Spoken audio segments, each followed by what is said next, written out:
Hey, don't do anything rash. Hey, come down. Hey, move somewhere else. That's the building where I teach. Lin Yutang looked down at the dense crowd below and twitched the corner of his mouth.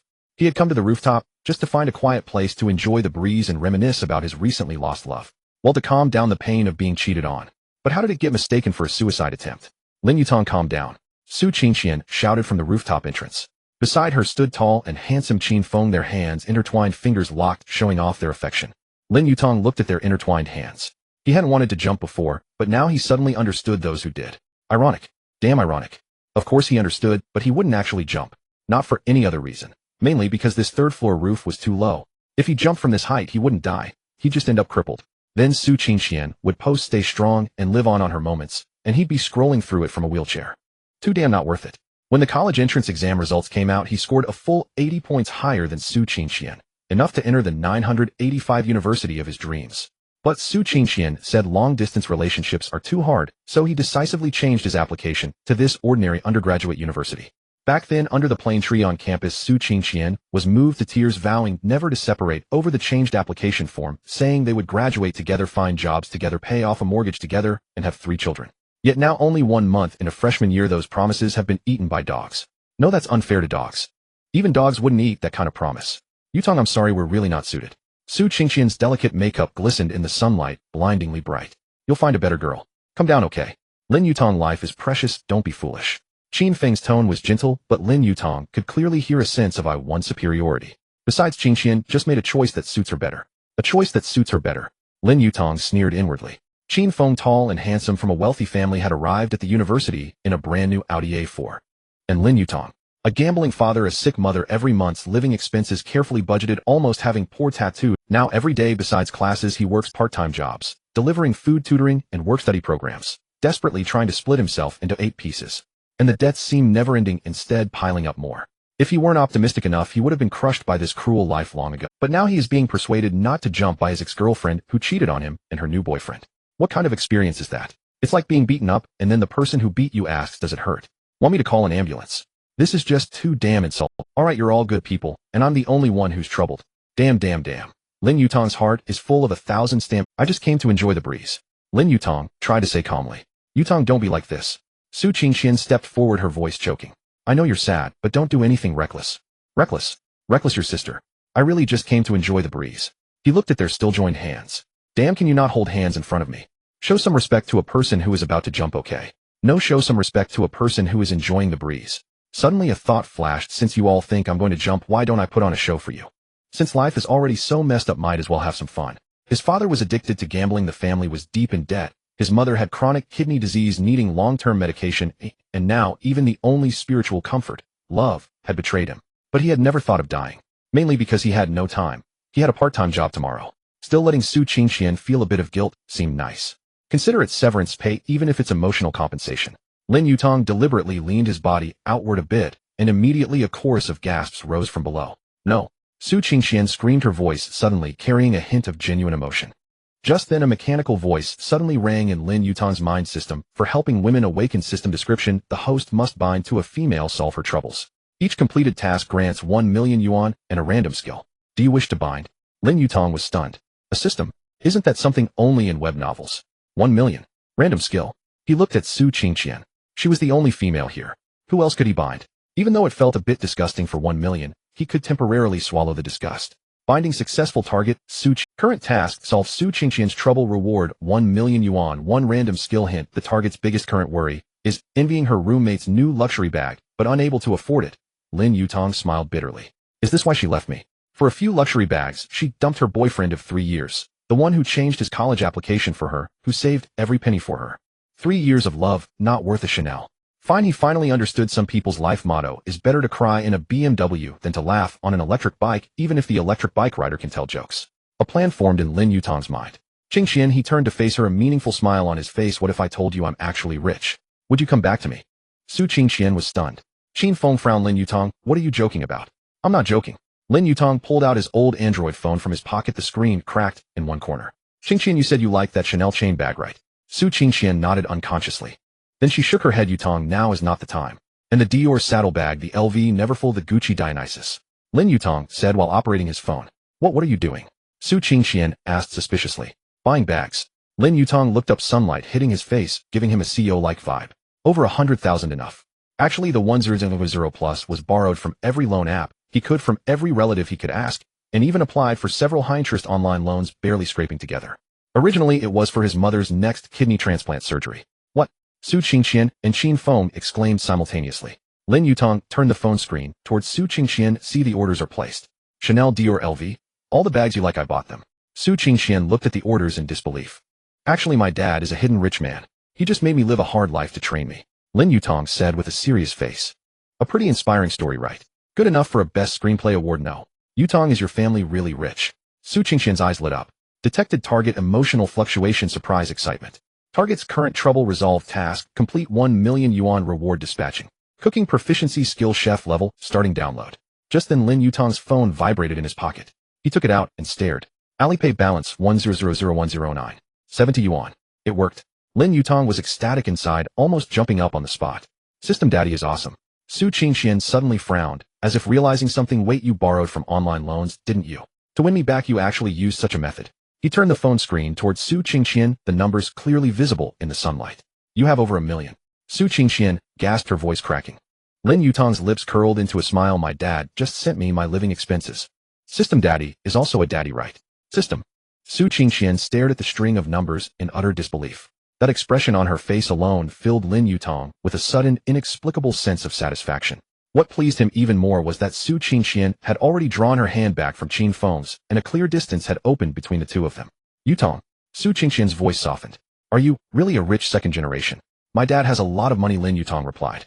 Lin Yutang's face was the picture of earnestness. In his heart, he thought Riley the system counts as a father too. Saying my dad is rich isn't an exaggeration. He's just a bit abstract as a father. Su Qingqian's expression shifted rapidly, as if performing a face-changing act on stage. Shock, regret, greed, one emotion tumbling after another across her features. She suddenly turned to Qin Feng. Qin Feng, let's break up. Qin Feng froze for a moment, then his face darkened. What did you say? I've realized that the one I truly love is still Yutang, Su Qingqian said with deep feeling. We have 3 years of history together. That kind of bond isn't something that can just be cut off. As she spoke, she actually began to cry. Yutang, I'm sorry. I was wrong. Let's get back together, okay? Just like we planned before. Fall in love, then graduate work, and get married together. Her performance was impressive enough that Lin Yutang almost wanted to applaud. He could not help a bitter smile. If he had not already seen her true colors, he might actually have believed her. Married. And then what? Let her squander everything the system had granted him. Lin Yutang remained silent, his mind full of thoughts. Su Qingqian continued her act. You spent over 100,000 yuan on a handbag to win me back. Now I finally understand. You're the one who loves me most. Inwardly, Lin Yutang corrected her. No, not you. Right now the one I love most is my system. Yet he still said nothing aloud. Growing anxious, Su Qingqian's voice took on a sobbing edge. Yutang, say something. At last Lin Yutang spoke. First, promise me you'll never get involved with Qin Feng again. Su Qingqian paused, then glanced at Qin Feng. Qin Feng and I have only known each other for less than a week. Nothing improper has happened between us. I saw the two of you holding hands, Lin Yutang replied. We only held hands. Nothing else happened, Su Qingqian explained. But you and I have never even held hands, Lin Yutang said quietly. His words hit home. A flicker of embarrassment crossed Su Qingqian's face, but she quickly adjusted. I was immature before. From now on, whatever you ask of me, I'll agree. Let's not talk about the future yet. I still can't trust that you and Qin Feng won't get tangled up again, Lin Yutang said after a pause. I want you to swear. Su Qingqian stared at him. Why won't you believe me? She asked, hurt. No. You have to swear, Lin Yutang insisted. Fine. After a moment of inner struggle, Su Qingqian actually raised her hand and took an oath. I swear I will never be with Qin Feng again. Su Qingqian, you're despicable. Qin Feng shouted, then stormed off the rooftop. He did not jump. He simply strode angrily toward the exit. Watching Qin Feng's furious back as he left, Lin Yutang smiled. A bright, unrestrained smile. Now you can rest assured, right? Su Qingqian forced out a small smile when she saw him grinning. In the past, Lin Yutang would have thought her smile the most beautiful in the world. Now, he could only let it pass with a dry, private chuckle. I'm reassured, Lin Yutang said, and headed toward the stairwell. Wait for me. Su Qingqian called, hurrying after him, the sharp clack of her high heels echoing behind him. By the time they descended the stairs, the onlookers had mostly dispersed. The two of them walked through the campus, one in front of the other, drawing curious glances from passersby. The main reason was Su Qingqian. Chasing after someone in high heels made for quite a striking scene. Yutang, when will my handbag arrive? Su Qingqian finally caught up, panting as she spoke. Lin Yutang stopped and slowly turned around. Your handbag? Who said I bought it for you? Su Qingqian's face went abruptly pale. Didn't you just buy it for me? Lin Yutang gave her a harmless, innocent smile. I wrote down my home address. Of course it's for my mom. Your mom? Su Qingqian exclaimed, eyes wide. Lin Yutang was momentarily taken aback. The phrase sounded almost like an insult to his ears. Su Qingqian finally realized something was wrong. You were playing me. Don't put it that way, Lin Yutang said with a shrug. I did buy the handbag you liked. That much is true. But I never said it had to be for you. It's like when you go to a luxury store, try on handbags for ages, and in the end the clerk tells you if you like it you can look at it a bit longer. That's not against the law, is it? As Lin Yutang turned away and walked off, Su Qingqian finally could not hold back. Lin Yutang, you! She yelled after him. Angry as she was, she still felt sure he loved her and was only saying these things to spite her. So she squatted down by the path and pretended to cry. From long experience, she knew men could not stand to see a woman cry. She was certain Lin Yutang would be moved to turn back. Suddenly Lin Yutang stopped in his tracks. Seeing him stop, Su Qingqian's heart leapt with secret joy, though she kept up her sobbing act on the surface. But Lin Yutang had not stopped because of her crying. He halted because the system's voice had sounded in his mind. A notification flashed within him: cooking mastery skill download complete. Knowledge of handling ingredients, controlling heat, and balancing flavors surged into his mind like a rising tide. In that moment, he fully grasped the skill of cooking mastery. Delighted by the new ability, Lin Yutang could not help feeling a burst of joy. He had Su Qingqian to thank for this. He turned to look at her, then walked back and took a packet of tissues from his pocket, handing it to her. Here, he said. Su Qingqian accepted the tissues, her heart leaping. So crying really worked, she thought. He must have only been pretending to be angry and had come back to soothe her. But she was overthinking it. Inwardly, Lin Yutang asked the system, if I bind to Su Qingqian again and help solve her troubles, will there be another reward? The answer came repeatedly: binding to the same person and resolving their troubles will not yield additional rewards. Lin Yutang froze. It seemed the system allowed him to bind to each girl only once and receive only a single reward from each. There would be no follow-up tasks for easing her burdens. Just one intervention and then nothing further. Inwardly, he could only scoff at the system. He glanced at the tissues in Su Qingqian's hand. She clearly thought he was about to apologize. Lin Yutang offered her a gentle smile. I'll give you that packet of tissues as a breakup gift, he said. Su Qingqian was stunned. Who on earth used tissues as a breakup gift? No one but Lin Yutang would do such a thing. This time Su Qingqian truly broke down, sobbing from the depths of her chest. Lin Yutang turned and walked away without looking back. Humming a tune under his breath, he seemed to be in excellent spirits. He came to a large tree and sat down on a bench beneath it. Taking his phone from his pocket, he dialed his mother's number. Mom, I've gathered enough money for your medical treatment, he said. On the other end of the line, his mother's weak voice replied, Tong Tong, maybe we should just let the illness be. You have to get treated, Lin Yutang said softly, his voice firm. I just found a good part-time job with a decent income. Take your medicine on time. I'll come back to see you this weekend, and I'll cook a few dishes for you. I've just learned some new recipes. After hanging up, he opened his messaging app and sent a note to his uncle. Uncle, are you there? 10 minutes passed with no reply. He typed another message. Uncle, I'm not asking to borrow money. This time his uncle replied at once, Nephew, what's going on? Lin Yutang smiled. In the adult world, he thought this was simply how things were. He did not waste words. Instead, he initiated a transfer, several installments in all totaling 130,000 yuan. Soon his uncle sent a voice message, his tone flustered. Nephew, why did you send the money back? Isn't your mother still in need of treatment? After a brief pause, another message followed, and this is 20,000 more than I lent you. Holding down the record button, Lin Yutang replied, Uncle, my mom will get treatment. The extra 20,000 is interest for all these years. His uncle seemed to grow more anxious, his voice full of worry. In the next message, Nephew, where did you get so much money? Don't take any wrong paths. If you run into trouble, talk to me. No matter how hard things get, we're family. Looking at the phone screen, Lin Yutang felt a tangle of emotions.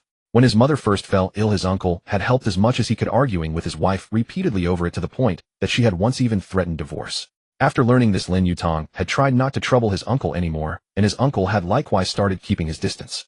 He had seen too clearly the warmth and coldness of human relationships in recent times. He recorded another voice message, Uncle, don't worry. The money was earned properly. And don't worry too much about my mom. I'll take care of her. After paying back his uncle, Lin Yutang contacted his other relatives one by one and returned every debt. Each of them was astonished. He gave them all the same brief explanation, I got lucky, and took on a private job. After settling all the debts owed to his relatives, he cleared all the money owed to various online lending platforms. At that moment, he surprisingly still had over 400,000 left in his account. It felt like a month of constipation suddenly cleared up, sheer bliss flooding his soul. Free of debt at last. Lin Yutang sighed, feeling an unexpected wave of relaxation wash over him. After years of being suffocated by those debts, they were finally wiped clean. What a relief, truly a damn relief. Lin Yutang felt an urge to let out a long howl to the heavens, venting years of suppressed emotions, but considering he might be reported by passersby and sent to a mental hospital, he refrained. After all, going in right after paying off debts would be too much of a loss. Just then his phone rang. It was his mother's call. Why was she calling again? Did some relative tell her about him settling his debts? Lin Yutang thought as he answered the call. Hello, Mom. Tang Tang. His mother's voice was filled with urgency and unease. Your uncle and the others all called saying you've paid off your debts. How did you? Where did you get so much money? Sure enough, it was about this matter. Lin Yutang patiently explained, Mom, didn't I tell you? I took on a big project with some classmates. The software we developed became popular, and I just made a hefty sum. He was majoring in computer science and technology in college, so he at least had a professional reason for developing software to share with his mother. There was a moment of silence on the other end, then his mother spoke again, her tone laced with a hesitant probing. Tong, tell me the truth. You're so handsome, is it possible that some wealthy woman has taken a liking to you? His mother had always held an inexplicable confidence in her son's looks, claiming he inherited her excellent genes. Lin Yutang was taken aback, almost failing to respond. His mother stammered, well, I've heard that some college students to make quick money look for older wealthy women. And then, you know what I mean. Lin Yutang was baffled. Mom, that's quite a lot of information. Am I being kept by a rich woman? If I had that kind of ability, would I have struggled to pay off debts for so many years? If it were to be kept, he was being kept by the system. Lin Yutang mused silently. The system is just like a father. System? Lin Yutang chuckled. Mom, where did you hear all this? Our school doesn't have such a business. Besides, if I were really being kept, could I have dragged it out this long before paying off my debt? I should have been driving a Bentley by now. His mother paused, seeming to find some logic in that, and sighed with relief. That's good. Our family may be struggling, but you mustn't deprive yourself.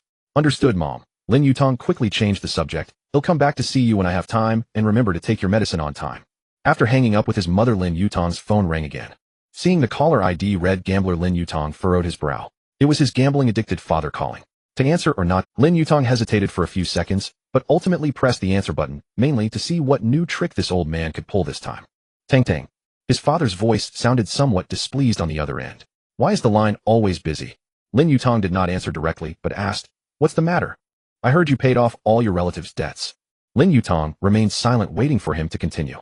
Well, Dad is a bit tight on cash lately. Could you possibly? No. Lin Yutang decisively interrupted him. I have no money. How could that be?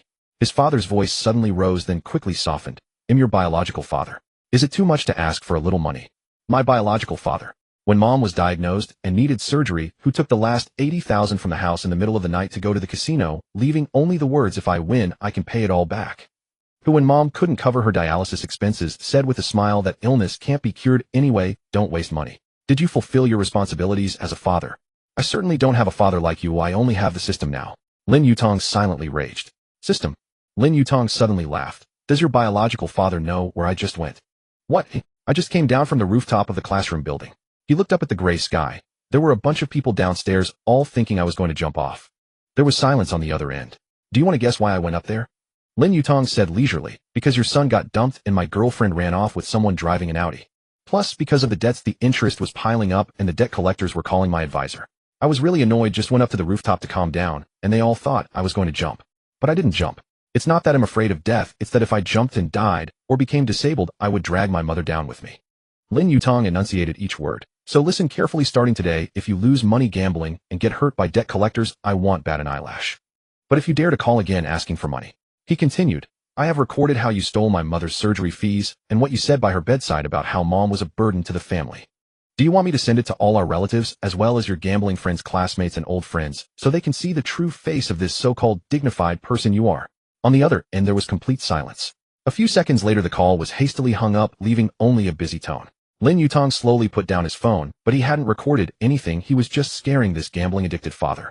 After all, when dealing with such people, reasoning does not work, pleading does not work. The only thing that works is to be even more ruthless and shameless than them. This gambling-addicted father cared most about his image and feared losing face in front of his friends and family. Grasping this point is equivalent to holding onto his Achilles heel. Lin Yutang. A voice called from behind. Lin Yutang turned around to see two familiar figures, his two roommates. One was the always smiling chubby Wang Yijie, whom Lin Yutang nicknamed Wang the Fat, and the other was the tall, slender Yang Zihui, who loved playing games. Actually, Lin Yutang also had a pretty decent-looking and particularly fit roommate, Chen Lishu, but he hadn't seen him for 3 days. He had taken a leave of absence. Lin Yutang had no idea what Chen Lishu was doing on his leave. Wow, you really are here. Wang the Fat came over, plopping down on the other end of the bench, making it creak under the strain. The forum is going crazy, saying someone was lovesick and was going to jump off a building, but was persuaded down. We saw the photo, wasn't that you? Yang Zihui adjusted his glasses, looking worried. Yutang, are you okay? Do you want us to keep you company for a drink? I'm fine. Lin Yutang smiled. Really, am doing great. Then what about Su Qingqian? Wang the Fat hesitated, though his curiosity was burning brightly. We just saw her as she seemed to have been crying. The forum says she dumped you, but then regretted it. What's going on? Lin Yutang leaned back against the chair nonchalantly responding, it's probably true. She probably regretted not knowing that he had a super rich dad. Wang the Fat scratched his head, so what are you planning to do? You won't really get back together, will you? How could that be? Lin Yutang shook his head. I'm not a masochist, a good horse doesn't turn back to eat the grass, especially if that grass has thorns. But why did she regret it? Yang Zihue asked curiously. Maybe she suddenly realized I'm too handsome. Lin Yutang joked. That can't be it. Wang the Fat analyzed. Unless you're richer than Qin Feng, I can't think of any other reason. Lin Yutang's mouth twitched slightly. This fat guy actually hit the nail on the head. If it's over, then it's over. There are no reasons to keep it going. Lin Yutang stood up smiling. Let's go out for a nice meal. I'll treat you all to celebrate. Haven't you heard of happy breakup? Lin Yutang chuckled. This breakup truly ought to be a joyful affair. It was only after being dumped that his system awakened. A blessing in disguise, wasn't it? Yang Zihue adjusted his glasses, a look of bewilderment on his face. Your state doesn't seem like someone who just got dumped. Lin Yutang stretched lazily, his bones cracking audibly. Should a heartbreak be met with wails and lamentations? I've just paid off hundreds of thousands in debt, feeling so light I could ascend to the heavens. No time for sorrow, because I've come to terms with it. He smiled. Coming. I heard there's a new hot pot place near the school gate that's supposed to be good. Let's go. Wang Yipeng hooked an arm around Lin Yutang's shoulder, a predatory grin spreading across his face. Seeing you in such high spirits, I'm determined to bleed you dry today. The three of them chatted and laughed as they headed toward the school gate. No sooner had they stepped out than Wang Yipeng suddenly grabbed both of them, lowering his voice. Holy crap. Look at 10 o'clock. Something's up. Lin Yutang and Yang Zihue followed his gaze. Across the street, a black Bentley sat silently. A burly, fashionably dressed young man was bowing his head, speaking to a plump, middle-aged woman adorned with jewelry. Then the young man leaned in and planted a kiss on her wrinkled, chubby, adorably round cheek. He opened the car door, waited for her to get in, then followed. The door closed, and the Bentley slowly drove away. That young man was none other than their roommate Chen Lishu, whom they hadn't seen in 3 days. All three were stunned. Holy crap. Is that Lishu? Wang Yipeng was utterly shocked. A Bentley. And that Annie. Yang Zihue was equally stunned. No wonder he's always asking for leave. He's found himself a sugar mommy. Lin Yutang suddenly recalled his mother's hesitant words on the phone earlier. Had heard rumors of college students being kept by wealthy women, but he never thought it was real, let alone that it was their roommate. Shocking. Just then the rear window of the Bentley rolled down slightly, and Chen Lishu's face appeared glancing outside. As luck would have it, his gaze met the trio across the street. Holy crap. Chen Lishu couldn't help but exclaim, quickly turning his head and raising the window. Had his roommates caught him? This was a recipe for social death. Chen Lishu sat in the back of the Bentley, mentally cursing. Did he see us? Yang Zihue asked uncertainly. Drop the did. Wang Yipeng smacked his lips. Finding a sugar mommy. I hear it shaves at least 10 years off your struggle. Yang Zihue sighed. If only I were as buff and handsome as him. Wang Yipeng was taken aback. You serious? Lin Yutang was also stunned. Just a few hours ago he had been despairing over his mother's medical bills and the family's debt. If such a shortcut were laid before him, what would he choose? He didn't know. But, Wang Yipeng hesitated. Won't it be awkward when we see Chen Lishu back in the dorm? Lin Yutang snapped back to reality, his face calm. No, I didn't see anything. Wang Yipeng paused for a moment, then caught on instantly. Right, I didn't see anything either. Yang Zihue chimed in. Me neither. That was someone else, definitely not our roommate Chen Lishu. The three exchanged glances and burst out laughing almost simultaneously. Some things are best left unspoken among good roommates. The hot pot restaurant was steaming with fragrant aromas. They found a window seat, and Wang Yipeng and Yang Zihue wasted no time grabbing the menu and ordering a feast. Lin Yutang was taken aback. These were true roommates. He looked at the overflowing order list, his mouth twitching. Are you two trying to bankrupt me? Absolutely. Wang Yipeng grinned. Yang Zihue nodded. Who knows when your next breakup will be? Let's feast while we can. Lin Yutang. Thanks, I feel so insulted. The hot pot bubbled, red oil churning. After a few beers the atmosphere grew live. Seriously, Wang Yipeng couldn't help circling back. How did Lishu manage to kiss her? That Annie looked rather maternal. Take some guts indeed. Yang Zihue chuckled. They're just getting what they need, market economy, fair exchange. Lin Yutang paused, recalling the gleam in Su Qingqian's eyes when she saw the million in his account and Qin Feng's brand new Audi. He silently stuffed a large piece of lamb into his mouth. But Wang Yipeng remained troubled. When we get back to the dorm, do we really just pretend we saw nothing? What else? Yang Zihue countered. Should we pat him on the shoulder and say, bro, tough work with the sugar mommy, take care of yourself? Lin Yutang nearly spat out his drink. After eating their fill, the trio returned to the dorm just before 11:30 p.m. The hallway was quiet, broken only by occasional game sounds and laughter from other rooms. Pushing open the door to dorm 513 in Building B, the light was on. Chen Lishu sat at his desk scrolling through short videos on his phone. Hearing the door, he turned, his expression stiff for a moment. You're back. Yeah, just had hot pot. Wang Yipeng slipped into his slippers as casual as ever. Yutang really shelled out today, I'm stuffed. A brief silence fell over the dorm, broken only by the rustle of Wang Yipong rummaging for snacks. Such silence was usually natural, but now it felt different. Wang Yipong was the first to break it, holding up a bag of chips and tossing it to Chun Lishu. Lishu, catch. Help digest. Thanks. Chun Lishu caught it reflexively, took out a chip, and crunched down. He looked at the grinning Wang Yipong, then at Lin Yutang and Yang Zihui, who were going about their business as usual. The atmosphere began to ease. Yang Zihui started complaining about the terrible teammates in today's game, and Wang Yipong and Lin Yutang joined in, the three of them venting heatedly. Chun Lishu still said little, but occasionally he would laugh along. Some understandings need no words. As night deepened, they washed up and climbed into bed. Soon Wang Yipang's snores filled the air. Yang Zihui tossed and turned rhythmically, and Chun Lishu seemed to be sleeping deeply. Lin Yutang lay in bed, eyes open, staring at the ceiling, lost in thought. Getting dumped, nearly jumping off a building, awakening a system, paying off debts, witnessing a roommate land a sugar mommy. Too much had happened today. He pulled out his phone, opened Alipay, and stared at the string of numbers over 400,000. He felt that his life had already changed. Then he placed the phone by his pillow and soon drifted into a deep sleep. That night, he slept peacefully, a restful sleep he hadn't enjoyed in a long time. Morning sunlight cast a golden ribbon across the floor. His three roommates were still asleep, Wang Yipong snoring, Yang Zihui stirring slightly, and Chun Lishu's sturdy frame lying still. It was a familiar morning scene in the dorm. Lin Yutang sat up and grabbed his phone from the pillow. The screen lit up. The 400,000 in Alipay was still there. He let out a sigh of relief, then quietly climbed down, washed up, and changed clothes. The boy in the mirror had a newfound sparkle in his eyes. A new day had begun. Lin Yutang picked up his bag, ready for his morning class. As he pulled open the door, the cool morning air rushed in, feeling refreshing. He glanced back at his three roommates, still lost in their dreams, then gently closed the door behind him and walked into the sunlit corridor. His journey was just beginning. And this time the hand he held was no longer a losing one. Lin Yutang deliberately woke up early today. It wasn't because of diligence in his studies, but to avoid Su Qingqian. He knew his ex-girlfriend all too well. She would surely be waiting for him at the classroom door this morning. Sure enough, as he circumvented the dormitory building to the teaching block via the back entrance, he spotted Su Qingqian from afar, standing at the main gate and glancing around, holding a breakfast in her hand, hoping to win him back. Lin Yutang shook his head and slipped in through the side door. No way would he fall for the same trick twice. Just as he took a seat in the last row, the class bell rang. The professor began lecturing on advanced mathematics, covering the blackboard with calculus formulas. Excuse me, is this seat taken? A soft female voice sounded beside him. Lin Yutang looked up and froze. This wasn't just any freeze. It was a freeze of substance, of style, capturing the quintessential reaction of a modern college student. Holy crap. Before him stood a girl in a white shirt and light blue jeans, her hair tied up in a high ponytail, revealing a smooth forehead. Her skin was fair, her features delicate, like a meticulously crafted work of art. What drew the eye most was the full undulating curve beneath her shirt. To put it bluntly, if the shirt had a mind, it would be crying out, I can't hold on any longer. Someone save me. In stark contrast to those astonishing curves was a waist so slender it could be encircled with a single hand. Qin Youwei, the class cultural and entertainment committee member, the legendary 36D goddess, the eternal topic of the boys' dormitory late-night talks. She was impossibly beautiful, yet always carried a sense of distance. Lin Yutang wasn't familiar with her. He only remembered she spoke little, was always busy, much like himself. It's free, have a seat. Lin Yutang shifted over. Qin Youwei whispered a thank you and sat down beside him.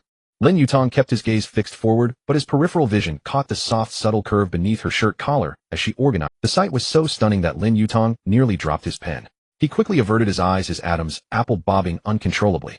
Calm down, calm down. You're a man with a system now, you can't be this pathetic. System, I suggest you show some backbone. Lin Yutang, whose side are you on? Yesterday. Are you okay? Qin Youwei suddenly asked in a low voice. Lin Yutang was startled. What? I heard about what happened on the rooftop later. Qin Youwei turned to look at him, genuine concern in her eyes, not the morbid curiosity of gossip. Don't be too upset. It's not worth jumping over someone like that. Lin Yutang's mouth twitched. Why did everyone think he was going to jump? Couldn't he just go up there to enjoy the breeze, take in the view, and ponder life? I wasn't going to jump, he explained earnestly. I really just went up for some fresh air. If I were going to jump, I'd have chosen a taller building. At least I'd make a name for myself and trend online. Qin Youwei paused for a moment, then couldn't help but purse her lips and smile. I heard Su Qingqian got together with Qin Feng. She asked again, her voice dropping even lower. So you? Qin Youwei hesitated. Are you hurting? Lin Yutang thought for a moment. It hurt a lot yesterday, but I'm much better today. He was telling the truth. After paying off his debts last night, and seeing the over 400,000 yuan left in his account, he had slept more peacefully. Love, in the face of survival, love was nothing. That's good to hear. Qin Youwei smiled. You'll find someone better. Lin Yutang looked at her, and suddenly his heart stirred. Wait, the system. He still had a system. He could bind with a woman and share her burdens.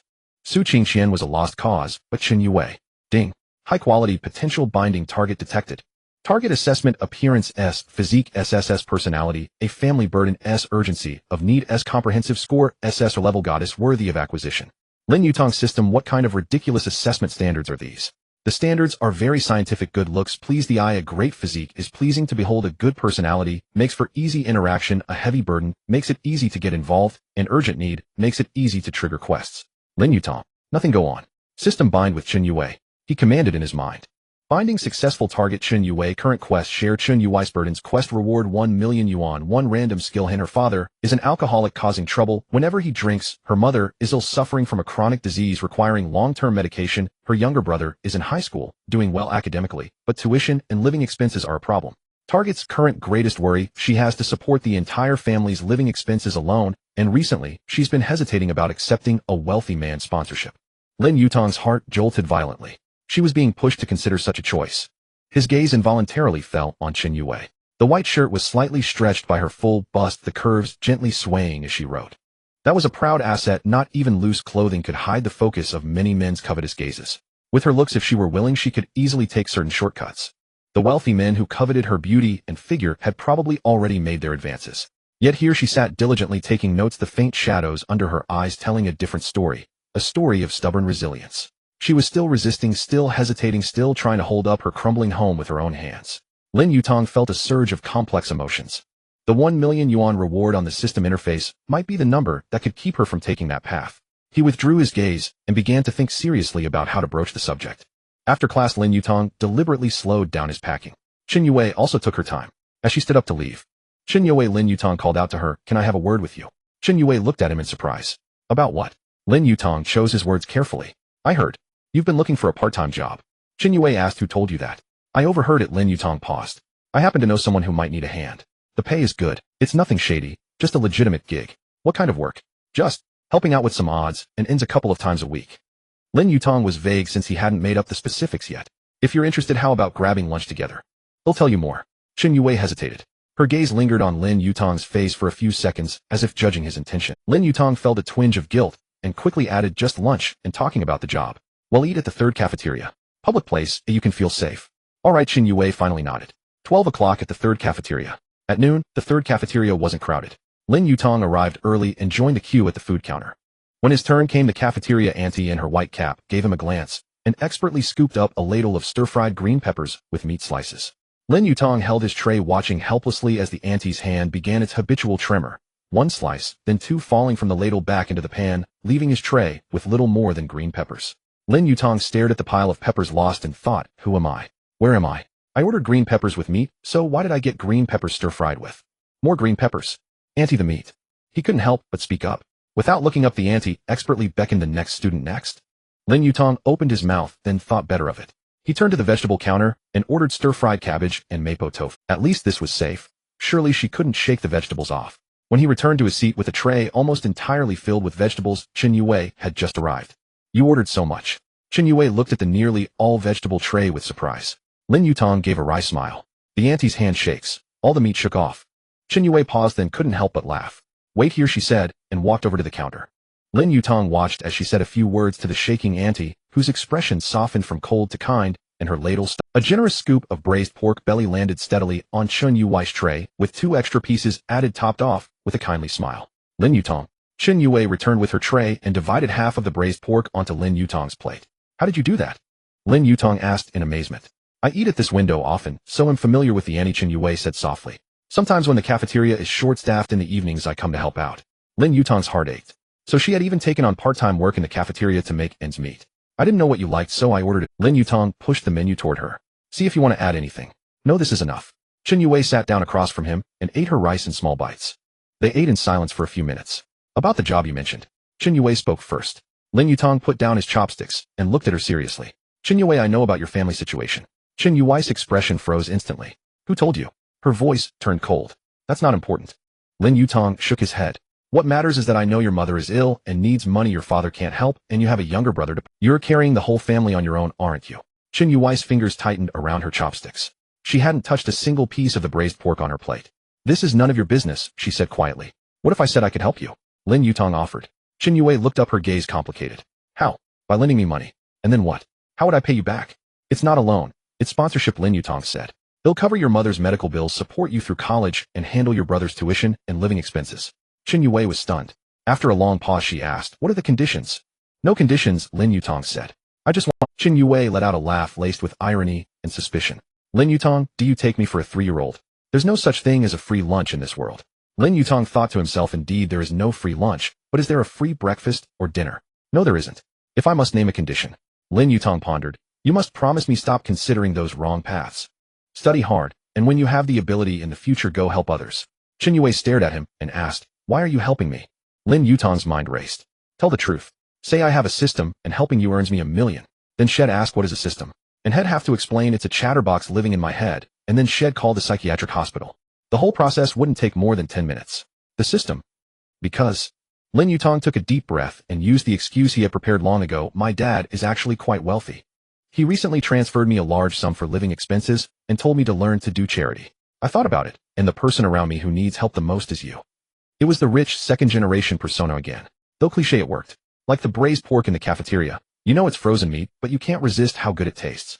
Chen Yue was half convinced. Your dad? My dad said one should keep a low profile. Lin Yutang feigned mystery, lowering his voice. Pretending to be poor is the highest form of showing off wealth. Look at those who flaunt luxury cars and watches every day. They're just nouveau riche. True big shots pretend to be ordinary people. Chen Yue. It seemed to make some sense, yet something felt off. Anyway, money isn't a problem for me, Lin Yutang concluded. But for you it's a matter of life and death, right? These words struck Chen Yue's weak spot. My mother. She needs a follow-up this month, her voice choked. The doctor said it's best to switch to an imported medication costing over 3,000 a month. I can't afford it. Add me on WeChat. Lin Yutang pulled out his phone, his movements swift and decisive. Chen Yue hesitated for a moment before taking out her phone to scan the code. With a ding, the friend request was accepted. Without a moment's hesitation, Lin Yutang transferred the money in several installments totaling 50,000 yuan. Chen Yue glanced at it and was utterly stunned. This much. Pay the medical bills first and use the rest to buy some nutritional supplements for your mother. Lin Yutang said, once your mother's condition stabilizes, we can consider follow-up treatments. She had transferred 50,000 and her mother's medical expenses were finally taken care of. Overwhelmed with emotion, Chen Yue couldn't hold back her tears, which dripped onto the rice on her tray. Soon people in the cafeteria began to look over. Lin Yutang quickly handed her a tissue and whispered, don't cry, don't cry. People will think I made you cry. As soon as he said it, he realized something was off. It seemed he had indeed made her cry. Only it was tears of gratitude, not— Chen Yue took the tissue, wiped her tears, and then smiled. Thank you. She said, her eyes red. I really mean it, thank you. I will definitely pay this money back. No rush, Lin Yutang said. Take care of your mother first. Just then the familiar electronic voice of the system sounded in his mind. Ding. Detected targets, emotional fluctuations, gratitude 99, relief 99, heartthrob. Under evaluation. Lin Yutang. What the hell is heartthrob? System, explain yourself. System, it's literal. Do you need a detailed analysis of her pupil dilation, heart rate changes, and hormone secretion? Lin Yutang, no. Shut up. System, targets, current worry, resolved, mission complete. 1 million yuan reward is being distributed. Driving proficiency skill, download commencing. Download progress 1. 10. 50. It worked. Lin Yutang was ecstatic inside, but his expression remained as calm as an old dog. This was the acting skill he had honed over years of being chased for debts. Pretending to be broke when you owe money and pretending to be broke when you have money. Do you have class this afternoon? He asked Chen Yue. No. Chen Yue replied, still staring at the transfer record on her phone as if unable to believe it was real. Then he'll go to the hospital with you, Lin Yutang said. He'll help you with your mother's paperwork. Running those procedures alone at a hospital can wear your legs out. Chen Yue looked up at him, her eyes brimming with gratitude. Lin Yutang, you're such a good person. Lin Yutang was taken aback. A good person card. So soon. He had only helped for 5 minutes. Wasn't this good person card coming way too fast? As they left the cafeteria, they passed the serving window. The portion-skimming auntie nodded at Chen Yue, who responded with a polite smile. Outside the cafeteria, Chen Yue suddenly spoke softly. Lin Yutang, if there's anything you need me to do, we'll find a way to repay you. Including some special needs. As she spoke, she turned slightly, and the afternoon light traced the full, graceful curves beneath her shirt. Her striking figure was fully revealed in silhouette like a masterful human sketch. Lin Yutang's steps faltered. His peripheral vision involuntarily swept over that breathtaking arc, then quickly retracted. He stared straight ahead, his expression under perfect control. He sighed inwardly, beast. How could you have such thoughts? But then he had to admit Chen Yue was breathtakingly beautiful. Her delicate face, clear yet sorrowful eyes, and a figure that no simple clothing could hide. One that could stir, and she truly was a treasure of a girl. Lin Yutang caught the cautious, probing, and hidden helplessness in her words. She thought he wanted that kind of relationship, believing this help came with a price she had to pay. Chen Yue. She looked up, a hint of tension in her eyes. I'm helping you because you're worth helping, he said, articulating each word clearly. Not because I want something from you. Do you understand? Chen Yue was stunned. But.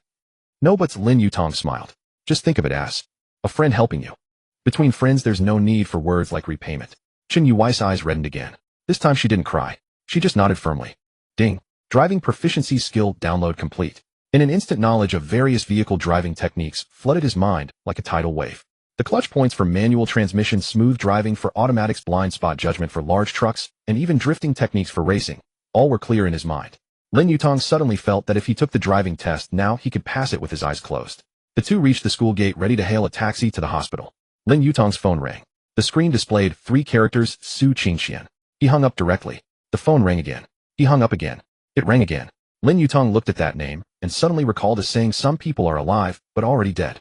Some are dead, but still alive. And some people, after you hang up on them, will call again. WeChat messages started bombarding him. Su Qingqian, Yutang, where are you? Su Qingqian, yesterday was my fault. Can we talk again? Su Qingqian, I don't want those bags anymore. I only want you. Su Qingqian, I know you still have feelings for me, right? Su Qingqian, why aren't you saying anything? Are you angry with me? Lin Yutang's face was expressionless. He gently swiped his finger across the screen. You have added this contact to your blacklist.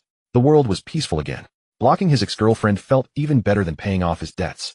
Let's go, he said to Chen Yue, his tone as light as if nothing had happened. To the hospital. In the car, Chen Yue remained silent, staring out the window. As they waited at a red light near the hospital, she suddenly spoke. Lin Yutang, you know what? I was near the rooftop yesterday too. Lin Yutang was startled. What? I originally wanted to come and talk to you. Chen Yue turned her head. But when I saw Su Qingqian and Xin Feng there, I didn't go over. I thought you might not want me to see that scene. Thank you, Lin Yutang said sincerely. No need to thank me, Chen Yue smiled. Actually, I really admire you. In that situation yesterday, if it had been me, I might really have done something desperate. You wouldn't have, Lin Yutang said. You're stronger than you think. Chen Yue looked at him, her eyes sparkling. The car stopped at the hospital entrance. Lin Yutang paid the fare. Looking at the towering hospital building, Chen Yue took a deep breath. I hope Mom is doing better today. She will be, Lin Yutang said. The two walked side by side into the hospital lobby. The smell of disinfectant hit them, and Lin Yutang suddenly remembered his own mother, who often visited places like this. By the way, he turned to Chen Yue. Once your mother is stable, take me to see your little brother. I want to know about his school situation so I can arrange further support. Chen Yue's eyes welled up again. Lin Yutang, why are you so good to me? Lin Yutang smiled and silently answered in his heart. Because System Daddy gives me money. And besides, helping you makes me happy too. This is what they call a win-win. I help you with your worries, and the system helps me with mine. The system. The hospital corridor was thick with the scent of disinfectant. It had a peculiar odor that instantly signaled an impending drain on one's wallet. Chen Yue led Lin Yutang towards her mother's ward. My mother is on the 6th floor in the cardiovascular medicine department. Chen Yue whispered. She has a weak heart, high blood pressure, and recently diabetes was diagnosed. The doctor says she needs comprehensive treatment. Lin Yutang listened in silence. He suddenly felt grateful that the system had arrived in time. If he were still his former self, he couldn't even scrape together his own mother's medical bills, let alone help others with their burdens. Back then he was like a clay Buddha crossing a river, barely able to save himself, let alone anyone else. The elevator doors opened, revealing the 6th floor. The corridor was very quiet, occasionally broken by a nurse pushing a medicine cart, the rumbling of its wheels on the floor echoing clearly. Chen Yue pushed open the door toward 613. Mom, I'm here. Lin Yutang followed behind and saw 3 beds in the room. On the bed by the window, a thin, middle-aged woman was half reclining against the headboard, and 4 drip in her hand. Her complexion was sallow, her eyes sunken, but when she saw Chen Yue, light immediately returned to her eyes. Yue is here, Mother Chen said weakly. And this is my classmate Lin Yutang. Chen Yue introduced him. He heard you were sick and came especially to see you. Lin Yutang stepped forward, placing the fruit basket he carried on the bedside table. Hello, Auntie. Mother Chen looked Lin Yutang over. Thank you for coming. Please sit down. Chen Yue brought a stool, and Lin Yutang sat down. He noticed the ward conditions were not ideal, though it was tidy. The facilities were somewhat outdated. Mom, how are you feeling today? Chen Yue sat on the edge of the bed, taking her mother's hand. Same as always, Mother Chen smiled. But these medicines are so expensive. I asked the doctor if he could switch to something cheaper. Mom. Chen Yue interrupted her. You can't just change the medication. Don't worry about the money. I've already. She glanced at Lin Yutang, unsure how to continue. Lin Yutang took over. Auntie Yue has already gathered the medical fees. Just focus on your treatment. Mother Chen was taken aback, looking at her daughter. Yue, where did you get the money? Lin Yutang helped. Chen Yue bit her lip. His family is well off. He lent it to me. Lent it. Mother Chen raised an eyebrow. Auntie, it's not a loan, it's a grant, Lin Yutang said earnestly. My father has always encouraged me to do good deeds and help those in need. Besides, Yue is my classmate. Qin Yue chimed in. Mom, the priority is your treatment. Once you're better, I will repay it after I start working. Mother Chen's eyes reddened. She held her daughter's hand, her thin, withered fingers trembling slightly. All right. He'll listen to you. But her gaze drifted back to Lin Yutang, a lingering trace of worry in her eyes. Lin Yutang understood that look. A young, beautiful girl suddenly receiving generous help from a boy. How could a mother not be concerned? Lin Yutang knew what she was thinking, but he couldn't explain it either, so he pretended not to notice. He stood up. Auntie, please rest well. Yue and I will go talk to the doctor about the specifics and see how the follow-up treatment should be arranged. Go on, Mother Chen nodded. Thank you, child. Stepping out of the ward, Chen Yue leaned against the wall, taking a few deep breaths. Thank you, she said softly. If it weren't for you, I really don't know what I would have done. Don't mention it, Lin Yutang replied. Come on, let's go see the doctor. In the doctor's office, they learned the full details of Mother Chen's condition. The attending physician was a middle-aged man in his 50s wearing glasses with a very gentle manner of speaking. Your mother's illness requires long-term management, the doctor said.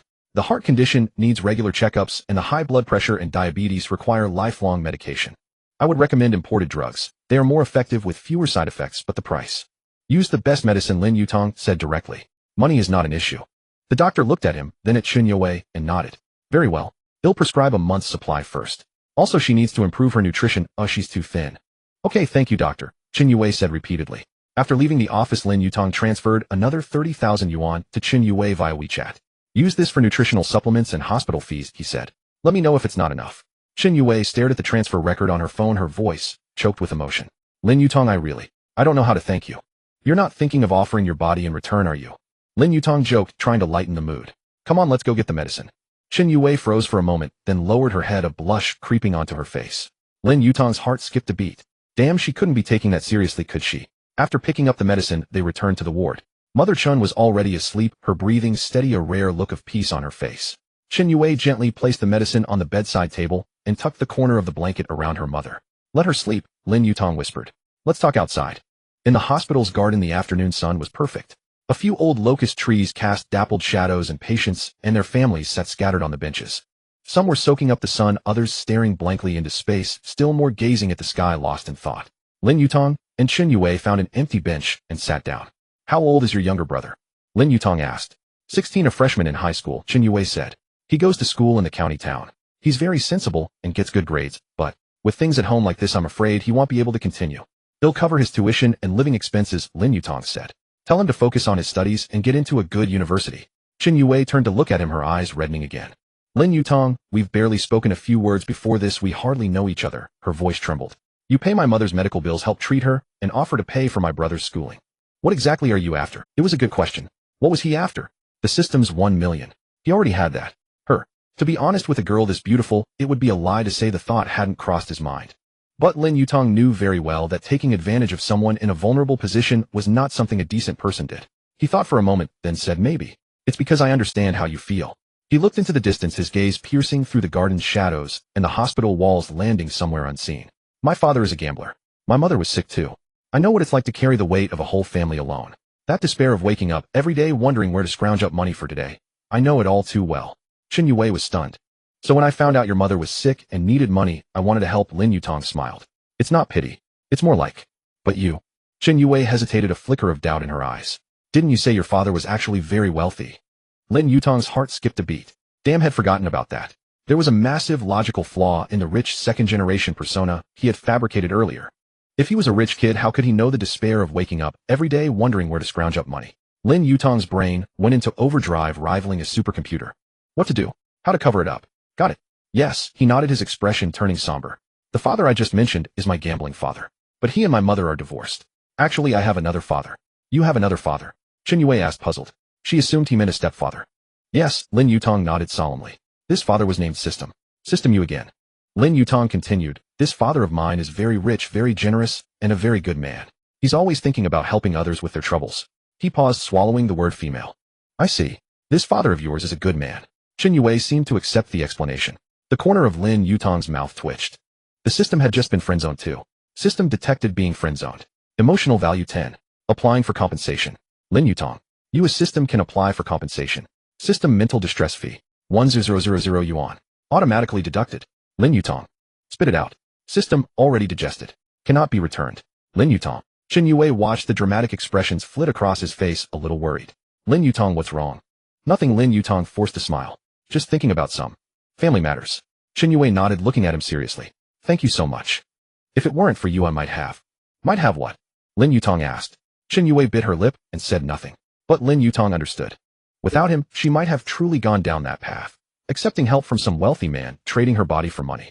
Not because she didn't love herself, but because she had been pushed to the brink. Meanwhile, at the other end of Zhenghai City, Qin Feng sat in the study of his family's villa, his face dark as he stared at the computer screen. The screen displayed Lin Yutang's information, or rather the truth he had dug up with immense effort. Father Lin Hao, a chronic gambler, owes over 500,000 yuan. He already took a flight to Southeast Asia last night to dot. Motherly Xiulan suffers from chronic renal failure and needs dialysis twice a week. Qin Feng recalled Lin Yutang's calm demeanor on the rooftop yesterday. His "my dad is super rich" act, Su Qingqian's shocked expression at the 1 million balance, and the fact that he had been completely fooled by this poor kid. He was furious. This was the greatest humiliation of his life. Qin Feng walked to the window, looking out at the swimming pool in the courtyard. Sunlight glittered on the water's surface, but it couldn't penetrate the cold shadow in his eyes. Lin Yutang, you made me lose face in front of so many people, he murmured to himself. I will make you pay for crossing me. He enunciated each word, a cold smirk curling at the corner of his mouth. Lin Yutang, you put on quite an act. Lin Yutang and Chen Yue sat for a while, and when the time seemed right they stood up and returned to the hospital room. Sunlight streamed through the corridor windows, casting light on the floor. Lin Yutang walked forward, stepping on his own shadow, suddenly feeling a strange sense of stability, perhaps because he had money in his pocket and felt at ease. Chen's mother had already woken up and was drinking congee. When she saw them come in, she put down the bowl and smiled. You're back. Mom, how are you feeling? Chen Yue quickly walked over, sitting by her mother's bedside and holding her hand. Much better. Chen's mother smiled, wrinkles gathering at the corners of her eyes. The nurse just came to check my blood pressure and said it has gone down a bit. It might be because Weiwei brought a friend, which made her happier. Chen Yue's face turned slightly red as she stole a glance at Lin Yutang. Lin Yutang pretended not to notice his gaze sweeping around the hospital room. That's good. Chen Yue sighed in relief, her voice carrying an undeniable joy. Mom, you need to recover quickly. Once you're discharged, I'll take you out for some good food. Chen's mother nodded with a smile, her gaze falling on Lin Yutang, her eyes filled with that unique maternal scrutiny. Lin Yutang felt a bit uncomfortable under her gaze, thinking to himself, Auntie, please don't look at me like that. I'm just a tool sent by the system to deliver money. He stayed in the hospital room for a while longer, and realizing it was getting late, he stood up to take his leave. Auntie, please rest well. I'll come back to see you another day. Okay, be careful on your way back, Chen's mother said. Weiwei, see your classmate off. Chen Yue nodded. After leaving the hospital room, Chen Yue let out a long breath. My mom hasn't been this happy in a long time, she said, her voice tinged with laughter. That's great. As they stepped out of the hospital, the sunset was painting the sky with a vibrant orange hue. Chen Yue walked beside him and suddenly said softly, Lin Yutang, if you ever need anything and I can help, just let me know. Lin Yutang thought for a moment. Actually, there is one thing. What is it? Chen Yue looked at him seriously. Next time we're at the cafeteria, could you go to that window for me? Lin Yutang said earnestly. Ask the lady to give me an extra 2 pieces of meat. Chen Yue was taken aback for a moment before bursting into laughter. Under the sunset, her smile was even more beautiful than the evening glow. On the way back to school, Lin Yutang sat in the taxi, watching the fleeting scenery outside the window, deep in thought. Having helped Chen Yue solve her worries, he also gained 1 million in driving skills. Now he had over 140,000 in his account, enough to manage for a while. While he was thinking, his phone rang. It was an unknown number. Lin Yutang answered. Hello. Yutang, it's me. It was Su Qingqian's voice, tinged with tears. Why did you block me? Lin Yutang frowned. Is there something you need? Yutang, can we start over? Just like before, Su Qingqian pleaded. Lin Yutang replied. Do you think that's possible? Why not? Su Qingqian said eagerly. You still love me, don't you? Otherwise, why would you? I didn't do it for you, Lin Yutang interrupted. I went to the rooftop yesterday, just to enjoy the breeze. Then why did you buy those bags? Su Qingqian asked. If it wasn't to win me back, why did you spend so much money? Lin Yutang suddenly laughed. Su Qingqian, do you think the whole world revolves around you? I bought those bags, can it be for my mom? Can it just be because I was in a good mood and wanted to spend some money? Su Qingqian was stunned. You? She bit her lip. Do you really not love me anymore? I don't love you anymore, Lin Yutang said decisively. The moment you appeared in front of me holding Qin Feng's hand, I stopped love. Su Qingqian seemed to cry. But we have 3 years of feelings. 3 years, and you just want to throw it away. You were the one who wanted to throw it away first. I was the one who was left behind. Lin Yutang said calmly. When you chose Qin Feng, you already gave up those 3 years. Su Qingqian, let's part on good terms. He became serious. From now on, we will have nothing to do with each other. Lin Yutang. Su Qingqian seemed genuinely angry. You will regret this. Lin Yutang said nothing more and hung up the phone. By this time, he had already arrived at the school gate. He got out and walked towards the... As soon as he returned to the dormitory, his phone rang again. Su Qingqian was calling him again. Lin Yutang looked at the name flashing on the screen, hesitated for a moment between answering and hanging up, but finally pressed the answer button. As soon as the call connected, Su Qingqian's sharp and harsh voice rushed out, impatiently devoid of any of the previous tenderness or remorse. Lin Yutang, you're something else, pretending so well. If it weren't for Qin Feng finding out, I would have almost been fooled by you again. Lin Yutang leaned against the railing of the dormitory balcony, looking at the deepening twilight sky in the distance, and said flatly, "Oh, still pretending." Su Qingqian's voice rose, filled with agitation and a certain smugness of having uncovered the truth. Your dad is a gambling addict. He's in huge debt and ran away to Southeast Asia last night. Your mom is sick and needs money for medicine and dialysis every day. Your family has long been drained, drowning in debt. Where did that million you had yesterday come from? Online loans? Loan sharks? Or did you steal it? She spoke rapidly, as if she wanted to pour out all the dirty words she had heard from Qin Feng in her own imagination. If you're poor, just admit it. Why pretend to be rich? Using that dubious money to maintain appearances. Lin Yutang, you really disgust me. I was blind to be with someone like you who is full of lies and is broke. Fortunately, Qin Feng helped me see your true face, or I would have been dragged down by you. She paused, seemingly unsatisfied, and cursed viciously. With your kind of family, anyone who gets involved will be unlucky. I wish you to remain single for life and never find a girlfriend. Any girl who gets with you is bound to have bad luck for 8 generations. Listening to the string of curses and curses from the other end of the call, Lin Yutang suddenly laughed. This faint laugh was light, but clearly transmitted through the microphone. Su Qingqian's insults stopped abruptly, as if choked by this untimely laughter, and she became even angrier. What are you laughing at? Do you think what I said is wrong? Is everything Qin Feng found out false? No, most of it is true. Lin Yutang's voice remained calm, even carrying a hint of relaxation. My dad is indeed a gambler, my mom is indeed ill, and my family was indeed in debt before. I never thought to hide this from anyone. I just felt it unnecessary to mention it everywhere before. Then yesterday, whether I had money yesterday, and where it came from, Lin Yutang interrupted her, his tone growing cold, is none of your business. Su Qingqian, we have already broken up.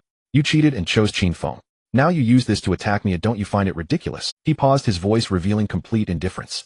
As for whether I can find a girlfriend, and whether I will drag others down, you needn't worry about that. You have this time. Oh, why not think more about how to keep your current boyfriend? After all, he can check on me, and he can check on others too, can't he? You? Su Qingqian was momentarily speechless, caught off guard by Lin Yutang's calm demeanor and his counterattack. Is there anything else? If not, I'll hang up, Lin Yutang said, disinterested in further entanglement with her. Also, don't call me again. I will block your number later. I wish you and Qin Feng to be locked down together. After saying that, without waiting for Su Qingqian to respond, he decisively hung up the phone. The surroundings instantly became quiet. The evening breeze blew, bringing a hint of coolness. Lin Yutang watched the phone screen darken, the last remnants of turmoil caused by this relationship completely settling down. It turns out that fully seeing through a person and having one's heart die can happen so quickly. His previous thoughts of making her feel guilty now seemed utterly superfluous and childish. Such a person will never feel they are at fault. They will only blame all problems on others, especially blaming it on being poor. How quickly they turn their back on someone.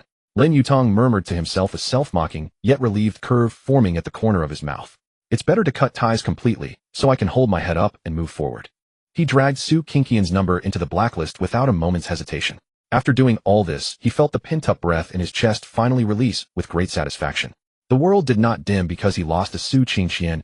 Instead, it became clearer and more open because he had shed a... What a joke! Cursing me for not having a girlfriend. I have a system to help with that. As long as I want, I can be a fish pond owner. What does a lousy fish like you count for? Lin Yutang turned and walked into the dormitory where his roommates were engrossed in gaming, the clatter of keyboards incessant. Yutang, you're back. Wang Yipeng called out without turning his head, his eyes fixed on the screen. Come check out my epic moves. Lin Yutang leaned in for a look. On the screen, Wang Yipeng's character was being ganged up on by 3 enemies, health bar plummeting on the verge of defeat. Epic, he nodded earnestly. Epic like feeding the enemy. Get lost. The dormitory erupted in laughter. Lin Yutang sat down at his desk, pulled out his phone, and opened Alipay, staring at the balance of over 1,000,000. The numbers were calm, but his heart raced. This was the first time in his life he had so much money. Soon the dormitory quieted down as Wang Yipeng's game character. After a while, Wang Yipeng suddenly called out anxiously, Yutang, something's wrong. Lin Yutang was startled. What happened? Check. Wang Yipeng handed over his phone, his expression grim. On the screen was a post with a glaring title: The Rise and Fall of a Fake Rich Second Generation, a Poor Boy's Deception for Love, His Real Family, a Trap. The post detailed Lin Yutang's family situation, his father's gambling debts, his mother's illness, and even photos of him working part-time as a waiter in a restaurant. The author claimed to be an insider, saying Lin Yutang had taken out high-interest loans to pose as a rich second generation to win back his ex-girlfriend Su Qingqian, while his family was actually destitute. The post had already garnered hundreds of replies. The comment section, buzzing, "Oh my god, his family. He looks so pitiful." The pitiful always have something hateful about them, pretending to be rich to deceive. He deserves to be dumped. I hate these people who put on a brave front. I heard he's also chasing Qin Yue. How shameless, trying to trick the next one. Qin Yue, freshman, run, don't fall for it. Lin Yutang's brow furrowed deeper. He didn't need to guess, this was definitely Qin Feng's doing. The only people he had offended were Qin Feng and Su Qingqian, and Qin Feng had the means to investigate him. "Yutang, you okay?" Wang Yipeng asked, cautiously, afraid he might do something drastic. Lin Yutang handed the phone back. "That bastard Qin Feng must be behind this." Yang Zihue fumed. "Want me to ask the admin to delete the post? I know the forum moderator." "Deleting it won't help, everyone's already seen it," Lin Yutang said calmly. "And besides, what he said is true. That dog Qin Feng." Wang Yipeng slammed his fist on the desk. "I curse him to never have seasoning packets with his instant noodles." Yang Zihue adjusted his glasses. "Yutang, what's your next move? Qin Feng won't let this go." Lin Yutang sat on his bed silent for a moment. He knew Yang Zihue was right. Qin Feng, having been pampered since childhood, couldn't stand losing face. After being publicly humiliated on the rooftop yesterday, he retaliated today. Just as he was thinking, his phone rang. The caller ID showed Qin Yue. Lin Yutang paused, then answered, "Hello. Lin Yutang, are you okay?" Qin Yue's voice carried a note of concern. "I saw the forum post. How can they say such things?" A warmth spread through Lin Yutang's heart. "I'm fine," he said calmly, even with a hint of a smile in his tone. "Their words can't hurt me." "That's good." There was a pause on the other end, as if she was hesitating. "Are you free at 8 tonight?" Lin Yutang was taken aback. "I am." "Then, how about we grab some coffee at Dongli Cafe?" Qin Yue's voice sounded a bit nervous. Lin Yutang's heart skipped a beat. Qin Yue was asking him out. "This?" "Sure," he said, trying to keep his voice steady. After hanging up, Lin Yutang found Wang Yipeng and Yang Zihue staring at him with knowing looks. "Qin Yue." Wang Yipeng raised an eyebrow. "Yeah. Asked you for coffee." "Yeah. Alone." "Yeah." "Whoa." Wang Yipeng slapped his thigh. "Yutang, you're something. Just got dumped, and already a new prospect is coming to you." "What new prospect?"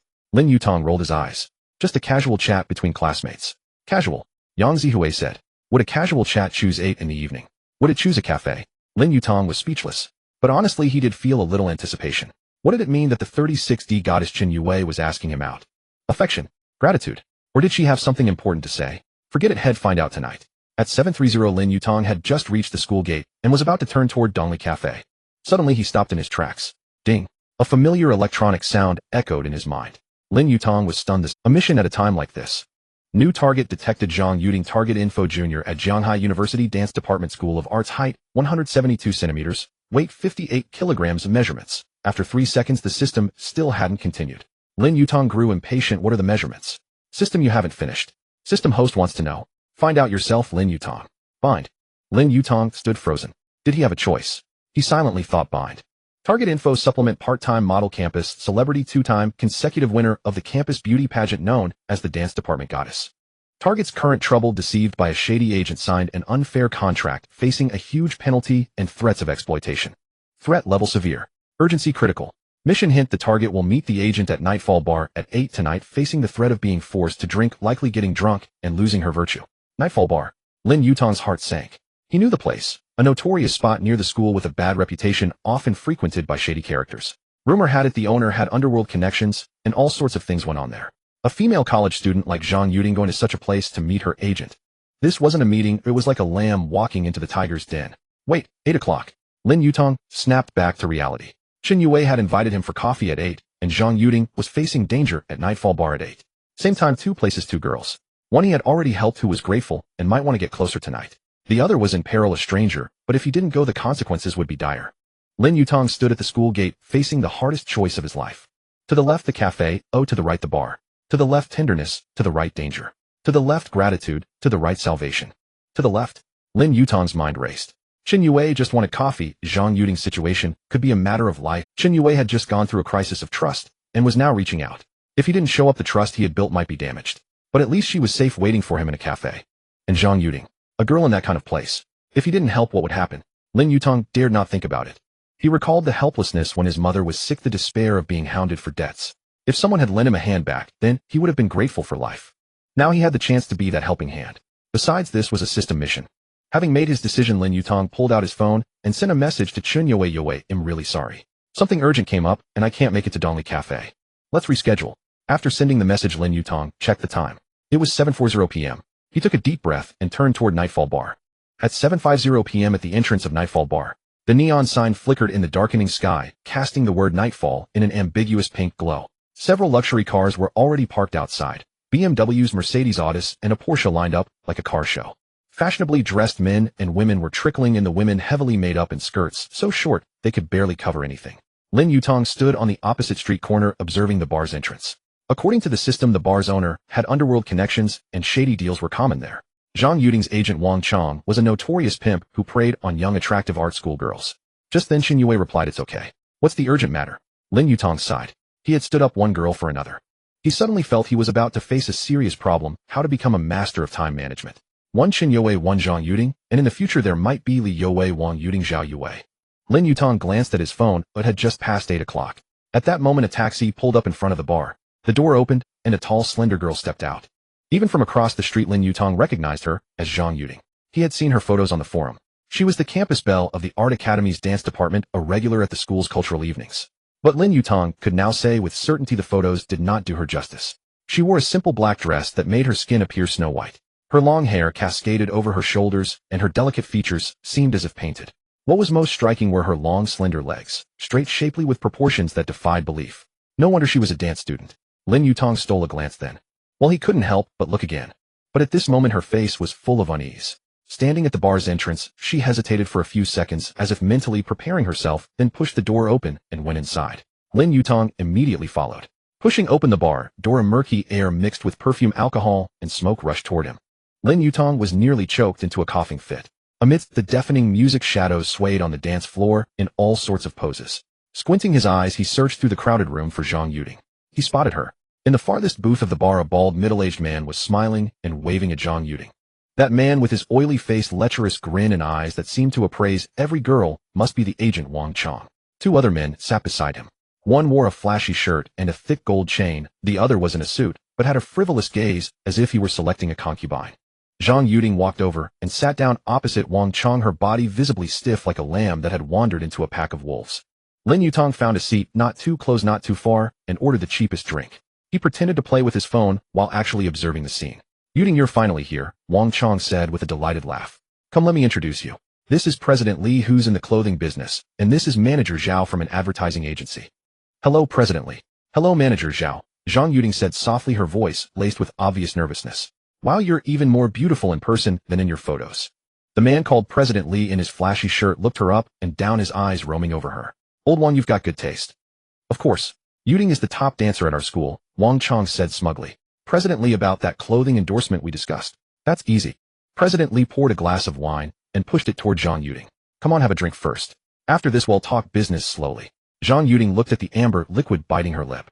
"President Li, I don't drink." "You can learn," Manager Zhao interjected. "In this line of work, how can you not drink? There will be plenty of socializing ahead." Exactly. Wang Chong also urged her. "Yutang, President Li is a major client. Just have a few drinks with him and the endorsement deal is as good as done." Zhang Yutang's hand trembled slightly. She picked up the glass, hesitating. Lin Yutang saw this and knew he couldn't wait any longer. He stood up and walked toward the booth. "What a coincidence you're here too." Zhang Yutang turned her head, saw Lin Yutang, and froze. She didn't know him. But then she thought it was normal for him to recognize her given her fame as the campus belle. Wang Chong frowned. "And you are?" "I'm Yutang's classmate," Lin Yutang said naturally, sitting down beside her. "Yutang, didn't you say you had rehearsal tonight? What are you doing here?" Zhang Yutang was startled for a moment, then realized he seemed to be helping her. Quick on the uptake, she immediately played along. I have some business." "What are you doing here?" "I came with a friend," Lin Yutang said, glancing at the glasses on the table with exaggerated surprise. "Oh, drinking. Aren't you allergic to alcohol? Last time you took a sip you ended up in the hospital, remember? Your face swelled up like a pig's head. Zhang Yutang was now certain he was helping her, and quickly nodded. "Right, I'm allergic?" "President Li, I'm sorry, I really can't drink." President Li's face darkened. "Old Wang, what's going on here?" Wang Chong glared at Lin Yutang. "Classmate, we're discussing serious business here. Could you excuse us?" "Serious business?" Lin Yutang laughed. "Does serious business involve plying a girl with alcohol?" "Agent Wang, that doesn't seem like the right way to do things." "You..." Wang Chong slammed the table and stood up. "Kid, I suggest you mind your own business." "And what if I insist on meddling?" Lin Yutang also stood up, his face as calm as an old dog's, but inside, he was panicking like crazy as this was his first time handling such a situation. The atmosphere instantly became tense. President Li and Manager Zhao exchanged a glance, and Manager Zhao spoke, his tone laced with threat. "Young man, do you know who we are?" Lin Yutang said calmly. "I don't care who you are. I only know that forcing a girl to drink is wrong." "Forcing?"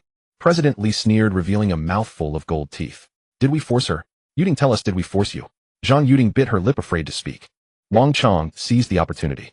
Yutang, think carefully. If this endorsement deal falls through today, you can forget about making it in this circle. And don't forget the contract you just signed today. The penalty is 300,000. Can you afford that? 300,000 in penalties. Lin Yutang's heart sank. Let me see the contract, he said. Why should I show you? Wang Chong looked at him warily. I'm a law student. Lin Yutang bluffed. If there's something wrong with the contract, I can help Yutang protect her rights. Protect her rights? President Li laughed. Kid, my company's legal team could buy 100 poor students like you.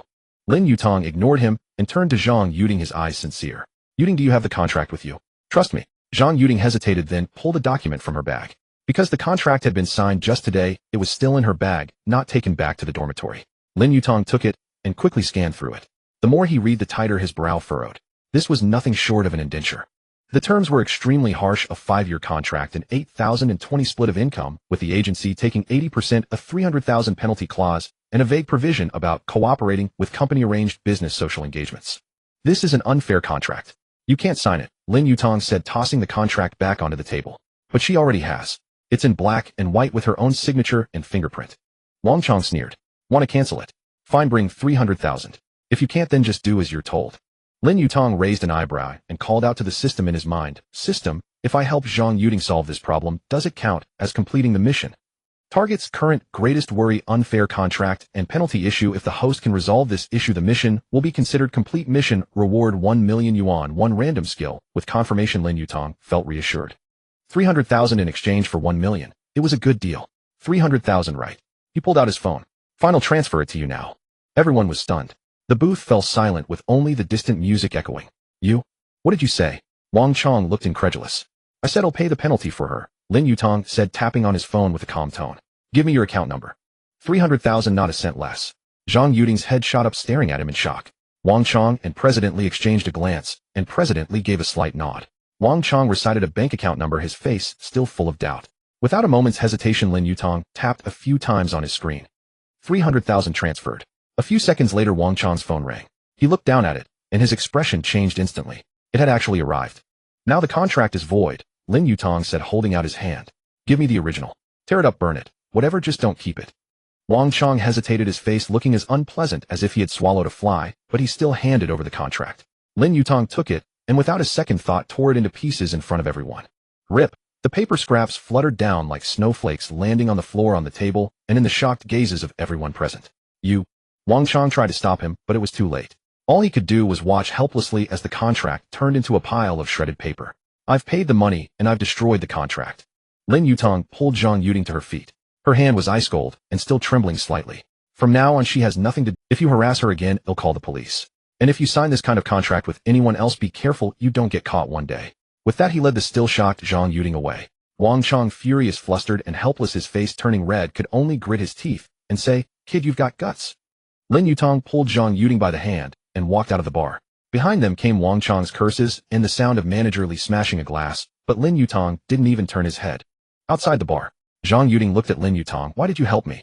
We don't even know each other. She had nearly given in, nearly walked down that road of no return, and it was a boy she didn't know who had helped her. Just stepping in when I saw injustice. Lin Yutang released her hand. Go back. Don't come to gatherings like this anymore. 9 out of 10 are traps, and the last one is a chain of traps. But that 300,000. Zhang Yutang's voice choked. I don't know when I can pay you back.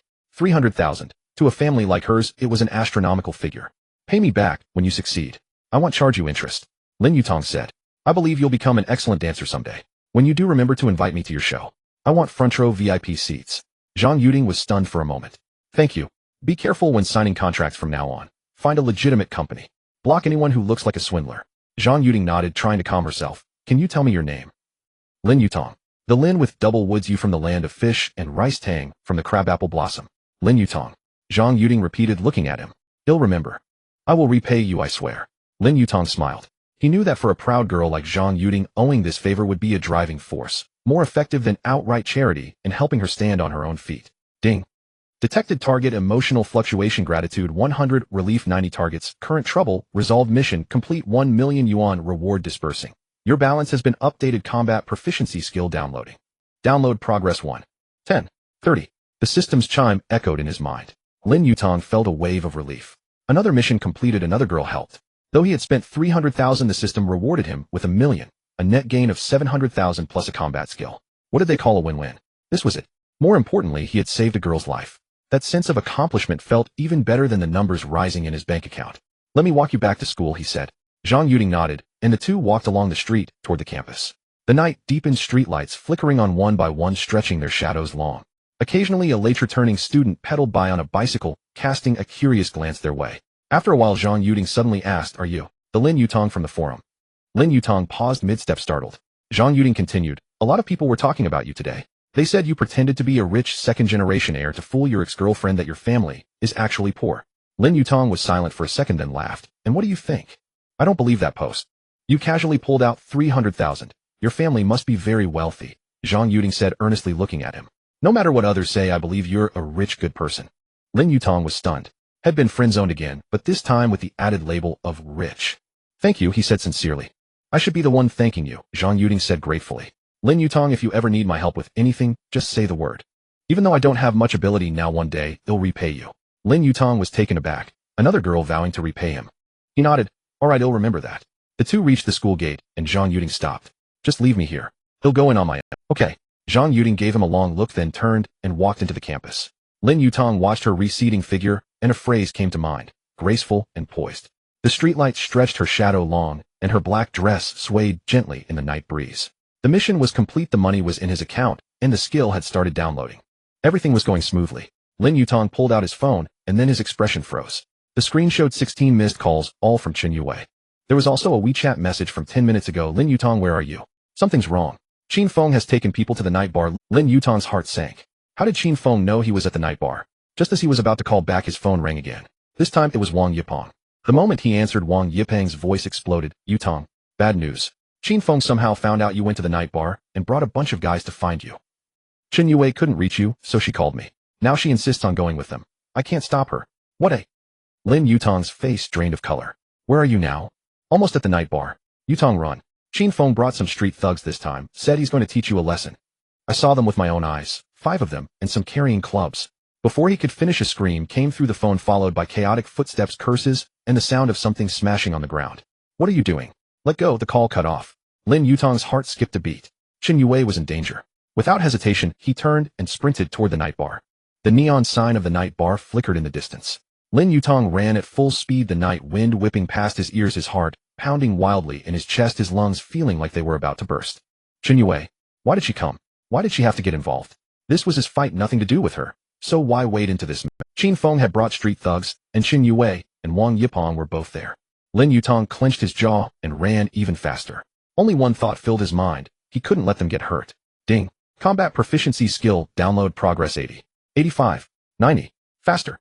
Even faster. At the entrance of the night bar, chaos reigned. The neon sign flickered erratically, casting shifting light and shadow over everyone's faces. Qin Feng and 5 thugs formed a circle, trapping Wang Yipeng, Yang Zihue, and Qin Yue in the middle. Wang Yipeng had been knocked to the ground, blood streaming from his nose, his face bruised and swollen, but he still clung desperately to a thug's leg, refusing to let go. Yang Zihue stood in front of him, one lens of his glasses shattered, the piece nowhere to be found. He spread his arms like a mother hen, shielding her chick, protecting Qin Yue behind him, though he himself was trembling with fear. "Qin Feng, are you insane?" Qin Yue's voice quivered, but she fought to stay calm. "This is near the school. If you dare start a fight, the police will be here any minute. I've already called them." Qin Feng sneered and reached out to grab her. "Qin Yue, you're defending that liar." Qin Yue dodged his hand, glaring at him. "Lin Yutang is not a liar. You're the petty one, leaking someone's private information and now bringing street thugs to attack students. Have you no shame?" Qin Feng's face darkened, his eyes turning sinister. "Fine. Today I'll show you what happens when you cross Qin Feng." He signaled the thugs to act. A thug with bleached hair stepped forward and shoved Yang Zihue hard. Yang Zihue staggered back, nearly falling. The bleached-haired thug reached for Qin Yue, a leering, arrogant grin on his face. "Little sister, how about you come with big brother?" Just then, "Stop!" A sharp shout rang out from across the street. Everyone turned to see Lin Yutang standing under a street lamp, panting heavily, beads of sweat glistening on his forehead in the light. "Yutang, run!" Wang Yipeng struggled to get up, but was shoved back down. Qin Yue's eyes lit up at the sight of Lin Yutang, then instantly shifted to extreme panic. "Lin Yutang, don't come over. They outnumber you." Lin Yutang didn't listen. He walked forward step by step, his gait steady, as if he didn't see the thugs at all. Qin Feng laughed, his smile dripping with smugness and mockery. "Oh, the hero comes to rescue the damsel. Perfect, saves me the trouble of finding you." Lin Yutang ignored him first, checking on Wang Yipeng and Yang Zihui's injuries. Fatty's face was bloody and Yang Zihui's glasses were shattered, but they seemed okay. Then he looked at Chen Yue. Are you alright? Chen Yue shook her head, her voice choked with emotion. You're okay. I thought you. Why didn't you answer your phone? My phone was on silent. Lin Yutang explained briefly, then turned to Qin Feng. Qin Feng, this is between us. They have let them go. They'll stay. Whatever you want, take it out on me. Oh, playing the loyal friend. Qin Feng clapped sarcastically. Fine, let them go. But, he paused, his smile turning sinister and lecherous, his gaze sweeping over Chen Yue. Chen Yue stays. After all, she's your most important person, isn't she? I saw on the forum that you've been getting pretty close lately. Let her stay, and watch how you play the hero. The thugs burst into jeering laughter dripping with malice. Qin Feng, I'm warning you. Lin Yutang's eyes turned icy cold. Don't touch her. Warning me. Qin Feng stepped forward, his breath reeking of alcohol. Who do you think you are to warn me? Lin Yutang, today I'll show you what happens when you cross Qin Feng at Zhanghai University. Before he finished speaking, he threw a sudden fierce punch at Lin Yutang's face. The punch was swift and brutal, carrying all the pent-up anger and humiliation he had stored for so long. Wang Yipeng closed his eyes, unable to watch. Chen Yue screamed, no. Yet, the fist stopped midair. As if someone had pressed pause, it hung there motionless. Lin Yutang had caught his wrist firmly. Ding. Combat proficiency skill download complete. The system's chime had barely faded when a surge of unfamiliar muscle memory flooded Lin Yutang's body. Grappling, blocking, countering, joint locks, vital point strikes. As if he had been training in martial arts since the age of 3, these techniques had become part of his blood, etched into his very instincts. Qin Feng was stunned. He tried to pull his hand back, but Lin Yutang's grip was like an iron vice, unyielding. He strained and strained harder, his face turning red, but his hand wouldn't budge an inch. You? Lin Yutang twisted his wrist sharply. Oh. Qin Feng screamed in agony as his arm was twisted behind his back, and he was slammed face first onto the ground. His cheek pressed against the cold concrete, pain twisting his features. It all happened so fast, like a scene from a movie. By the time the thugs reacted, Qin Feng was already on the ground howling. Lin Yutang said coldly, You've messed with the wrong person. What the hell? The blonde youth exclaimed, his eyes wide. What's going on? What are you bastards waiting for? Get him! Qin Feng roared from where he lay on the ground. The 5 thugs exchanged glances and charged forward together. Lin Yutang released Qin Feng and stepped forward to meet them. What happened next would be etched into the memories of everyone present for the rest of their lives. The first thug to reach him threw a punch. Lin Yutang sidestepped the blow, grabbed the man's arm, and with a swift pull and push sent him flying like a broken kite. The thug crashed into a lamppost, slid down to the ground, and sat there with stars swirling in his vision. The second thug swung a kick at him. Lin Yutang stepped forward instead of retreating, driving his knee into the man's inner thigh. With a pained shriek, the thug hopped backward on one leg, completely off balance, and was sent tumbling into a roadside bush with a casual shove from Lin Yutang. The third thug raised a wooden club and swung it down with vicious intent. Lin Yutang raised his arm to block, but instead of meeting the blow he deflected the club's momentum with a smooth redirection. Twisting his wrist, he wrenched the weapon from the thug's grasp, and in one fluid motion struck him in the back of the knee. The man's leg buckled, and he dropped to his knees. The fourth and fifth thugs attacked together. Lin Yutang stepped forward, dodging the first punch, driving his elbow into the second man's stomach, and then executing a flawless shoulder throw to send the first attacker flying. His movements were a seamless, unbroken flow. In less than a minute, all 5 thugs were down. Some writhed on the ground, clutching their legs, others curled up, clutching their stomachs, and one lay motionless in the bush, as if playing dead. Lin Yutang stood amidst the scattered corpses, not even breathing hard. Silence fell over the scene. The only sounds were the faint hum of the neon sign overhead, and the terrified, ragged gasps of Qin Feng still sprawled on the ground. Wang Yipeng couldn't help but blurt out a curse. What the hell? Yang Zihue rubbed his eyes, wondering if his shattered glasses had caused him to hallucinate. Is that Lin Yutang? Chen Yue stared blankly at the figure before her, shock mingling with an indescribable light in her eyes. Even Lin Yutang himself felt a bit dazed. He looked down at his own hands, then at the groaning thugs scattered around him, and frantically called out to the system in his mind. System, this is the basic level of combat proficiency. You call this basic? System, yes. Basic combat proficiency is equivalent to the skill level of a professional bodyguard. Lin Yutang, then what about intermediate? System, special forces level. Lin Yutang, and advanced. System, the level of a protagonist in a martial arts novel. Lin Yutang. He suddenly realized that his understanding of the system had been far too shallow. Even passers-by stopped to stare in disbelief at what had just happened. Lin Yutang stood under the streetlight, breathing slightly. Not from exhaustion, but from sheer exhilaration. He looked down at his hands, unable to believe they had just taken down 6 men. The combat proficiency skill was simply too overpowering. He felt as if a martial arts grandmaster, one who had fully opened his meridians, now resided within his body. System, it's just the basic level. Stay calm. Lin Yutang, stay calm. I almost feel like I've time traveled and become Ip Man. System, Ip Man could take on 10. You only handled 6. Keep working hard. Lin Yutang. He walked over to Qin Feng and crouched down. Qin Feng lay on the ground staring at him in terror. He tried to crawl backward, but his arm was still too painful to lift. Qin Feng, Lin Yutang called his name calmly. Don't come near me. Qin Feng's voice trembled though his mouth remained defiant. Lin Yutang, you dare touch me. My F.A. Before he could finish, Lin Yutang drove a fist into his stomach. Ugh. Qin Feng doubled over like a shrimp, his stomach churning violently as saliva uncontrollably dripped from his mouth. Lin Yutang didn't stop. He grabbed Qin Feng by the hair, lifting his face off the ground, and punched him squarely on the cheekbone. The dull, crisp sound of bone meeting bone echoed. Before Qin Feng could even scream, his vision went dark. The third punch landed on his nose. Blood instantly gushed out, splattering across Lin Yutang's knuckles. Qin Feng collapsed back to the ground, convulsing and coughing up bloody foam, his face a mess of tears, snot, and blood. He tried to beg for mercy, opening and closing his mouth, but only incoherent sobs came out. With an expressionless face, Lin Yutang grabbed him by the hair and yanked him upright, forcing him to his knees. You're insane. Qin Feng's voice was shaking. My dad will. Lin Yutang didn't let him finish. His lower lip split against his teeth, blood streaming down his chin. Qin Feng finally dared not speak. Lin Yutang stood up and kicked him in the chest. Qin Feng fell backward, his head hitting the ground with a thud, his body collapsing like a pile of mud. Lin Yutang crouched down again, placed his foot on Qin Feng's face, and slowly ground it in. The streetlight cast Lin Yutang's face in shadow, making his expression unreadable. Only his eyes gleamed terrifyingly bright. Yutang, that's enough. Wang Yipeng's voice was weak with caution. If you keep going, you'll kill him. Lin Yutang paused for a moment, then looked down at Qin Feng with an impassive face. Beating you up is too easy for you. Everything you've done, I'll pay you back bit by bit the right way. Qin Feng lay on his back, his face covered in blood, his eyes swollen into mere slits. The thugs scrambled to their feet in fear, helping Qin Feng up and dragging him away. The group limped off and disappeared around the street corner. Lin Yutang shook the blood off his hands and turned to walk toward Qin Yue. I'm sorry for dragging you all into this. Qin Yue shook her head. I'm just glad you're okay. That was incredible. Wang Yipeng held his nose as he got up.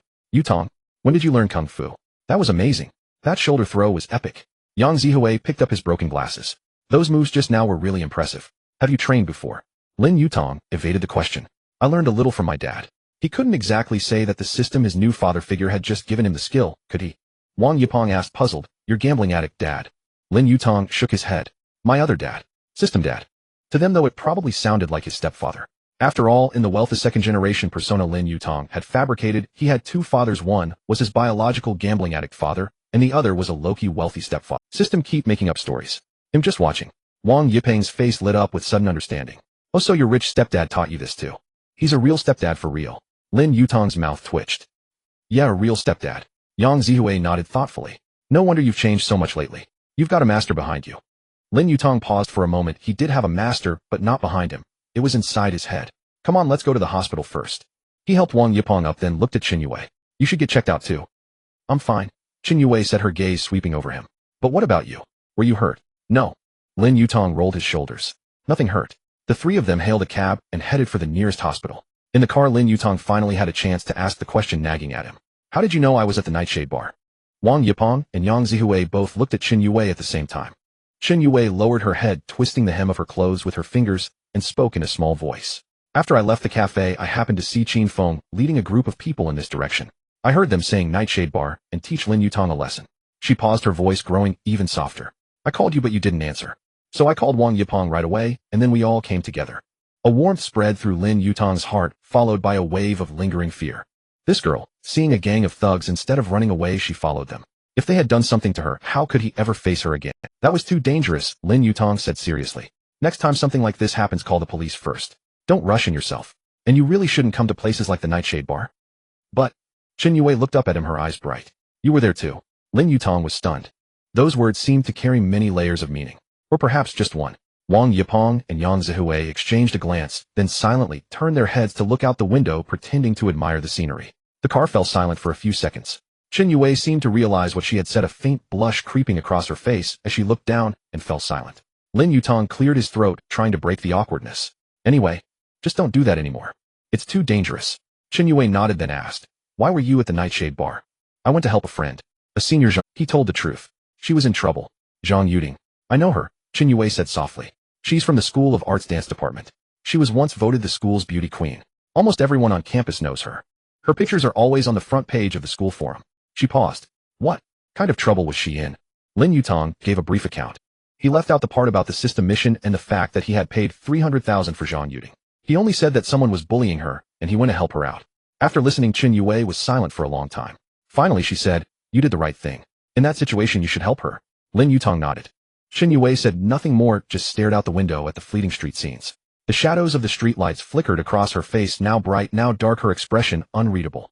At the hospital, they registered, got examined, and had their wounds treated. Wang Yipeng's nose was only slightly fractured. The doctor stuffed 2 cotton balls up his nostrils and put a bandage on it, making him look like a comical polar bear. Yang Zihui's glasses were completely destroyed. He got a temporary new pair with frames much larger than the old ones, giving him an air of a stern school disciplinarian. Qin Yui's checkup showed she was perfectly fine with only a few scrapes on her hand that were disinfected and required no further treatment. Lin Yutang sat on a bench in the emergency room hallway watching his 3 friends bustle about his heart, a mix of emotions. Wang Yipeng walked out and plopped down beside him, the bandage on his nose stretching into a grin. "What's up? So touched you? Get lost." Lin Yutang laughed and cursed.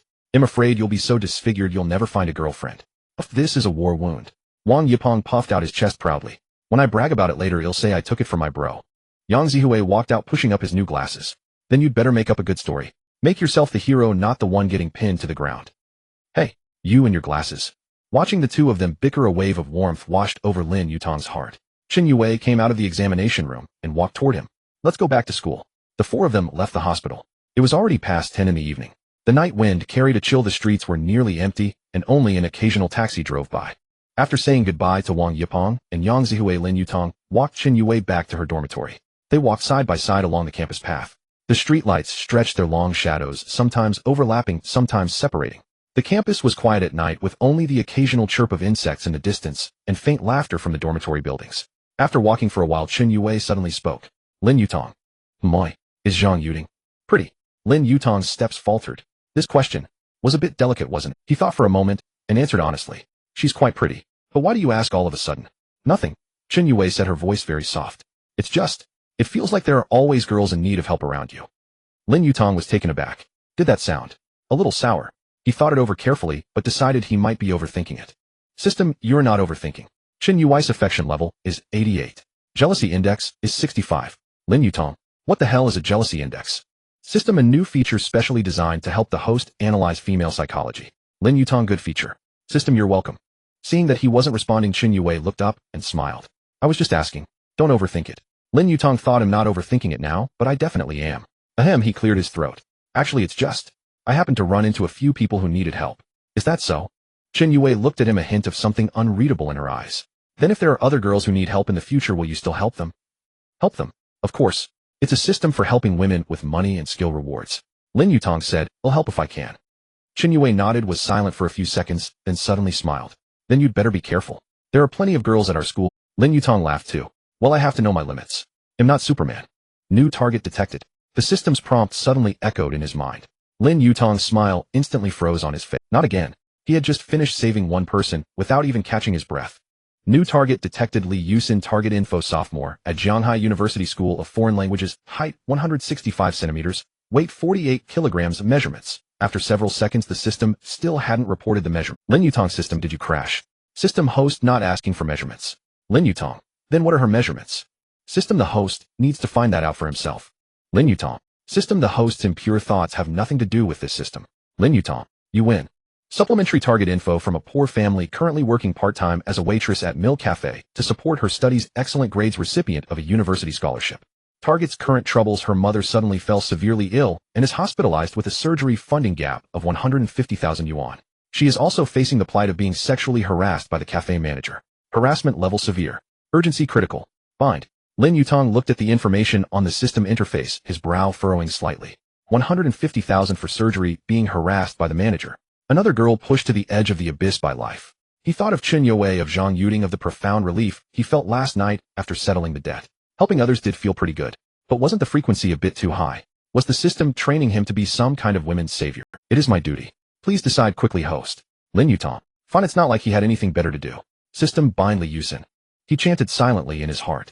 Binding successful. Target Li Yusin. Current task: alleviate Li Yusin's worries. Task: reward 1 million yuan. 1 random skill task. Hint: the target gets off work at 9 p.m. tomorrow. The manager, under the pretense of discussing a raise, has asked her to meet in the warehouse where he intends to assault her.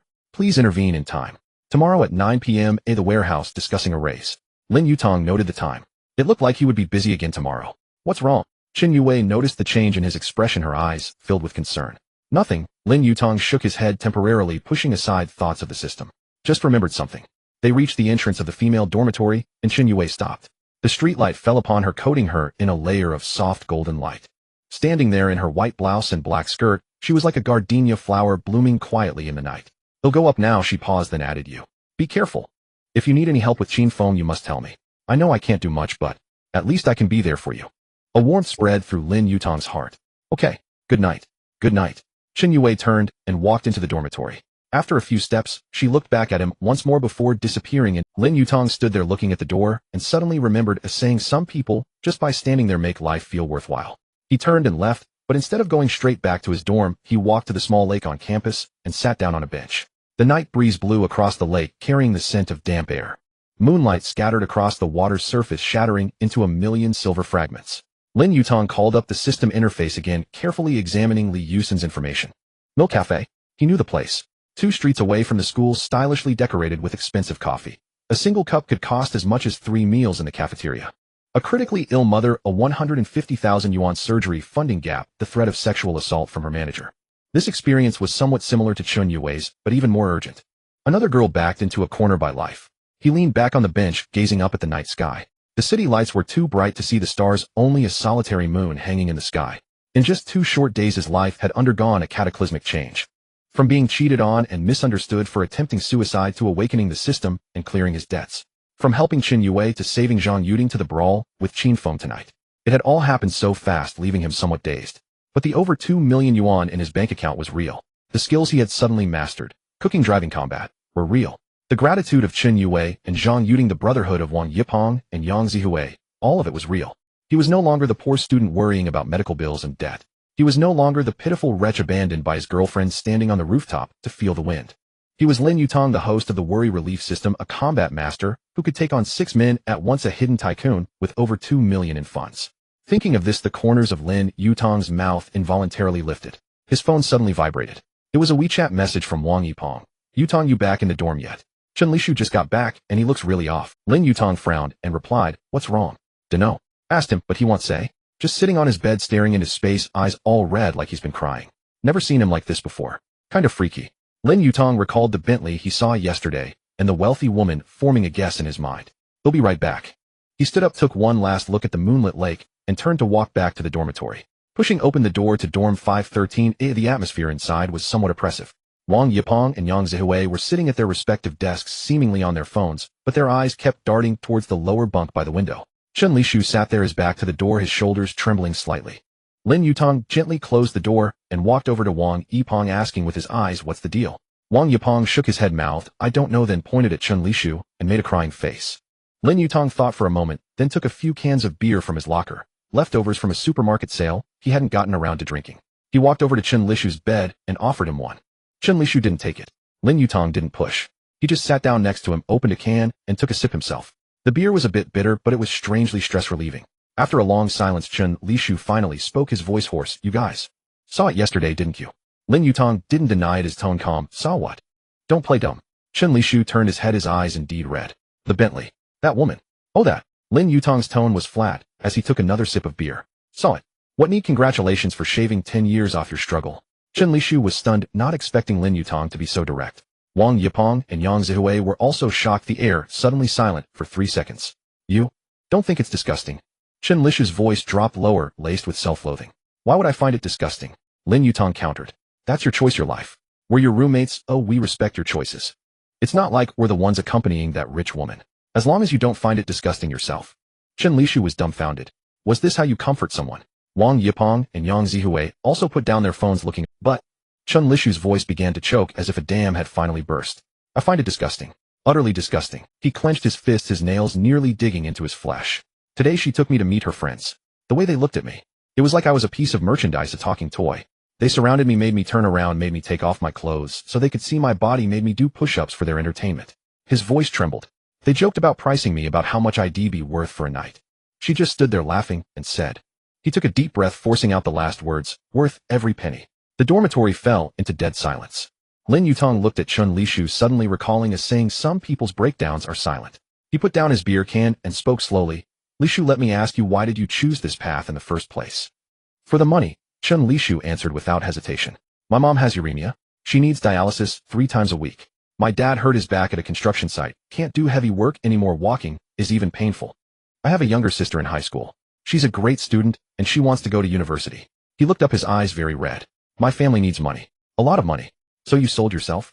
Yang Zihui couldn't help asking, his tone devoid of mockery, filled only with pity. What else was I supposed to do? Chen Lishu let out a bitter laugh, a smile uglier than tears. Get a job. Make 2 or 3,000 a month. What's that good for? Enough to cover my mom's dialysis for a month. No. Borrow from loan sharks. The interest compounds, you'd never pay it back in a lifetime. One of my dad's co-workers was driven to suicide by loan sharks. He looked at Lin Yutang, a shared bitterness in his eyes. Yutang, your family was in a tough spot too. You should understand how I feel. When your loved one is lying in a hospital bed and the doctor is urging you to pay the bill, dignity, pride, it's all bullshit. I just want my mom to live. Even if I have to beg on my knees, even if I have to. He couldn't go on. Lin Yutang was silent. Yes, he understood. He understood all too well. When his own mother was lying in the hospital bed and they couldn't scrape together the dialysis fees, he too had thought of desperate measures. Loan sharks selling a kidney. If not for the system appearing when it did, where would he be now? Would he have ended up on the same path as Chen Lishu? He didn't know. He truly didn't know. Lishu, Lin Yutang put down his beer can. If there was a chance for you to cure your mom's illness and keep your dignity, what would you choose, eh? Chen Lishu smiled bitterly, a smile full of despair. Where would I find such a chance? Yutang, don't comfort me. I chose this path. I have to walk it to the end, even if I have to crawl. Even if it makes me sick, I have to finish it. I'm serious, Lin Yutang said, his tone calm but firm. I have money. I can lend it to you. Chen Lishu's head snapped up, his eyes wide. What? Wang Yipeng and Yang Zihui were also stunned, both pairs of eyes locking onto Lin Yutang. Yutang, you. Wang Yipeng started, then hesitated, his face full of disbelief. Lin Yutang continued, how much money does your mom's treatment need? The surgery, follow-up care, plus your dad's rehabilitation, your sister's tuition and living expenses. How much in total? Chen Lishu stared at him blankly, his mind short-circuiting.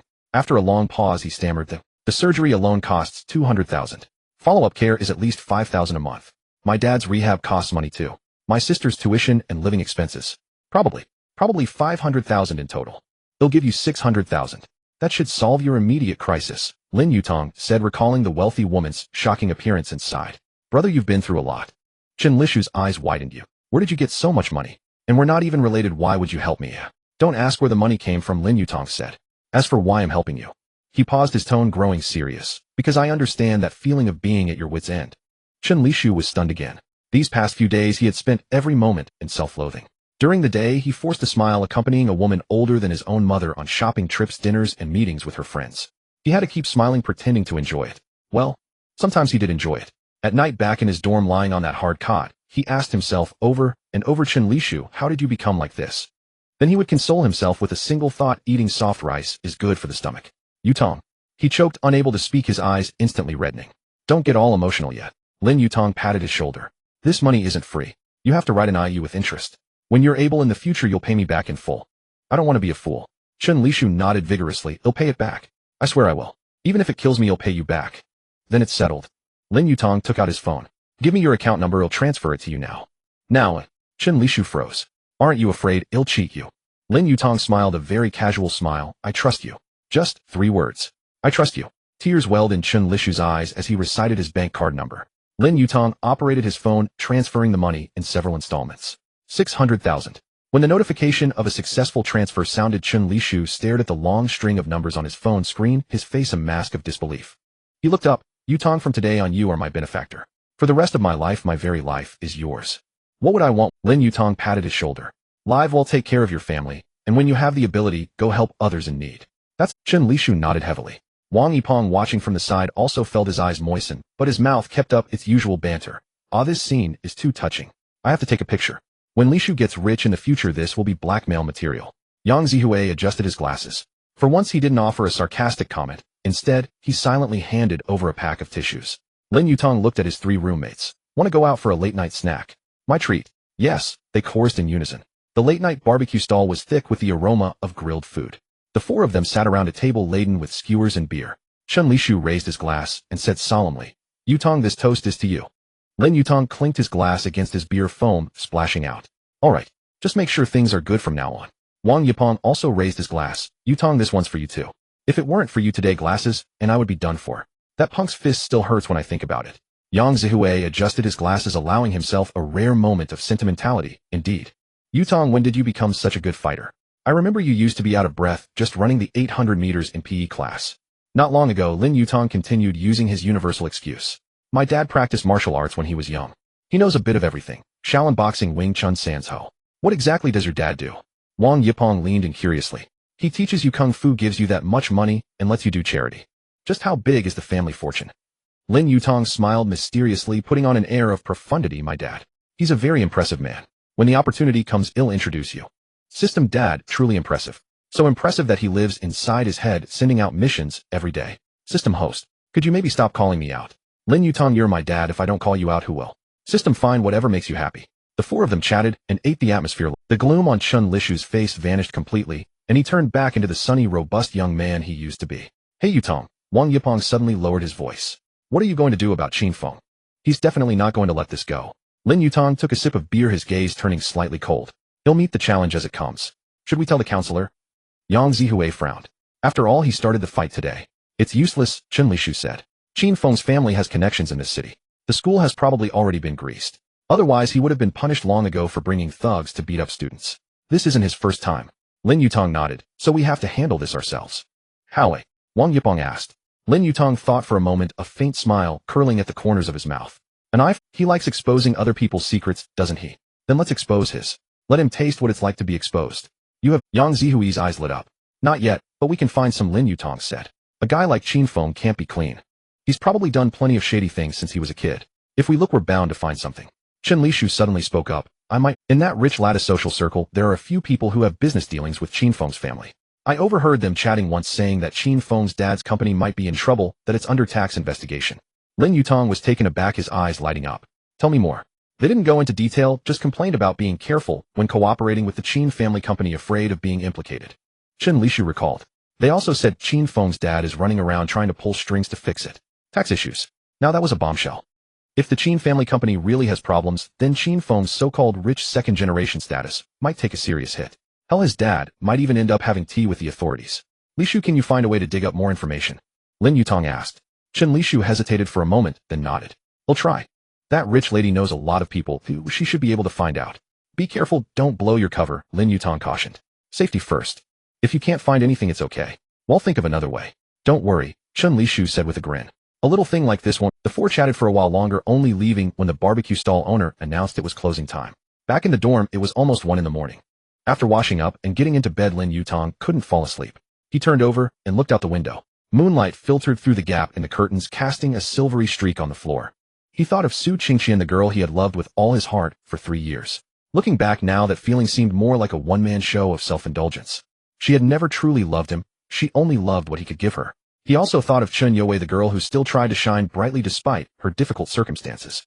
Her strength, her kindness, the sparkle in her eyes when she looked at him.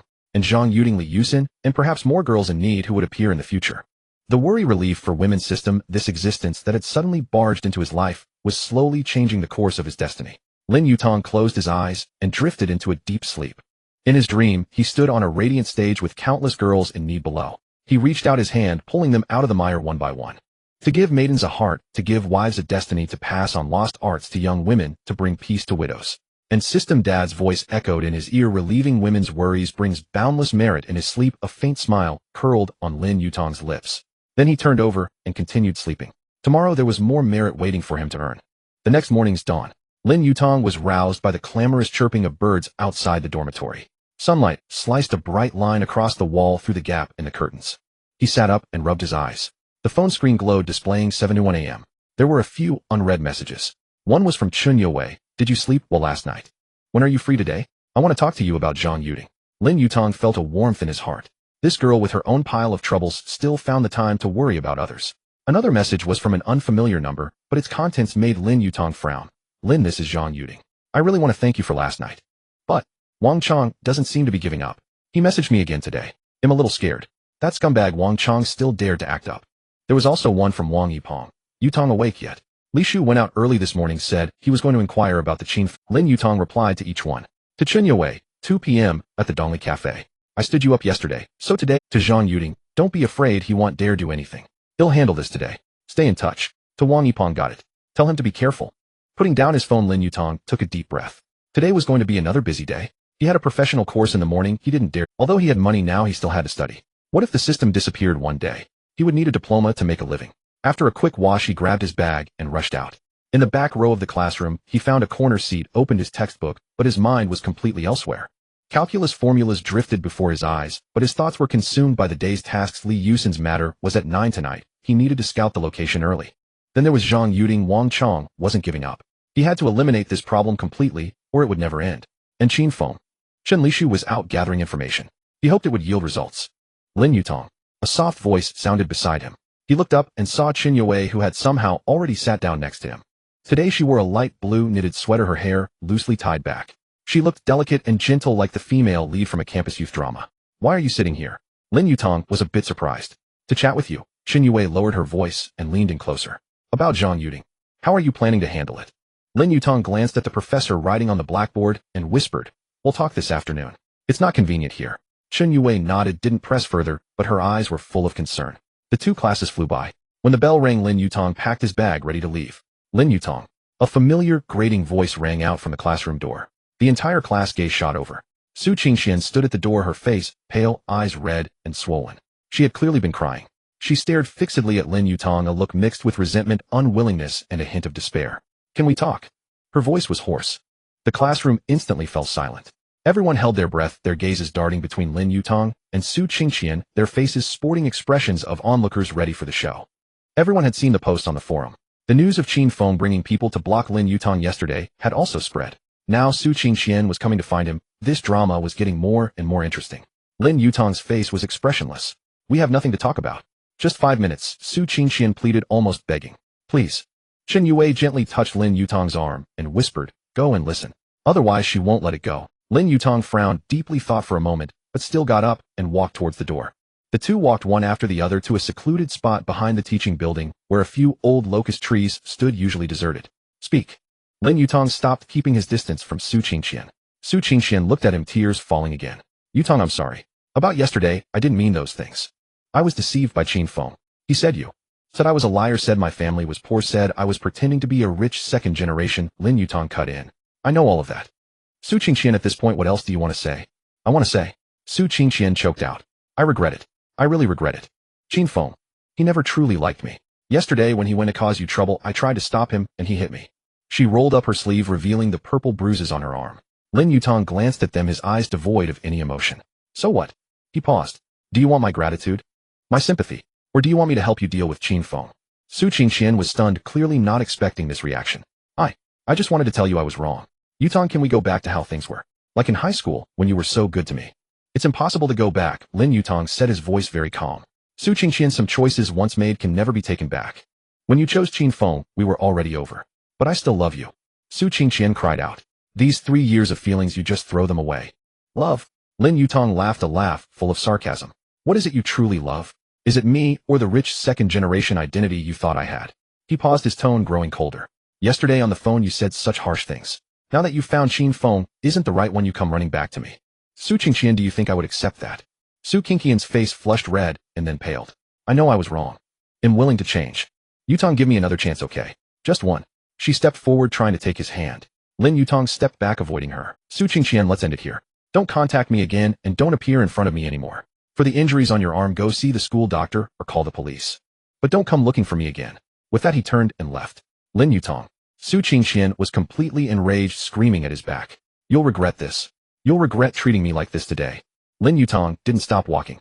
Regret. The only thing he regretted was ever truly loving a girl like this. Back at the classroom, the students had already dispersed. Qin Yue was still waiting by the door. Seeing him return, she immediately came over. Are you okay? She asked with concern.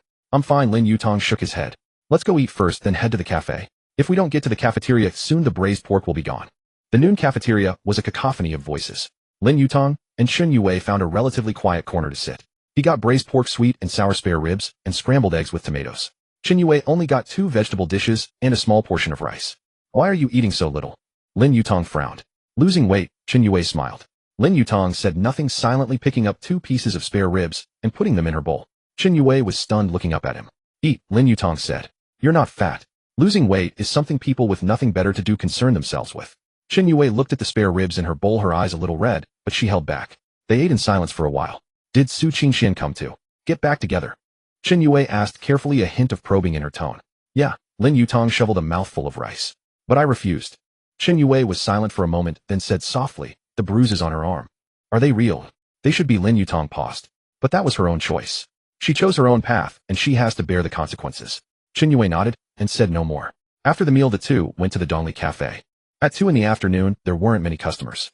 Soft jazz music flowed through the air. Lin Yutang ordered 2 lattes and a tiramisu, and sat down by the window. Chen Yue looked at him. About Zhang Yuding, how are you planning to handle it? Lin Yutang recounted last night's events in detail, including Wang Chang's unfair contract, the 300 yuan penalty, and the threatening message Zhang Yuding had received today. After listening, Chen Yue frowned deeply. This Wang Chang is despicable. But, where did you get so much money to pay her? My dad gave it to me. Lin Yutang used that all-purpose excuse again. He said I should do more good deeds.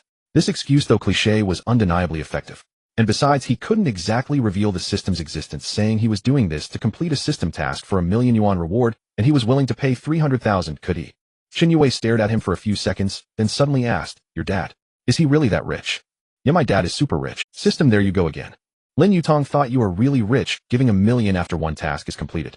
Isn't that rich? System, find the rich landlord's simpleton son. Lin Yutang. But, Chen Yue hesitated, her fingers unconsciously stirring the small spoon in her coffee cup. Lin Yutang paused and asked, what's wrong? Nothing, it's just. Chen Yue weighed her words, her gaze drifting, afraid to meet his eyes. You paid 300,000 for Zhang Yuding, covered my family's medical bills, and said you'd support my brother's education. All of that together is no small sum. Even if your family is wealthy, they wouldn't let you throw money around like this, would they? Lin Yutang chuckled. Then what do you think it's for? Chen Yue hesitated, then whispered, do you like Zhang Yuding? Lin Yutang was taken aback, then burst into laughter. What was going on in this girl's mind? Huh. Well, it was a reasonable thought. Who wouldn't like a beauty like Zhang Yuding? Besides, you're overthinking it, he said, looking at her earnestly. Really? Chen Yue was skeptical. Really? Lin Yutang was solemn, almost ready to raise his hand in a vow. Chen Yue, I know what you're thinking. But I can assure you I don't have those feelings for Zhang Yuding, or for you. At least not yet. Shameless. So it was possible in the future. Chen Yue's cheeks flushed slightly, and she lowered her head to stir her coffee. The spoon spun so fast in her hand, it was almost creating a whirlpool. Then, who do you have those feelings for? She asked softly, her eyes fixed on the coffee cup, not daring to look up. Lin Yutang was stunned. How was he supposed to answer that? Saying you would be too frivolous. Saying I don't know would be too dismissive. Saying the system told me to help, too absurd. As he was racking his brain for a way to dodge the question, Chen Yue looked up with a smile. Just kidding. Let's go, time. Lin Yutang breathed a sigh of relief, yet felt a vague sense of loss. When they returned to the campus, it was already past 4 in the afternoon. The sunlight slanted across the grounds, gilding everything in gold. Students walked in small groups, some carrying books, others holding packages, and a few holding hands with their partners. Lin Yutang escorted Chen Yue to the entrance of her dormitory. I have some things to do tonight, so I can't stay with you. What things, eh? Chen Yue asked, a hint of probing in her eyes. You're not off to help another girl, are you? Lin Yutang smiled wryly. Actually, yes. Chen Yue's expression grew complicated, like she had just bitten into a lemon, but she quickly recovered her smile. Then go ahead. Call me if anything comes up. Okay. And she paused. Don't bring back any more romantic entanglements. Lin Yutang. Why did that sound so strange? Watching Chen Yue disappear into the dormitory, Lin Yutang turned and headed off campus. Li Yusin's matter was set for 9 tonight, but he needed to arrive early at Miley Coffee to scope out the situation. Along the way, he kept replaying Chen Yue's question in his mind. Who do you have those feelings for? What did she mean by that? System, it means she has feelings for you. Lin Yutang. Are you sure? System, affection level 92, jealousy index, data analysis, she likes you. Lin Yutang's heart skipped a beat. Liked him. Chen Yue liked him. That gentle and strong girl who still shone amidst hardship. She liked him. System, yes. And by the way, don't forget tonight's mission. Lin Yutang got it. He took a deep breath, pushing all those chaotic thoughts aside. First, deal with the matter at hand. Miley Coffee was 2 streets away from the school, a 10-minute walk. The shop wasn't large, but it was tastefully decorated in an artistic vintage style. Red brick walls, wooden tables, and chairs, warm yellow lighting, and black and white photographs covering the walls. It was afternoon tea time, and the place was fairly busy, mostly with young couples and students on their laptops. Lin Yutang pushed open the door, and the wind chime above it let out a crisp ring. Welcome, a clear female voice chimed in. Behind the counter, a girl with a ponytail was wiping cups. She looked about 20 with delicate features, but the dark circles under her eyes betrayed her exhaustion. She wore the cafe's uniform, a white shirt and a black apron. This must be Li Yusin. Lin Yutang found a seat by the window and picked up the menu. Li Yusin approached with an order pad. Sir, what would you like to drink? Her voice was soft. As she drew closer, Lin Yutang could see her face clearly. She was indeed quite pretty, but more than that she looked haggard. An Americano, please. Okay, please wait a moment. Li Yusin turned and went back to the counter. Lin Yutang noticed her steps were a bit unsteady, clearly from lack of rest. While waiting for his coffee, he observed the cafe surround. Besides Li Yusin, there was a young male waiter, tall and thin-looking honest. Behind the counter, a bald, middle-aged man was staring at his phone, occasionally glancing up at Li Yusin with a lecherous look. That must be the manager. The coffee arrived quickly. As Li Yusin set down the cup, her hands trembled slightly, nearly spilling it. Sorry, she murmured, flustered, grabbing a napkin to wipe up the spill. It's fine, Lin Yutang said with a gentle smile, trying to appear harmless. You look a bit tired. Are you okay? Li Yusin paused, then quickly shook her head. No, I'm fine. Thanks for asking. She hurried away, returning to her work behind the counter. Lin Yutang sipped his coffee, slowly mulling things over. Li Yusin needed 150,000 for her mother's surgery. That wasn't a problem for him. The problem was the manager. The system indicated he had arranged to meet Li Yusin in the storage room at 9 tonight with malicious intent. Someone like that needed a lesson he'd never forget. Lin Yutang stayed for about half an hour, during which the manager shot Li Yusin several more lewd glances. After finishing his coffee, he paid and left. But he didn't go far. Instead, he found a spot in the convenience store across the street and continued his surveillance. At 10 to 9, the cafe was preparing to close. Through the glass window, Lin Yutang watched Li Yusin and the other waiter clearing tables, wiping down surfaces, arranging chairs. The manager stood behind the counter, glancing at his watch, his expression like he was anticipating something good. At exactly 9, the other waiter clocked out and left. Only Li Yusin and the manager remained in the cafe. Lin Yutang immediately snapped to attention, his eyes fixed on the scene. The manager approached Li Yusin and said something. Li Yusin's expression grew tense. She shook her head repeatedly and stepped back. But the manager seemed insistent, even patting her shoulder with a grin as sleazy as a movie villain's. After a long hesitation, Li Yusin finally followed the manager toward the back of the cafe where the storage room was. Lin Yutang immediately got up, dashed across the street, and slipped into the alley beside the cafe. There was a back door there, usually used for deliveries. He pushed gently. It was unlocked. Quietly, he entered, finding himself in a narrow corridor stacked with cardboard boxes. At the end of the corridor, a light was on and voices drifted out. Manager Wang, I really can't. I still need to go to the hospital to take care of my mom. Came Li Yusin's voice, choked with tears. Yusin, I'm doing this for your own good. The manager said, his voice oily and slick. Your mom's surgery costs 150,000. Where are you going to get that kind of money? If you listen to me and keep me company a few times, the money will come, won't it? No, I don't want to. I can work and earn it slowly. Slowly. The manager sneered. Can your mom wait that long? The doctor said the surgery should be done this week. Li Yusin fell silent. Be a good girl. The manager's voice drew closer. I really like you. If you please me well, I'd be willing to pay not just 150,000, but 200,000. I really can't. Li Yusin's voice grew weaker. Don't be ungrateful. The manager suddenly barked, his true colors showing. Li Yusin, I'm telling you today, you agree whether you like it or not. Manager Wang, please. Please me. Fine, let's see how you beg. If I'm satisfied, everything can be arranged. The sound of a scuffle ensued. Lin Yutang's eyes turned cold, and he dashed forward. The storage room door was half open. He kicked it open. Bang! The door slammed against the wall with a deafening crash. Inside, the manager was gripping Li Yusin's wrist with one hand while the other tugged at her clothes. Li Yusin struggled desperately, tears streaming down her face. Stop!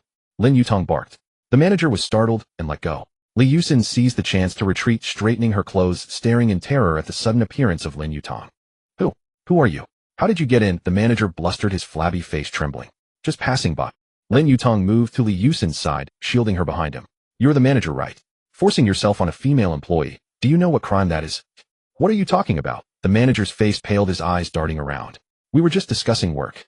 Discussing work requires groping and tearing at a girl's clothes. Lin Yutang sneered. I heard everything. This is attempted sexual assault, a serious crime. The manager panicked. You? What evidence do you have? I am the evidence. Lin Yutang pulled out his phone and pressed play. The recorded conversation played from his phone. Just listen to me, accompany me a few more times, and this money will come to you. The manager's face instantly turned pale. You recorded this? Not just the audio. Lin Yutang shook his phone, a harmless smile on his face. There's video too. Manager Wang, what do you think will happen if I hand this over to the police? Don't call the police. Manager Wang panicked. I was wrong, I won't dare do it again. True to form, this type only bullied the weak and cowered before the strong. I won't call the police for now, Lin Yutang said. But inwardly he thought that didn't mean he wouldn't later. First, secure Li Yusin's wages for this month. His tone became businesslike. You must agree to one condition. Name it. He'll agree to anything. Manager Wang's voice trembled. She resigns effective immediately, and not a single cent of this month's salary can be deducted. Fine. The manager dared not delay, immediately transferring the money via phone. The chime of a successful transfer sounded, and Li Yusin's phone lit up. The salary had arrived. She stared blankly at Lin Yutang. Let's go. He took her hand and led her out of the warehouse. They left the cafe and stepped onto the street. They stopped. She looked at him. Thank you. If it weren't for you, I would have. She couldn't finish the sentence. You were lucky, Lin Yutang explained. I happened to be passing by and sensed something was wrong. He had to pretend it was a coincidence. He couldn't say he was there to complete a system task. By the way, what's your name? Li Yusin asked. Lin Yutang. You're Lin Yutang, the one from the school forum. Seems I've become a celebrity. They all say you borrowed money from loan sharks to pose as a rich second generation. Do you believe? Li Yusin fell silent. She truly knew nothing about the boy before her. How much more do you need for your mother's surgery? 150,000. Li Yusin was startled. How did you know? I overheard, Lin Yutang said. Give me your account number. They'll transfer it to you now. Li Yusin's eyes widened in disbelief. You want to pay for the surgery? Lin Yutang nodded. We don't even know each other. Why are you helping me? Why? Lin Yutang looked at her momentarily at a loss. How could he explain the explanation? Give her 150,000 and the system will reward me with 1 million. It's a win-win. The only loser is the system. But he couldn't reveal the system's existence. Lin Yutang sighed inwardly. Helping someone for no reason was indeed illogical. How should he respond? Resigned, he had to fall back on his persona of a wealthy benefactor. My family is wealthy. To me, this 150,000 isn't much. Consider it a loan. No interest. You can pay me back slowly. No rush. She was stunned. Are you really a rich second generation? I suppose, he nodded. It seemed this persona was unavoidable. After all, anyone who could casually pull out over 100,000 must be a rich kid, right? Li Yusin was completely stunned. Had she just met her benefactor? Or did he have ulterior motives, just like Manager Wang? Seeing her hesitation, Lin Yutang said, It's fine. Your account number. After another moment of hesitation, Li Yusin finally recited her bank card number. After all, this could save her mother. She wanted to trust him, but she had no choice. Lin Yutang transferred the 150. Li Yusin stared at the payment notification on her phone, her eyes reddening. Her voice choked. I will pay this back. I promise. No rush. Get the surgery for your mother first, Lin Yutang said. Take care of your life afterward. If anything comes up, you can find me. Li Yusin nodded vigorously, too moved to speak. Ding. Targets emotional fluctuation detected. Gratitude 100. Relief 95. Targets current troubles resolved. Task complete. 1 million yuan reward being issued. Your balance has been updated. Financial investment mastery skill download commencing. Progress 1. 10. 30. He had succeeded. Lin Yutang felt a wave of relief. He had helped another person and gained a new skill. Financial investment mastery. This skill came at the perfect time. With over 3 million in his account now, if he used it wisely, he could make money grow and help even more people. What was a virtuous cycle? This was a virtuous cycle. Lin Yutang looked at the girl before him, a complex emotion stirring within him. Helping others while gaining rewards himself. This feeling was truly wonderful. Let's go. To the police station to file a report, Lin Yutang said. Li Yusin was taken aback. Didn't you just say you wouldn't call the police? That was to secure your wages. But now we can go report him. We have evidence. Lin Yutang's eyes turned cold. We can't let someone like him off. If he dared to do this to you, he'll do it to other girls too. He must be taught a harsh lesson. Li Yusin nodded. They went to the station and filed the report. When the police summoned Manager Wang, he never imagined he had encountered such a ruthless person. In the end, he was taken in. After finishing at the station, they returned to school, walking side by side across the campus. Li Yusin's emotions gradually calmed, and she began to talk about herself. She came from a small county town in the southwestern mountains. Her father had died when she was 8, and her mother had raised her alone, working odd jobs to put her through school. Earlier this year, her mother was diagnosed with uterine fibroids requiring surgery. But the family couldn't afford it, so her mother kept putting it off until the condition worsened.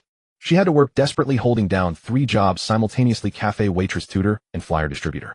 She slept only 4 or 5 hours a night, but still couldn't scrape together the surgical fee. They stopped at the entrance to the female dormitory. Lin Yutang said, Go on up. Get some rest early. Li Yusin nodded, gave him a long, deep look, then turned and walked into the building. After a few steps, she turned back. Can I add you on WeChat? 4. Future convenience.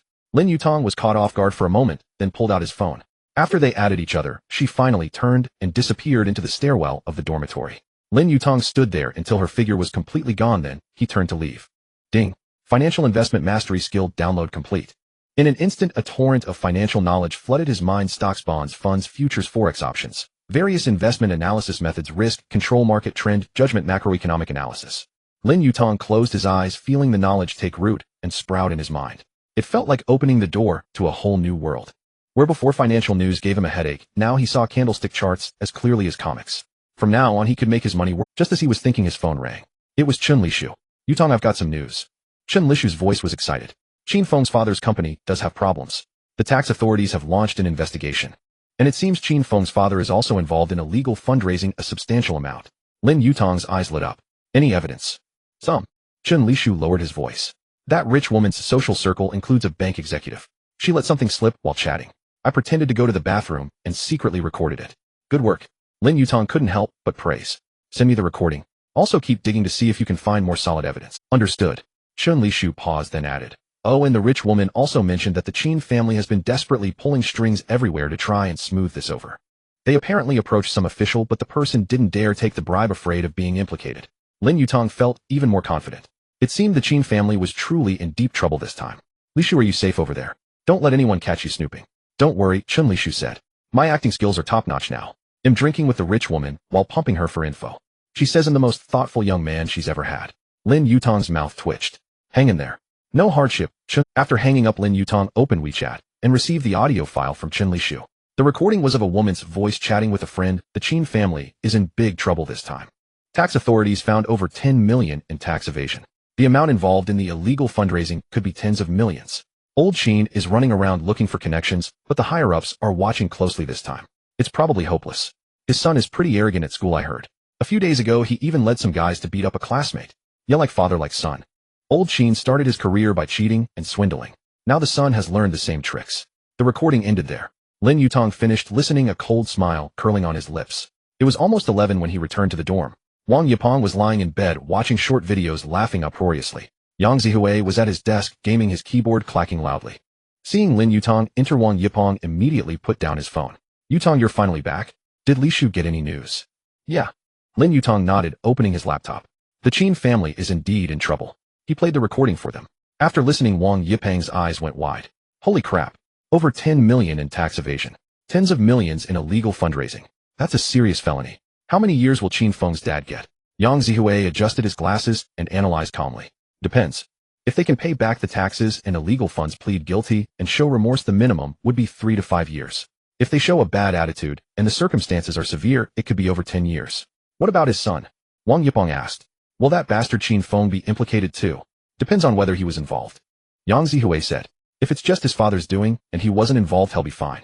But, he paused, smiling meaningfully. With his father inside, his rich second-generation status is on shaky ground. Car, house, living expenses. He'll have to earn them himself. Wang Yipeng roared with laughter. Good. Let him be arrogant. Let him bring people to beat us up. But this recording can't be used as evidence, Lin Yutang said. We need something more concrete, like documents or bank transfer records. So what do we do? Wang Yipeng scratched his head. Have Lishu keep digging, Lin Yutang said, pausing. Also, let's see if we can find other victims. There must be more than one person scammed in this illegal fundraising.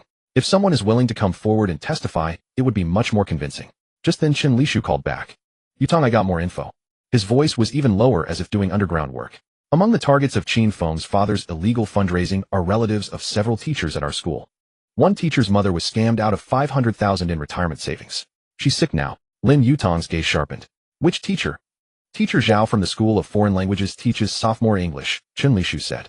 His mother was lured last year by Qin Feng's father's company with promises of high returns, and she lost all her savings. Now the old lady has been diagnosed with cancer and needs urgent surgery, but the money is gone. Teacher Zhao is frantic. He's been borrowing everywhere, but it's still not enough. What's Teacher Zhao's full name? Lin Yutang asked. Zhao Run. Ren meaning benevolence. Lin Yutang noted that. Lishu, thank you. Lin Yutang said.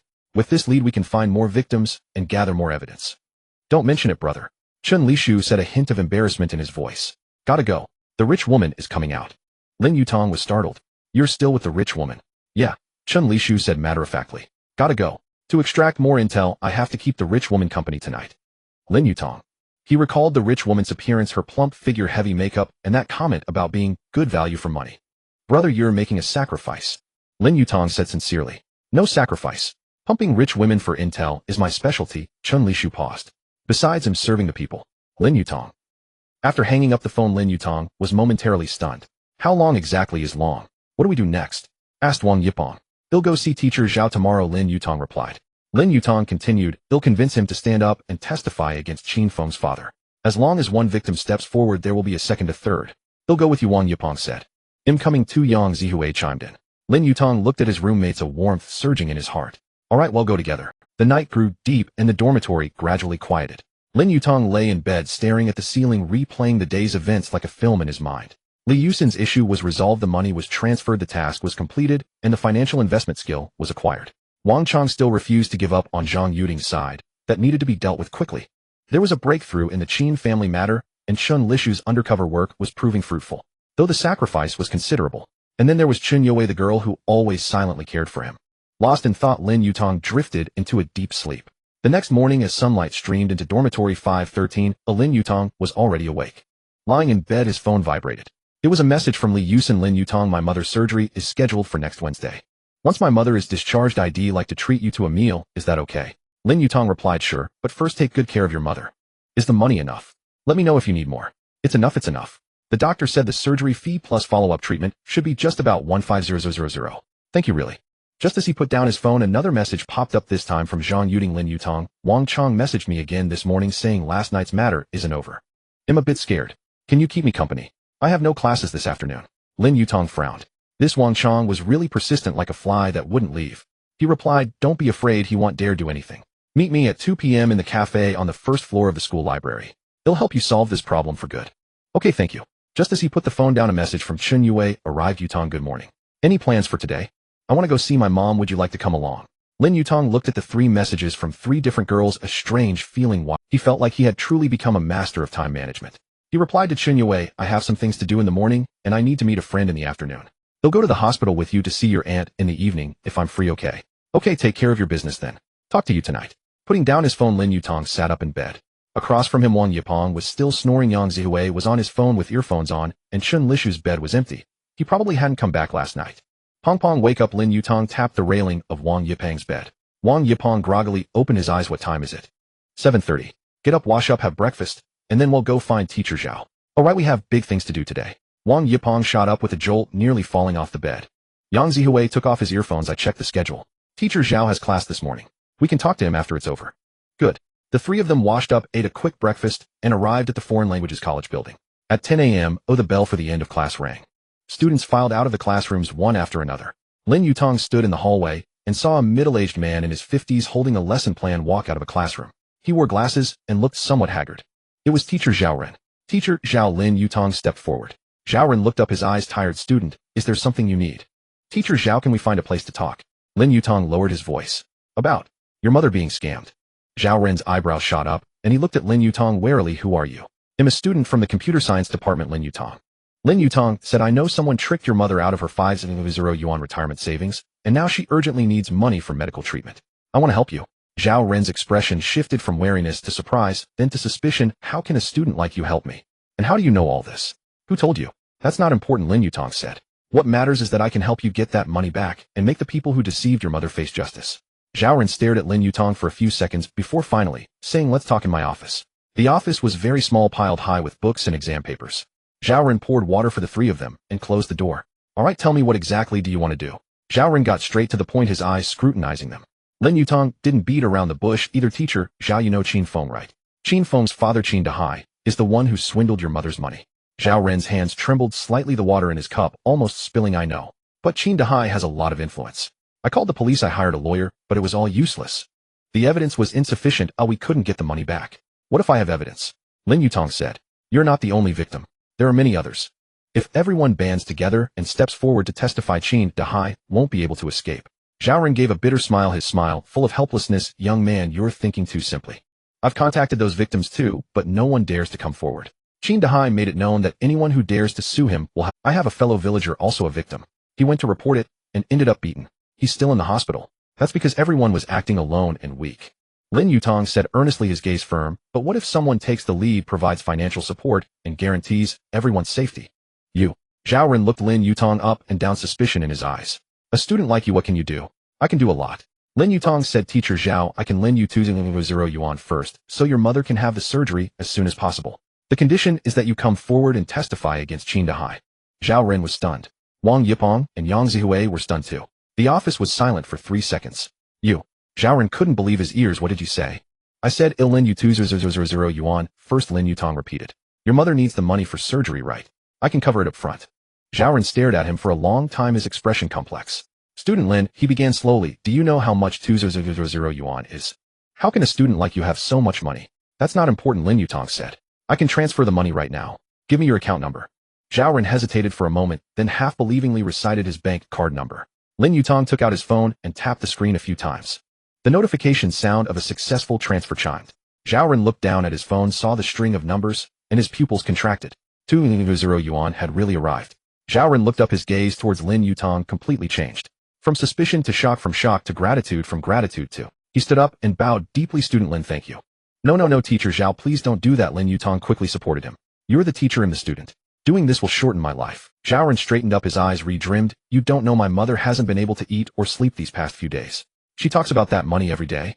Now it's okay. She can have the surgery. After he calmed down a bit, he asked Student Lin, why are you helping me? Do you have a grudge against... Qin Feng led people to beat up my friend and leaked my private information online, Lin Yutang said. But that's just a personal grudge. More importantly, Qin Dahai has swindled the hard-earned money of many people, including your mother's retirement savings. Someone like that shouldn't be allowed to get away with it. He cheated your mother today, and he'll cheat someone else tomorrow. Zhao looked at Lin Yutang, his gaze becoming resolute. Alright, I agree. What do you need me to do? For now, can you tell me the information about the other victims? Lin Yutang asked. Zhao nodded, pulled a notebook out of his drawer. I collected this secretly, he said.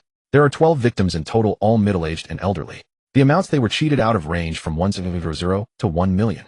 In total, he paused, his voice heavy, about 6 million. 6 million. Wang Yipang's eyes widened. This is a fucking fraud syndicate. Yang Zihui was also shocked. With so many victims, how can no one do anything about it?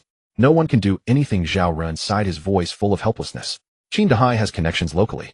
Every time someone reports it, the case just fizzles out. And he threatens people, so no one dares to stick their neck out. Lin Yutang flipped through the information in the notebook. Teacher Zhao, can you contact these victims? I want to meet them. I can, but I need time, Zhao Ren said. Some aren't in the city, and some are afraid of retaliation and don't want to show up. Try your best to contact them, Lin Yutang said. Tell them that someone is willing to pay for a lawyer to help them fight for their rights. They'll cover these expenses. Zhao Ren took a deep look at Lin Yutang and suddenly smiled. It was the first time Lin Yutang had seen him smile since they met. Leaving Zhao Ren's office, it was almost noon. Yang Zihui adjusted his glasses. Qin Dahai's illegal fundraising must have a protective umbrella behind it. Relying solely on victim testimony might not be enough. So we need more concrete evidence, Lin Yutang said. Like the company's ledgers, transfer records, and internal documents. Preferably something with Qin Dahai's personal signature. Those things are definitely hidden by Qin Dahai, Wang Yipang said. Then we need to find a way to dig them out. Lin Yutang's gaze was resolute. Just then Chen Lishu called. Yutang, I got something good. Chen Lishu's voice was hushed, but brimming with excitement. That wealthy woman took me to meet her lawyer friend today. While they were distracted, I used my phone to snap some files from Qin Dahai's company. What files? Copies of the ledger and contracts from several investors. Chen Lishu said. They have Qin Dahai's signature and the company's official seal. Solid evidence. If this gets to the police, he's in for a rough time. Lin Yutang's eyes lit up. Lishu, great work. Send me the files. They'll send them when I get back to the dorm. The wealthy woman wants to go shopping. I have to tag along. Chen Lishu's voice carried a hint of helplessness. She's got her eye on a bag. I need to be the consultant. Lin Yutang's mouth twitched. Stay strong. Hanging up, Lin Yutang felt buoyant. With this evidence and the victim testimonies, the odds of bringing down Qin Dahai had increased. He marveled inwardly. In the past, he could barely manage his own life, let alone have the mind and ability to help these people. For some reason, after awakening the system, he had become confident and courageous. He even wanted to try taking down a figure like Qin Dahai. Lishu is truly our undercover hero, Wang Yipang sighed with emotion. Sacrificing his dignity, enduring humiliation. Yang Zihui adjusted his glasses. That's maxing out the spy skill tree. Enough of that. Let's go eat first, Lin Yutang said. I have things to do this afternoon. Meeting another girl. Wang Yipang wiggled his eyebrows, a slightly lewd expression on his face. Lin Yutang gave a wry smile. Helping someone to the end. Yutang, Yang Zihui suddenly asked, have you counted how many girls you've helped these past few days? Lin Yutang thought about it. Chen Youwei Zhang Yuding Li Yusen. 3. Wang Yipang gave a thumbs up. The title of women's best friend is well-deserved. Lin Yutang. That title sounded weird. At noon, Lin Yutang arrived early at the coffee shop on the first floor of the The environment was quiet with a faint aroma of coffee floating in the air. A few students were studying in a corner, the occasional rustle of turning pages breaking the silence. Lin Yutang found a seat by the window and ordered an Americano. Lin Yutang. A soft voice interrupted his thoughts. Zhang Yuding stood by the table wearing a light green dress today that made her skin look even fairer. She looked a bit nervous, her fingers twisting the hem of her skirt. Sit, Lin Yutang smiled. She sat down opposite him and ordered a Is Wang Chang bothering you again? Lin Yutang asked. Zhang Yuding nodded, took out her phone, unlocked it, and handed it over. The screen displayed a string of messages starting from last night and continuing until now. Yuding, I can let last night slide, but you need to make it up to me.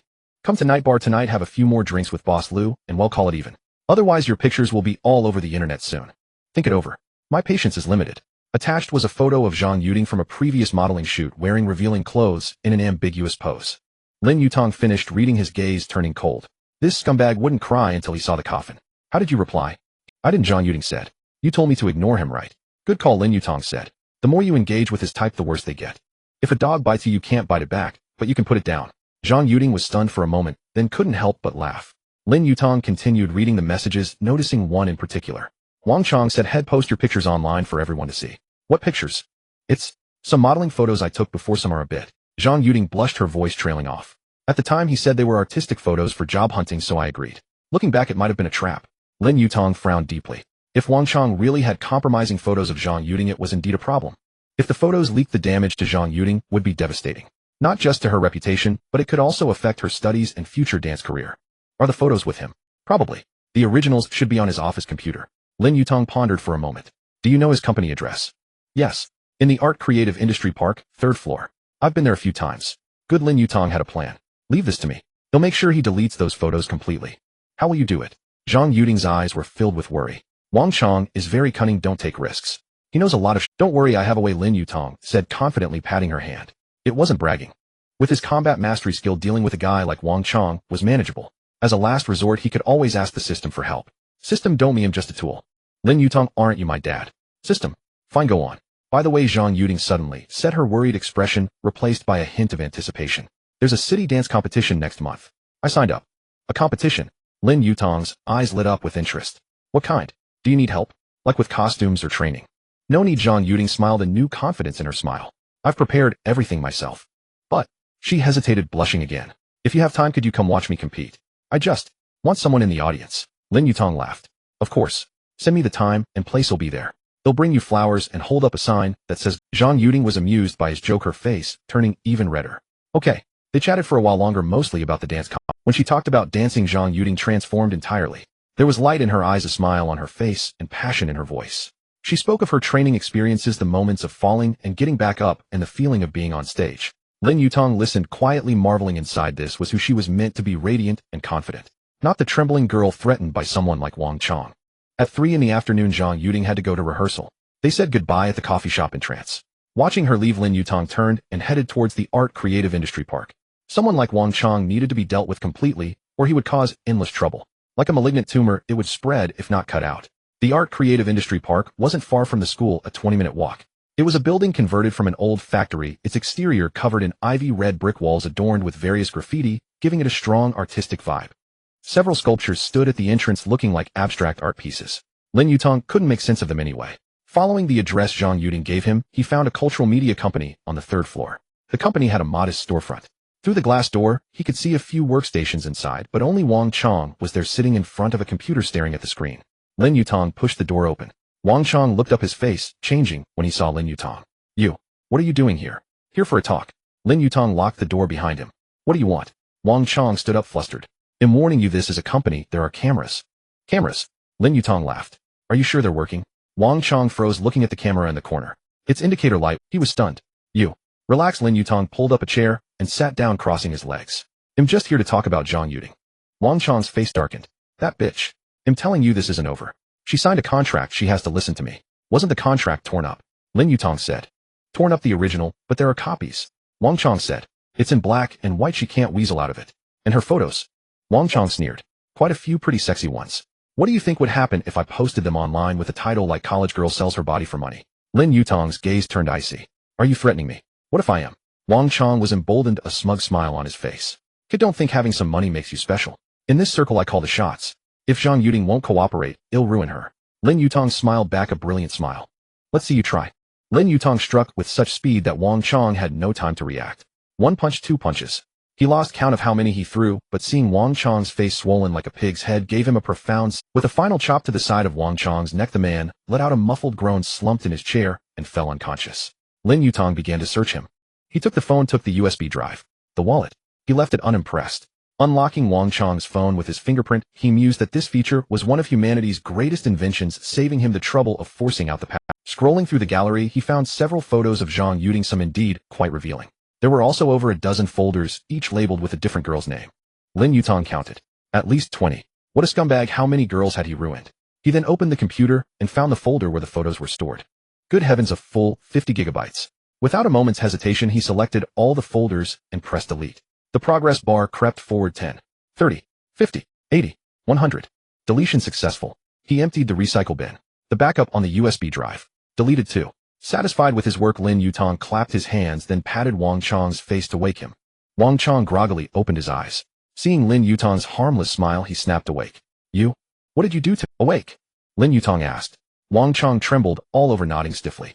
Since you're awake, let's collect some interest. A smirk curled on Lin Yutang's lips as his gaze slowly drifted down to Wang Chang's crotch. Well, what interest? A chill shot up Wang Chang's spine. You'll find out soon enough. Lin Yutang's face hardened. A scream rang out, followed by what sounded like the shattering of eggs. Wang Chang clutched his groin, falling to his knees. Lin Yutang straightened up, brushing non-existent dust from his hands, and looked down at him. Remember my words. Don't mess with Zhang Yuding again. With that, he turned and left, leaving Wang Chang sprawled in his chair, unable to recover for a long time. Stepping out of the art and creative industry park, Lin Yutang let out a long breath. He took out his phone and sent Zhang Yuding a message. It's handled. I destroyed the photos and the contract. If he ever bothers you again, tell me. Next time it won't just be a crushed nut. Seconds later, Zhang Yuding replied, Really? How did you do it? Secret, Lin Yutang answered. Focus on your competition. If you let this affect your performance, they'll hold you accountable. Thank you, Lin Yutang. Treat me to a meal when you're done. I want a feast, preferably with lobster. Deal? When I get my prize money, I'll treat you to the best. Putting down his phone, Lin Yutang checked the time. It was 4 p.m. The sun was perfect, the breeze gentle. He called Chun Lishu. Lishu, are you back at the dorm? Just got in. Chun Lishu's voice was weary. I sent the files to your email. The rich lady shopped for 5 hours. My legs are about to fall off. Lin Yutang couldn't help but laugh. You've worked hard. He'll give you a massage when I get back. No way, your massage would probably shorten my life. Hurry back and check the files. They're explosive. All right, I'm on my way. Back at the dorm, he pushed open the door and was greeted by the familiar scent of instant noodles, stinky socks, and Wang Yipang's foot odor. Wang Yipang and Yang Zihui were both there, one scrolling through short videos on his bed, the other playing games. Chun Lishu was leaning back in his chair, massaging his legs, looking tired but in good spirits. Yutang, check your email. Chun Lishu pointed at the computer as soon as he saw him. Those files are explosive. Lin Yutang opened his laptop and logged into his email. The email from Chun Lishu contained over a dozen photos of internal documents from Qin Dahai's company. There were fake investment contracts promising an annual return of 20, when in reality investors had never received a single cent. There were forged financial statements. All income was fake, while all expenses were real. There were also records of dealings with certain. Although the documents didn't explicitly say bribe, the amounts, the timing, and the gratitude fees in the notes made it obvious to anyone. This evidence is enough to put Qin Dahai away for a while. Yang Zihui pushed up his glasses. Illegal fundraising, contract, fraud, bribery. Multiple charges starting at 10 years. It's not enough yet, Lin Yutang said. We need more victims to come forward and testify. How's the contact with teacher Zhao going? I've contacted 8. Wang Yipang put down his phone and counted on his fingers. 5 are willing to step forward, 3 are still. The ones hesitating are mainly afraid of retaliation since Qin Dahai has made threats. 5 plus teacher Zhao makes 6, Lin Yutang mused. That should be enough. But we need a lawyer, one who dares to take this case. Ordinary lawyers would be scared off by Qin Dahai's back. I know one, Chun Lishu said. A lawyer friend of the rich lady, surnamed Zhou. He's very righteous. The rich lady says he's been very interested in Qin Dahai's case and has always wanted to handle it. Can you get in touch? Lin Yutang asked. I can, but I need to tell the rich lady first. Chun Lishu hesitated. After all, I know him through her. Then tell her. Lin Yutang patted him on the shoulder. Lishu, we owe you this time. Well, always remember your sacrifice. Wang Yipang chimed in from the side. Lishu, you're the hero of our dorm. Your name will go down in dormitory history. Chun Lishu, who endured humiliation for the cause of justice, went deep into the tiger's den and ultimately helped crack a major economic case. Yang Zihui pushed up his glasses again. I suggest making a movie about it. Call it The Roommate Who Went Undercover Beside the Rich Lady. Chun Lishu looked at Lin Yutang and scratched his head. Compared to what you did for me, this is nothing. What you did for me, I can never repay in a lifetime. Lin Yutang shook his head. Don't say that. We're brothers. We help each other. At 7 p.m, Lin Yutang accompanied Chun Yue to the hospital to see her mother as promised. In the ward, Chin's mother looked much better. Color had returned to her face and her eyes were brighter. Seeing Lin Yutang arrive, her eyes lit up and a smile spread across her face. Shaolin is here. Have a seat, she said warmly. How are you feeling, Auntie? Lin Yutang placed the fruit head brought on the bedside table, having deliberately chosen the most expensive one since the system would reimburse him. Much better, Chin's mother said with a smile, taking Lin Yutang's hand. The doctor says he'll be discharged soon. I owe it all to you. Auntie, there's no need to be polite. Focus on getting better. Chin Yue was peeling an apple nearby, her movements gentle, her gaze soft, as she looked at Lin Yutang. It was the kind of look one reserved for something precious. After chatting for a while, Chin's mother suddenly said, Wei, go get some hot water. Chin Yue was taken aback. She glanced at the thermos. It was full, but she still stood up, picked up the kettle, and said, okay. She cast one more look at Lin Yutang before leaving. Only Lin Yutang and Qin's mother remained in the ward. She looked at him, her expression turning serious. Xiaolin, there's something I want to say to you. Lin Yutang's heart tightened, but his face remained calm. Please, Annie, go ahead. This child Wei Wei has had a hard life. Qin's mother's eyes reddened, her voice choked with emotion. Her father is useless, drinks all day, and doesn't care about anything.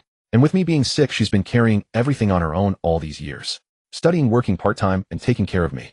She paused, then continued. I've never seen her trust anyone the way she trusts you. Lin Yutang remained silent. Auntie knows you're a good boy, she said, looking at him. Wei Wei, she might have feelings for you, but Annie won't force you. Matters of the heart can't be forced. I just hope you'll be good to her, and not her. Lin Yutang said solemnly, Auntie, you have my word. Qin's mother nodded with relief. That's good, that's good. Just then Qin Yue returned with the hot water. Pushing the door open, she saw them talking, and asked with a smile, what are you chatting about? About your embarrassing childhood stories, Lin Yutang joked. About how you wet the bed when you were 3 and still sucked your thumb when you were 5. Mom. Qin Yue shot her mother a playful glare, her face turning red. Qin's mother waved her hand, laughing. Don't listen to him. I didn't say any of that. They chatted for a while longer until the nurse came for rounds, and then Lin Yutang and Qin Yue left. Stepping out of the hospital, the night was already deep. What did my mom really say to you? Qin Yue asked. She told me to take good care of you, Lin Yutang replied. Qin Yue's face flushed, and she looked down. My mom really is. They walked side by side on the way back to school, the streetlights stretching their shadows long. Yutang, Qin Yue suddenly spoke. You seemed really busy today. Yeah, I was helping a few friends, Lin Yutang said. Oh, girls. Lin Yutang was taken aback, then laughed. What are you, jealous? No, I'm not. Qin Yue turned her face away, but the tips of her ears turned red. I just think. You seem to be very kind to every girl. Lin Yutang smiled bitterly to himself and fell silent. He had awakened the worry sharing for women system. What else could he do? When the system issued a mission, could he refuse? Qin Yue looked up at him and continued then. Who do you have feelings for? Lin Yutang was stumped. Who did he have feelings for? Su Qingqian was in the past. As for Zhang Yuding, Li Yusin, Qin Yue, who did he have feelings for? They all seemed wonderful. Suddenly Lin Yutang froze. Could it be that he had feelings for all of them? They were all great. Could he have them all? System, a kindred spirit. Lin Yutang. I'm not sure, Lin Yutang said. As for matters of the heart, they'll just let things take their natural course. It was an answer that left all doors open, a strategy that could advance or retreat as needed. Post for that answer. The system gives you 85 points. The 15 points deducted were due to your lack of sincere expression and a somewhat shifty gaze. Lin Yutang. Qin Yue nodded and didn't press further. When they reached the entrance of the female dormitory, Qin Yue stopped. Yutang, whoever you have feelings for, I just hope you can find happiness, she said earnestly. Thank you. Lin Yutang smiled. Go on up. Get some rest. Good night. Good night. Back in the dormitory, it was almost 11 o'clock. Wang Yipeng and Yang Zihue were still poring over Qin Dahai's documents, their expressions as serious as two detectives cracking a case.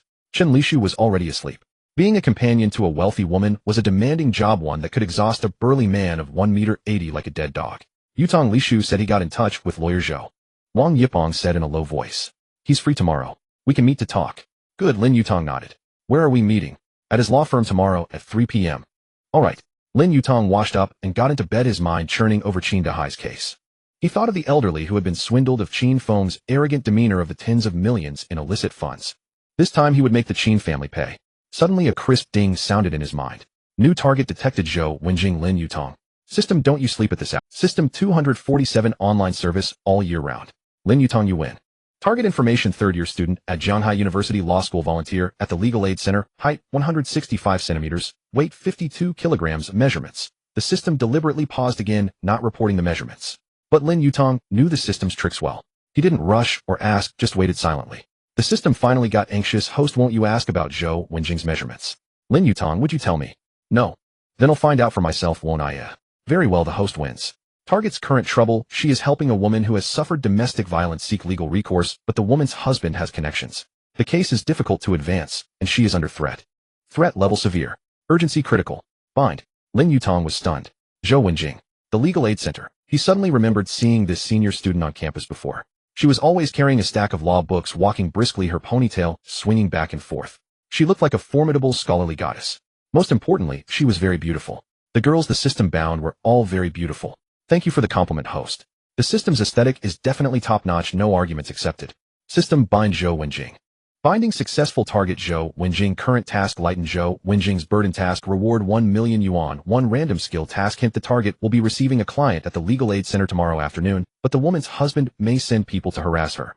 Please intervene in time. Tomorrow afternoon. Lin Yutang frowned. He had a meeting with lawyer Zhou at 3 p.m. tomorrow, and Zhou Wenjing also needed help at that time. The schedules were clashing again. He sighed. It seemed he couldn't shake off the title of time management master. But since the system had issued a task, he had to complete it. Besides, it was $1,000,000 yuan. Who would argue with money? Lin Yutang fell into a deep sleep, a faint smile on his lips. Tomorrow would be another busy and fulfilling day. At 6:30 a.m., the first light of dawn appeared. Lin Yutang silently slipped out of bed, the dormitory still echoing with Wang Yipeng's snores. He quietly washed up, grabbed his backpack, and was about to leave when his phone screen lit up. It was a message from Li Yusin. Lin Yutang, my mom suddenly has a fever. The doctor said it might be a sign of a postoperative infection. She needs an imported antibiotic immediately. One dose costs over 3,000, and the hospital says it has to be used today. Can you lend me some more money? I know I shouldn't bother you again, but Lin Yutang immediately typed back, don't panic. How much do you need? A few seconds later, Li Yusin replied, her tone full of guilt. The doctor said to prepare 15,000 first. If it can't be controlled, we might need more. I'm sorry, I'm so sorry. The money has been transferred, Lin Yutang typed quickly. Take care of your mom. Leave everything else to me. Just as he finished dealing with Li Yusin, his phone vibrated again. This time, it was Chun Yue. Yutang, mom is being discharged from the hospital this morning. Can you come to the hospital to help us carry things? There's quite a bit of stuff. Followed by a pitiful emoji. Lin Yutang checked the time. It was 7 a.m. sharp. He had originally planned to go to the library in the morning to look up some legal information to prepare for his meeting with lawyer Zhou. But now plans had to change, and changes had to give way to a girl's summons. What time? They'll head over now, he replied. Is around 9 a.m. okay? The doctor finishes his rounds at 8:30, and then we can do the discharge procedures, Chun Yue replied instantly. Okay, you'll be at the hospital by 8:40. They'll bring you breakfast. What do you want to eat? No need. Just come. Chun Yue sent a shy emoji. Just as he finished replying, his phone vibrated a third time.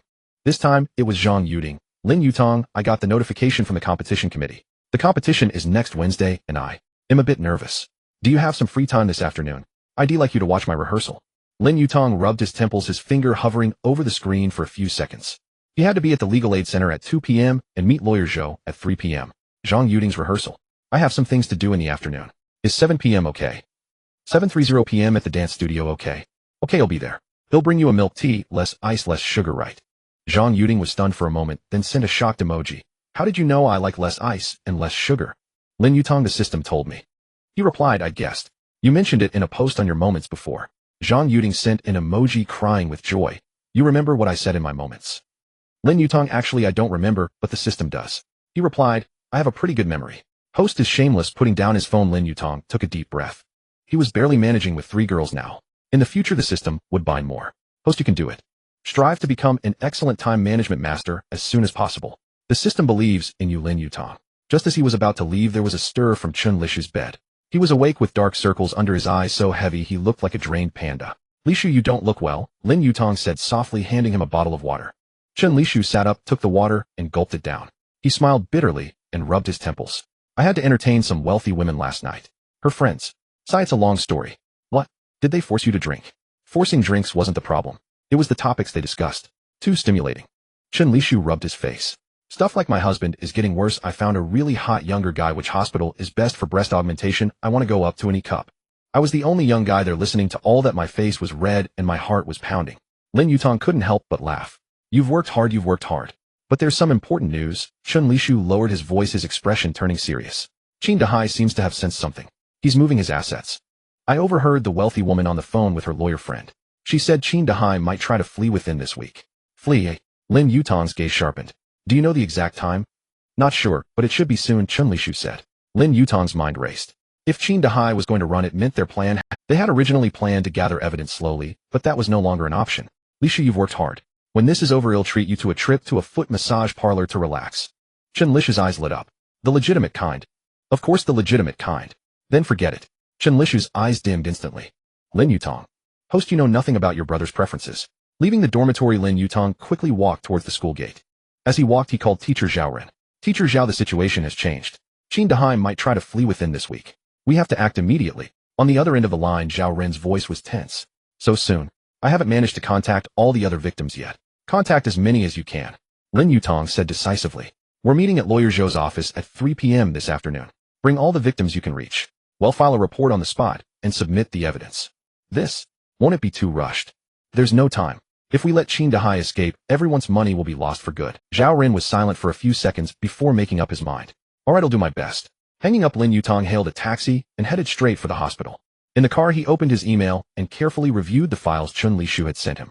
Qin Dahai's company accounts were a chaotic mess. False investments, forged contracts, tax evasion. Each item was enough to land him in serious trouble. Add to that the illegal fundraising amounting to tens of millions. If this evidence could be submitted to the police in time, Qin Dahai would definitely not be able to escape.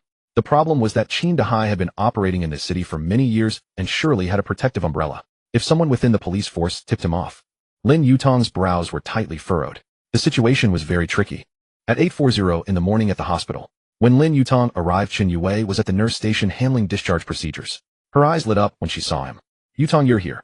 She wore a light yellow dress today, which accentuated her radiant complexion, fair skin, and long legs. A few interns nearby stole several glances at her holding their medical charts upside down, and one young man nearly stuck a thermometer. Another intern had strapped a blood pressure cuff onto his own arm, yet his eyes were fixed intently on Chen Yue.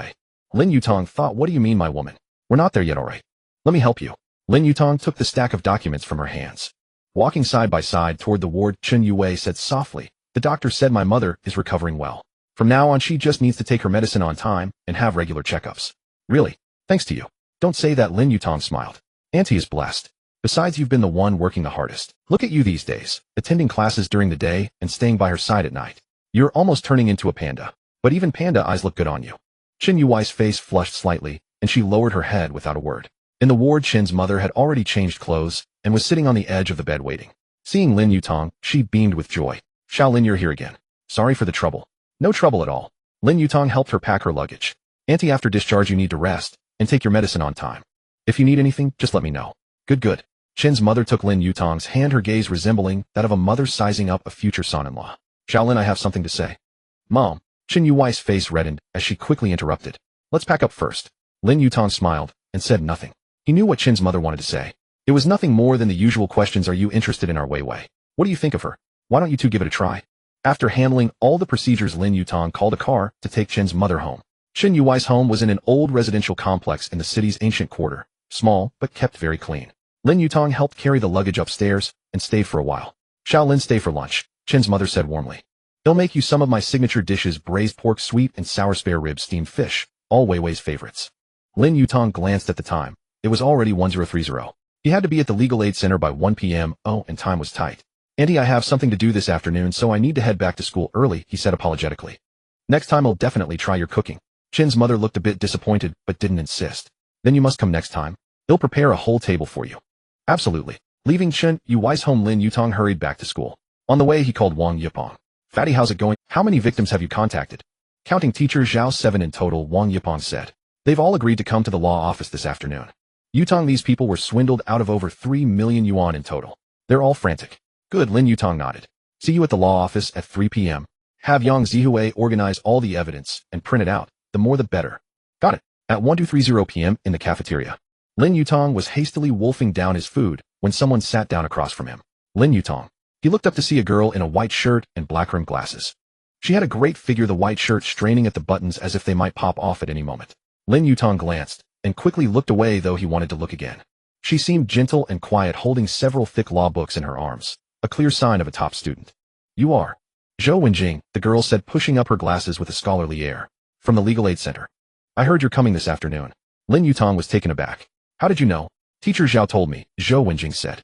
He said you'd be helping me with that domestic violence case. Right, I'll be there at 1 p.m., Lin Yutang said. Can you give me the details first? I need to be mentally prepared.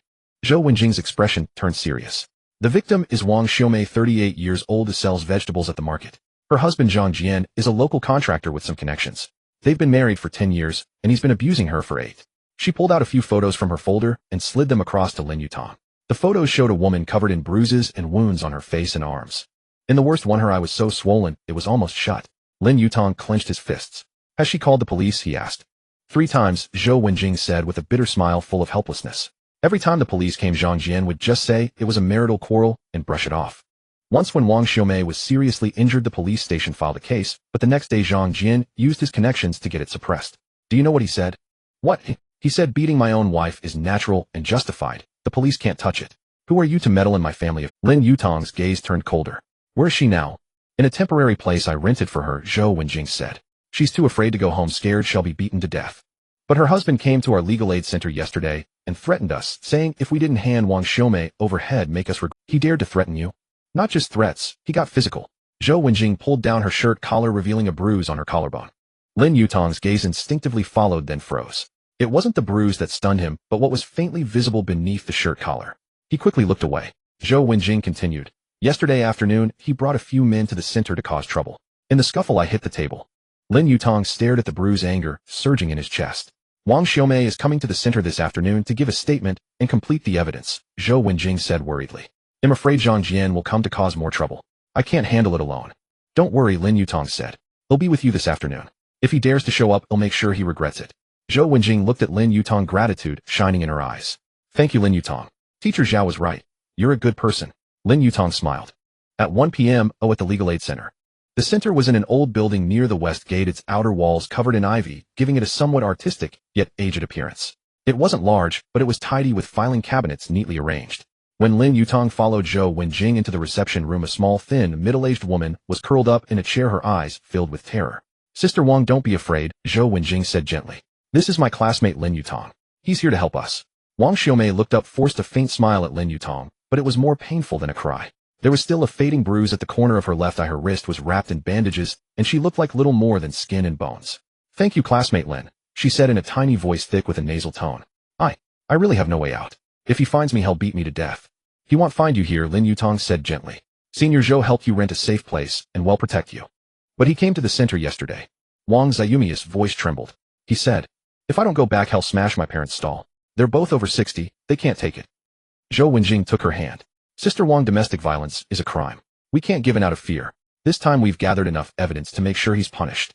Really? A glimmer of hope flashed in Wang Ziyumi's eyes, but it quickly faded. But he has connections. Last time, even the police said they couldn't do anything. This time is different, Lin Yutang said. We'll not only call the police, but also involve the media and the Women's Federation. Under the public eye, no one will dare to cover for him. No matter how many connections he has, can they outweigh the whole internet? Just then a commotion erupted from downstairs. Wang Xiaomei, get out here, a coarse male voice shouted. I know you're in there. If you don't come out, I'll tear this place apart. Wang Ziyumi's face turned deathly pale, and she began to tremble all over. Zhou Wenjing also grew tense. It's Zhang Jian. He actually came. Lin Yutang walked to the window and looked down. 4 men stood below, led by a short, stocky man with a face full of rough features and a gold chain around his neck. That must be Zhang Jian. The 3 men behind him were all burly and looked like trouble. Stay in the room and lock the door, Lin Yutang said. They'll go down and handle this. You alone, eh? Zhou Wenjing looked worried. There are 4 of them. Don't worry, Lin Yutang smiled. I've trained. Lin Yutang turned and went downstairs. Downstairs, Zhang Jian was shouting at the main entrance. Zhou Wenjing, you meddlesome brat. Give me back my wife, or else I'll make you regret it today. The door opened. Lin Yutang walked out and closed the door behind him. Are you Zhang Jian? He asked calmly. Zhang Jian looked Lin Yutang up and down. Who are you? Tell Zhou Wenjing to come out. I'm a volunteer at the Legal Aid Center. Lin Yutang said. Ms. Wang Xiaomei is our client and is protected by law. If you leave now, we won't pursue your violent behavior from yesterday. Pursue me? Zhang Jian laughed as if hearing the funniest joke, his fleshy face trembling. Kid, do you know who I am? How dare you talk to me like that? I know. Lin Yutang remained calm. A criminal who beats his wife. Zhang Jian's face instantly darkened. You're asking for death. He waved his hand, and 3 men behind him surrounded him. Loosen this kid's bones. Let him know the consequences of meddling. Break one of his arms, my treat. The 3 men grinned and closed in. The bald one in front was the most eager, reaching out to grab Lin Yutang's collar. The next second, the bald man let out a blood-curdling scream. Lin Yutang locked onto his wrist, twisted it, with a sharp crack, dislocating the man's arm instantly, and threw him to the ground. The move was swift and clean, so fast that the others didn't see what happened. Combat proficiency skill activated in Lin Yutang's eyes. Their movements were so slow, he could see every opening and predict every attack. What openings? They were full of them. It was like watching bronze players show off in front of a king, the kind of bronze players who couldn't even use their skills properly. The second man threw a punch. Lin Yutang sidestepped it and kicked him in the side of the knee. Not hard, but at a tricky angle. The man grunted and fell to his knees. Lin Yutang looked down at him. No need for such a grand bow. The third man lunged from the side, trying to ambush him. Instead of retreating, Lin Yutang stepped forward, ramming his shoulder and driving his elbow into the man's ribs. The man stumbled back, hit the wall, and slid down dazed. The whole process took less than 10 seconds. Zhang Jian stood stunned, his fleshy face twitching. You. Who the hell are you? I told you, a volunteer at the Legal Aid Center, Lin Yutang said, stepping closer. What are all you wife-beaters so forgetful? You. Zhang Jian stepped back, his legs weak. Zhang Jian, you have 2 choices now. Lin Yutang raised one finger. First, turn yourself in at the police station, confess your crimes of domestic violence, and hope for leniency. He raised a second finger. Second, I beat you down, and then call the police to arrest you. Pick one. You wouldn't dare? Zhang Jian blustered his face, turning red. I know Captain Wang at the station. We've drunk at the same table. If you touch me, I'll make you regret it. Is that so? Lin Yutang smiled. Then call him, and see if he still dares to protect you now. Zhang Jian froze. He fumbled for his phone, hands trembling, and dialed a number. The phone rang for a long time before it was answered. An impatient voice came through. Old Zhang, what is it now? I'm in a meeting. Captain Wang Yim at the Legal Aid Center. I ran into some clueless kid, and he hit my man. The Legal Aid Center. The voice on the other end suddenly turned tense. Are you bothering your wife again? Old Zhang, I'm warning you, the higher-ups are cracking down on domestic violence cases. It's a strict campaign. A strict campaign, understand? Anyone who gets caught is doomed. Don't you dare walk into the line of fire. I can't protect you. But, no buts. Get the hell out of there. Don't cause me trouble. And forget about that drinking session, I don't know you. Click. The line went dead. Zhang Jian held the phone, his face alternating between pale and red. Lin Yutang looked at him with a half-smile. Seems your connections aren't that strong. Captain Wang. Has he blacklisted you? You? Zhang Jian gritted his teeth. Kid, just you wait. This isn't over. They'll be waiting, Lin Yutang said calmly. But for now, please leave. If I ever find out you're harassing Miss Wang Xiaomei or Comrade Zhou Wenjing again. He paused, glancing at the three men still groaning on the floor. Next time I won't be so polite. Next time I'll send you straight to the hospital and book you a VIP room with a river view. Zhang Jian shot Lin Yutang a venomous glare, helped his three lackeys up, and stumbled away. After walking over 10 meters, he still turned back to shout, remember this. Lin Yutang waved, got it. Take care, Master Zhang. Bring the professionals next time. Zhang Jian nearly tripped. Lin Yutang went back upstairs.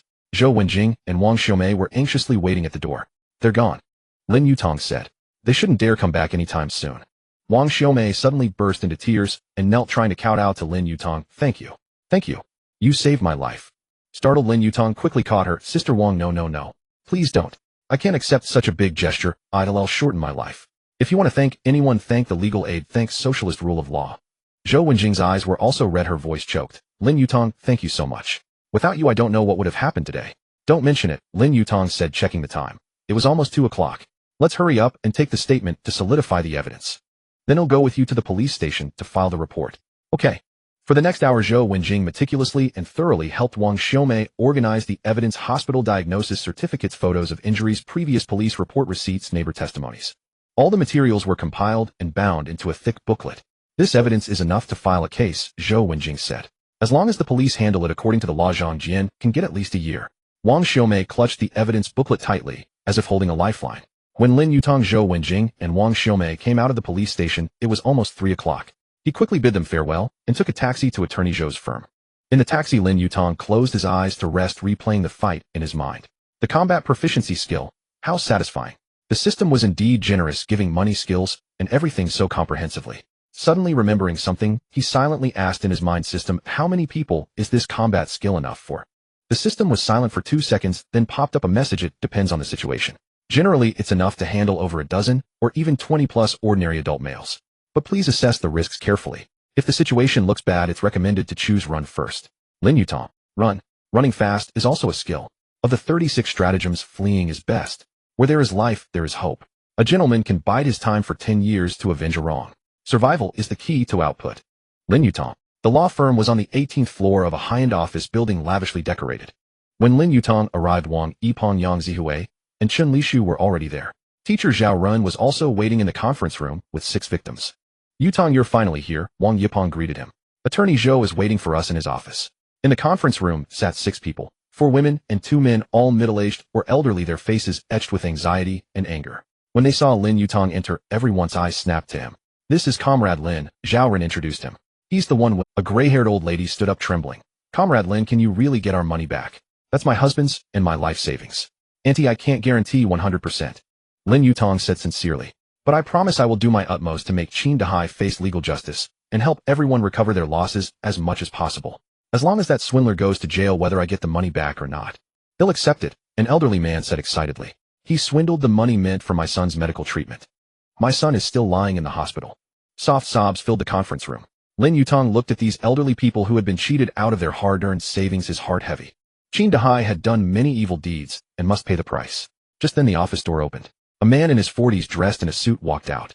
He wore gold-rimmed glasses, exuded a calm and capable demeanor, and walked with an air of authority, the kind of formidable person who could cross-examine someone into silence in court. Attorney Zhou, Chen Lishu stood up respectfully. Attorney Zhou nodded, his gaze sweeping over the people in the conference room, finally settling on Lin Yutang. So you're Lin Yutang? Yes, Attorney Zhou. Lin Yutang stepped forward to shake hands. I've heard about what you did. Attorney Zhou said meaningfully, a hint of a smile at the corner of his mouth. Helping domestic violence victims, helping defrauded elderly people. Young man, you have a strong sense of justice. I'm just doing what needs to be done, Lin Yutang said. What needs to be done? Attorney Zhou smiled. Many people live their whole lives without knowing what needs to be done means. That you know it and act on it is rare. Lin Yutang felt a bit embarrassed by the praise. He silently asked in his mind system, is Attorney Zhou female or male? The system was silent for a second. Male. Lin Yutang, good.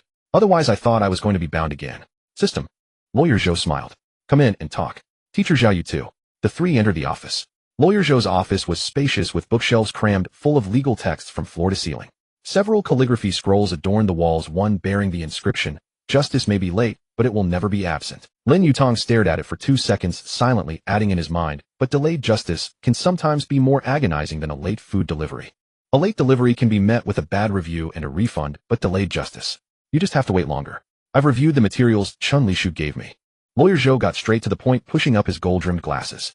Qin Dahai's problems are severe illegal fundraising, fraud, tax evasion. Each charge alone could land him 10 years in prison. He paused, offering a professional smile. Altogether, we could arrange a 30-year package complete with complimentary silver bracelets, room and board included. Lin Yutang nearly laughed out loud. This Lawyer Zhou had a sense of humor. But the problem now, Lawyer Zhou's tone shifted, his expression turning grave, is that Qin Dahai may have caught wind of this and is preparing to flee. If he gets away, it'll be much harder to bring him back. So we need to act fast, Lin Yutang said. Lawyer Zhou, what do you suggest? 2 paths. Lawyer Zhou raised 2 fingers. First, go to the Public Security Bureau's Economic Crime Investigation Division, immediately submit all evidence, and apply for case filing. But this path has a risk. Qin Dahai has operated in this city for years. He might have people inside the police. And the second, contact the media. Lawyer Zhou said, expose this matter, make it big. Under public pressure, no one would dare shield him. But this path also carries risk. Once exposed, Qin Dahai might act desperately, doing something extreme. Lin Yutang pondered for a moment. We take both paths. Lawyer Zhou raised an eyebrow, a glint flashing off his gold-rimmed glasses. Oh, report the case this afternoon and contact the media at the same time. Lin Yutang said, I've already sent materials to reporters from the city's major media outlets and scheduled a press conference for 10 o'clock tomorrow morning. By then, Qin Dahai should be under investigation at the police station. Lawyer Zhou looked at Lin Yutang in surprise, his eyes filled with admiration. You had a plan all along. I've been preparing since I found out Qin Dahai was planning to run, Lin Yutang said. Lawyer Zhou, I need your help. Convening the press conference under your name would lend it more credibility. After all, I'm just a college student. People might mistake it for some club activity. Lawyer Zhou stared at Lin Yutang for a few seconds, then laughed. Young man, you're quite something, he said. All right, I'll help you.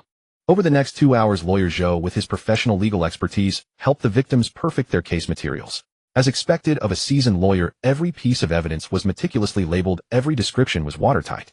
Lin Yutang watched from the side, silently marveling. If this went to court, Qin Dahai probably wouldn't even have a chance to defend himself, he'd be flattened on the spot.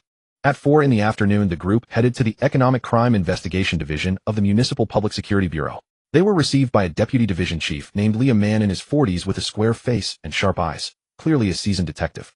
After reviewing the materials, his expression was grave. This case involves a huge sum of money. Chief Li flipped through the documents carefully, page by page. Are you certain all the evidence is authentic? We are willing to bear legal responsibility, Lawyer Zhou said. Chief Li, Qin Dahai is transferring assets and may be planning to flee. Action must be taken immediately. Chief Li hesitated for a moment, then picked up the phone. Let me consult my superiors. The call lasted a long time. During the call, Lin Yutang saw Chief Li's expression grow increasingly somber, his brow furrowing deeper. After hanging up, Chief Li let out a long breath. The leadership takes this case very seriously. Case filing has been approved. He'll organize a team now. Well, put Qin Dahai under surveillance tonight. If there's any sign he's trying to flee, well, arrest him immediately. Lin Yutang breathed a sigh of relief. Thank you, Chief Li. Don't thank me. Chief Li looked at him. Young man, do you know who Qin Dahai really is? Lin Yutang thought for a moment, then answered seriously. I only know he's a swindler who cheated many people out of their hard-earned money. As for who he is, he paused, offering an innocent smile. He should soon be a criminal suspect. Chief Li was taken aback for a moment, then burst into hearty laughter. Good, you've got guts. He'll see this case through to the end and give the victims a satisfactory answer. Leaving the police station, the sky had already darkened. The city's lights flickered on one by one, neon signs shimmering in the twilight. Teacher Zhao Run led the victims away first. As the elderly departed, each one grasped Lin Yutang's hand, expressing endless gratitude. The white-haired old woman, her eyes brimming with tears, said, Student Lin, you're a good person. You'll be rewarded for your kindness. Lin Yutang quickly waved his hand. Auntie, please don't say that. I just ran a few errands. If you really want to thank someone, thank Lawyer Zhou, thank Chief Li, and thank our society governed by the rule of law. Lawyer Zhou also left, patting Lin Yutang on the shoulder before departing. Young man, if anything comes up, feel free to come to me. Lin Yutang felt honored. Thank you, Lawyer Zhou. Only Lin Yutang and his 3 roommates remained at the police station entrance. An evening breeze blew, carrying a hint of chill. Yutang, did we succeed? Wang Yapong was still incredulous, his chubby face trembling with excitement. The first step is a success, Lin Yutang said. Now we wait for the police's operation. Li Shu, keep monitoring the wealthy woman's side. Tell me immediately if you get any news about Qin Dahai. Understood. Chen Li Shu nodded, his robust figure casting a long shadow under the streetlight. Fatty glasses, go back and compile today's events. Write a brief report. We'll use it for tomorrow's press conference. Okay. At 7:20 p.m. in the dance studio. When Lin Yutang arrived, Zhang Yuding was warming up. She wore a tight black practice outfit that accentuated every curve of her figure. Her hair was pinned up high, revealing a slender neck and elegant shoulders. Host, mind your gaze. Lin Yutang, am appreciating art. Are you sure it's just art? Lin Yutang, absolutely sure. Then why did your heartbeat speed up by 0.5 seconds? Lin Yutang. Seeing Lin Yutang, her eyes lit up. You're here. Sorry I'm late. Lin Yutang put down his backpack and found a corner to sit. Go ahead, I'll watch. Don't mind me, just think of me as a human statue. Zhang Yuding chuckled, visibly relaxing. The dance studio was large with mirrors on all sides. Zhang Yuding walked to the center and music began. A classical dance piece, melodious, yet tinged with melancholy. She started to dance. Lin Yutang knew nothing about dance. Terms like backward kick with purple gold crown, series of turns, or spot turns were all lost on him. They sounded more like martial arts moves. But he could tell Zhang Yuding danced exceptionally well. Every movement was powerful, yet as light as a swallow. Every glance was filled with emotion, yet restrained and subtle. Spinning, leaping, stretching. Her body traced graceful arcs through the air like a butterfly fluttering elegantly. But Lin Yutang also noticed a slight furrow in her brow, a trace of barely perceptible anxiety in her eyes. The music ended and Zhang Yuding finished with a graceful pose, breathing lightly. Sweat trickled down her cheeks, glistening under. How was it? She looked at Lin Yutang expectantly, a hint of nervousness in her eyes, like a student awaiting a grade. Beautiful, Lin Yutang said sincerely. I may not understand dance, but I can tell you danced wonderfully. It's that feeling where you forget you're watching a dance, and it feels like you're listening to a story. You achieved that. Zhang Yuding was stunned, her eyes slightly reddening. But, Lin Yutang shifted his tone. You seemed a bit tense. A few moves felt like you weren't letting go completely. You noticed? Zhang Yuding smiled bitterly. Actually, this competition means a lot to me. If I can place, I'll have a chance to join the city dance troupe. That's been my dream all along. I started learning dance at 8, practiced for over a decade, all for this day. Lin Yutang stood up and walked over to her. Believe in yourself. You're the best.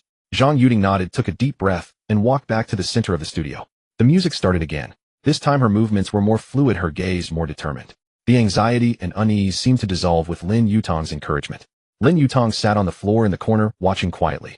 At that moment, he suddenly felt that all the running around and busyness was worth it. Helping others out of their difficulties, seeing them shine again. This feeling was far more fulfilling than making any amount of money. Walking back to the dormitory, the campus was serene under the night sky. Lin Yutang, thanks for the milk tea, Zhang Yuding said cheerfully, taking a sip. If you like it, drink more, Lin Yutang replied with a smile. Zhang Yuding suddenly asked, Yutang, can I ask you a question? Go ahead. You've helped so many girls. She paused, her voice growing softer. Have you ever had special feelings for any of them? Lin Yutang's footsteps faltered slightly. Damn, not this again. Chen Yue asked this now. Zhang Yuding. Who's next, Li Yusin? He began to analyze Chen Yue, a 36D goddess, impossible not to like. Zhang Yuding, elegant and graceful, a perennial campus beauty, impossible not to like. Li Yusin, beautiful and a top student, impossible not to like. Zhou Wenjing, pretty, fit, righteous, and spirited, a lawyer, impossible not to like. Su Qingqian, pretty, yes, but that's in the past, best left unmentioned. After all, the best way to handle an ex is to leave them on read. Could he have special feelings for all of them? That's what he thought, but he couldn't say it. It was the basic discipline of a pond keeper. He thought carefully and replied, if I see someone in need and I have the ability to help, I will. As for feelings, let nature take its course. Zhang Yuding looked at him, a hint of scrutiny in her eyes. Is it really that simple? That's simple, Lin Yutang said with utmost sincerity, his expression perfectly composed. Helping others brings boundless merit. It's like seeing a stray cat on the road, you want to feed it too, right? Zhang Yuding thought for a moment and nodded. That's true. What about Chen Yue? Zhang Yuding suddenly changed the subject, her eyes glistening under the streetlight. I heard about her situation. You pay for her mother's medical bills and often visit her in the hospital. She's special to you, isn't she? Lin Yutang fell silent. Among all the girls he had helped, Chen Yue was the first, and that 36D figure. Ahem, no, it was her resilient personality that made her the goddess of so many guys. His body was honest, but he couldn't say it directly. Lin Yutang's brain whirred like an overloaded CPU, frantically calculating the best response. If he said, yes, Zhang Yuting might see him as a devoted man, but it would also mean giving up other possibilities.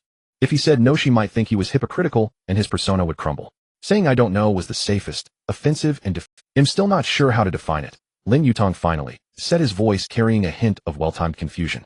But I know I want her to be well. I want everyone I've helped to recover. Zhang Yuting nodded and didn't press further. They continued walking, their footsteps echoing distinctly in the quiet campus. Lin Yutang stole a glance at her and noticed she seemed lost in thought. He felt a pang of unease. Could she see through him? The system suddenly popped up. A message detected. Host heart rate fluctuation 85110. Advise host to stay calm. Excessive nervousness may lead to slip of the tongue. Lin Yutang. Arriving at the girls' dormitory, he said, go on up, get some rest early. Good luck with the competition. Good night. Good night. He stood there watching Zhang Yuting enter the dorm. Just then his phone vibrated. A message from Wang Yipeng. Yutang Qingdahai made a move. The police just reported that he booked a flight overseas for 7 a.m. tomorrow. Looks like he's really trying to flee. Lin Yutang's eyes sharpened, his fingers flying across the keyboard. Is the intel reliable? Reliable. Captain Li himself called, said they've set up surveillance. They'll grab Qingdahai the moment he shows up at the airport. Good, tell Captain Li. Well, proceed with the press conference tomorrow morning as planned. Once the news of Qingdahai's arrest is out, ITLL give all the victims some closure. Got it. Hey Yutang, do you think Qingdahai will break down at the airport crying I regret everything? That's TV drama. In reality, hell, just say, I want to see my lawyer. Ha ha ha, you're right. Putting down his phone, Lin Yutang gazed at the night sky. Tomorrow would be the decisive day. The next morning at 9 a.m., in the Municipal Public Security Bureau's conference room. The press conference venue was packed.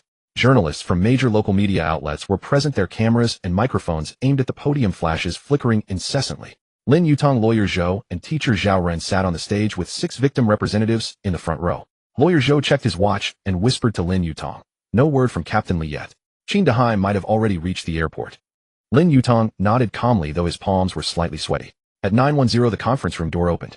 Captain Li strode in, looking travel-worn. He nodded at Lin Yutang and gave an okay gesture.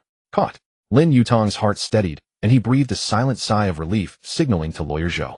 Lawyer Zhou cleared his throat and spoke into the microphone. Ladies and gentlemen of the press, thank you for coming today. We are holding this press conference to expose a major illegal fundraising fraud case. He detailed the crimes of Qingdahai's company and presented some evidence. The journalists below scribbled notes, cameras flashing continuously. Then teacher Zhao Ren spoke on behalf of the victims. He recounted how his mother was swindled out of her retirement savings, his voice choked with emotion. That was my mother's life savings, her pension, her lifeline. Qingdahai didn't just steal money, he stole the hope of the elderly for their twilight years. Murmurs of sympathy rippled through the audience. Some journalists were already wiping away tears. When it was Lin Yutang's turn to speak, he stood up, his gaze sweeping across the room. I am Lin Yutang, a student at Zhanghai University. His voice was steady as he began. The reason I stepped forward is because I've seen too many ordinary people deceived and oppressed by such successful figures. Today we reveal the truth here, not just to recover losses, but to call for a society where justice isn't suppressed by wealth and power, and where the voices of ordinary people are heard.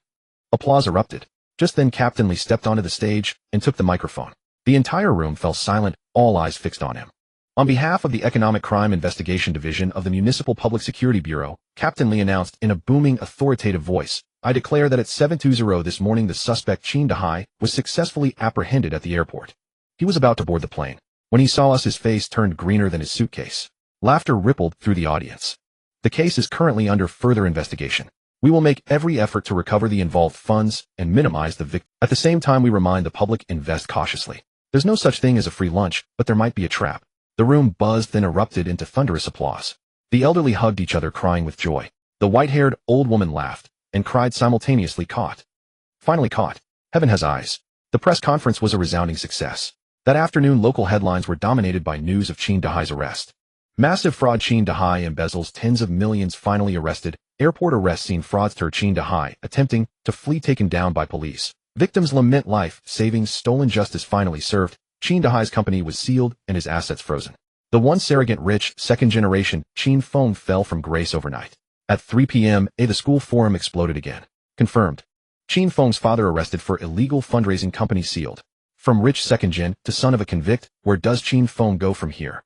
The posts were filled with photos from the press conference, images of Qingdahai being escorted, and the tearful accounts of victims. All the posts that once praised Qin Feng vanished, replaced by exposés and ridicule. I've hated Qin Feng for ages, always speeding around campus in his Audi like he's in Fast and Furious. I heard his dad swindled a lot of old people's money. What a scumbag. People like him should rot in jail. Qin Feng used to bring thugs to beat up classmates. He should be expelled. The school should... What do you think Qin Feng's feeling now? Yesterday a rich kid, today the son of a convict. In dormitory 513, Wang Yipeng scrolled through the forum, grinning from ear to ear, his cheeks jiggling. Yutang, look. Qin Feng is total... The forum is full of people cursing him. One post calls him the son of a fraudster, and it's already got over 10,000 views. Yang Zihue adjusted his glasses, the lenses glinting. I also heard that the counselor has called Qin Feng in for a talk. He might face disciplinary action. Chen Lishu lay on his bed, letting out a long sigh of relief. Finally resolved. Lin Yutang smiled. Good work, everyone. But it's not over yet. Qin Dahai's trial and recovering the victim's money will be a long process. But we've made a great start. Wang Yipeng gave a thumbs up. Yutang, you've really done a great deed for the people. From now on, you're my hero. I'm going to put your picture by my bed and worship it every day. Don't. Lin Yutang quickly waved his hand. I'm afraid ITLL shortened my life. Just then there was a knock at the dormitory door. Knock, knock, knock. Soft and hesitant. Lin Yutang exchanged a glance with Chen Lishu. Chen Lishu got off the bed, walked to the door, and opened it.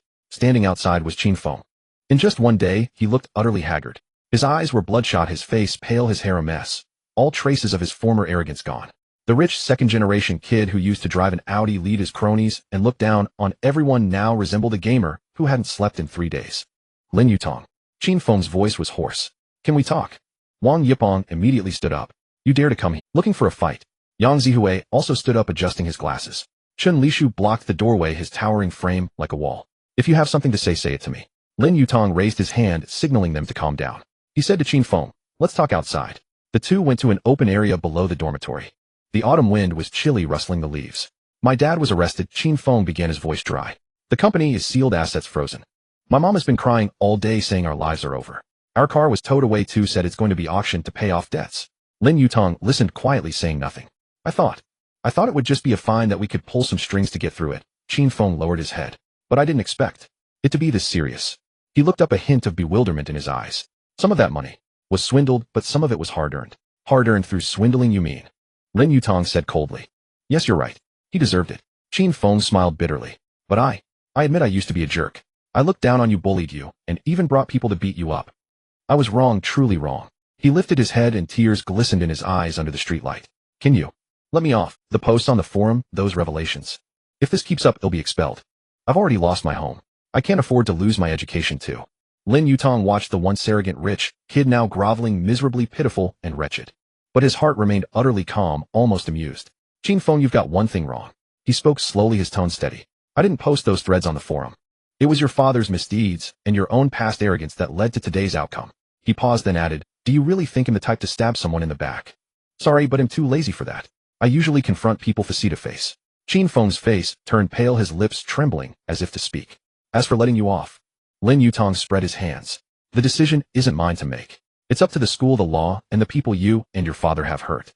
I'm not a judge or a dean. What's the point of begging me? Qin Feng opened his mouth, but no words came out.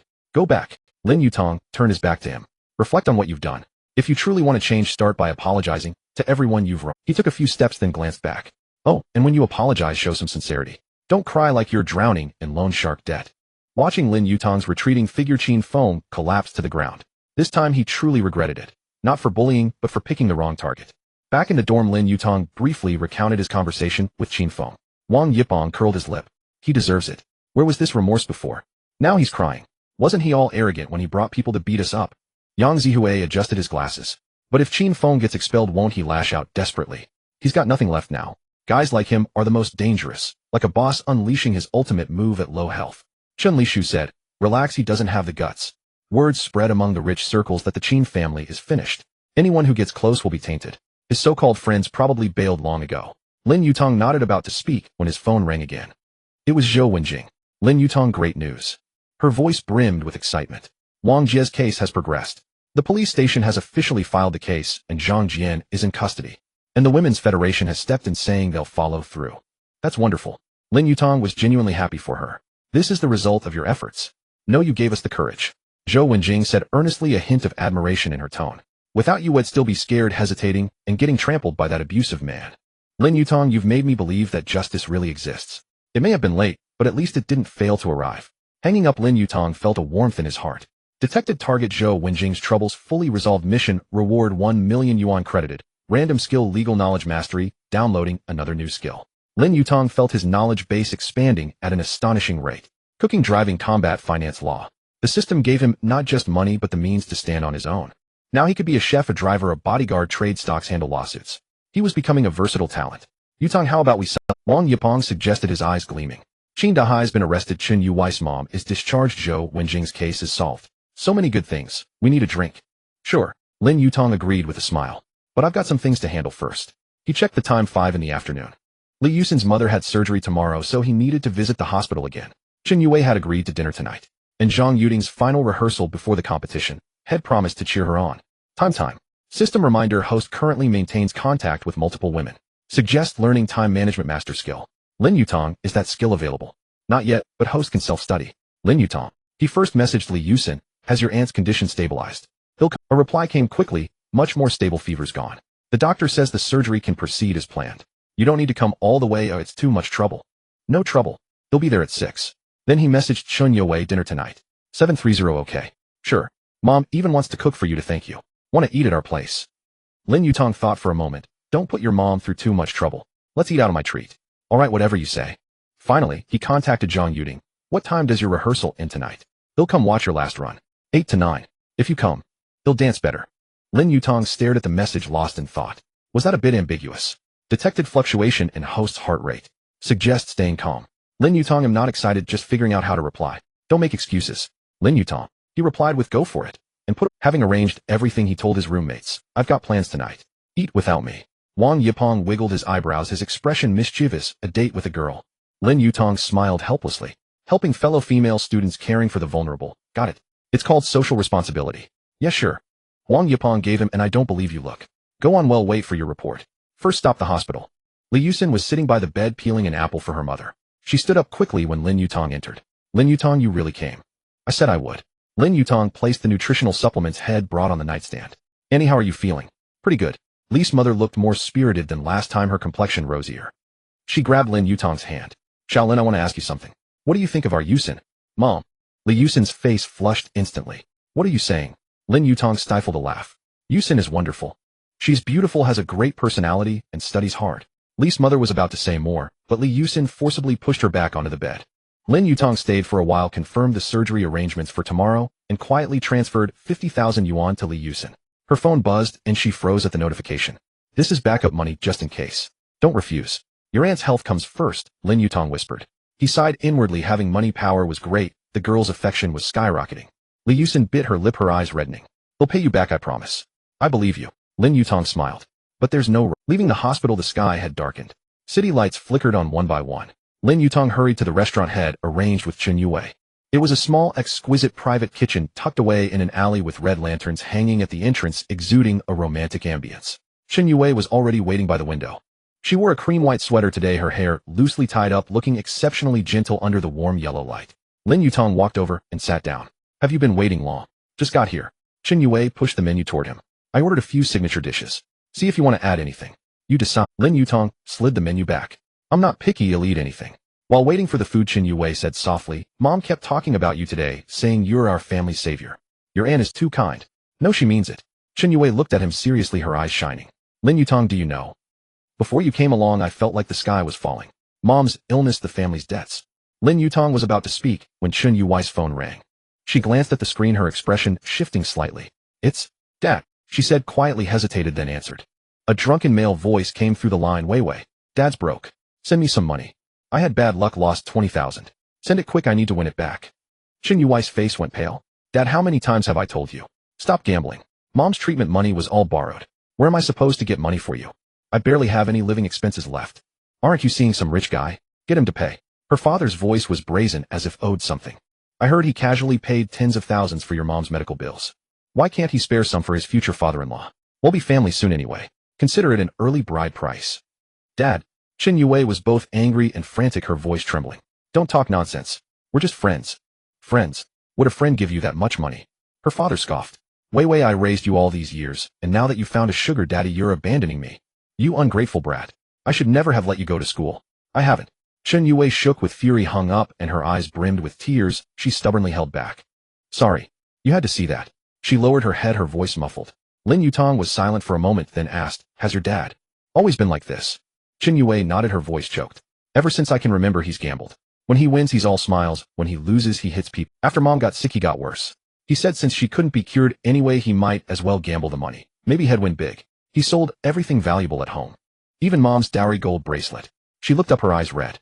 I hate him, but I can't escape him. He's my dad. Lin Yutang said nothing, just watched her quietly. They were so alike, both with a gambling father and a sick mom. Truly, misery loves company.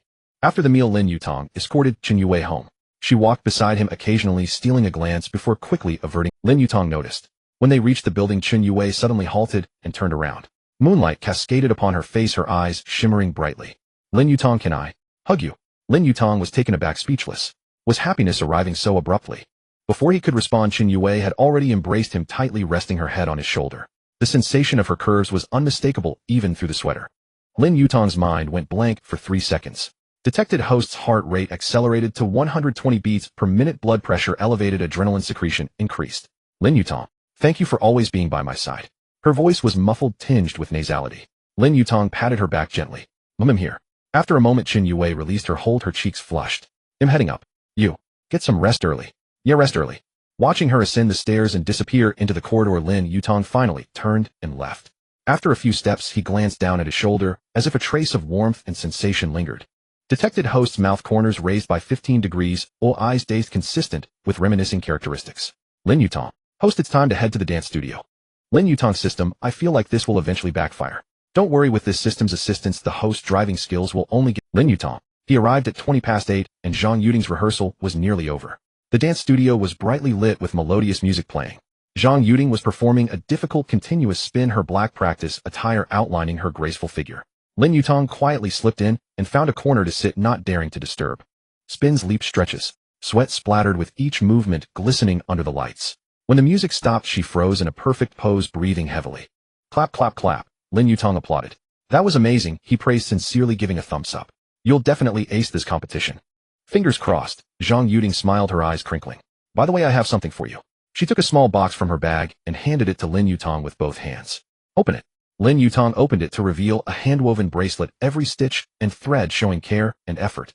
Deep blue and silver threads were woven into an intricate pattern with a small wooden begonia flower strung in the center. The carving was exquisite, with layered petals lifelike and vivid. I made it myself, Zhang Yuding said shyly, her face slightly flushed. Begonia is your name. I thought since you've helped me so much I should show my gratitude. It's nothing valuable, I hope you don't mind. It's beautiful, I love it, he said earnestly, putting it on his wrist immediately and raising his hand to shake it. Zhang Yuding watched him put it on, her smile brightening. I'm glad you like it. On competition day, will you come watch? Of course, Lin Yutang said. Send me the time and place, will be there. I'll even bring a cheer squad. My 3 roommates guaranteed to be the loudest. Zhang Yuding chuckled. No need for that, don't scare the judges away. Don't worry, they may be loud, but they're decent looking enough not to frighten. Zhang Yuding laughed even more. Returning to the dorm past 10, he pushed open the door to find Wang Yipon, Yang Zihui, and Shun Lishu huddled together playing games, their battle cries thunderous. Holy crap. Save me, save me. I'm dying. Why are you running? Charge. My health bar's almost gone. Heal me. I'm a warrior, not a healer. Seeing Lin Yutang return, Wang Yipong didn't look up, eyes glued to the screen. Yutang, beers on the table, grab one. 2 chicken wings left for you. Lin Yutang smiled, opened a can of beer, sat down beside Chen Lishu, and snagged the last chicken wing. Lishu, how's your dad's back injury? Chen Lishu's hand paused, his game character nearly crushed by the boss. He frantically operated to stabilize. Why the sudden question? I remember you said your dad got hurt at the construction site and can't do heavy work, Lin Yutang said, taking a sip of beer. Now that your mom's treatment is funded, shouldn't your dad also get checked? Chen Lishu was silent for a moment, eyes on the screen, but clearly distracted. I contacted the local hospital. They said surgery is possible, but it costs about 80,000. I was planning to wait until mom's condition stabilized. The doctor said the surgery can be delayed, but waiting too long affects recovery. 80,000, right? Lin Yutang put down his beer, picked up his phone. I've transferred it to you. Chen Lishu's phone vibrated. He looked down and froze. The transfer amount on the screen, 100,000. Yutang, you. He looked up, eyes reddening. You've already helped me so much, my mom's medical bills were covered by you, and now. Brother, don't mention it. Lin Yutang patted his shoulder, cutting him off. The extra 20,000 is for nutrition and rehab. Let your dad get proper treatment and recover soon. When you make it big later, just don't forget us. Chen Lishu's eyes reddened. He put down his phone and heavily patted Lin Yutang. Yutang, I'm with you for life. Whatever happens through fire and flood, just say the word. Lin Yutang rubbed his shoulder, grimacing. Alright, I get it. Go easy, this frail body can't take your pounding. Wang Yipeng leaned in, winking. Yutang, you're way too generous. Your bro too, how about buying me a new gaming laptop? I don't need much, just a 15,000 won. I promise to be your loyal minion at your beck and call. Lin Yutang laughed and cursed. Get lost. With your skills, even 100,000 computer would be wasted. Ouch, that hurts. Wang Yipeng clutched his chest, feigning injury. You hurt me, then laughed it off. My heart aches, that needs a new gaming laptop to heal. Yang Zihui adjusted his glasses, analyzing calmly. According to my calculations, the money Yutang has spent recently could buy 10 gaming laptops for Wang Yipeng. 10. Wang Yipeng's eyes lit up. I could form an esports team and lose 10 in a row. Lin Yutang delivered the perfect finishing blow. The dormitory erupted in laughter. Watching his three roommates joke around, Lin Yutang leaned back in his chair sipping beer, but his mind was scheming other matters. Financial investment mastery was one of the skills he had recently acquired. To help more people, he first needed more money. This was a hard truth, the most fundamental principle. No matter how many rewards the system gave, they couldn't sustain endless spending. Living off savings wasn't his style. Among the skills he had obtained, financial investment could help him achieve financial freedom sooner. Financial alchemy. Lin Yutang murmured, and when he opened his eyes, a sharp glint flashed in his pupils. If there were a special effect, it would be golden. Wang Yipeng, gnawing on a chicken wing, mumbled indistinctly, Yutang, what did you say? Financial what? Some kind of alchemy. You planning to make gold? Nothing. Lin Yutang smiled, pulled out his phone, and opened the securities app. His account now held over 3 million in cash from system rewards and previous savings. For a freshman, this was a fortune. But according to the financial investment mastery analysis, letting this money sit in the bank earning interest was a tremendous waste of resources. Money must generate money. That was the way. He quickly scanned the stock market trends.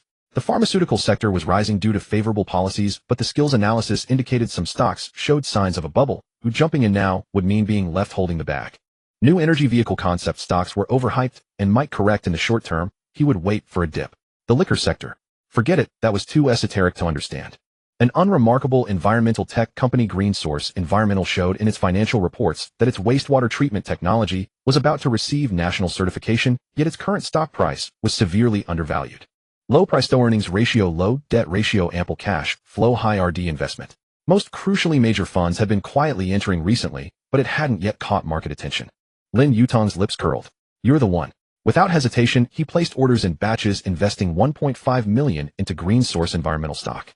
By the time the operation was complete, it was nearly 1 a.m. The night was deep, the other 3 were asleep. Only the sounds of steady breathing and occasional snoring filled the dorm. Lin Yutang lay in bed about to sleep. Legal knowledge mastery skill download complete. As the system's voice sounded, a flood of information surged into Lin Yutang's mind. Criminal law, civil law, procedural law, company law, contract law, intellectual property law, various statutes, case, judgments, litigation procedures, defense techniques. All kinds of legal knowledge rapidly absorbed by his brain. Now, although he had never attended a single law class, his knowledge base rivaled that of a law student. If he passed the bar exam, he could directly practice law. Lin Yutang silently assimilated this knowledge, thinking, now if I ever need to sue, I won't have to hire a lawyer. I'll do it myself. According to legal provisions, individuals without a lawyer's practicing certificate shall not engage in legal service business under the title of a lawyer. Lin Yutang, I was just saying you took it seriously. The system is merely reminding to prevent the host from breaking the law. Lin Yutang, alright, got it. He glanced at his phone. A news push notification popped up, breaking. Renowned entrepreneur Qin Dahai suffered a sudden heart attack in the detention center, rushed to hospital for emergency treatment. Lin Yutang's eyes narrowed as he clicked on the news. The report was brief, stating only that Qin Dahai had experienced sudden chest pain in the detention center at midnight, was currently being rescued at the city's first hospital, and his condition was unknown. The comment section was already in uproar. Such a coincidence. Heart attack, right when investigation is about to begin. Could it be faking illness? Trying to get medical parole? Someone must be pulling strings behind the scenes. What about the cheated elderly? The money hasn't been recovered yet. Lin Yutang frowned deeply.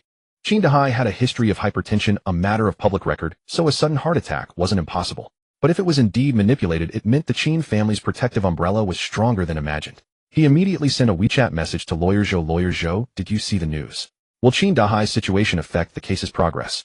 Minutes later, Lawyer Zhou replied, in communicating with the investigating officers. If it's a genuine illness, the investigation will be suspended during treatment. If it's faked, we'll apply for cross-regional detention and medical evaluation. Be mentally prepared. This case may be more complicated than we thought. Putting down his phone, Lin Yutang gazed out the window at the deep night. Qin Dahai had been hospitalized. The news came too abruptly. His mind raced through various possibilities: genuine illness, faked illness, a routine for medical parole. Had Qin Dahai scared himself into a heart attack? Or had heaven finally opened its eyes and claimed him?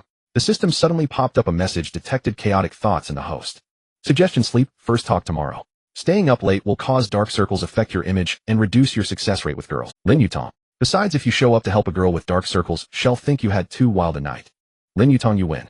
He smiled helplessly and lay back on the bed. At 7 the next morning, Lin Yutang was jolted awake by the continuous vibration of his phone.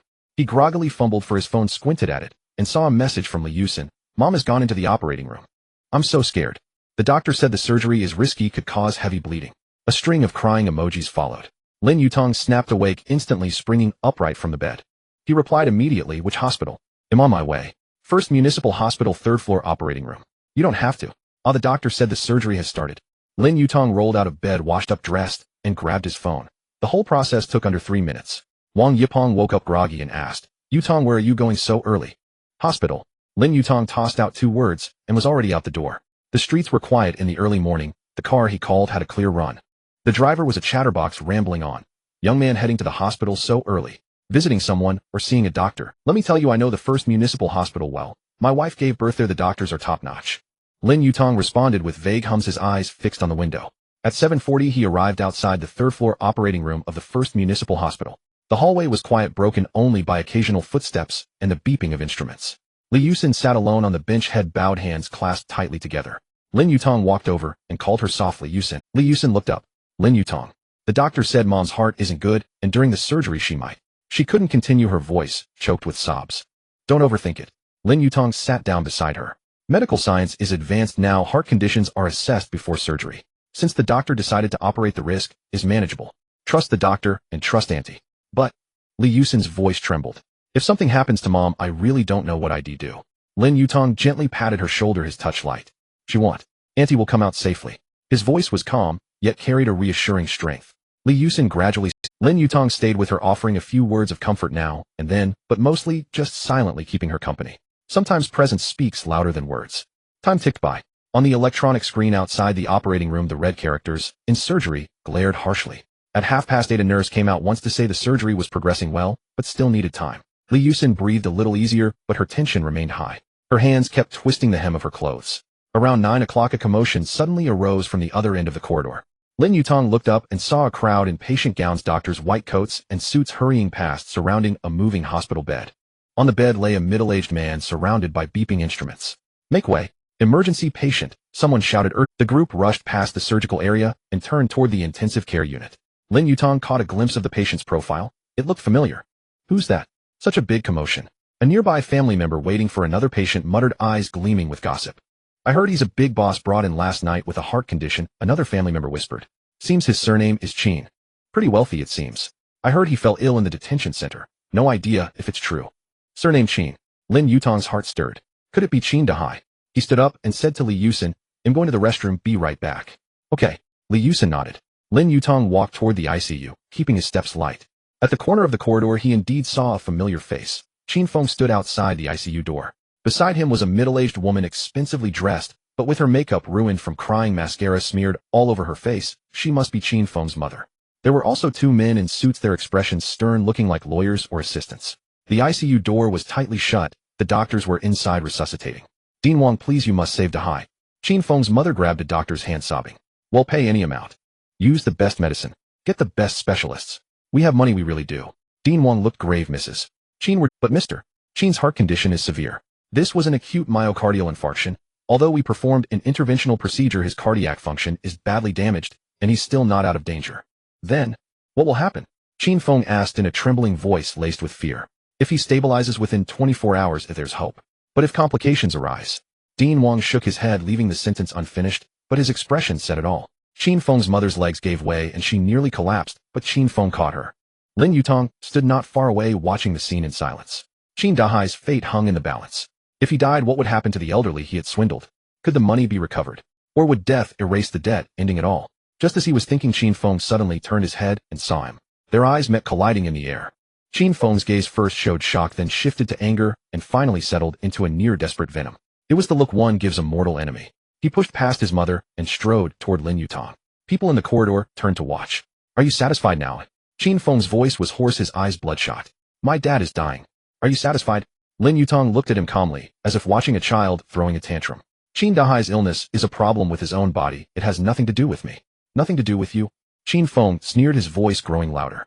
If you hadn't stirred up those old folks to file reports, if you hadn't held that press conference, would my dad have been arrested?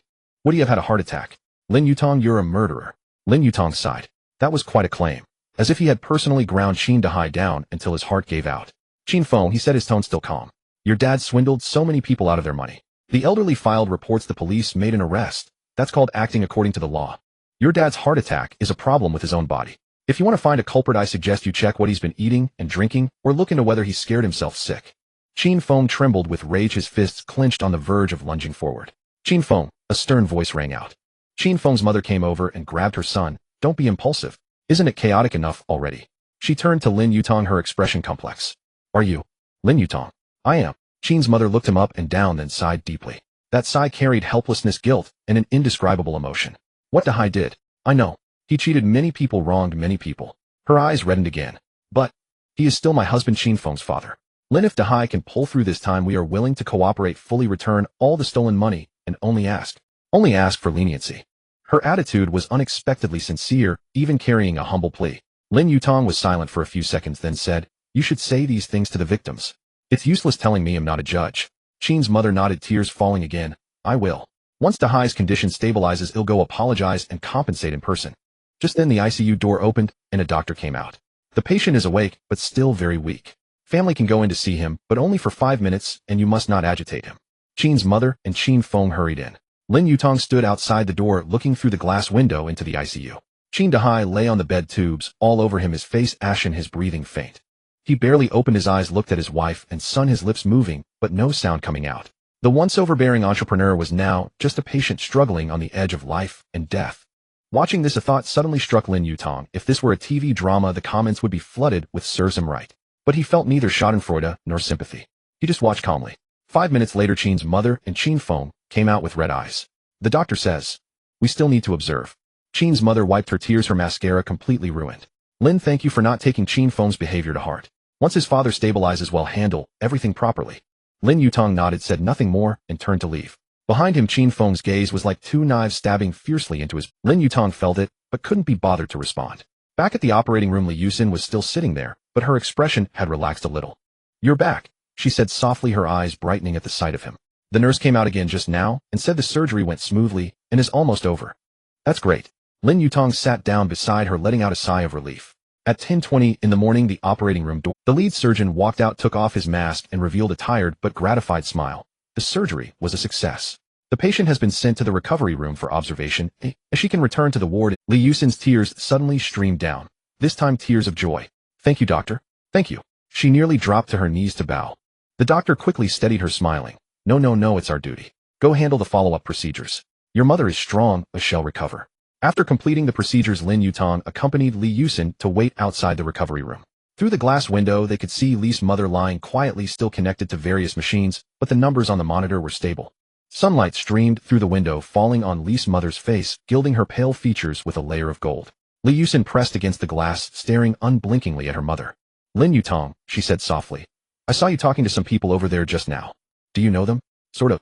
Lin Yutang briefly explained about Qin Dahai. Li Yusin listened, then was silent for a moment. Serves him right, she murmured. People like that don't deserve pity. Lin Yutang nodded. Lin Yutang was just speaking when his phone vibrated. It was a message from Chun Lishu. Yutang, big news. Green Source Environmental Protection stock opened at the daily limit. How many shares did you buy? Tell me. Lin Yutang opened the securities app. The stock price of Green Source Environmental Protection had already risen from yesterday's 8.5 yuan to 9.35 yuan, a 10 increase, and it was locked at the daily limit. His investment of 1.5 million yuan had yielded a floating profit of 150,000 yuan in a single day. The judgment of his financial investment mastery skill was completely correct. He replied to Chun Lishu, I bought a bit. How did you know about this stock? It's circulating in the wealthy circles, saying this company has inside information and its sewage treatment technology is about to receive national certification. Yutang, your investment instincts are amazing. Lin Yutang smiled, but didn't explain. Matters of system skills were things no one would believe if told. At noon, Ali's mother was transferred back to the general ward, looking very weak and pale. She lay on the hospital bed, still connected to various instruments. Seeing Lin Yutang, she struggled to speak. Lin Yutang quickly stepped forward. Annie, don't move. Rest well. Li's mother nodded, tears glistening in her eyes. Li Yusin held her mother's hand beside her, her own eyes red. After arranging everything, Lin Yutang prepared to leave the hospital. Li Yusin saw him off at the elevator. The corridor was very quiet with only the occasional sound of footsteps and the ticking of instruments. Sunlight streamed through the windows, painting golden squares on the floor. Yutang, thank you so much, she said softly. If it weren't for you, I really don't know how I would have gotten through this. Lin Yutang looked at her. Her eyes were still a bit red, her hair slightly messy, and she looked utterly exhausted. Don't mention it, he said casually. We're good friends. It's what good friends do. Li Yusin nodded emphatically. When my mom is discharged, I'll treat you to a meal. Although I know a single meal can't repay, then we'll have a few more meals, Lin Yutang said with a smile. If one isn't enough, then 10. If 10 aren't enough, then 100. Anyway, I'm not picky, I'll eat anything. Li Yusin was amused into a laugh. I'm off. Call me if anything comes up. Lin Yutang waved and stepped into the elevator. Before the doors closed, he saw Li Yusin still standing there watching him go. Leaving the hospital, Lin Yutang checked the time. It was 1:30 p.m. The sunlight was perfect, the breeze gentle. He had classes this afternoon, but what class was it? Well, he had already taken leave anyway. It was a good time to take care of some things. First, stop the securities company. Since he had decided to pursue the path of investment, he needed more professional tools and channels. The limits for ordinary retail investors were too restrictive, making many operations inconvenient. Guided by his financial investment mastery skill, Lin Yutang chose a reputable brokerage firm. The business hall was lavishly decorated, resplendent, and magnificent. Upon entering, a young lady greeted him warmly. Hello sir, how may I help you? I'd like to open a margin trading account and apply for level 2 market data access, Lin Yutang said nonchalantly. The young lady's eyes lit up. Opening a margin account required at least 50 yuan in assets. Her smile instantly brightened by a few degrees. Right this way, sir. The process went smoothly. The account manager was a man in his 30s, impeccably dressed in a suit with slicked back, gleaming hair. He was exceptionally enthusiastic towards Lin Yutang, a major client. After all, it wasn't common to see a college student who could casually invest 1.5 million yuan in stocks. Usually they were the children of the wealthy or those from demolished properties. Mr. Lin, you have remarkable insights into the market, the account manager flattered, his eyes shining. Many of our seasoned clients didn't notice green source environmental protection, yet you invested heavily in it. That's an incredible eye. Just lucky, Lin Yutang said modestly. Too modest. I'll set you up with the highest permissions. Feel free to contact me anytime for anything. My surname is Sun, just call me Xiao Sun. After completing the procedures and leaving the securities company, it was already 3 p.m. The sunlight was a bit glaring and the streets were bustling with traffic and people. There were several missed calls and messages on his phone. Lin Yutang opened them. Qinyue, Yutang, are you free tonight? Mom wants to invite you over for dinner to thank you in person. She says she'll make her specialty dish, braised pork. Zhang Yuding, today's rehearsal went great. The coach said I've improved a lot. Thanks for your encouragement yesterday. Heart gesture, Wang Yipeng. Yutang, news about Qin Feng's dad has spread all over the school. The forum is blowing up again. A lot of people are saying Qin Feng deserves it, but some are saying you went too far. Do you want to take a look? Zhou Wenjing, Lin Yutang's sister Wang's case is scheduled for next Wednesday. Can you come to the hearing? She said she wants to thank you in person. She says you're her savior. Teacher Zhao Ran, Xiao Lin, the victim's representatives want to meet you to express their gratitude in person. When would be convenient for you? Lin Yutang rubbed his temples. Time management was truly an art. No wonder successful people always said, time is money. He was deeply experiencing that now. The system suddenly popped up a message detected hosts busy schedule system suggestion, learn time, management master skill currently unavailable, please arrange your own schedule. Lin Yutang, then why suggested? He took a deep breath and started replying. First he replied to Qinyue, is 7 p.m. okay? We'll bring some fruit. No need for anything too lavish, just a simple meal is fine. Then he replied to Zhang Yuding, keep it up? They'll definitely be there on competition day. To Wang Yipeng, let them talk on the forum. I'm busy, no time to look. To Zhou Wenjing, what time next Wednesday? Let me check my schedule. I should be able to make it. Finally, he contacted Teacher Zhao Ren. Teacher Zhao, is tomorrow afternoon okay? You name the place. After replying to everyone, Lin Yutang let out a long sigh of relief. When he returned to school, it was already dusk. The setting sun bathed the campus in a warm golden hue. Lin Yutang walked under the sycamore trees, his pace unconsciously slowing down. His phone vibrated. It was a push notification from the stock app. Green Source Environmental Protection issued an announcement. The company's proprietary high-efficiency composite sewage treatment technology has passed the certification of the National Ministry of Ecology and Environment and has been rated as a national key promoted environmental protection technology. Lin Yutang opened it. The stock price was already firmly locked at the daily limit and the comments section was in an uproar. Holy crap. Real good news. I should have bought more.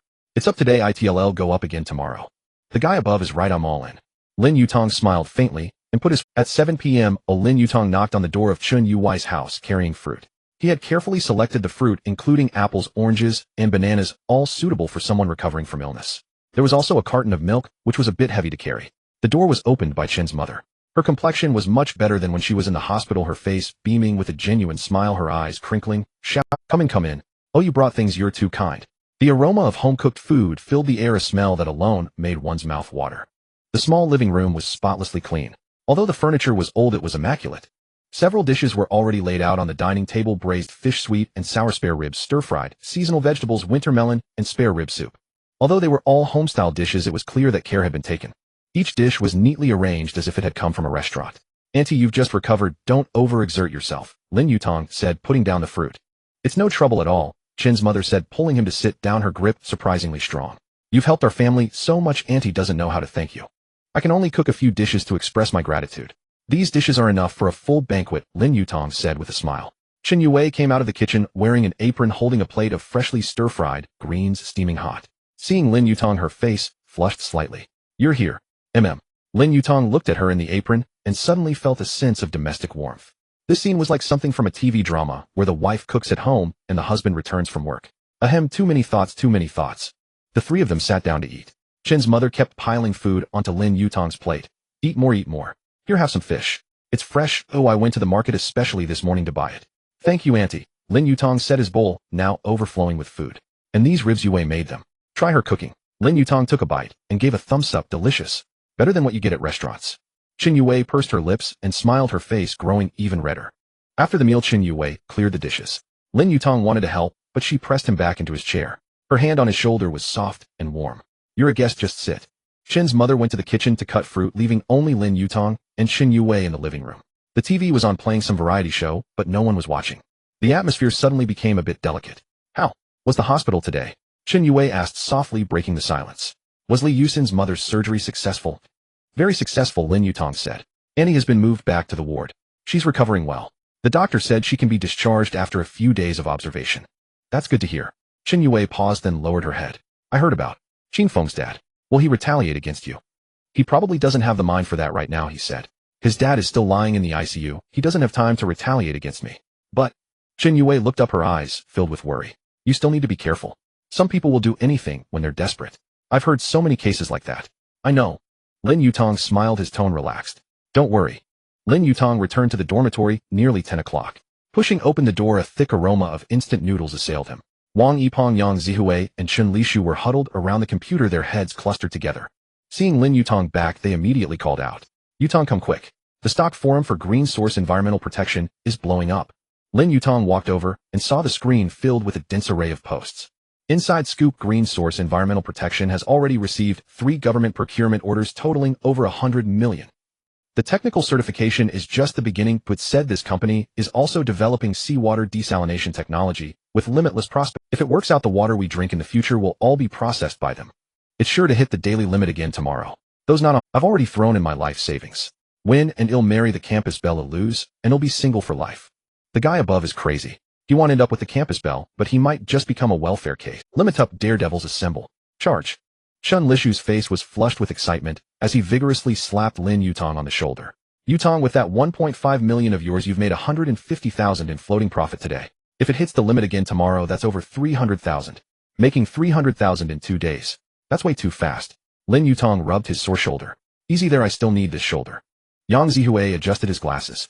"But the risk is also huge. If profit takers flood out tomorrow, it could crash. There's risk in the stock market and caution is needed. That's an eternal truth." "No," Lin Yutang said calmly, his tone resolute. "The technical certification is just the first wave of good news. The government procurement orders are the second wave, and if the seawater desalination technology really breaks through, that'll be the third wave. This market trend can last at least a week." Wang Yipeng's eyes widened. "Yutang, how do you know so clearly?" "Analysis." Lin Yutang pointed to his head, looking inscrutable. "Combining policy, industry trends, and company fundamentals. It's called financial alchemy." He couldn't exactly say it was the judgment given by his financial investment mastery skill. Financial investment mastery skill activated. Current stock market analysis uptrend for Green Source Environmental Protection confirmed. Recommend holding until after the third limit up, then reducing positions in batches. The system's prompt chimed in at just the right moment. Lin Yutang now had a clear plan. Reduce positions in batches after 3 limit ups. Perfect. "Oh right, Yutang." Chen Lishu suddenly remembered something, lowering his voice. "The wealthy woman told me today there might be new developments in Qin Dahai's case." "What developments?" Lin Yutang frowned. "It said that after Qin Dahai woke up, he revealed some things, implicating a certain city official." Chen Lishu's voice dropped even lower. "That official might be afraid of being implicated and is trying to protect Qin Dahai." Lin Yutang's gaze sharpened. "Which official, eh?" Not clear, but it's a high-level Chun Lishu said. The wealthy woman told me to stop asking about this for now, said the waters are too deep and not to wade in. Wang Yipeng cursed. Damn. If it really involves a city official, this case gets complicated. Yang Ziwei analyzed calmly. Qin Dahai might get a light sentence. Then those elderly who were swindled won't even have a place to cry. Lin Yutang was silent for a moment, then asked, any news from lawyer? Lawyer Zhou called me this afternoon, Chun Lishu said. He said the police are hitting obstacles in their investigation. Some evidence can't be obtained, and some witnesses have suddenly changed their statements. Seems like someone has pulled some strings. Lin Yutang gave a cold laugh, a hint of chill in his smile. Looks like we need to fan the flames. Howie? The three asked in unison, 6 eyes fixed on him. Lin Yutang didn't answer. Instead, he took out his phone and dialed Zhou Wenjing. The phone rang twice before she answered. Senior Zhou asleep. Not yet, organizing materials for Sister Wang's case. Zhou Wenjing's voice was tired but still clear. I'd like to ask for your help, Lin Yutang said. Regarding Qin Dahai's case, we might need to leverage the media. Zhou Wenjing caught on immediately, her voice perking up. You want to fully expose the case? Yes, Lin Yutang said.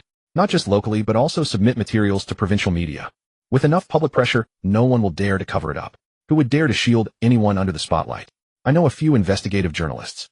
Zhou Wenjing's tone carried a trace of excitement. They love this kind of collusion between officials and businessmen. But I need more solid evidence. Speculation alone won't cut it. They'll find a way to get the evidence, Lin Yutang said. Just give me the journalist's contact info, he'll reach out to them tomorrow. Hanging up, Lin Yutang looked at his 3 roommates. Lishu, you'll need to keep at it. Continue gathering intel from the wealthy woman. Got it. Chen Lishu nodded. Fatty Glasses helped me compile a timeline of Qin Dahai's case, as detailed as possible. From the company's founding to his arrest, dig up everything you can. No problem, they said in unison. That night the light in dormitory 513 stayed on until dawn. The blue glow of the computer screen illuminated 4 young faces, the clatter of keyboards echoing incessantly. Occasional snippets of conversation broke the silence. Fatty, what year is that news article you're looking at? 2015. This one says Qin Dahai attended a charity gala and donated $500,000, all dressed up and pretending to be a saint. Take a screenshot. Well, compare it to the money he swindled later. The irony. Glasses, what did you find? His company's equity structure is very complex. But I can see there are several shell companies used to funnel money. Save it, save it. By 2 in the morning the materials were preliminarily organized. Lin Yutang stared at the folder on his computer thinking, Qin Dahai, you wanted someone to protect you, didn't you? Let's see who dares to shield you once the public outcry erupts. The next morning Lin Yutang got up early as usual. But instead of going to class he headed to the city library. The library opened at 8. He was the first one and heading straight for the electronic reading room. In a quiet corner, utilizing his newly acquired legal knowledge mastery skill, he extensively reviewed verdicts, news reports, and academic papers on similar cases. The keyboard clicked softly as dense text scrolled rapidly across the screen. By noon, he had compiled a 20-page document titled Analysis of Suspicions in the Qin Dahai Illegal Fundraising Case. This material detailed procedural issues, evidence gaps, and potential protection networks in the case, along with comparative analyses of similar cases. Its level of professionalism rivaled that of a licensed attorney. Lin Yutang looked at the document, feeling a bit of self-admiration. The skills from System Daddy were truly satisfying. System host flatters me. Please continue to strive. At 2 in the afternoon, Lin Yutang contacted 3 investigative journalists using the information Zhou Wenjing had provided. 2 were based in the city, 1 in the provincial capital. He emailed them the materials along with a note. Esteemed journalist, this is a major illegal fundraising case involving tens of millions and hundreds of victims. The suspect Qin Dahai has been arrested, but the investigation is encountering significant resistance, suggesting possible interference by a protection network. As victims and concerned citizens, we earnestly request media attention to expose the truth and uphold justice. If needed, we can provide further leads. After sending the emails, Lin Yutang called Lawyer Zhou again. Lawyer Zhou, I've sent the materials to the journalists. What should we do next? Lawyer Zhou's voice sounded weary, as if head pulled an all-nighter. Shaolin, I just came from the police station. Captain Li told me off the record that someone higher up has given instructions to handle it cautiously. Handle it cautiously? Lin Yutang sneered. Meaning sweep it under the rug. Something like that. Lawyer Zhou sighed, his voice tinged with helplessness. Qin Dahai's lawyer submitted a bail application today, citing serious illness requiring long-term treatment. If it's approved, he might just go home to recuperate. He can't be released, Lin Yutang said firmly, his tone resolute. If he gets bail, he could flee at any moment. Then he'll be free as a bird, and who will find him? I know. But Lawyer Zhou hesitated, as if holding something back. Lawyer Zhou, the media coverage should be out by tomorrow at the latest, Lin Yutang said.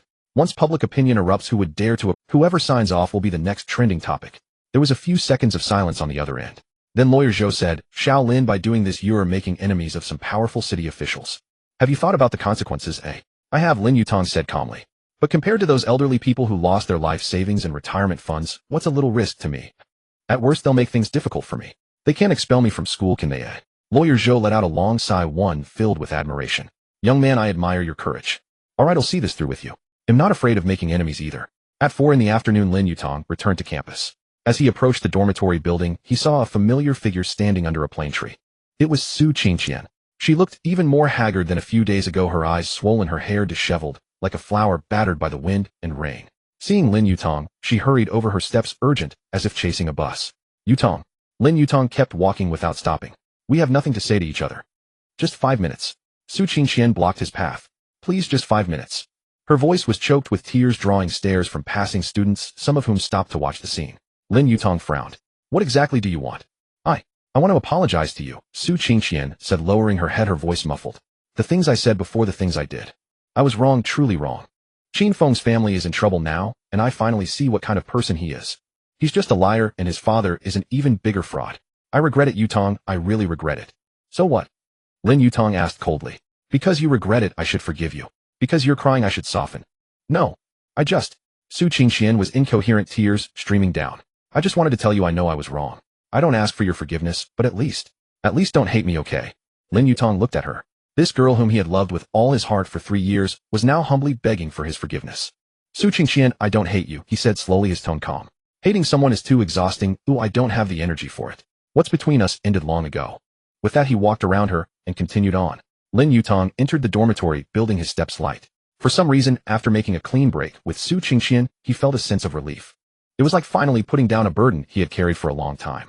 The system suddenly popped up, a message detected, host emotional fluctuation relief release system expresses gratification, congratulations to host for shedding emotional baggage and entering a new phase.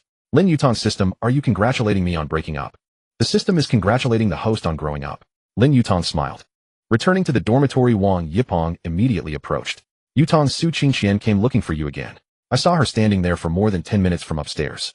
Lin Yutang replied lightly, not wanting to discuss it further. If you ask me, she deserves it, Wang Yipeng scoffed. She was so arrogant when she cheated, practically wanting the whole school to know she was with someone driving an Audi. Now she regrets it. Too late. Yang Zihui adjusted his glasses. Qin Feng's family just fell, and she changed her face pretty quickly. Chen Lishu said, the rich woman just sent a message saying that Qin Dahai's bail application was rejected. Really? Lin Yutang's spirit lifted, his eyes shining. Really? Chen Lishu nodded excitedly, saying, the rich woman said that a certain leader in the city initially wanted to help, but when he saw that the provincial reporters had already intervened in the investigation, he got scared and withdrew. Now no one dares to wade into this muddy water, fearing they might drown themselves. Lin Yutang let out a long sigh. The first step had been taken. However, the rich woman also said, Chen Lishu continued, his expression becoming serious. Although that leader has temporarily backed down, he might hold a grudge against you. He had long anticipated this day. Offending the powerful, how could there be no cost? But since he had chosen this path, he would not retreat. At 7 in the evening, Lin Yutang arrived at the dance studio as promised.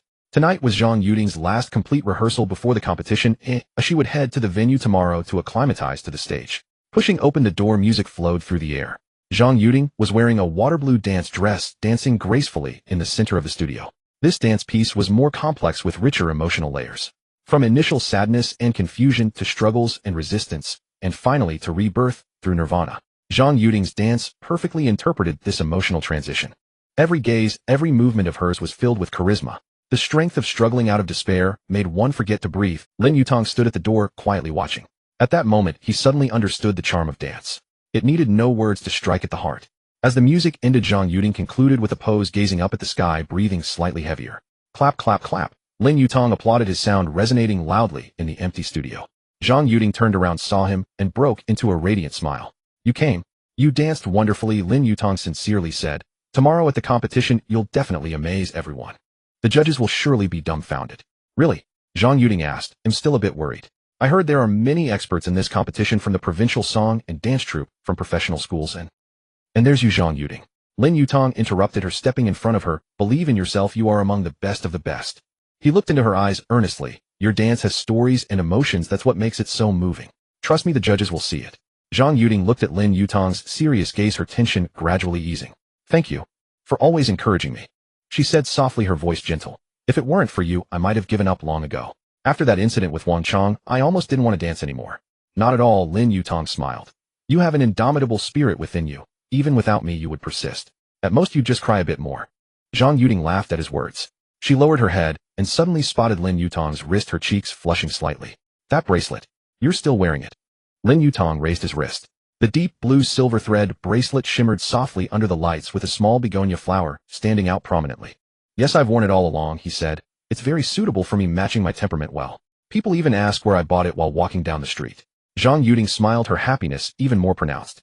When leaving the dance studio, it was already 9 in the evening. The campus was quiet with only the streetlights casting a warm glow. Tomorrow's competition starts at 2 in the afternoon. Zhang Yuding set her steps light at the City Cultural and Arts Center. Will you really come? I will. Lin Yutang nodded. I promised you. Even if it rains knives, I will go with a pot lid. If it rains knives, I'll carve good luck on the pot lid. Zhang Yuding burst out laughing, her laughter charmingly lively.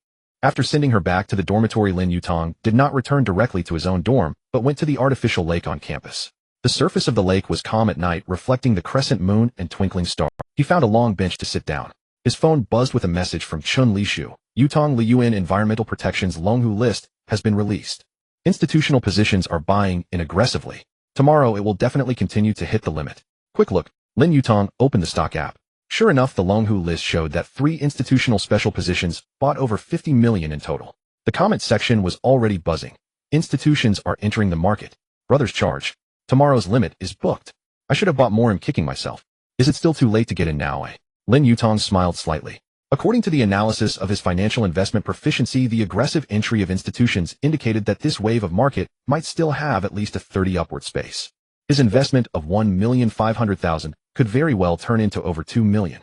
Just as he was thinking, another phone call came in. It was Teacher Zhaoren. Xiaolin, did I disturb your rest? No, Teacher Zhao, please go ahead. The representatives of the victims want to meet you tomorrow morning to thank you in person. Teacher Zhao said. Additionally, Qin Dahai's lawyer contacted me today saying he is willing to refund all the illicit funds and hopes the victims will issue a letter of understanding. Really? Refund all? Lin Yutang frowned. Yes, including interest, Teacher Zhao said. The condition is to issue a letter of understanding to seek a suspended sentence. What do you think? There was a moment of silence on the other end, and Teacher Zhao's voice was heavy. Xiaolin, I know Qin Dahai deserves a heavy sentence. But those deceived elderly people can't wait. Many have difficult family situations relying on this money for their daily lives. If they can get a full refund, at least their lives will have a landing place. Lin Yutang understood Teacher Zhao's dilemma. The law must severely punish criminals, but in reality the victims need to get their money back more. How about this? Lin Yutang said. We will meet tomorrow and listen to the opinions of the victims. If they are willing to accept the refund, then issuing a letter of understanding is not unreasonable.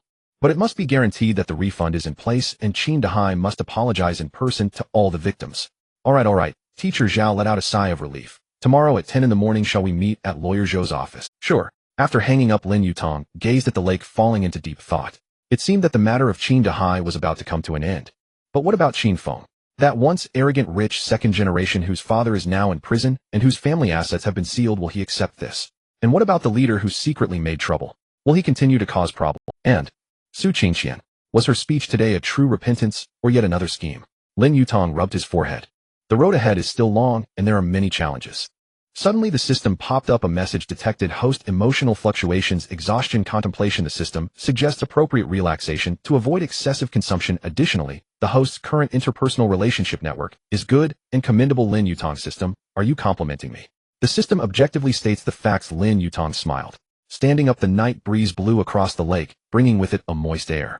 Lin Yutang took a deep breath, feeling completely awake. Tomorrow will be a new day. What he needs to do is to move forward step by step, help more people in need, and carve out a path that belongs to him. To alleviate the burdens of the woman and to forge a new space for himself. It was nearly 11 when he returned to the dormitory. Wang Yipeng and Yang Zihui were sitting side by side in front of the computer, their faces illuminated by the screen's bluish glow. Chen Lishu had already gone to sleep. Being with a wealthy woman was no easy task. He needed to conserve his energy. After all, he had to continue accompanying her the next day. When Wang Yipeng saw Lin Yutang return, he abruptly straightened up, pointing a finger at the screen. His voice was low but could not conceal his urgency. Yutang, take a look at this. Lin Yutang leaned in, gazing at the content on the computer screen, his expression gradually turning somber. It was a new post on the school forum, uncovering Lin Yutang from a poor student to a mysterious tycoon. Who exactly is he? What unspeakable secrets lie behind his sudden wealth? The post meticulously enumerated his recent actions, paying Chun Yui's medical bills, covering Zhang Yuding's breach of contract fees, funding Li Yusin's mother's surgery, assisting Zhou Wenjing with a domestic violence case, exposing Qin Dahai's illegal fundraising. Each item had a time, place, and person, and some even included candid photos. One photo captured his profile as he turned from the hospital payment window, and another showed him talking with Chen Yue in the hospital corridor. The angles were sharp, the compositions precise. Clearly the work of a professional paparazzo. The poster claimed to be an insider, and the account had been registered only 3 days prior, with this being its sole post. The post ended with, Lin Yutang is just an ordinary college student. Where does he get so much money? Are these acts genuine charity, or does he have ulterior motives? Where does his money come from? Is the source of these funds legal? A student with no family background or entrepreneurial experience suddenly has a substantial sum in his account.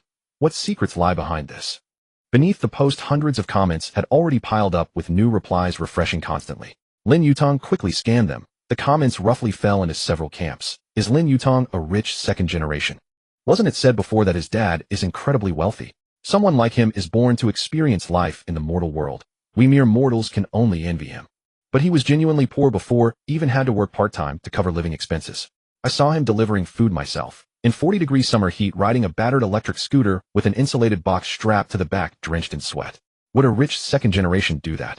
Could it be that working was really just for the experience? Some wealthy people's worlds are beyond our understanding. Maybe he just enjoys this starting from the bottom kind of script. But the source of his money is indeed suspicious. A student, no part-time job, no business, no public income source, suddenly shelling out tens of thousands. I'm not jealous, I just think it's abnormal. Nobody's money comes from the sky, does his? Have you all considered one thing? The people he helped were all female. Could this be another form of, never mind, I'll stop here. Those who get it, get it. This last comment garnered the most likes and replies, followed by a long string of arguments. Some called it malicious speculation, others said, where there's smoke there's fire, and some began digging into Lin Yutang's past interactions with female students, trying to find some kind of pattern. Yang Zihue pushed up his glasses, the screen's text reflecting off the lenses. His gaze was deep. This post is clearly someone deliberately stirring things up. Look at the wording. What unspeakable secrets lie behind his sudden wealth? Ulterior motives? Is the source legal? All leading questions. They don't convict you, but guide the reader to convict you themselves. And the logical chain, emotional triggers, and pacing control. Definitely a professional writer. He paused, tapping his fingers lightly on the desk twice, then looked at Lin Yutang, Qin Feng, or the people behind him. Or maybe the official trying to protect Qin Dahai, now furious from embarrassment. Whoever it is, they're no longer content with covert actions. They want to drag you into the open and let public opinion finish you off. Then what do we do? Wang Yipeng asked, his face etched with worry. Nothing, just ignore it, Lin Yutang said calmly. As long as my conscience is clear, I don't care what others say. As for whether my money is legal or not, time will prove it. Despite his words, Lin Yutang knew in his heart that this was just the beginning. The road ahead would only get harder. But since he had chosen this path, he had no regrets. The morning light began to glow faintly as Lin Yutang opened his eyes. A new day had begun. He got up to wash up. In the mirror, his eyes were clear, free of dark circles, and he was full of energy. The crabapple bracelet on his wrist gleamed with a warm luster in the morning light. He gently stroked the tiny carved crabapple blossom. At 10 in the morning at Lawyer Zhou's office. The conference room was packed, the atmosphere solemn. Besides teacher Zhao Ren and the 6 victim representatives, there were also 2 journalists, Wang Ming, a deep investigation reporter from the provincial newspaper, and Li Jing, the news department director from the city television station. Introduced by Zhou Wenjing, these 2 were clearly seasoned professionals, their gazes sharp.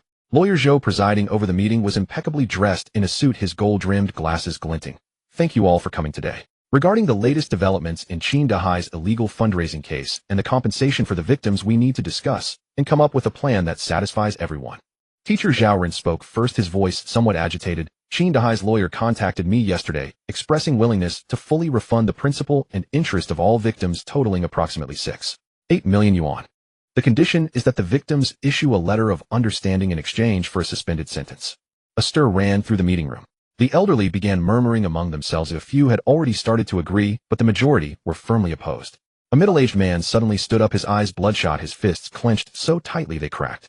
My mother was driven to death. She invested her 3,000 yuan retirement savings. When she learned she had been defrauded, she had a heart attack and couldn't be saved. I do not agree to issuing a letter of understanding. The meeting room fell. Some lowered their heads, some had red-rimmed eyes, and some sighed. After all, everyone present was a victim of Qin Dahai. After more than an hour of discussion, the few who had initially been willing to issue a letter of understanding ultimately chose not to. They reached a consensus: accept the refund, but demand a public apology from Qin Dahai and not promise a suspended sentence. After the elderly signed the joint opinion letter and left, Lawyer Zhou was to submit it to the handling authorities. Just as the meeting ended, Lawyer Zhou walked over. Zhao Lin, I just received news that Qin Feng has dropped out. Lin Yutang was startled when he handled the procedures. Lawyer Zhou lowered his voice. It said his mother took him out of town, probably afraid he wouldn't be able to stay at school. She sold their last property, expressing willingness to compensate all victims. Lawyer Zhou paused then warned, I don't know if she'll come after you in the future, but you should still be wary of her. That woman might not be easy to deal with. Lin Yutang nodded, his brow furrowing. Got it, thanks for the heads up. Leaving the office, it was already noon. Lin Yutang hurriedly had lunch, a bowl of beef noodles with an added egg as a treat for himself. Then he rushed to the City Cultural and Arts Center. At 2 in the afternoon, the citywide university dance competition was about to begin. At the entrance of the Arts Center, a massive crowd had gathered with colorful flags fluttering in the breeze. Zhang Yuding was already waiting for him. She had on exquisite stage makeup today, her eyeshadow sparkling. She wore that water blue dance dress, the hem as light as clouds, making her look as if she had stepped straight out of a painting. Passers-by turned their heads, and some even pulled out their phones to take photos. Lin Yutang. She trotted over, her dress fluttering with each step, her eyes bright and sparkling. You really came. I promised you, Lin Yutang said with a smile. Even if knives rain from the sky, I'd come with a pot lid on my head. Zhang Yuding burst into a chuckle, her tense expression relaxing a little. Nervous? Lin Yutang asked. A little. Zhang Yuding took a deep breath, her chest rising and falling. The curves were particularly striking under the form-fitting dance dress. But I'm ready. I've practiced for so long, waiting for today. That's good, Lin Yutang said, giving her a thumbs up. You've got this. The two walked into the Arts Center. The audience seats were already more than half full, a sea of dark heads. The judges' table was occupied by 5 professional judges, each wearing a stern expression. Lin Yutang found a seat in the 3rd row, offering a perfect view. Zhang Yuding went backstage to prepare. Before leaving, she turned back to look at him and waved. Lin Yutang waved back, mouthing the words, go for it. The competition began. After the host's announcements, dance routines were performed one after another. Some were graceful, some passionate, some classical, some modern.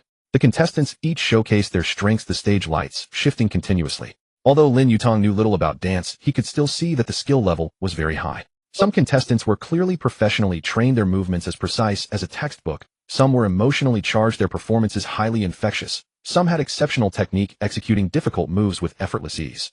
The competition was indeed fierce. When it was Zhang Yuding's turn, she was the 10th to perform.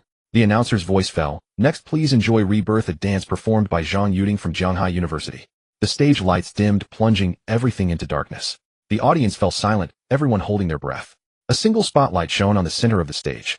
Zhang Yuding stood in the light, her water blue dress strikingly vivid against the darkness. The music began. The same piece she had rehearsed countless times, melodious yet tinged with sorrow, as if telling an ancient tale. Zhang Yuding danced gracefully. The water blue dress flowed like waves under the lights. Every spin, every leap was filled with strength and beauty. Lin Yutang could see a story in her eyes, from confusion to struggle, from pain to hope, culminating in the unwavering determination of rebirth from the ashes. The music ceased as Zhang Yuding froze in a pose, gazing up at the heavens. The entire venue fell silent, then erupted into thunderous applause. At the judges' table, the 5 adjudicators leaned in for hushed exchanges, nodding frequently in approval. Lin Yutang watched Zhang Yuding, who was slightly out of breath on stage, and clapped with genuine enthusiasm. His applause was so vigorous that the guy next to him couldn't help but glance over. Bro, doesn't that hurt your hands? Lin Yutang paused, lowering his gaze to his own reddened palms. Well, it did hurt quite a bit. But for her sake, the competition results wouldn't be announced until all contestants had performed. When Lin Yutang went backstage to find Zhang Yuding, she was removing her makeup, yet the excitement on her face was unmistakable. How was my dance? She asked, eagerly clutching a cotton pad in her hand with half of her stage makeup still smeared across her face. Perfect, Lin Yutang said. I saw the soul of a dancer. Zhang Yuding's eyes instantly glistened with tears. Thank you. Thank you. Don't cry, don't cry. Lin Yutang quickly handed her a tissue. If your makeup runs, you won't look good when you go up for the award. Are you saying I'm ugly? I'm saying there won't be enough tissues. Zhang Yuding let out a stifled laugh, holding back her tears. The wait for the results always felt interminable. Finally, after all the contestants had performed, the judges began to tally their scores. The host stepped onto the stage. Now let's announce the results. In 3rd place from Jianghai Art Academy, Lu Yu. Applause rang out. In 2nd place from Jianghai Normal University, Chen Wei. Even more fervent applause. In 1st place, the host deliberately paused. Jianghai University, Zhang Yuding. Zhang Yuding jumped up in excitement and threw her arms around Lin Yutang. A soft, warm embrace filled his arms. Lin Yutang's mind went completely blank for 3 seconds. Well, she had a really nice figure. Zhang Yuding held on for a good while before letting go, her cheeks flushed, her eyes brimming with joy. After the award ceremony, clutching her trophy and certificate, she was too moved to her expression, her demeanor, the way her hands trembled slightly as she held the trophy. Lin Yutang suspected she would be sleeping with it tonight. The director of the city dance troupe, an elegant middle-aged woman, approached her personally. Miss Zhang, your performance was outstanding. Our troupe is currently recruiting new members. If you're interested, you're welcome to come for an audition. Zhang Yuding nodded happily. On the way back, Zhang Yuding was still immersed in her joy. Lin Yutang, do you know? Winning this award means I can apply for the school's special scholarship. Plus the subsidy from the dance troupe, they'll be able to start paying you back soon. No rush, Lin Yutang said. Focus on developing your career first. No, I have to pay you back as soon as possible, Zhang Yuding said earnestly. You've already helped me so much. I can't keep relying on you. Lin Yutang was taken aback for a moment, then smiled. All right, when you have the money, treat me to a nice meal. Just a nice meal? What else do you want? Treat me to a bad one. Zhang Yuding laughed, nodding vigorously. Deal. After seeing Zhang Yuding back to her dorm, Lin Yutang checked the time. It was 5 in the afternoon. He remembered Chen Yuwai's father and decided to go check on her. At the entrance to Chen Yuwai's building, Lin Yutang knocked on the door and sensed something was wrong. Chen's mother had red, swollen eyes, Chen Yuwai's face was pale, and the room was a mess, as if a fierce argument had just taken place. Auntie Yue, what's wrong? Chen Yue bit her lip until it turned white. My dad. He came again. He wanted money. When I refused, he started smashing things. Chen's mother wiped away her tears. That damn man. He even took the medicine Yue just bought for me, saying he'd sell it for gambling money. Lin Yutang's eyes turned cold. Where is he now? He just left. Chen Yue said in a low voice. He said he'd come back tonight and wouldn't leave until he got the money. Just then a coarse, abusive shout came from downstairs. Chen Yue, get your ass down here. I know you're home. It was Chen's father. Lin Yutang walked to the window and looked down. Chen's father was standing downstairs, a liquor bottle in hand, shouting drunkenly. A few neighbors had already poked their heads out, eager to watch the commotion. He'll go handle this, Lin Yutang said. No. Chen Yue grabbed his arm. He's drunk. He's capable of anything. Don't worry, Lin Yutang patted her hand. I know what I'm doing. Downstairs, Chen's father squinted at Lin Yutang. Who the hell are you? I'm looking for my daughter. What business is it of yours? I'm Yui's friend, Lin Yutang said calmly. Uncle Chen, making a scene like this benefits no one. Benefits? Chen's father let out a cold, wild laugh reeking of alcohol. My daughter's climbed the social ladder. What's wrong with her giving her old man a little spending money? You're her boyfriend, right? Dressed all fancy like that. Cough up some cash to honor your future father-in-law. Lin Yutang's gaze turned icy. Uncle Chen, gambling is bad. If you keep this up, I'll have no choice but to call the police. Call the police. Go ahead. Chen's father smashed the bottle on the ground with a loud crash, sending shards of glass flying everywhere. I'm telling you, if you don't hand over 5,000 yuan today, I'm not leaving.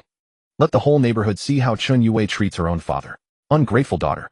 Some neighbors were already pointing and whispering, and a few had even started recording videos. Lin Yutang took a deep breath, suppressing the urge to hit the man. Uncle Chen, how about we go somewhere else to talk?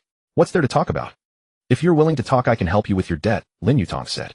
But if you keep causing trouble, I guarantee you won't get a single cent, and the police will take you away. Then you can spend the night at the station. You'll save on tomorrow's drink money and get a free meal. Chen's father stared at Lin Yutang, his drunken eyes flickering with uncertainty, as if weighing the truth of his words. You mean it? You can really help me with my debt. On one condition, you have to quit gambling and find a proper job, Lin Yutang said. Otherwise, no one can help you. Chen's father hesitated. His gambling debts had ballooned to over 100,000.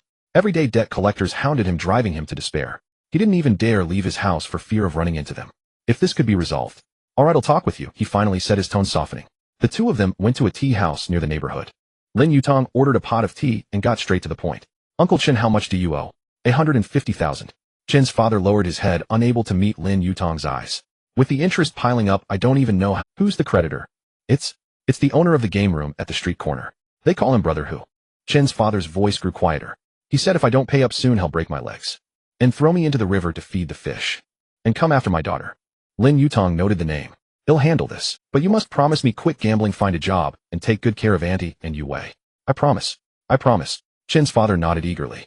As long as the debt is cleared, he'll change my ways. I swear he'll change. Lin Yutang saw the desperation in his eyes and knew that someone like him couldn't be fully trusted. But for Chen Yui's sake, he had to try. His own father had also been a gambler, drowning in debt before fleeing to some unknown country in Southeast Asia to escape his creditors. Fortunately, when his parents divorced, the court had granted custody to his mother. Hey Race, what'll do, we'll pay it off for you first. Once you find a job, you can repay me in installments, Lin Yutang said. He'll talk to Brother Hu and get him to stop the interest. Really? Thank you so much. Chen's father was so moved, he nearly dropped to his knees. Lin Yutang caught him. Don't do that. But Uncle Chen, if you gamble again, I won't help you a second time. And he'll make sure Brother Hu knows that any future debts you incur have nothing to do with me. If he breaks your legs, then the best I can do is call. I won't gamble again. Absolutely not. Chen's father swore, thumping his chest. If I do, him a dog. Lin Yutang said nothing but thought to himself, even a dog might not want to be you. Leaving the tea house, Lin Yutang contacted Lawyer Zhou and asked him to handle Chen's father's debt issue. Lawyer Zhou agreed to negotiate with Brother Hu, saying he had dealt with plenty of such usury disputes and had the experience. Don't worry, leave it to me, Lawyer Zhou said over the phone. These so-called brother Hus are usually paper tigers. At 7 in the evening, Lin Yutang returned to Chen Yui's home and filled them in on the situation. Chen's mother began to cry again. Xiaolin, our family owes you more than we can ever repay in this lifetime. Why do you go this far? She asked, her voice a little hoarse. Even helping someone like my father. He's abandoned his own family. Why would you help him? Because he's your father, Lin Yutang said simply. And I believe everyone has the potential to change. Even though it doesn't look like your dad will quit gambling, what if just maybe he does? Chen Yuai's tears finally fell. She walked up to Lin Yutang and hugged him tightly. Thank you. Really thank you. Lin Yutang didn't know where to put his hands, so he gently patted her back. Nice feel. Host, your heart rate has accelerated again. Lin Yutang. He snapped back to reality and said seriously, it's nothing. Just a small matter. Chen Yue let him go and wiped her tears. You've helped me so much. I don't know how to repay you. Lin Yutang smiled. If you really want to thank me next time we're at the cafeteria, get me an extra piece of meat. Chen Yue was stunned for a moment, then laughed. When Lin Yutang left Chen Yuai's place, it was already 9 in the evening. As he walked back to school, his phone kept buzzing. Wang Yipeng Yutang. Levi Yuan Environmental Protection hit the daily limit again. 3 consecutive days. Year 1. 5 million has turned into almost 2 million. Yang Zihue, that post badmouthing you on the forum, got deleted by the mods. The poster's account is banned. The school is reportedly investigating the matter. Chen Lishu, the sugar mommy, said that city official has been summoned for talks by the Provincial Commission for Discipline Inspection. No one dares to meddle in Qin Dahai's case anymore. Guess who that official is? It's the one who came to inspect the school last time, the one Qin Dahai was fawning over. Good news came one after another. Lin Yutang looked up, a few stars were twinkling in the night sky. Returning to the dormitory, his 3 roommates were all waiting for him. Yutang, you're finally back. Wang Yipeng rushed over excitedly. When his hefty frame pounced, Lin Yutang felt the entire dormitory building tremble. We've got to celebrate. Qin Dahai's case is solid, your stocks have soared, Zhang Yuding won the competition, and Chen Yuai's family issues are resolved. This is a quadruple blessing. Chen Lishu waved his hand grandly. How about we go out for a drink? My treat. Your treat. Yang Zihue pushed up his glasses. Have you paid off last month's online loan yet? Chen Lishu's face stiffened. Then Yutang treats. Lin Yutang chuckled, fine, my treat. But let's not stay out too late, I have things to do tomorrow. The 4 of them arrived at a street-side food stall near the school. The night air was thick with the smoky aroma of grilled skewers mingling with the scent of charcoal and beer. Boss, 20 lamb skewers, 20 beef skewers, 10 chicken wings, 2 grilled fish, 1 plate of clams, 1 cucumber salad. Wang Yipeng rattled off the order like a pro, his speed and fluency making him seem like a part-time employee, and 2 cases of beer. Chen Lishu added, can you finish all that? Lin Yutang eyed the lengthy list. Don't worry, Wang Yipeng patted his belly. With me around there's never too much food, only not enough. He said it with such confidence that Lin Yutang couldn't argue. Soon the grilled food arrived, and the beer was poured. Come on, cheers. Wang Yipeng raised his glass. To Yutang, and to our dorm 513. Cheers. As the icy beer slid down his throat, the exhaustion of the day seemed to melt away. Lin Yutang took a bite of lamb skewer. Next, I want to set up a foundation specifically to help women in need like Chen Yue and Li Yusin. That's great. Chen Lishu's eyes lit up. It's a virtuous deed. In terms of funding, the stock profits can provide some initial capital, Lin Yutang said. But he'll need a professional team to manage it. Lawyer Zhou has relevant experience, I can ask him for help. Wang Yipeng raised his glass with a sigh. Yutang, you're really completely different from before. You used to worry about living expenses every day, and now you're starting a foundation. Lin Yutang smiled, but said nothing. Only he knew that all these changes stemmed from that afternoon on the rooftop, when the system had suddenly awakened. That afternoon he had only intended to go up and get some air to ponder life. But before he could figure out life, the system arrived first. The system for troubleshooting women's issues activated. Current bound targets, Su Qingqian, Chen Yue, Zhang Yuding, Li Yusin, Zhou Wenjing. Cumulative rewards, obtained 5 million yuan as skills, culinary mastery, driving mastery, combat mastery, financial investment mastery, legal knowledge mastery. System upgrade condition, met, binding, 5 targets completed. System upgrading. Lin Yutang's heart stirred. The system was upgrading. Upgrade complete. System for troubleshooting women's issues version 2.0. New features, crisis warning, resource matching, skill fusion. Crisis warning, when a bound target or the host faces danger, the system will provide advance warning. Resource matching automatically matches the optimal resources needed to solve a task based on requirements. Skill fusion allows fusion of acquired skills to generate new abilities. Currently fusible skills, financial investment mastery, legal knowledge mastery, commercial legal risk prediction advanced. Fuse. Lin Yutang didn't hesitate. Fuse. In an instant, financial and legal knowledge intertwined and merged in his mind, forming a brand new ability. Now he could not only analyze market trends, but also predict legal risks in investments and avoid potential disputes. This ability was incredibly useful for what he planned to do next. Yutang, daydreaming. Wang Yipeng nudged him, his hands still greasy from the grilled meat. Thinking about a girl? Nothing. Lin Yutang snapped back to reality. Thinking about the foundation. Haven't decided on a name yet.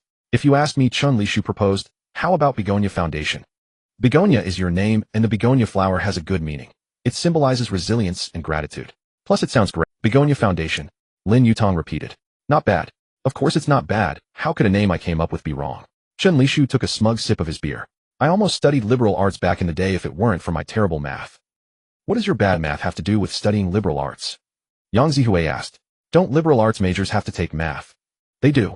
The four of them burst into laughter, their mirth drifting far into the night. Skewer after skewer disappeared, bottle after bottle emptied. The boss added charcoal twice, and the neighboring table changed customers twice, yet they kept talking. They chatted late into the night until the stall owner announced it was closing time, then paid and left. On the way back to the dormitory, the night was deep. The campus was quiet with only the warm glow of streetlights. Yutang, Yang Zihui suddenly said, have you ever wondered why those girls trust you so readily? Lin Yutang was taken aback. Because you gave them what they needed most. Yang Zihui pushed up his glasses. It's not money, but it's hope. When they were at their most desperate, you reached out and pulled them up. If it were me, I'd trust you too. Wang Yipeng nodded. Yeah, Yutang is basically a friend to all women now. No, a savior of maidens. He's a male guanyin, a cadre delivering warmth to the countryside. Shen Lishu laughed and cursed, what nonsense. Yutang is chivalrous, warm-hearted, and, well, a good person. Lin Yutang smiled and shook his head, saying nothing. He had helped those girls initially because of the system tasks, but now it had transcended the tasks themselves. Seeing them emerge from their difficulties and shine again brought a sense of accomplishment that no amount of money could match. Back at the dorm, they washed up and went to bed. Lin Yutang lay in bed but couldn't fall asleep immediately. He pulled out his phone to check his stock account. Green Source Environmental Protection had indeed hit the daily limit again, with the price rising from 9.35 yuan to 10.29 yuan. His 1.5 million yuan investment had turned into nearly 2 million yuan in 3 days, with a floating profit of almost 500 yuan. According to the analysis from his financial investment mastery skill, the stock still had room to rise, but might see a short-term correction. He set a profit-taking point 12 yuan. Once it hit that, he would sell in batches. Greed must be avoided. Greed turns into loss. The next morning, Lin Yutang was woken by a phone call. It was Li Yusin, her voice excited. Lin Yutang. My mom was discharged from the hospital today. The doctor said she's recovering well. Thank you so much. Congratulations, Lin Yutang said sincerely. Take good care of Auntie. Let me know if you need anything. Li Yusin choked up. Once my mom is fully recovered, I'll find more part-time jobs and pay you back as soon as possible. No rush, take care of your family first. Lin Yutang said. We can take it slow with the money. I'm not a loan shark, I won't hound you. Just as he hung up, another call came in.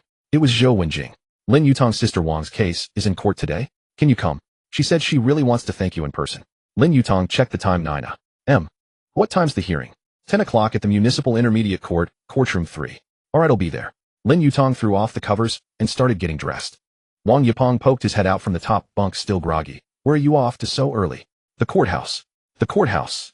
Wang Yipeng was instantly awake. What did you do? Not me. I'm going to support Sister Wang's case. Oh, Wang Yipeng lay back down. Go ahead then. I'm going back to remember to bring us back some good food.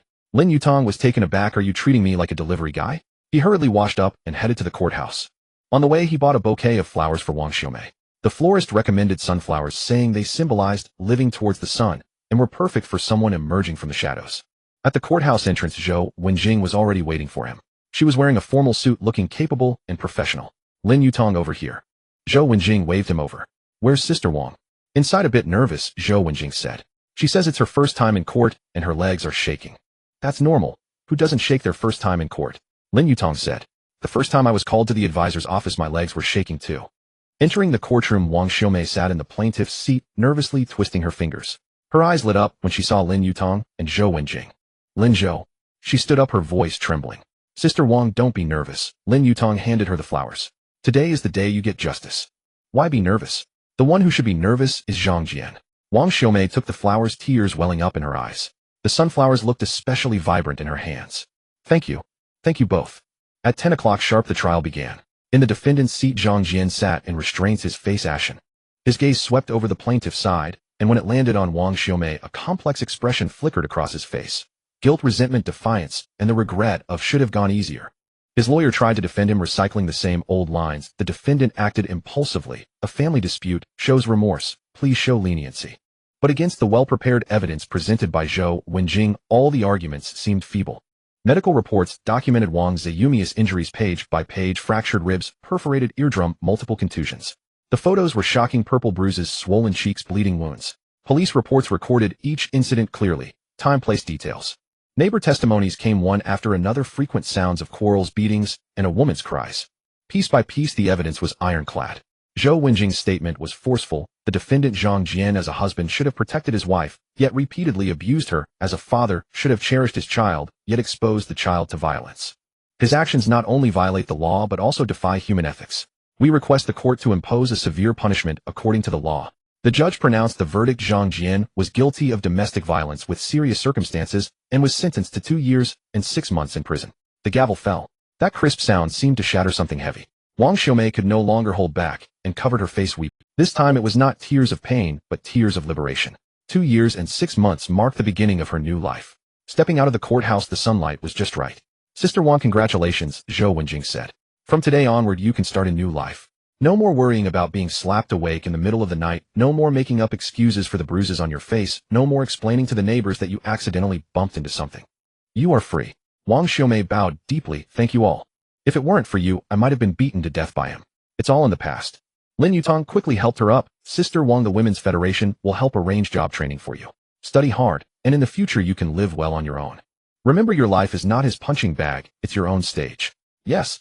Wang Xiaomei nodded vigorously. I want him to see when he gets out of prison that without him I live even better. After seeing Wang Xiaomei off, Zhou Wenjing looked at Lin Yutang with a hint of admiration in her eyes. What are your plans next? Continue helping people? Or are you ready to call it quits and enjoy life? Call it quits. Lin Yutang laughed. This is just the beginning. I want to set up a foundation to help more women in need like Sister Wang. To ensure that the term domestic violence only appears in history books from now on. Zhou Wenjing's eyes lit up. That's a great idea. If you need any legal support, just let me know. Definitely. The two parted ways at the courthouse gate. Lin Yutang checked the time. It was 11:30. He remembered he had arranged to have lunch with Qin Yue today, so he hurried back to school. At the school cafeteria, Qin Yue had already gotten their meals and was waiting for him. On the tray the braised pork was piled high, such a density of meat that Lin Yutang suspected she had taken all the braised pork from the entire counter. Did the auntie not shake the ladle today? Lin Yutang exclaimed, staring at the mountain of meat. Qin Yue pursed her lips and smiled. I told the auntie it was for my lifesaver, so she gave a few extra scoops. A few scoops. Lin Yutang looked at the overflowing meat. Looks like she scraped the bottom of the pot. Eat up, it'll get cold soon. Qin Yue handed him the chopsticks. Lin Yutang picked up a piece of braised pork and put it in his mouth. The perfect balance of fat and lean, the rich savory sauce. It almost moved him to tears. This was real food. How did the trial go today? She asked with concern. Very smoothly. He got 2.5 years, Lin Yutang said while chewing. Sister Wang is finally free. That's good to hear. Qin Yue sighed in relief, then frowned. As for my dad, brother who agreed to stop pressing for the debt, but he demanded my dad work on his construction site to pay it off.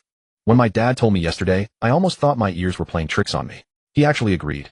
That's a good thing, Lin Yutang said. Having a proper job is better than gambling all day. Construction work is tough, but after a long day you fall asleep as soon as your head hits the pillow with no energy left for anything else. But, Qin Yue hesitated, poking at her rice with her chopsticks.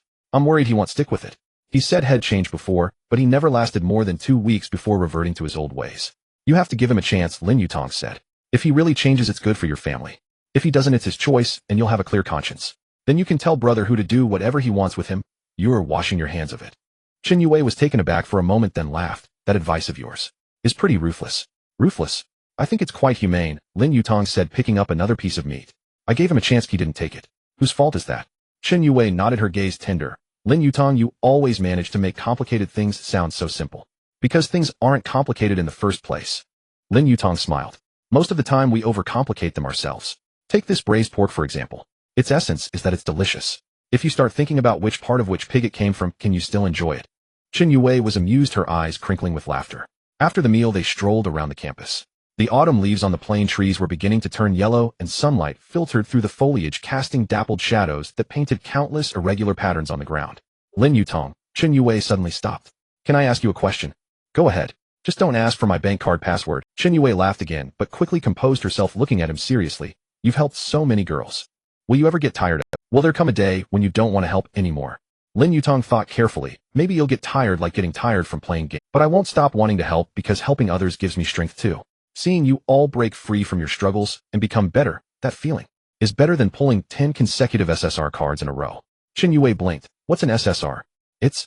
Lin Yutang thought about how to explain. It's the rarest character in a card drawing game. Getting one can make you happy for an entire day.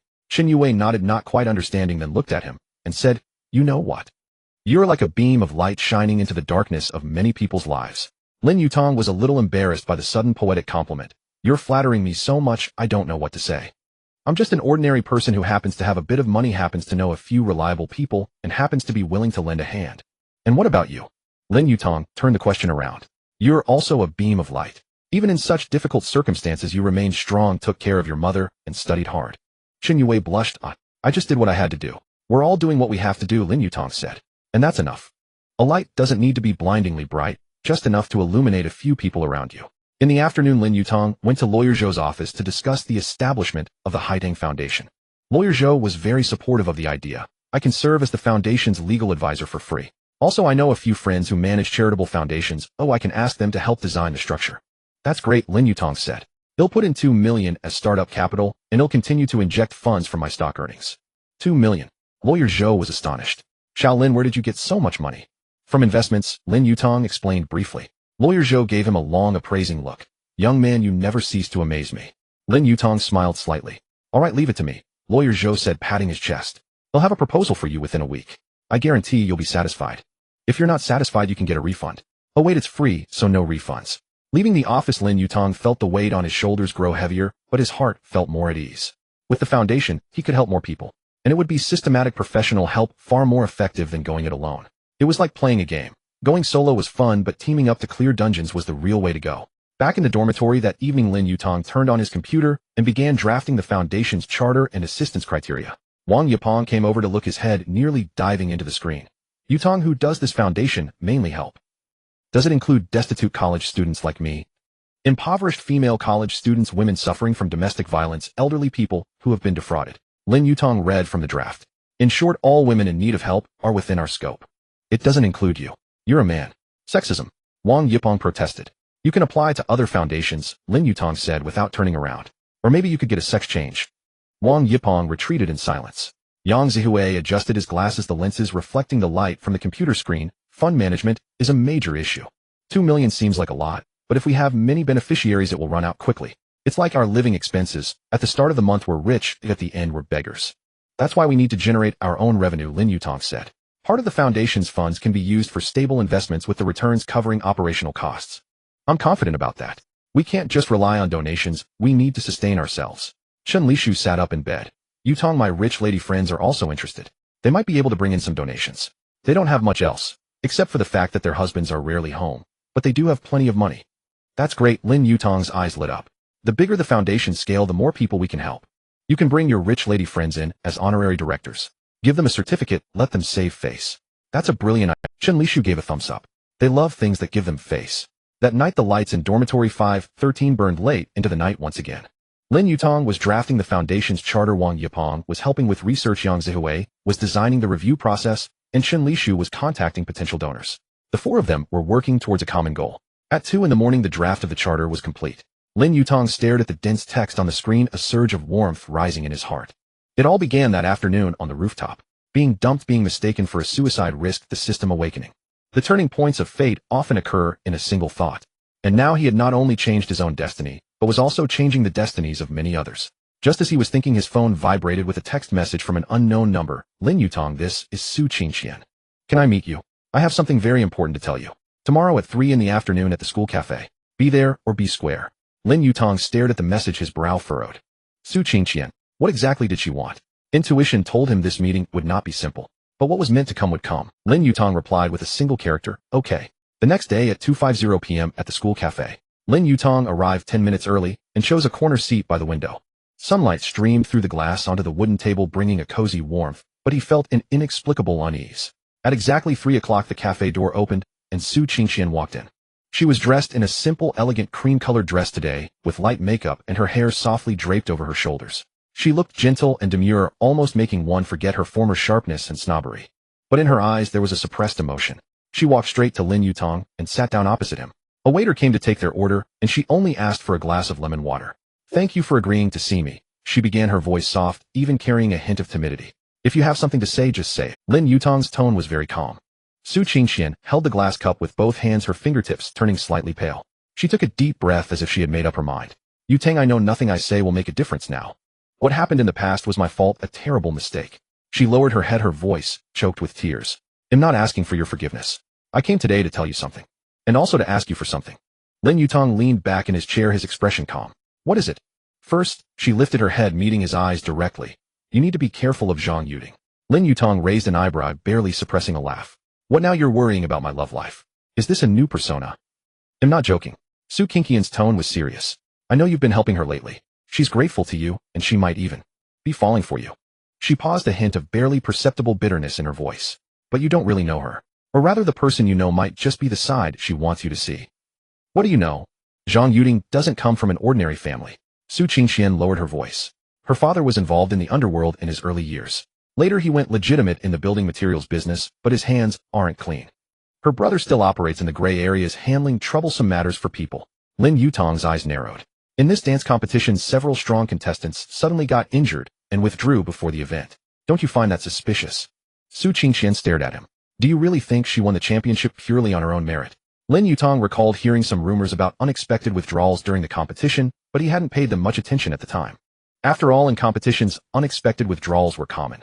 Maybe someone ate something bad, sprained an ankle, or was dumped by a boyfriend, and was in a bad mood.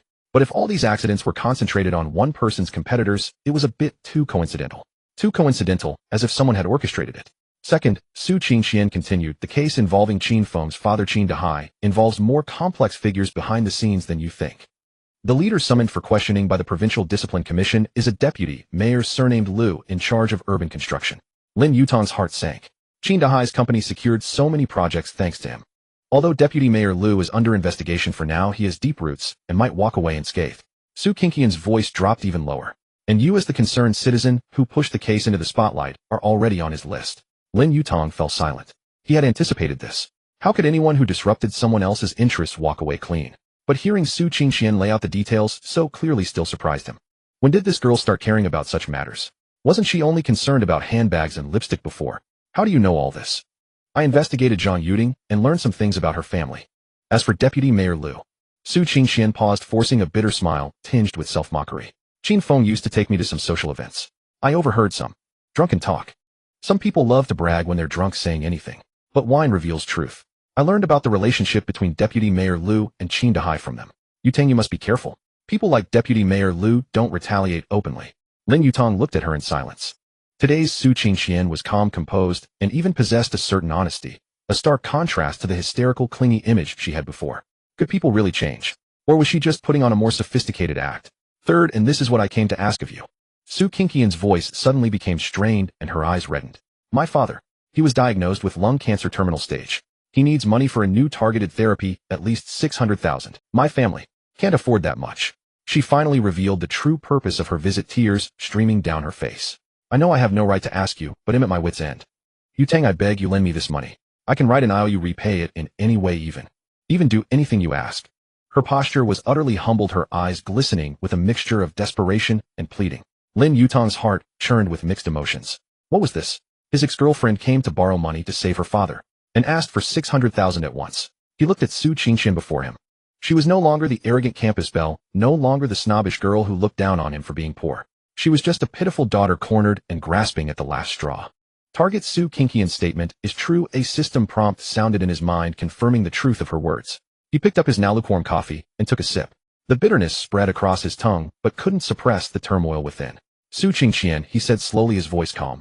I can lend you the money. Su Qingqian's head shot up, her eyes blazing with disbelief and hope. However, Lin Yutang's tone shifted, his gaze sharpening as he looked at her. There are a few conditions. Name them. He'll agree to anything. Su Qingqian said urgently. First, the money is for your father's treatment, earmarked for that purpose. I will directly coordinate with the hospital to pay the medical expenses. It won't go through your hands. Lin Yutang said calmly. This money must be used where it's needed most. Second, you need to write an IOU, but I want charge interest. The repayment period. We'll discuss it after your father's treatment ends and you have a stable job. Lin Yutang continued. I'm not in a hurry, so don't you be either. Su Qingqian nodded repeatedly, tears streaming down. Third, Lin Yutang's tone grew serious. And this is the most important condition. You must truly change. He paused. Not just for show, but a change from within. The old Su Qingqian was vain, snobbish, fickle, and even a bit. If you stay that way, even if I help you this time, your future will still be a mess. Money can save a life, but it can't save your soul. Su Qingqian's face turned pale. You need to find a proper job, even if it's entry level. You need to learn to take responsibility, to be grateful, and to stand on your own 2 feet. He continued. If you can do that, consider this money an investment in your fresh start. If you can't, or if you're just humoring me to get the money, then this will be the last time I help you. No matter what difficulties you face in the future, I won't lend a hand again. Every word struck Su Qingqian's heart like a hammer. Her face flushed and paled, alternately, a storm of shame, gratitude, and determination swirling in her eyes. After a long moment, she wiped away her tears, forcefully straightened up, and her gaze became unwavering. Lin Yutang, I accept. Her voice still trembled, but her tone was steady. I will change. Truly change.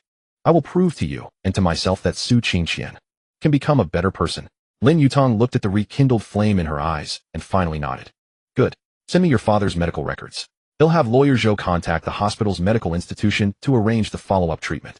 Su Qingqian broke down again, but this time it was tears of relief. She stood up and bowed deeply to Lin Yutang. Thank you. Truly thank you. I will remember this kindness for the rest of my life. Watching her retreating figure leave the cafe, Lin Yutang felt a mix of emotions. Helping Su Qingqian wasn't out of lingering affection. Perhaps he simply wanted to give a girl once lost in vanity and materialism a chance to restart her life. After all, everyone makes mistakes. What matters is whether they get the chance to correct them. His phone vibrated on the table. A message from Chun Li Shu Yutang. I found Zhang Yutang's father is indeed Zhang Zhinshan. He used to own Zhinshan Building Materials and is now nominally retired. Her brother Zhang Hao runs a few bars and KTVs in the southern part of the city. He has a bad reputation. Rumor has it he keeps a crew of people to handle various troubles. Also, about the competition withdrawals you asked me to look into, I've got a lead. One of the contestants, a girl named Li Lu, her brother owed a huge gambling debt at Zhang Hao's establishment. Then right before the competition, the debt was suddenly cleared, and Li Lu accidentally sprained her ankle. Think about it. Lin Yutang's eyes darkened. Su Qingqian's warning was not without foundation. Lin Yutang replied to Chun Li Shu, continue investigating, but be careful not to get caught. Understood. Chun Li Shu responded swiftly. Lin Yutang immediately sent a message to Zhang Yutang. Are you free tonight? I'd like to meet you to celebrate your championship and treat you to a meal. Zhang Yutang replied almost instantly, sure.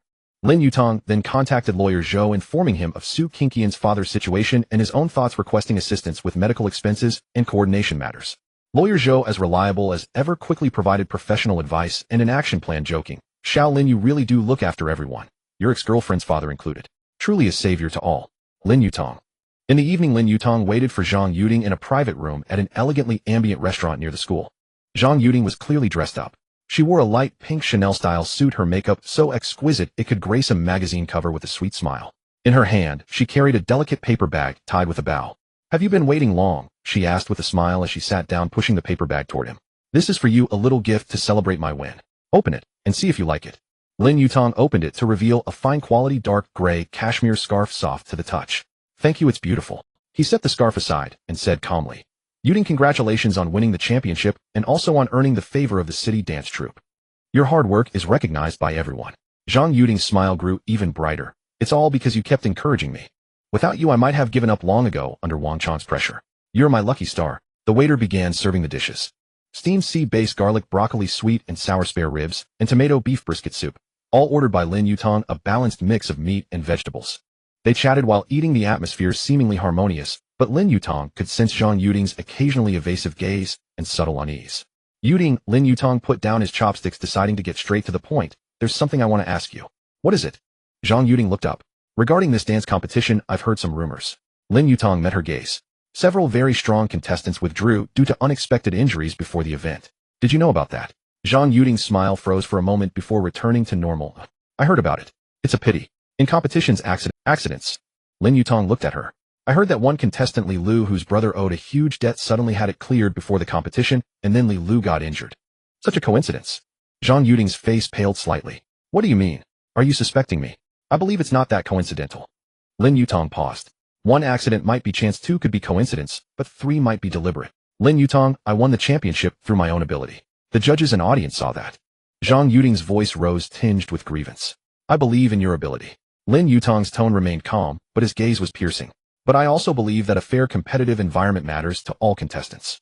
If the championship is tainted by external factors that shouldn't exist, then this trophy loses its luster. Zhang Yutang lowered her head and remained silent for a long time. When she looked up again, her eyes were filled with tears. Lin Yutang, do you look down on me now? Do you think my championship is illegitimate? I don't look down on you. Lin Yutang said earnestly, without reproach. I just want to know the truth. Yutang, we are friends, and between friends there should be honesty.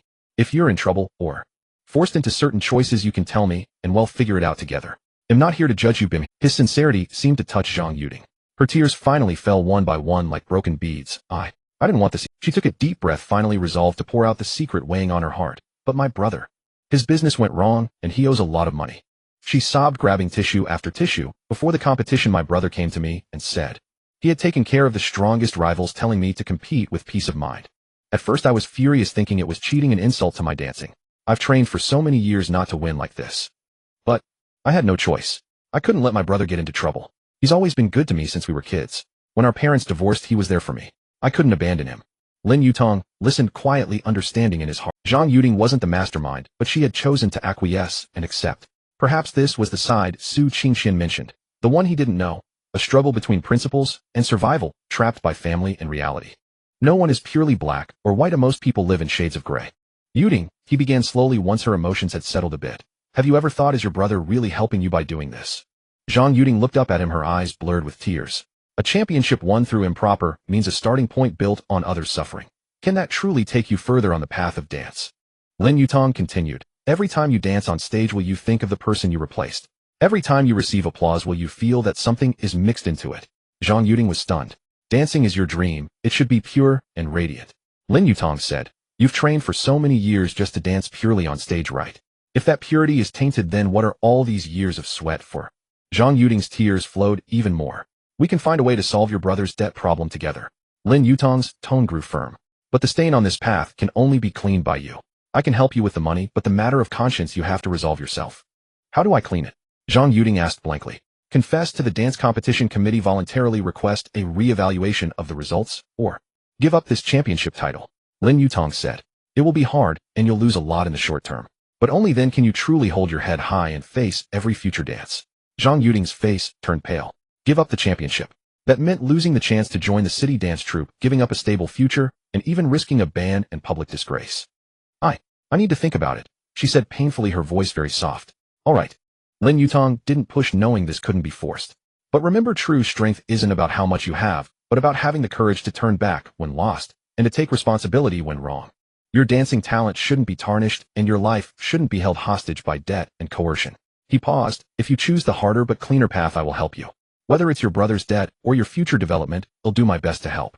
Because I value you as a person, not the trophy in your... He called the waiter to settle the bill, and gently pushed the cashmere scarf back to Zhang Yuding. Keep the gift for now. When you've thought it through, when you feel you can truly accept my congratulations without guilt, then give it to me.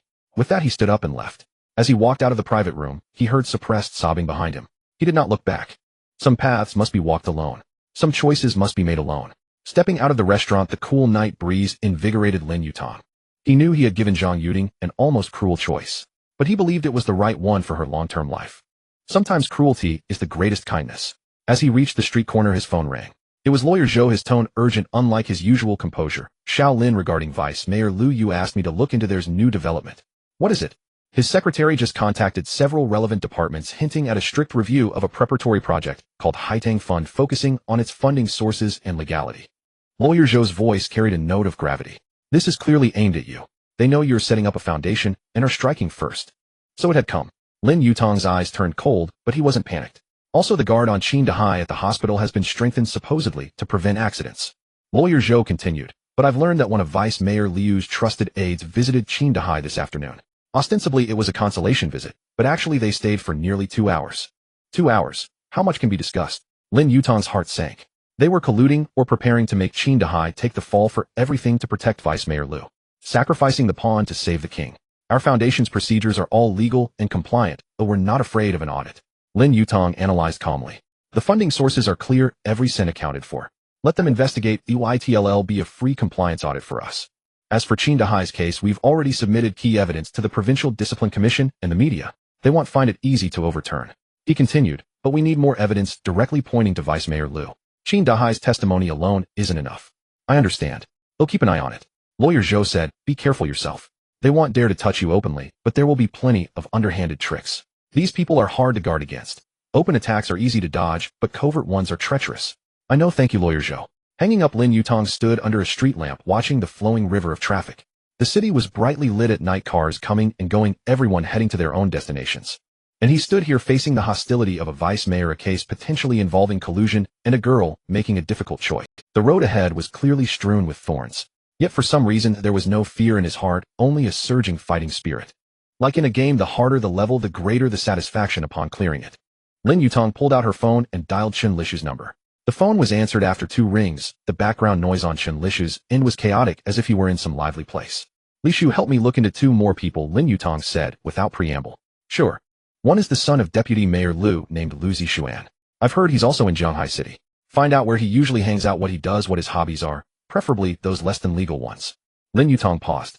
The other is Zhang Yuding's brother Zhang Hao. Investigate who he owes money to, how much, and what kind of background his creditor has. It needs to be detailed, accurate, and solid enough to serve as evidence. Got it. Chen Lishu was taken aback for a moment. Yutang, are we going on the offensive? Are we about to stir things up? You could say that, Lin Yutang replied, a faint smile curling at the corner of his mouth. We can't stay on the defensive forever. Some abscesses need to be lanced to heal. There's no making without breaking, and after breaking comes renewal. Returning to the dormitory, it was nearly 11 o'clock. Pushing open the door, Wang Yipeng and Yang Zihui were still busy at their computers. One was perfecting the official website design for the Haidang Foundation, the screen displaying various color schemes, while the other was refining the evaluation model for aid recipients with dense formulas filling an Excel spreadsheet. Yutang, you're finally back. Wang Yipeng turned around. The first draft of the Foundation's website is done. Come take a look. I tried 5 color schemes, selected 3 fonts, and even adjusted the button corner radius 8. Lin Yutang leaned in to examine it. The website was clean and elegant with clear functions. The homepage featured the words, Haidang Foundation, in large characters beneath, which was a line of smaller text. Hold an umbrella for you, wait with you until the rain stops. Well done, Lin Yutang said, patting Wang Yipeng on the shoulder. But don't rush to launch it yet. Wait until Lawyer Zhou has all the legal procedures in order and the qualifications are complete before officially releasing it. We have to stay legal and compliant and not leave any openings for others to exploit. Understood. Wang Yipeng nodded, then lowered his voice. By the way, Chen Lishu went out mysteriously this morning and came back with a USB drive, saying it was important material. He locked it in his drawer. Just then Chen Lishu pushed open the door and entered. His face bore a trace of fatigue with faint dark circles under his eyes, yet his gaze was sharp. Yutang, I've got leads on what you asked for. He closed the dormitory door, locked it, then turned on his computer and inserted the USB drive. His movements fluid and seamless like a secret agent in a spy thriller. Lu Zixuan, 25 years old, currently holds a vice president title at his family company, but in reality, he spends all his time with a bunch of spoiled brats. Chen Lishu pulled up a few photos. His favorite haunts are the Imperial Club and the extreme speed racing track. One is a money pit, the other a playground for burning cash. This guy parties hard, and he paused, lowering his voice. There's suspicion he uses illegal substances. I managed to snap a few photos, but they're not very clear. Couldn't get too close in that kind of setting. But look at this posture, this expression, these eyes. Those in the know will understand. He brought up several candid shots. In a dimly lit private room, a group of young people lounged in abandoned smoke, swirling, with various unidentifiable bottles and jars scattered on the table. Lin Yutang squinted at them for a few seconds. Go on. Zhang Hao's situation is more complicated. Chen Lishu switched to another set of files. He doesn't owe loan sharks. It's an investment from a man called Master Jean. On the surface, it's a partnership to open a bar, but it's really a disguised loan. With interest, it's ballooned to nearly 3 million. Lin Yutang frowned. 3 million. Yes, 3 million. Chen Lishu nodded. Master Jean is a local veteran thug, ruthless and merciless. Word has it he used to run with some big shot, but after that big shot got locked up, he went solo. Guys like him will chew you up and spit you out without a second thought. Zhang Hao can't possibly repay it, which is why he's been forcing his sister to win the championship and join the dance troupe, to use her future earnings to fill the hole. 3 million. That wasn't a small sum, it was a number that could crush a family. Zhang Hao had dragged both himself and his sister into the abyss, pulling her down with him. There's more, Chen Lishu said, switching to a blurry group photo that looked like a candid shot with terrible resolution. I stumbled upon this Master Jean, seems to have some connection with Deputy Mayor Liu. The photo is from a few years ago, but the guy with his arm around Master Jean's shoulder is none other than Deputy Mayor Liu, who was still a district chief back then. A faint elusive thread seemed to link these seemingly unrelated matters to Deputy Mayor Liu, Master Jean, Zhang Hao, Zhang Yuding. A web was slowly taking shape. Lin Yutang pondered for a moment. Lishu, this information is crucial, but it's extremely sensitive. Keep the USB drive safe and don't tell anyone for now. Don't worry, I know what I'm doing. Chen Lishu put away the drive. Yutang, what's our next move? Strike proactively or wait and see? Wait, Lin Yutang said. Wait. Wait for Zhang Yuding's choice and also wait.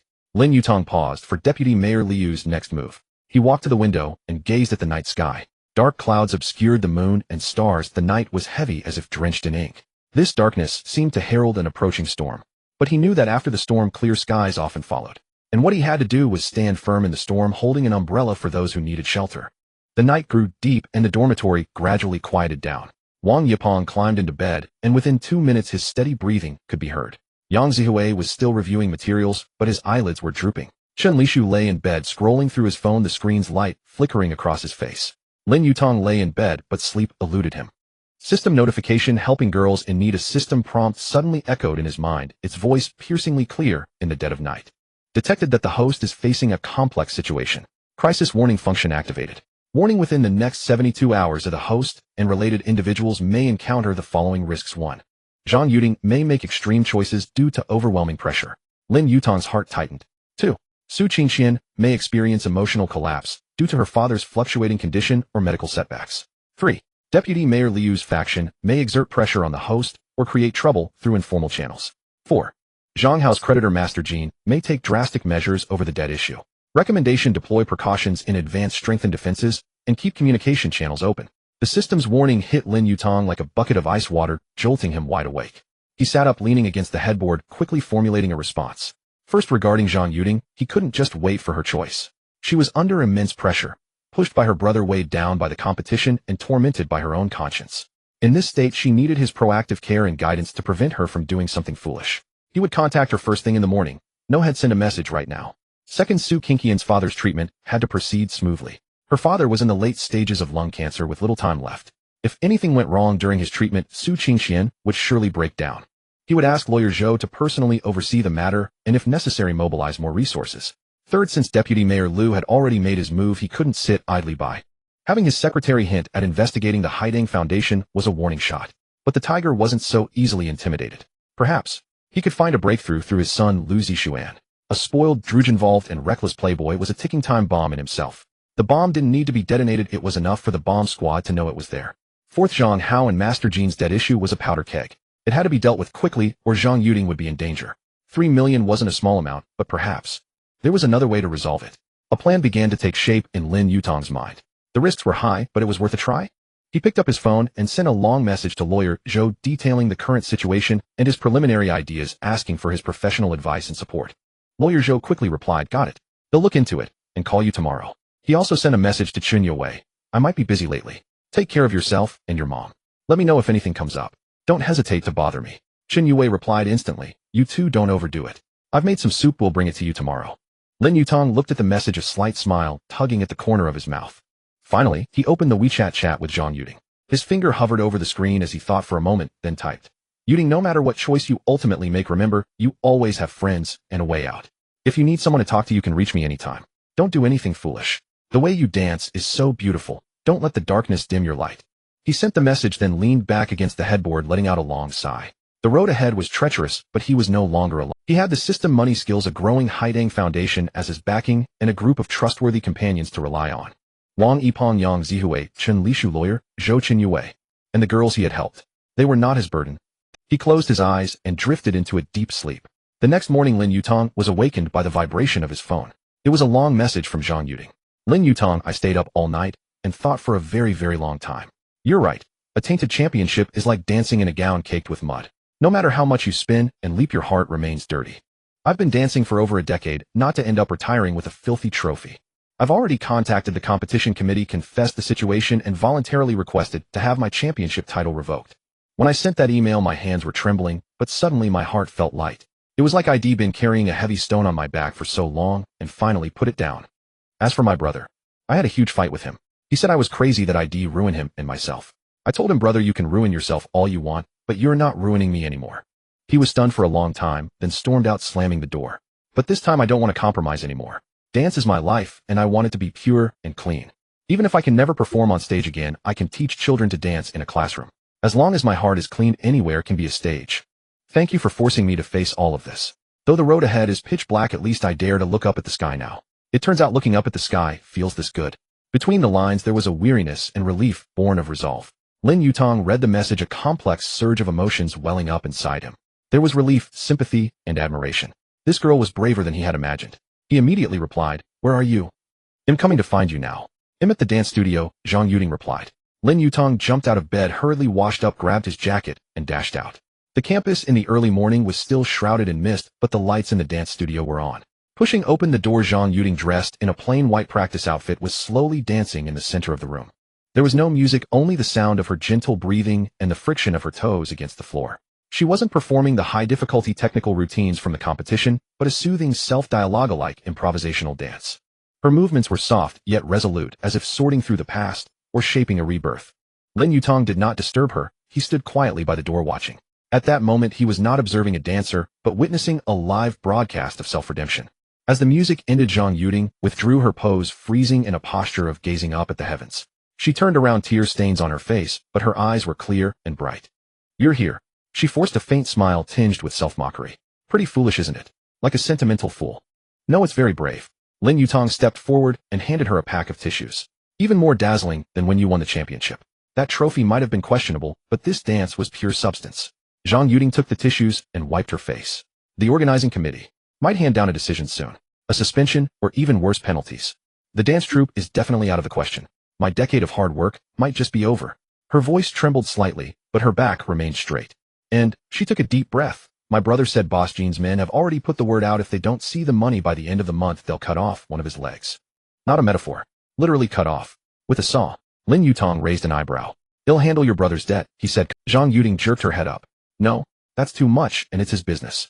"But it's already affecting you, affecting your dance career," Lin Yutang continued. "And it's not just about the money. Boss Jean is connected to Deputy Mayor Liu. Helping you resolve this also helps me eliminate a threat. It's a mutually beneficial arrangement, not a one-sided handout." "But 3 million. Zhang Yuding still couldn't believe it. "He'll handle the money issue," Lin Yutang said with certainty. "But I need your cooperation and your brother's." Zhang Yuding stared at him blankly. "How do we cooperate?"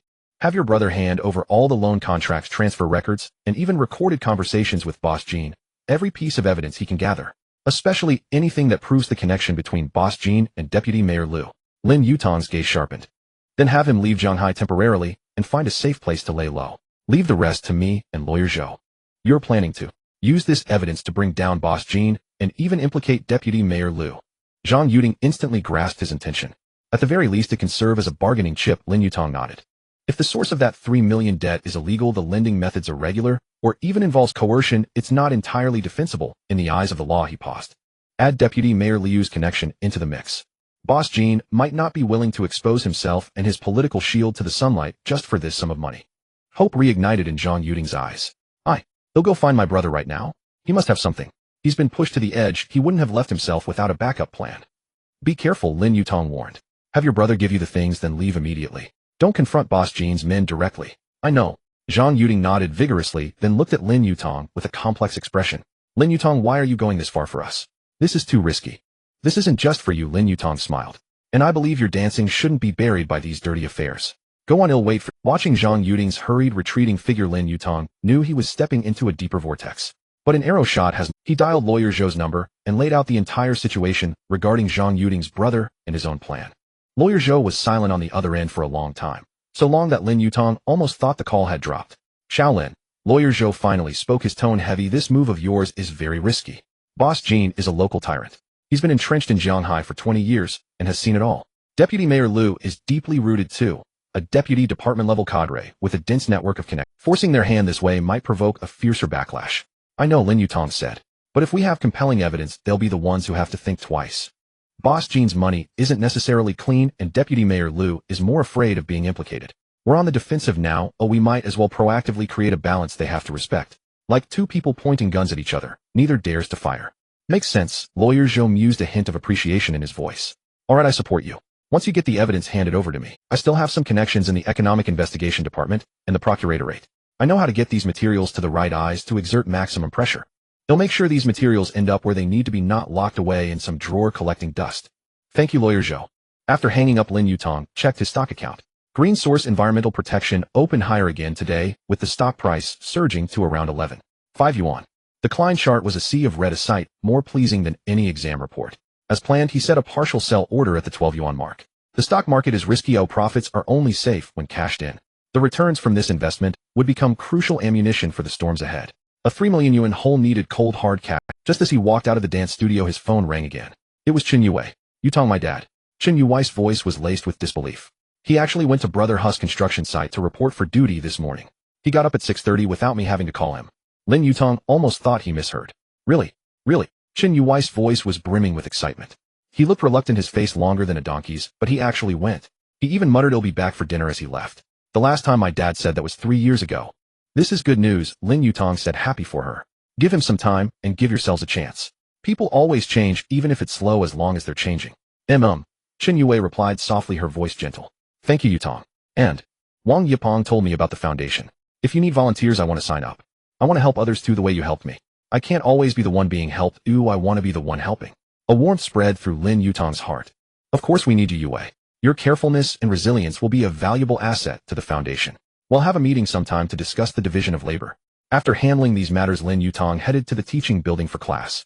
However, during the lecture, he felt several pairs of eyes. During the break, as he went to the restroom, he was stopped at a corridor corner by two unfamiliar male students.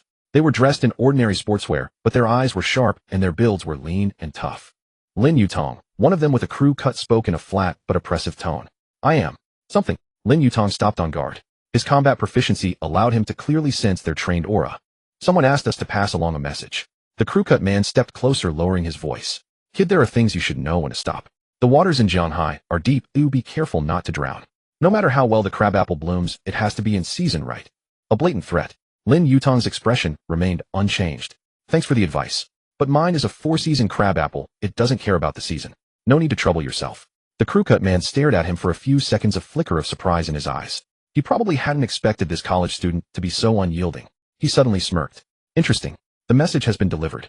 Suit yourself. The two turned and left, their steps steady and swift.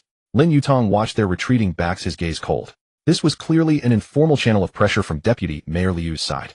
The warning had arrived, and it carried a murderous intent. He didn't return to the classroom. Instead, he walked to a secluded spot and dialed Chen Lishu's number. Lishu, help me check on 2 people. They should have been caught on surveillance near the teaching building. One has a crew cut about 1.8 meters tall, sturdy build, probably a veteran or a martial artist. The other has a scar on his left eyebrow and calluses on the tiger's mouth of his right hand. See if they have any connection to Lu Zixuan or the Imperial Club. Roger that. Chen Lishu's voice immediately turned serious, devoid of his usual jocularity. Yutang, are you okay? Did they make a move? No, just a greeting, Lin Yutang said calmly. Also speed up the investigation on Lu Zixuan, especially the evidence of his drug involvement. It needs to be as solid as possible. Understood. Chen Lishu hung up. For the entire morning, Lin Yutang remained highly alert. But aside from that one warning, nothing else happened. The other side seemed intent on intimidation rather than immediate action. After all, in broad daylight on a university campus with cameras everywhere, even they wouldn't dare to act directly. But the feeling of being watched was still deeply unsettling. It was like knowing there was a cockroach in the room, but not being able to find it. At noon, Lin Yutang was gnawing on a familiar dish of stir-fried green peppers in the cafeteria when his phone vibrated. It was a message from Zhang Yuding. 3 in a row. I got the stuff. More than I expected. My brother has already left. It seems that Yes, people have noticed he is missing and are looking for him everywhere. Lin Yutang almost choked on the peppers and hurriedly replied, where is the stuff? I've placed it in a safe location. Zhang Yuding replied, how do I give it to you? Tell me the location and I'll go get it myself. Lin Yutang put down his chopsticks, considering the dish of peppers a waste. From now on, don't act alone. It's best to stay in crowded places or just hang around near the police station. In any case, stay somewhere safe. Okay, the stuff is in room 3 of the Art Institute in my locker. The key is under the flower pot at the entrance. There's a black canvas bag in the locker.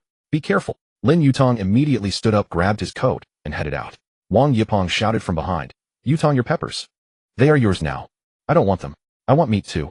Lin Yutang had already disappeared at the door. On his way to the Art Institute, he paid extra attention to his surroundings, his peripheral vision constantly scanning to confirm there was no one tailing him. No strange faces, no suspicious vehicles, no eyes tracking him. Room 3 of the Art Institute was on the 2nd floor of an old building with the hallway filled with the scent of turpentine and paint. Various student works hung on the walls, some understandable, while others were completely baffling. For instance, a lump of black with a red dot on top, next to which was written the Scream. Lin Yutang stared at it for a long time without figuring out what it was screaming about. Sure enough, there was a flower pot at the entrance containing a nearly dead pothos, its leaves as yellow as autumn ginkgo. Lin Yutang reached down to feel under the flower pot, and there it was, the key, icy cold.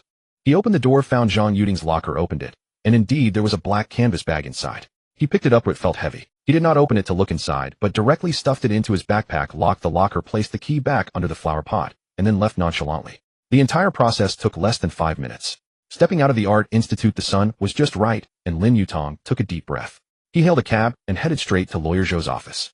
In Lawyer Zhou's office, the tea was already brewed, and the aroma wafted through the air. Lin Yutang placed the canvas bag on the table, unzipped it, and the contents made Lawyer Zhou's eyes instantly light up. Thick files, several CDs, an old mobile phone, and a few USB drives. Your friend's brother is involved in intelligence work, Lawyer Zhou remarked while flipping through the documents, loans, bank statements, secretly recorded conversations. The audio quality is quite high, the dialogue is clear, even Jean Ye's coughing can be heard. He pulled out a stack of photos. There are also these few pictures of Jean Yi and Vice Mayor Liu together at different occasions. While they aren't conclusive evidence, they can be seen as old friends dining together enough to provoke speculation. Especially this one where the two are arm in arm, smiling brightly. It seems your friend's brother isn't completely clueless. Debts are debts, but he certainly left himself with enough backup. Lin Yutang leaned closer to take a look. Are these enough? Whether it's enough depends on how we use it, Lawyer Zhou said, revealing a cunning smile that Lin Yutang had only seen on old foxes and TV dramas. I will handle these materials separately. Part of it will go to acquaintances at the Provincial Discipline Inspection Commission to let them know that Vice Mayor Liu's relationship with Jean Yi is not simple. Another part will go to provincial reporter Wang Ming, who has been tracking the Qingdahai case, to write some weighty reports. And another part. Lawyer Zhou paused, his smile deepening. I will let it accidentally leak to Jean Yi's side. Leak it to Jean Yi. Lin Yutang was taken aback, then reacted. Let him know that the debts he is collecting are not just 3 million, but may also drag him and Vice Mayor Liu down with him. Smart. Lawyer Zhou nodded in appreciation. Let him know that he is not just collecting debts, but playing with fire. He is a clever man, having been in this game for so many years. He knows when to advance and when to retreat. Sometimes making someone feel fear is more effective than direct confrontation. Moreover, Lawyer Zhou's expression turned serious. The pressure from Vice Mayor Liu's side indicates they are getting anxious. An anxious opponent often makes mistakes. What we need to do is wait for them to make a mistake, and then seize the opportunity. Lin Yutang's heart tightened as he nodded. Leaving the office, it was already 4 in the afternoon. The sun wasn't as harsh, but the fire in Lin Yutang's heart burned even brighter. After the afternoon classes ended, Lin Yutang had just walked out of the teaching building when he was stopped by his advisor. Lin Yutang, come to the office for a moment, I need to talk to you. The advisor's expression was somewhat subtle, as if saying you've gotten yourself into trouble, but unsure how serious it was. In the office, besides the advisor, there were also 2 security staff from the school, along with a middle-aged man in an administrative jacket with a serious demeanor. Student Lin Yutang, this is Director Li from the Municipal Education Bureau's Supervision Office. The advisor introduced, his tone somewhat unusual. Director Li has come to the school specifically to understand some matters from you. Student Lin, we received a real name report indicating that as a student your source of funds is unclear, with large sums of money frequently flowing, suspected of engaging in illegal business activities and possibly involving irregular fundraising under the name of the Haitang Foundation. Please explain. Here it comes. Lin Yutang sneered inwardly but maintained a calm facade, even managing a hint of an innocent expression. Director Li, my source of funds mainly comes from family support and personal investment returns. All financial transactions are legally documented, and I can provide bank statements and investment income proof at any time. The Haitang Foundation is currently in the preparatory stage. All procedures are being handled lawfully, and we have not engaged in any public fundraising yet. If you need, I can ask my legal advisor, Lawyer Zhou, to provide all relevant documents. He answered flawlessly, his attitude neither servile nor overbearing, even carrying a hint of puzzled confusion, as if asking, did you get it wrong? Director Li frowned. Investment. As a student, where would you get the capital for investment? How could you possibly have such high investment returns? I'm a rich second generation. Lin Yutang once again brought out the shield of rich dad. As for the investment returns, it might just be that I was lucky enough to seize the market opportunity. My securities account manager can verify the specific investment records and delivery slips. My father is quite low-key and prefers that I don't mention his situation too much. Lin Yutang added. He raised me to be modest and taught me that one shouldn't flaunt their wealth. Director Li stared at him for a few seconds, as if trying to find a flaw in his expression, but Lin Yutang's expression management had reached an extraordinary level. Student Lin, we are also conducting routine verifications due to the report. Since you can provide reasonable explanations and relevant proofs, that is of course best. Director Li's tone softened a bit, but then he seemed to remember something. However, as a student, you should prioritize your studies. Engaging in some social activities, especially those involving large sums of money, should be approached with caution to avoid unnecessary trouble for yourself and the school. Do you understand? Understood. Thank you for the reminder, Director Li. Lin Yutang nodded, putting on a compliant expression. I will prioritize my studies while also complying with the school's regulations. Leaving the office, Lin Yutang's smile gradually faded. He knew this was just the beginning. The concern from the education system indicated that Vice Mayor Liu's reach extended further than he had imagined. With the Municipal Education Bureau involved, was the Provincial Education Department next. This also indirectly indicated that the opponent had begun to use formal channels to apply pressure. First using thugs for warnings, then following up with official investigations, applying both soft and hard tactics in tandem. It seemed he was indeed being targeted. Just as he reached the bottom of the dormitory building, Chun Lishu rushed over in a hurry. Yutang, something happened with Lu Zixuan, he whispered, panting heavily. What happened? Take your time, don't run out of breath. Lu Zixuan overdosed on drugs in a private room at the Huangqiao Club this afternoon. Chen Lishu leaned closer, his voice barely audible. He's unconscious. He is currently being rescued at the hospital. Lin Yutang's pupils contracted. I have a friend who happens to work at the club, and she secretly told me. Chen Lishu continued, his words rushing out. It was chaotic in the private room at that time. Lu Zixuan was foaming at the mouth, his face turned purple, and some of those rascals even wet their pants out of fear. The club is trying desperately to suppress the news, but they probably won't be able to hold it for long. After all, the ambulance drove off right in the street, and many people saw it. Vice Mayor Lu is probably going to go crazy. His son overdosed and fell unconscious. If this gets out, how can he continue being the vice mayor? Lin Yutang's brain raced. This sudden change seemed to be an opportunity to make Vice Mayor Lu overwhelmed with problems and unable to attend to other matters. Is the news reliable? He confirmed. Reliable. Chen Lishu patted his chest in assurance. My friend saw it with her own eyes and even helped carry the stretcher. Lu Zixuan's condition was so dire that she said she would never forget it in her life. Plus, she took a photo of the ambulance and the license plate number matches. Lin Yutang paused in silence for a few seconds. Yutang, should we? Chen Lishu made a gesture to stir the pot. No. Lin Yutang shook his head. We shouldn't do anything. This matter will naturally ferment on its own. You tell your friend to protect herself and not to get into trouble. Anyone able to work there should know what to say and what not to say. Additionally, he thought for a moment, adding, the vague evidence about Lu Zixuan's drug involvement that was previously found can be anonymously provided to provincial reporter Wang Ming, who has been following the Qingqian case. Remember, it must be anonymous and only provide vague clues, letting him dig on his own. We want act as instigators, just as transmitters of the wind direction. Chen Lishu's eyes lit up. I understand. Let the media dig into this scandal. We'll just sit back and watch the show. Exactly, Lin Yutang nodded. What Vice Mayor Lu fears the most is the exposure of his son's incident. A vice mayor's son overdosing and falling unconscious. What kind of scandal is that? It would completely disrupt his footing. He would be too busy dealing with public relations to have the energy to trouble us. This way he should be too preoccupied to come after me and the Haiding Foundation for a while. In fact, to cover up his son's scandal, he might even make concessions in other areas. For example, not pursuing the Qingqian case any further or not supporting Jin Yi anymore. Chen Lishu gave a thumbs up. Yutang, with your mind, it's a shame you don't become a strategist. Just luck, Lin Yutang smiled. Turning misfortune into fortune depends on how one utilizes it. Just then Lawyer Zhou's call came in, his tone carrying a hint of excitement. Shaolin, there's been a reaction from Jin Yi. Lawyer Zhou's voice came through the receiver, laced with laughter. He sent word that Zhang Hao's debt is negotiable as long as those things that shouldn't exist are returned to him. Interest can be waived and the principal can be paid in installments. His exact words were, we are all decent people, there's no need to make it too ugly. He also hinted that he knows some people recently have been a bit unreasonable and he will remind them to be more restrained. This some people should refer to those two buzz cuts who chatted with you. Lin Yutang's lips curled into a smile. He is scared. Exactly. Lawyer Zhou laughed. Vice Mayor Liu's son got into trouble, and Jin Yi must have heard the rumors. He is currently afraid of both sides, afraid that the evidence we have will send him inside and afraid that Vice Mayor Liu won't be able to protect him. Such an old hand, the best at adjusting to the wind. This is a good time for negotiation. I can manage to bring Zhang Hao's debt down to under $1 million or even less. And I can ensure that Jin Yi won't harass Zhang Yuding and her brother anymore. Do you want to set a bottom line? Lin Yutang thought for a moment. Lawyer Zhou, do as you see fit, push as much as you can. The remaining money I will cover. As for Zhang Yuding, let her focus on her dancing. Alright, I will talk to them right away. Thank you, Lawyer Zhou. Lin Yutang let out a long breath. The biggest threat to Zhang Yuding seemed to have found a glimmer of hope for resolution. The investigation by the Provincial Discipline Inspection Commission into Vice Mayor Liu has escalated due to the case of Qingqian and his son's issues. It is said that the commission's personnel have already entered the urban construction system to start digging up old accounts. Vice Mayor Liu is probably in a state of panic, having to deal with the commission while covering up his son's scandal and also calming down Mr. Jin to avoid any loose talk. The pressure has entirely shifted to the other side.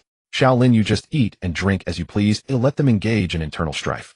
After hanging up the phone, Lin Yutang stood under the dormitory building watching the dark clouds gathering in the sky. The storm is approaching with the wind filling the building. But this time he is no longer the confused boy who could only stand on the rooftop feeling the wind. Back then he stood on the rooftop after being dumped by his ex-girlfriend, being chased by loan sharks, feeling that his life was in shambles. Now standing below, he has a system by his side, wealth and power, and feels that his life is just beginning. Sometimes it's like this for people, the same wind blows on them, but the feeling is completely different. Before the wind felt like I'm so miserable, now it feels like it's so refreshing. He has the ability and determination to create a better future for himself and those in need. His phone buzzed again, a message from Su Qingqian. The message was lengthy and included a photo. On the hospital bed, her father was hooked up to tubes, his face pale, but his eyes clear, giving a weak yet determined V sign to that gesture Lin Yutang would only show after winning a game. The first phase of treatment went smoothly. Dad feels much better. The joy was evident in Su Qingqian's words. Lin Yutang, really. Thank you for giving us a second chance. I treated you so poorly before, yet you can still help me. I truly don't know how to thank you. I found a part-time job as a nursing assistant at the hospital. Although it's tiring, it feels very fulfilling. Every day I help patients turn over, serve meals, change bed linens, and I'm so exhausted that I can't even stand straight, but it feels so solid inside. I will repay my debt slowly, and I will become someone you will admire. No longer the old Su Qingqian. Lin Yutang stared at the photo and the text, completely stunned. That vain and snobbish campus beauty, the ex-girlfriend who had dumped him, cleanly the woman who once made him grind his teeth in anger, was now in the hospital helping patients turn over and change bed linens. Life truly is more dramatic than a TV show, but it's a good kind of drama. As evening fell, the rain that had brewed all day finally poured down. The large raindrops pounded on the windows, enveloping the entire city in a white mist. In the dormitory, Lin Yutang, Wang Yipeng, Yang Zihui, and Chun Lishu sat together, the screen displaying the back-end interface of the Haitang Fund official website. For people, 4 computers, 4 cups of instant noodles, it was quite a spectacle. All legal documents, qualification certificates, and fund custody agreements have been sorted out by lawyer Zhou. Yang Zihui adjusted his glasses and pointed at the progress bar on the screen. The official website passed the stress test, and the server is stable, accommodating 10,000 users online without lag. It can officially go live at any time. The assistance application channel, document review process, and volunteer recruitment module have all been debugged. Wang Yipeng, rarely serious, tapped on the keyboard with his chubby fingers. We have initially screened 3 candidates for the first batch of assistants, all women from our school or nearby communities whose situations have been verified and are indeed in urgent need of help. The first one lost her husband in a car accident, leaving behind an autistic son. She works 3 jobs to make ends meet and sleeps less than 4 hours a day. Situation verified true. The second one's hometown was hit by a mudslide. Her house was destroyed, her parents were injured, and she is struggling with her studies, preparing to drop out to work.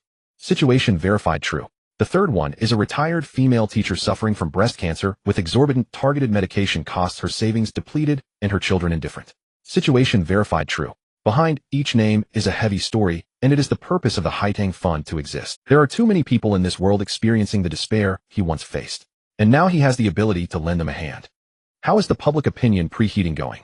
Lin Yutang asked. Chun Lishu brought up several social media pages. Following lawyer Zhou's advice, we haven't done any large-scale promotion or sensationalist headlines like shocking or heavyweight. We only released a public announcement about the fund's establishment through a few reliable campus media and local lifestyle accounts. The content is very restrained, simply stating a fund is about to be established specifically to help women in need. The comments section has been quite positive, with dozens of inquiries and applications already. Most are asking questions like, is this for real? How to apply? What are the requirements? A reporter from the provincial newspaper Wang Ming has also been notified. He will do an in-depth report once the fund officially launches, focusing on the power of college students in charity and the precise assistance to women's dilemmas with a very positive tone. He has already thought of the title, A College Student and a Group of Women in Need. This is just what he wanted. To start, Loki works solidly and let facts and results speak. This is the tone Lin Yutang has set. No fluff, no tricks, just genuinely helping people. The troubles with Vice Mayor Liu have not yet been completely resolved, and it is not advisable for the fund to be overly exposed in the early stages to avoid attracting unnecessary attention. Keeping a low profile is the way to go. Alright, Lin Yutang decided at midnight tonight the official website will go live.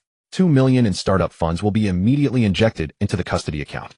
You two, Fatty and Glasses, will take turns monitoring the back-end and customer service channels. Handle any anomalies promptly. Lishu, keep an eye on Vice Mayor Liu and Mr. Jean's movements as well as the progress of Zhang Hao's debt negotiations. Understood. The 3 replied in unison. Just then Lin Yutang's phone rang, displaying a local unfamiliar number. He glanced at it and answered hello. On the other end came a somewhat slick middle-aged man's voice. Is this Mr. Lin Yutang? Yes, who is this? My last name is Jean and my friends call me Mr. Jean out of respect. The other party's voice had a deliberately slowed down tone. Mr. Lin, you are quite accomplished at a young age, gaining quite a reputation recently. You're busy with the fund at school and investigations in society. Mr. Jean. He actually called directly. Lin Yutang's expression hardened, and he gestured for his roommates to be silent, moving to the balcony and closing the door. The sound of the rain was instantly muffled, leaving only a dull patter. Mr. Jean, it's an honor to meet you. Lin Yutang spoke calmly. What can I do for you? I don't dare to instruct you. Mr. Jean chuckled, but I heard that Mr. Lin has some small items related to me, some photos, recordings, documents, and whatnot. Young people are passionate and like to stand up for justice. That's a good thing. But there are rules in the world. Some things held in your hands can easily burn you. If they accidentally leak out, it won't be good for anyone, don't you think? It was a blatant threat, but more tactful than the last 2 veterans, carrying a tone of negotiation. Mr. Jean, you're joking. I'm just a student. How could I have any small items? Lin Yutang remained calm. However, my friend Zhang Yutang's brother seems to have some misunderstandings about debts with Mr. Jean. Lawyer Zhou is currently helping to coordinate. I believe a satisfactory result for both parties will come soon. He mentioned Lawyer Zhou, signaling both professional support and hinting that this matter had entered the legal process. It's not a private transaction, it's through proper channels. There was silence on the other end for a few seconds, as if contemplating. Mr. Jin's voice dropped. I naturally have to give face to Lawyer Zhou. That kid Zhang Hao doesn't understand. Paying debts is only right. However, the money he owes is not just my family's matter. There are others waiting to divide the bill. But since Mr. Lin has spoken, let's waive the interest. The principal. 3 million settled in one payment, and from then on will be clear. I guarantee I won't disturb Miss Zhang again. As for those small items, 1 million. Once the debt is cleared, those things will naturally return to their rightful owner or Lin Yutang took over the conversation. I assure you they won't appear in any inappropriate places. After all, I just want to help my friend solve the problem and don't want to cause trouble. This was a statement: we hold your leverage, but the goal is not to bring you down, but to resolve Zhang Hao's debt. You take a step back and we will too. A win-win situation, what's not to like? Mr. Jean clearly understood this implication and fell silent for a moment, seemingly weighing the pros and cons.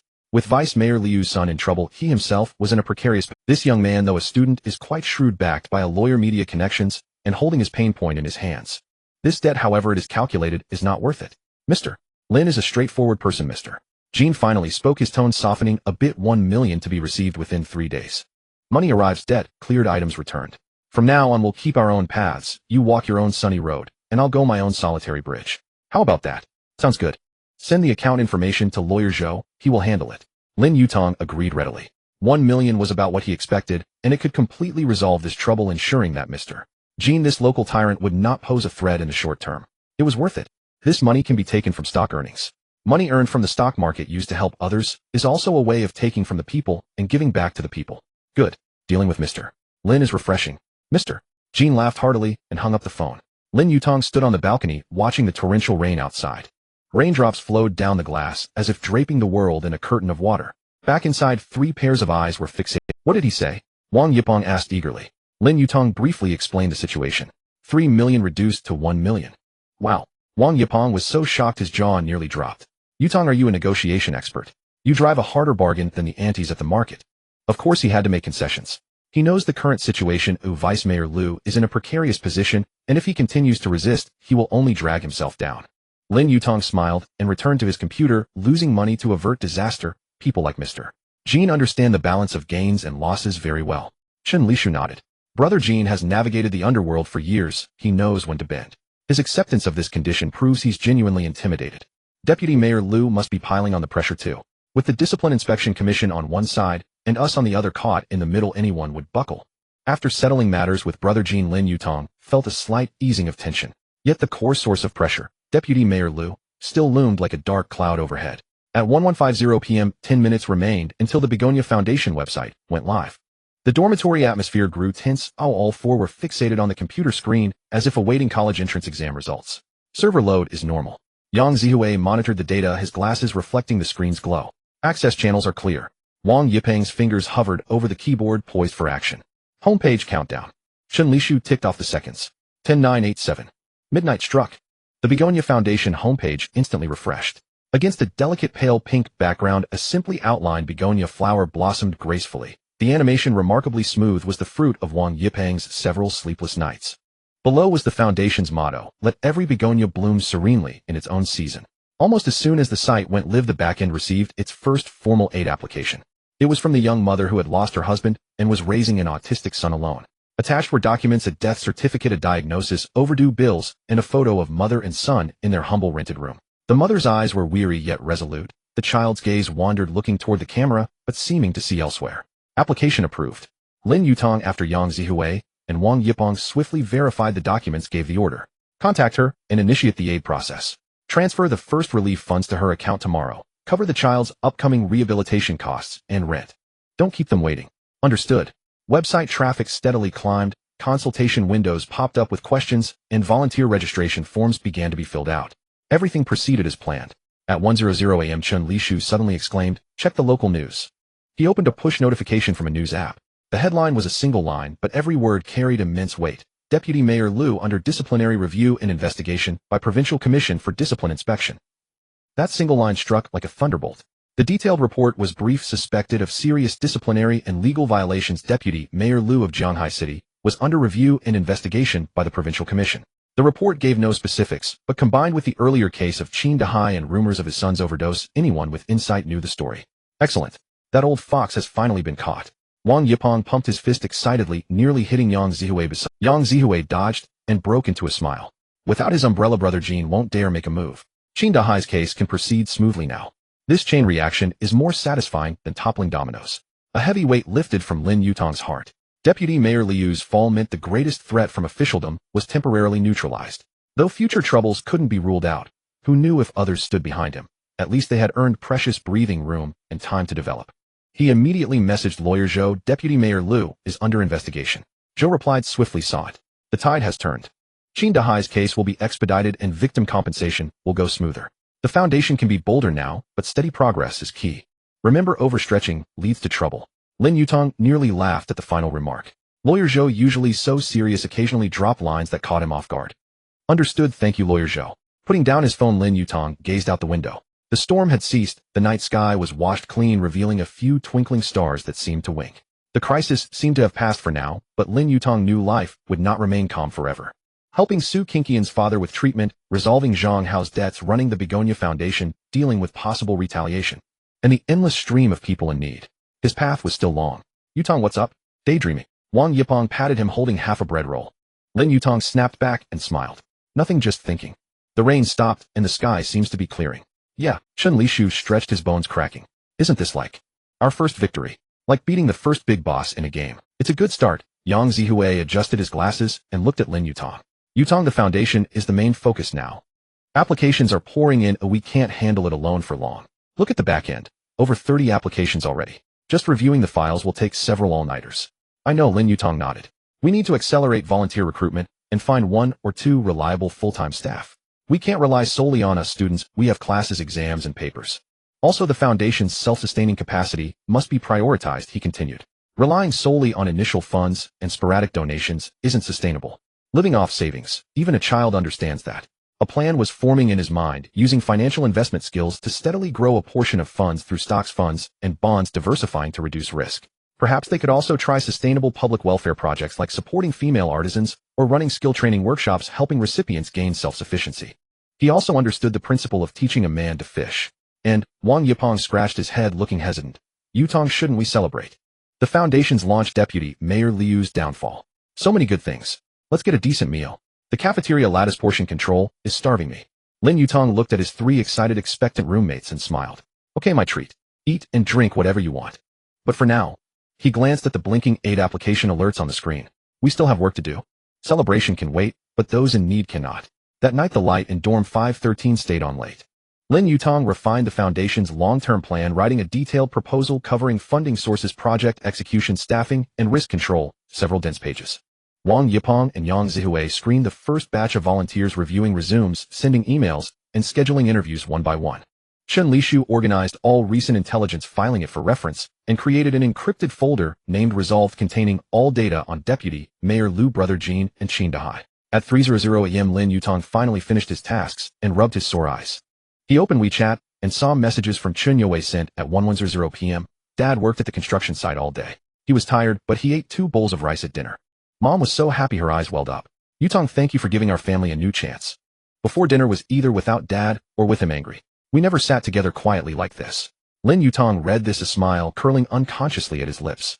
Then he saw Zhang Yuding's message sent at 1:00 a.m. The committee announced the result. Disqualified from the championship band. It hurts, but I feel at peace. Like you said, a tainted victory is worse than a clean defeat.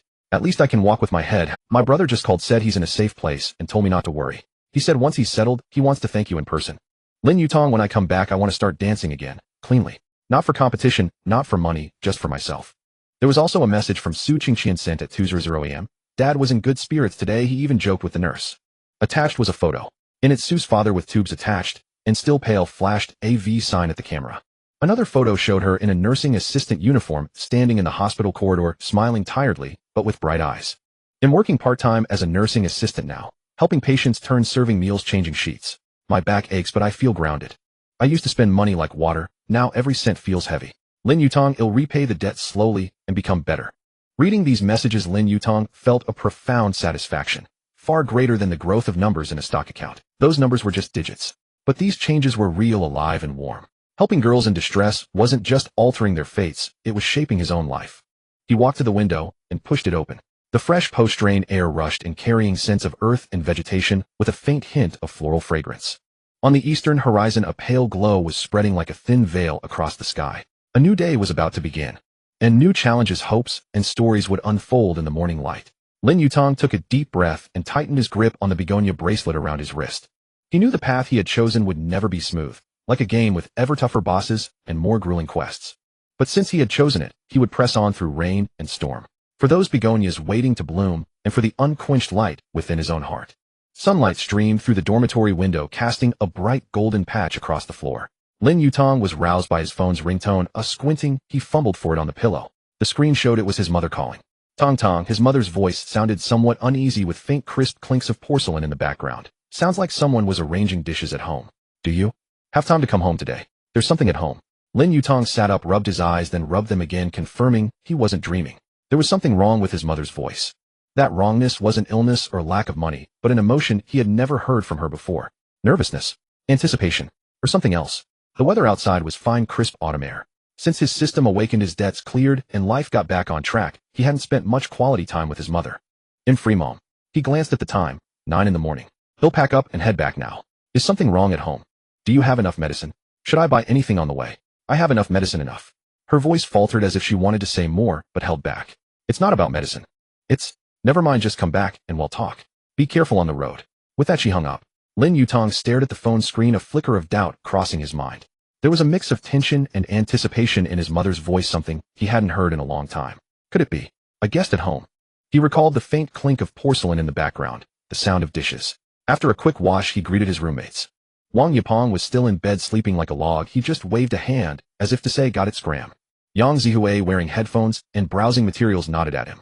Chen Lishu was out, probably accompanying a wealthy woman again. Lin Yutang left the school gate and hailed a car to his old home in the west of the city. On the way, he opened his phone to check messages. Begonia Fund had been online for a week and received nearly 108 applications. After review, the first batch of 7 beneficiaries was confirmed. Wang Yapong and Yang Zihue were organizing a volunteer team, busier than ever. Chen Yue had also joined the document review group, her seriousness rivaling that of writing her thesis. As for Zhang Yuding, although the dance troupe didn't work out, she contacted a folk dance studio teaching kids dance while practicing on her own. Regarding her brother Zhang Hao's debt, lawyer Zhou had negotiated with Master Jean. 1 million principal to be paid in installments. The crisis temporarily resolved. Su Qingqian's father was progressing well with targeted therapy. She worked as a nursing assistant at the hospital, occasionally sending Lin Yutang photos of her father's improvement and brief updates on her daily routine. In the photos, she wore a nurse's uniform, her hair tied back, a tired yet satisfied smile on her face. A far cry from the heavily made-up campus beauty she once was. Qin Dahai's case had entered trial. The fall of Deputy Mayor Liu cleared many obstacles, and compensation for victims was proceeding orderly.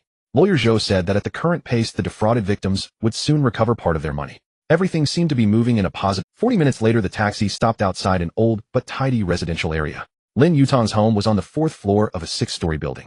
Carrying fruit and nutritional supplements bought on the way, a box of apples, a carton of milk, and some pastries his mother loved, he reached the 3rd floor and caught a familiar long-missed aroma of home cooking. The rich, savory scent of braised pork, the fresh fragrance of steamed fish, and his mother's signature mushroom chicken soup. Several aromas intertwined, drifting down the stairwell, making Lin Yutang's stomach growl on the spot. What day is it today? His mother had just recovered a bit. Oh, why suddenly cook such a feast? And the aroma suggested more than one stove was working, like someone was hosting a family gathering. His confusion deepened. He quickened his pace, reached their door on the 4th floor, and pulled out his key. Before he could insert it, the door swung open from inside. It wasn't his mother who opened the door. It was a strange middle-aged man. The man was about 50, simply dressed in a fine-quality dark gray cashmere sweater and casual pants, his physique well-maintained, without the common middle-aged paunch. His hair was impeccably styled with a touch of gray at the temples that added to his composed demeanor, like the quintessential successful figure from a TV drama. His features were handsome, his gaze gentle and wise, and he wore frameless glasses, exuding an air of refined elegance. And seeing Lin Yutang, he seemed momentarily taken aback, then offered a warm smile. You must be Yutang. Come in, your mother is in the kitchen. His tone, his manner, his natural and proper greeting, as if he were the master of this home. Lin Yutang stood at the door, bewildered. His first thought was that he had the wrong door, but the apartment number was correct. 401, the home he had lived in for 20 years.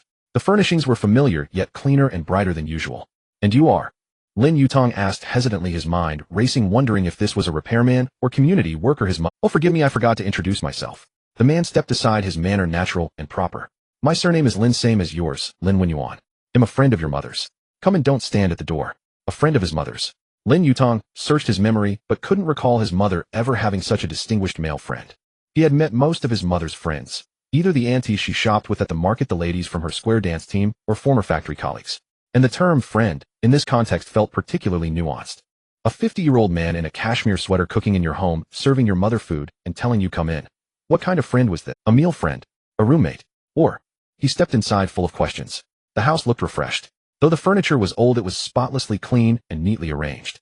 Several potted plants on the windowsill radiated vitality. The perennial smell of medicine had been replaced by the aroma of food and a hint of air freshener. From the kitchen came the sound of cooking and his mother's soft voice. Wen Yuan, is that Tang Tang back? Yes, the child's back. Lin Yuan responded, walking naturally toward the kitchen. Xiaolan, you can turn down the heat on the fish soup. Xiaolan. Lin Yutang stood still, watching Lin Yuan enter the kitchen, exchange a few quiet words with his mother, then she emerged carrying 2 dishes. Tang Tang's back. His motherly Xiaolan beamed at the sight of her son, a bright smile Lin Yutang hadn't seen in a long time. She looked much better with color in her cheeks and a light in her eyes, seeming at least 10 years younger. Mom. Lin Yutang's gaze shifted between his mother and Mr. Lin. This Uncle Lin is. Oh, this is Uncle Lin, an old classmate of mine. Li Xiaolan set the dishes on the table, wiped her hands, her expression a little unnatural, but her eyes tender. We lost touch for many years, only recently. Recently reconnected. Old classmate. Doubts swirled in Lin Yutang's mind. His mother rarely spoke of the past, especially her classmates. He only vaguely knew she had attended a technical secondary school in her youth, but dropped out due to family reasons, then went to work in a factory until retirement. Yutang, have a seat. Dinner will be ready soon. Lin Yuan emerged from the kitchen, removing the apron. The apron was actually one Lin Yutang had used before with a cartoon pattern. It looked a bit comical on him, like a successful man wearing a child's outfit, but his movements were practiced and natural, without any awkwardness. Uncle Lin's cooking is quite good, give it a try today. Li Xiaolan urged her son to sit down, then turned back to the kitchen to fetch the remaining dishes. Lin Yutang sat at the familiar old dining table, watching Lin Yuan deftly set out the bowls and chopsticks, serve the rice, and even gently fluff his mother's portion to make it softer. His mother had bad teeth and preferred softer rice. Everything was done with such natural ease, as if he had lived in this home for a long time. Long enough to know every habit of his mother, long enough to know which drawer held the dishes, long enough to know what she liked and disliked. The meal was laid out, and the 3 sat down. The dishes were exceptionally sumptuous, with perfect color, aroma, and taste far surpassing his mother's usual standard. Yutang, try this braised pork, it's Uncle Lin's specialty. Li Xiaolan placed a large piece of meat in her son's bowl, so big it nearly covered it. And this steamed sea bass, perfectly timed. Lin Yuan also picked a piece of belly meat, carefully removing the bones, and placed it in Li Xiaolan's bowl. Xiaolan, eat more fish. It's high in protein, good for your health. You're looking much better lately, keep it up. Lin Yutang ate quietly, observing their interaction. His mother was a bit shy, but her eyes and brows were full of relaxation and joy. She occasionally stole a glance at Lin Yuan, then quickly looked down at her food, when caught like a young girl in love. Lin Yuan attended to her with meticulous care, knowing her tastes inside out. He knew she loved the belly meat of fish, that she didn't like her soup too hot, and that she ate slowly, so he gave her small pieces. The unspoken understanding between them was unmistakable, not something cultivated overnight. This was definitely not the dynamic of old classmates who recently reconnected. Absolutely not. Something was fishy. After the meal, Lin Yuan voluntarily cleared the table and went to wash the dishes, moving as deftly as if he were in his own home. Li Xiaolan tried to help, but he gently pressed her back into her chair, his touch as tender as if handling something fragile. You sit and chat with the child. You've just finished cooking, rest a while. He'll handle the kitchen. Don't bother. From the kitchen came the sound of running water and the clink of dishes, along with Lin Yuan softly humming a tune. Lin Yutang looked at his mother and lowered his voice. Mom, what's really going on? This Uncle Lin. Li Xiaolan held her son's hand, her palm warm and slightly damp with sweat. It was a sign of nervous perspiration, even more intense than when she sent him off for the college entrance exam. She took a deep breath as if she had made up her mind. Tong, Mom has something to tell you. Her voice was soft but firm. Uncle Lin. He's not just Mom's old classmate. He was Mom's lover when she was young. Lin Yutang was completely stunned. What was this? A lover? He instinctively looked toward the kitchen at the back of a man wearing a Pikachu apron washing dishes. Not just Mom's friend and old classmate, but a lover. Over the years we each got married, had children, lived our lives. A tender light of recollection flickered in Li Xiaolan's eyes, along with a faint trace of regret. He went south for business and I stayed in Shanghai. Later, your father gambled, we divorced, I got sick, and his ex-wife passed away. He's been alone all this time. She paused, her voice choked with emotion. It wasn't until last week that he came back to Shanghai on business and happened to hear about my situation, so he came looking for me. You don't know when he found me I was buying groceries at the market.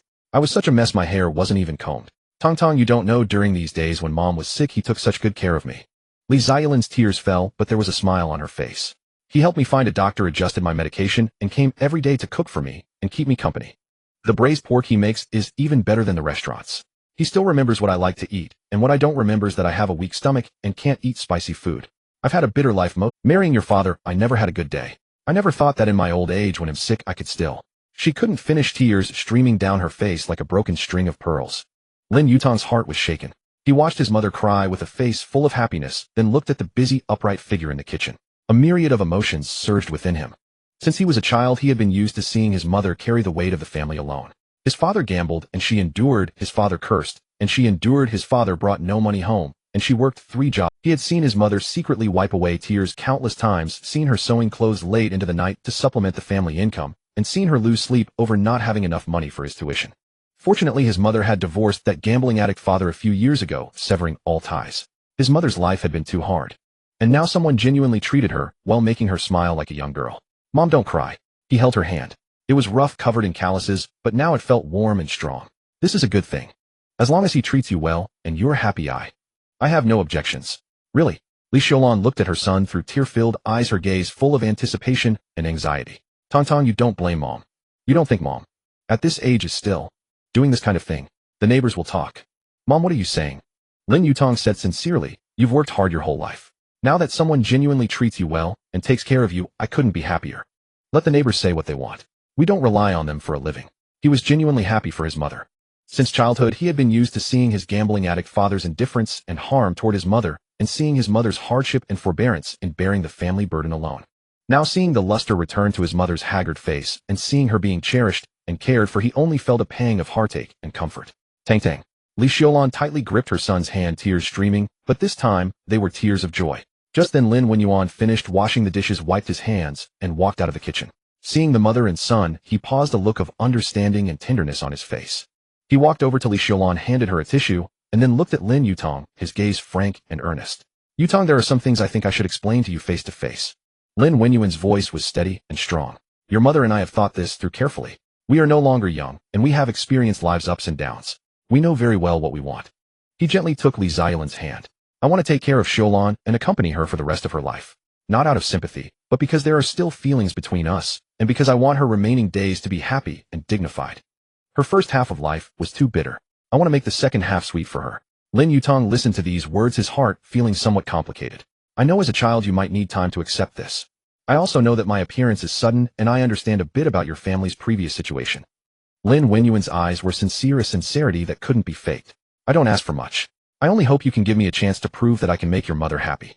Looking at this distinguished man before him, and seeing the undisguised value in his eyes for his mother, the last trace of doubt in Lin Yutang's heart dissipated. Uncle Lin. Lin Yutang stood up and gave him a slight respectful bow. Thank you for taking care of my mother during this time. As long as you are truly good to my mom, I have no objections. On the contrary, I want to thank you for making my mother smile again. Lin Wenyuan was clearly a little surprised, but then a wave of emotion and approval surged in his eyes. Good child. Xiaolan has always said you were sensible. Today I've truly seen it for myself. You are even better than I imagined. Li Xiaolan looked at her son, then at Lin Wenyuan, her face flushed with happiness. Tears welled up again, but this time she was crying with a smile. There's one more thing. Lin Wenyuan and Li Xiaolan exchanged a glance, as if communicating a decision. Wenyuan, go ahead. Li Xiaolan nodded. Lin Wenyuan turned to Lin Yutang, his tone calm, yet explosive, detonating directly in Lin Yutang's ears. Your mother and I have decided to get a marriage certificate. A certificate? Marriage. His mother was getting married. Although Lin Yutang had sensed it, he was still jolted by this direct decision.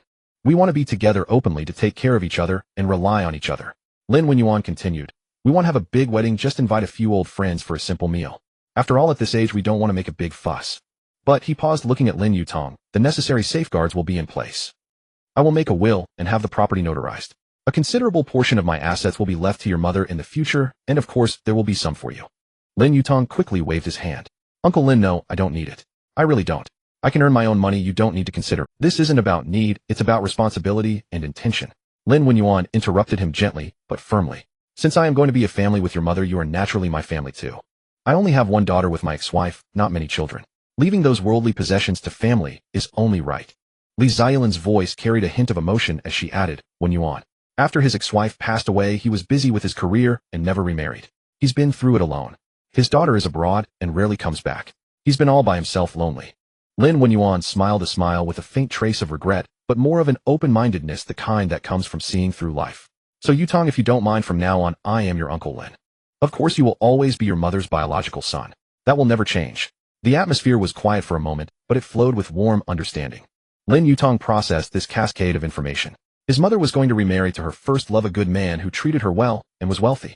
Finally he nodded. Uncle Lin, I respect yours and my mom's decision. As long as you are both happy, anything is fine. But I have to say this up front, if my mom is ever wronged, I don't care who you are, I'll still hold. Good. Lin Yuan nodded repeatedly, his eyes even a little moist. Don't worry, I won't give you that chance. Li Xiaolan wept for joy, holding her son's hand in one and Lin Yuan's in the other, as if grasping all the happiness in the world. The three of them sat down again, the atmosphere much more relaxed. Li Xiaolan went to make tea, while Lin Yuan chatted with Lin Yutang about his studies and life. As they talked, a question occurred to Lin Yutang. Uncle Lin, what line of business are you in? He asked, tentatively, feeling a bit curious. Judging by Lin Yuan's demeanor and speech, he was probably not an ordinary small-time businessman. Lin Yuan and Li Xiaolan exchanged a look, one that seemed to convey something. Li Xiaolan said a little sheepishly, her face slightly reddening, Tong Uncle Lin. He is the founder of the Yuan Group. The Yuan Group. Lin Yutang searched his memory for the name, and then it suddenly hit him. The leading enterprise in Shanghai City, involved in real estate, finance, high-tech, and many other fields. A true commercial giant, reportedly with assets in the tens of, and the chairman of the Yuan Group, whose surname was Lin, had always kept a low profile and rarely appeared in the media. When he did occasionally appear in the news, it was always for positive stories like donations, charity, or forums. The richest man in Shanghai City. Lin Yutang felt his mind struggling to keep up. He looked at the man before him wearing a cashmere sweater and a Pikachu apron, who had just been washing dishes, and then thought of the title richest man in Shanghai City. The two images just didn't match. What the hell? The man his mother was going to marry was the richest man in Shanghai City. And he was still calling him Uncle Lin. He should be calling him Dad. Damn, he really had become a rich second-generation heir. Lin Yutang stared at the refined man who had just been washing dishes in his own kitchen, momentarily unable to reconcile him with the legendary overlord of a business empire. One was a homebody wearing a cartoon apron, humming a tune while scrubbing pots. The other was the wealthiest man in Shanghai, controlling tens of billions in assets. These two images clashed violently in Lin Yutang's mind, ultimately ending in a stalemate. He decided to accept reality. His stepfather was a billionaire who did the dishes. All just empty titles. Lin Yuan waved a hand, his tone calm. Just a business that grew a bit larger. Now I'm gradually handing things over to the team, enjoying the leisure, and finally, having time to spend with your mother. I missed too much in all those years of hustling. I don't want to miss any more. Watching his mother nestle beside Lin Yuan, her face glowing with a stability and happiness Lin Yutang had never seen before. Not forced strength, not weary endurance, but genuine inner peace. Lin Yutang suddenly felt that wealth and status in the face of true affection seemed less important. Of course, he wouldn't be pretentious enough to refuse a head take all he could get. Yutang. Lin Yuan looked at him, his gaze like that towards a fine child. Your mother told me about what you've been doing lately. That Begonia Foundation, well done. It's rare for a young person to have such a heart. He paused. If you ever need Uncle Lin's help, funding, resources, connections, as long as it's for the right path for helping others, Uncle Lin will support you. Don't be polite with me. I don't have much else, just some money and influence. This was undoubtedly a powerful boost. But Lin Yutang thought it over and said, thank you, Dad. The foundation is just starting. I want to first see what our team can do on our own. When we truly hit a problem we can't solve, I definitely won't hesitate to ask. He didn't want the Begonia Foundation to be prematurely labeled as a rich kid's hobby or a capital game. It should remain pure, starting from genuine needs for help, earning trust through real results, not by relying on someone's money. Hearing the word Dad, Lin Yuan felt a surge of joy, a gratified smile spreading across his face, his eyes filled with even more approval. Ambitious with your own ideas. Good, Uncle Lin. Dad respects that. A young man should have that drive to carve his own path. He patted Lin Yutang's shoulder. But the door to this home is always open for you. Any trouble, remember to come home and talk. The word home came naturally to him, as if Lin Yutang had always been his child. Watching the two most important men in her life get along so well, Li Ziyalin's eyes glistened with tears of relief. After staying a while longer chatting about recent events with his mother and Uncle Lin, Lin Yutang finally took his leave. As he was leaving, Lin Yuan saw him to the door and suddenly remembered something. Yutang, have you gotten your driver's license? Lin Yutang was taken aback. A driver's license. The system had long rewarded him with expert driving skills. He could handle any vehicle masterfully, even drifting into a parking spot. But he had been too busy helping people dealing with troubles, fighting the deputy mayor, to actually get that little booklet. He shook his head. Not yet, never had the time. Get your license when you're free. Lin Yuan said. After you get it, it'll give you an Audi A8L.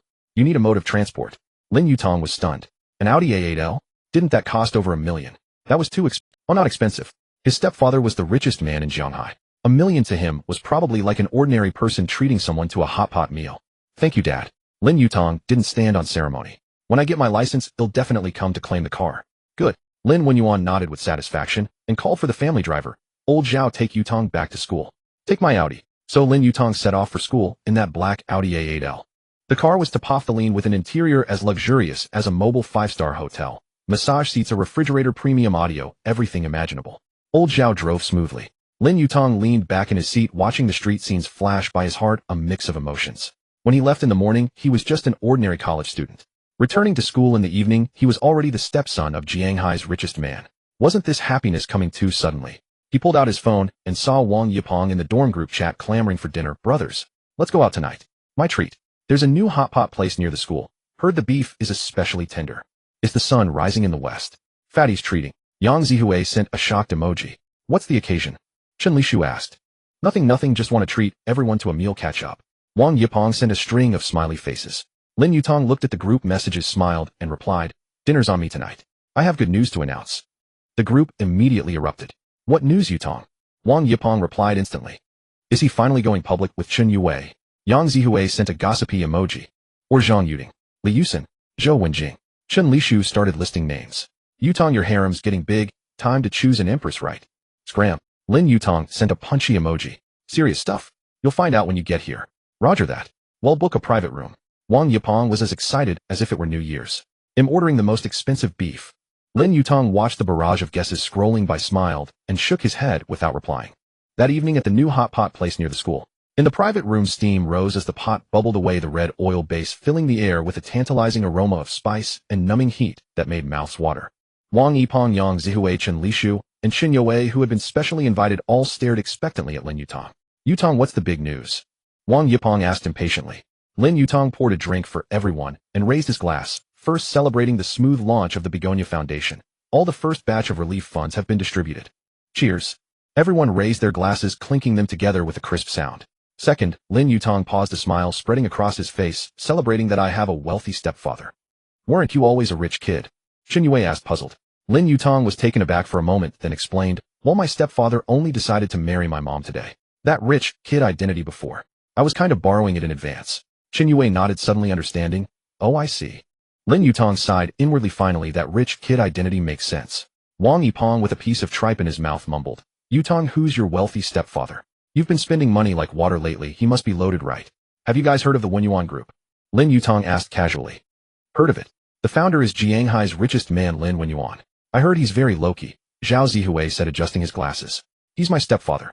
Lin Yutang said it matter-of-factly. Everyone was stunned, staring at him. Wang Yipeng was so excited he nearly jumped up. Lin Yuan, Jianghai's richest man. Your stepfather. So you're the son of the richest man. Stepson, Lin Yutang corrected. Stepson is still a son. Yang Zihui, rare for him, lost his cool. You can walk sideways from now on. Walk sideways. Am I a crap? Lin Yutang joked. Chen Yue covered her mouth, laughing so hard she shook. No wonder you've been so rich lately. Wang Yipeng exclaimed in realization. It's because you have a billionaire stepfather. Lin Yutang paused. Actually, my money comes from another father, the system. The system, Dad, is the real benefactor. Seems I'm your most low-key dad. No need to show my face, just quietly hand over the cash. Lin Yutang. Third. Lin Yutang looked at his friends before him, his gaze warm, celebrating our fate, and coming together, striving for the common goal of helping others. The road ahead is long, let's walk it together. Well said. Chen Lishu raised his glass with the fervor of taking an oath. To friendship, to the Begonia Foundation, cheers. Cheers. The steaming hot pot bubbled away, mirroring their blazing youth and ideals. After the meal, Lin Yutang walked Chen Yue back to her dorm. The campus was quiet at night, moonlight like water spilling over the sycamore leaves, casting a silver sheen. I'm truly happy for you and Auntie, Chen Yue said softly, her voice gentle. Lin Yutang nodded, looking at her soft profile in the moonlight, its gentle contours outlined by the silver light. You and your mother will get better too. Your dad is changing now, isn't he? Take it slow. I believe so. Chen Yue turned to look at him, her eyes bright. Because of you, the Begonia Foundation, and more people willing to help. I used to think this world was pretty cold, but now I feel it's actually quite warm. Arriving at the girls' dormitory building, Chen Yue stopped. Lin Yutang. Thank you. Her voice was very soft. Not just for my family's matter. Thank you for showing me another possibility. A person can truly use their own strength to change things and help many people. I used to only know that living is hard, now I know living can also be meaningful. Seeing the pure trust and admiration in her eyes, Lin Yutang felt a stir in his heart. He smiled gently. Get some rest early. We have to review the new batch of applications tomorrow. You too. Good night. Good night. Sunday. The driving school's training cars were lined up, their metallic bodies gleaming under the scorching sun.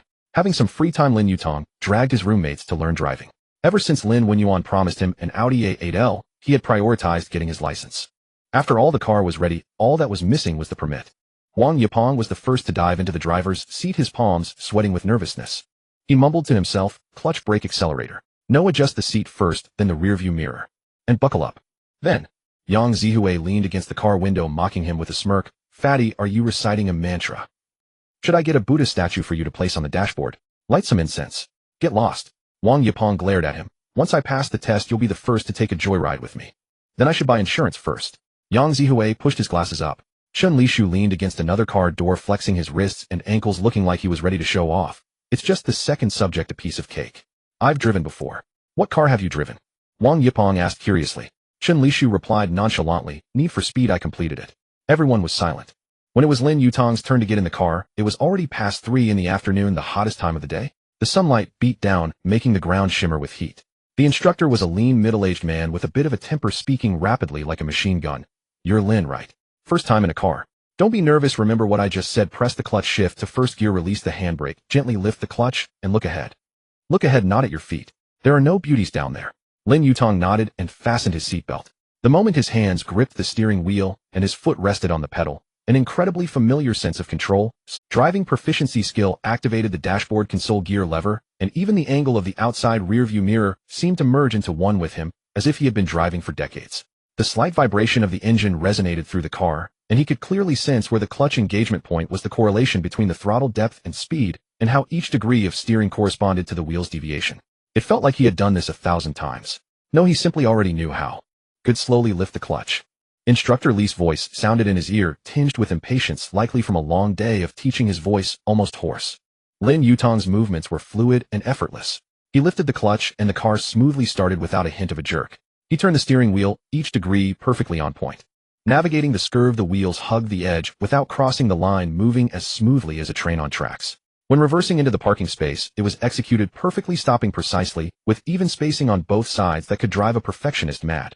Instructor Li, who had been leaning in the passenger seat, with his legs crossed, cup in hand, ready to hit the brakes, if needed, found he had no chance to intervene. He couldn't even utter a word. A little Lin, are you sure this is your first time driving? He stuttered, his voice cracking. Yes, it's my first time, Lin Yutang nodded. Then you must be exceptionally gifted. Instructor Li murmured. I've been teaching for 20 years, and I've never seen anything like this. You must be possessed by the car god. Lin Yutang paused, not by a car god, but by a system. System silence is golden, keep your talents hidden. Stay low-key. Lin Yutang. He smiled modestly. Maybe I just play a lot of games. What games? Need for Speed. Lin Yutang replied, maintaining his composure. Instructor Li. Outside the car, Wang Yipeng, Yang Zihue, and Shun Lishu, who had been joking around and teasing each other about who was learning slower, were now dumbfounded by Lin Yutang's performance. The three of them stared wide-eyed like chicks waiting to be fed. What the hell? Wang Yipeng's mouth dropped open wider than the instructor's. Has Yutang driven before? Has he secretly driven? Didn't he say he hadn't? Yang Zihue forgot to lower his hand that pushed up his glasses dangling precariously on his nose. After completing the lap, Lin Yutang parked the car perfectly at the finish line, exactly where he had started. Instructor Li was silent for 3 seconds, then heavily patted his shoulder, the force nearly causing Lin Yutang injury. Little Lin, you don't need to learn anymore. Just schedule your exam, I'll sign for you. If you fail, I'll eat the steering wheel. Lin Yutang smiled, his expression radiant. Thank you, instructor. When he got out of the car, Wang Yipeng rushed over, admiration on his face. Yutang, you're my bro. Did you secretly get your license? Are you just pretending to be a pig to eat a tiger? Teach me. How did you do it? Play more games, Lin Yutang replied seriously. Wang Yipeng. I believe you, not a word of it. Instructor Li leaned out from the passenger seat, looking at Wang Yipeng and the others, then at Lin Yutang. Little Lin, since you have nothing to do anyway, would you mind helping these classmates of yours? He'll treat you to some water. Lin Yutang. Thus the training style changed dramatically. Originally, it was the instructor teaching the students, but now it became the students teaching students while the instructor relaxed into shade sipping tea. Lin Yutang sat in the passenger seat and began to exhibit the common ailment of instructors. Fatty, you're lifting the clutch too quickly. The clutch isn't a hot iron plate. There's no need to rush it. Slow down and feel the vibration point. Yes, that's the feeling. Remember it like remembering the feeling of first love. You'll never forget it for a lifetime. Zihui, when turning, don't rush to steer. Wait until the front of the car passes that point before turning, otherwise the rear wheels might cross the line. See, you made it. Perfect. Did you just have a light bulb moment? Lishu, you need to change that habit of steering with one hand. I know you think it looks cool, but during the test both hands can't leave the steering wheel as safety first. Do you think you're the main character in a movie? That's editing, yours is for real. Under Lin Yutang's guidance, Wang Yipeng surprisingly succeeded in completing a hill start without stalling for the first time. So excited, he nearly bounced in his seat, almost hitting his head on the roof. I did it. I did it. I didn't stall. I didn't roll back. Yang Zihui also completed the Scurv project for the first time without crossing the line, exhaling deeply at the end, his expression as if he had accomplished a great feat, more excited than passing college entrance exams. Chen Lishu, meanwhile, thoughtfully adjusted some of his driving details, no longer so game-like, becoming more steady. After all, you can restart in a game, but in reality, there's only one chance. Instructor Li was enjoying his leisurely time, squatting in the shade, sipping tea, legs crossed, scrolling through his phone, occasionally looking up with a smile on his face. Training ended as the sun set.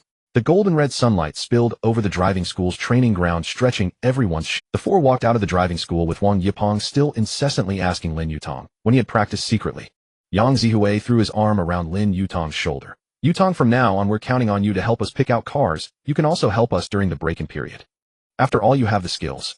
Chen Lishu added seriously, a hint of admiration in his tone. Yutang, you have a special rhythm and anticipation when you drive. This isn't something that can just be practiced. It's impressive. If I buy a car in the future, I'll definitely let you test drive it first. Lin Yutang just smiled, not elaborating further. As the four chatted and laughed while walking towards the bus stop, Lin Yutang's phone. It was a call from Lawyer Zhou, his tone carrying a hint of gravity. Little Lin, there's something I need to tell you. Lawyer Zhou's voice came through the receiver. Regarding Qin Dahai's case, the trial date has been moved up. It will be held next week. So soon? Lin Yutang paused, surprised. Wasn't it said that they would have to wait another month or two? Why was it suddenly moved up? After Vice Mayor Liu's downfall, it seems the higher-ups want to close the case quickly to minimize the impact. Lawyer Zhou explained, this is a good thing. Dragging it out could lead to complications. But it also means we need to speed up our preparations. Time is tight. Lin Yutang nodded, indicating he understood. Additionally, Lawyer Zhou paused, his tone growing more serious. Several victims' families contacted me saying they recently received some strange calls and messages that were not very friendly. Lin Yutang frowned, a bad premonition rising in his heart. Threats. They're somewhat subtle, not directly saying things like if you dare testify I'll kill you, but the meaning is very clear. They told them to choose their words carefully. What's past is past, and don't get yourself into trouble. Lawyer Zhou lowered his voice as if afraid of being overheard. I suspect that the Qin family or their remaining forces have not given up yet. Although Vice Mayor Liu has fallen, the Qin family has been operating for so many years, they must have some remnants left. What attitude do the victims have? Most are very firm. They want to ensure Qin Dahai receives the punishment he deserves. Some, however, have started to hesitate. After all, Qin Dahai promised full compensation, and some feel that as long as they can get their money back, they don't want to stir up trouble. After all, they are ordinary people afraid of trouble. Lin Yutang fell silent. These elderly people had worked hard all their lives to save a little for retirement. Now someone promised to return their money, just asking them not to pursue further. Stable days are too important for them. Who would want to risk being retaliated against for the sake of justice? He could understand their concerns, but Qin Dahai must be punished. Lawyer Zhou, we need to meet with the victims' representatives again before the trial to unify our thoughts, Lin Yutang said firmly. What needs to be insisted upon must be insisted upon. Tell them that we are not just seeking a refund from Qin Dahai, but that we want such people to receive the punishment they deserve. I feel the same way. Attorney Zhou's voice came through the phone, carrying the steady composure typical of a lawyer. Let's set the time for tomorrow afternoon at my office. Can you make it? Yes. Lin Yutang answered without a moment's hesitation. After hanging up, the ease on Lin Yutang's face vanished instantly, as if someone had flipped a switch. The laughter from learning to drive just moments ago was now shrouded in a layer of gloom. Wang Yipeng leaned in. What's wrong, Yutang? Trouble again? Not another ex-girlfriend coming after you, is it? The Qin Dahai case is going to trial. There are some complications. Lin Yutang gave a brief explanation. Damn it, Wang Yipeng cursed. Yutang, this time we've got to nail him. Nail him to the coffin. Otherwise would be letting down all those old folks he swindled. Zhao Zihui adjusted his glasses. We can turn up the heat in public opinion. Hasn't Wang Ming, the reporter from the provincial paper, been following this? Around the trial we can get him to write a few more in-depth pieces to keep the public's attention. Make sure everyone is watching this case so no one dares to pull any strings. Chen Lishu pondered, rubbing his chin. They'll do some more digging in the wealthy socialite circles, see if the Qin family has any other tricks up their sleeve. Those socialites are well informed, they might catch wind of something. Watching his three roommates unite in a common cause, a wave of warmth surged through Lin Yutang's heart. Thanks, brothers, he said earnestly. But this time don't put yourselves on the front line. The Qin family is desperate now, or they'll stop it. A cornered person is more terrifying than a mad dog. What are you saying? Wang Yipeng patted him gently on the shoulder. We're brothers, we face things together. You think we're that shallow? That would be an insult. Exactly, Yang Zihue nodded. Besides, now we have the Haidang Foundation as a platform. It's a legitimate cause, upholding social justice, not a personal vendetta. Chen Lishu flashed a grin tinged with a bit of roguishness. I'm the Foundation's intelligence officer now. It's my duty. You pay me, I work for you. Even though you haven't given me a salary, I'm a man of honor. Lin Yutang looked at them and said no more. Some bonds are best kept in the heart. Some brothers are for a lifetime. Back in the dormitory, Lin Yutang began organizing the files on the Qin Dahai case, preparing for the meeting the next day. Late at night at 2 in the morning, just as Lin Yutang lay down, his phone screen lit up in the darkness. It was a message from Su Qingqian. Lin Yutang, are you asleep? I just got off work.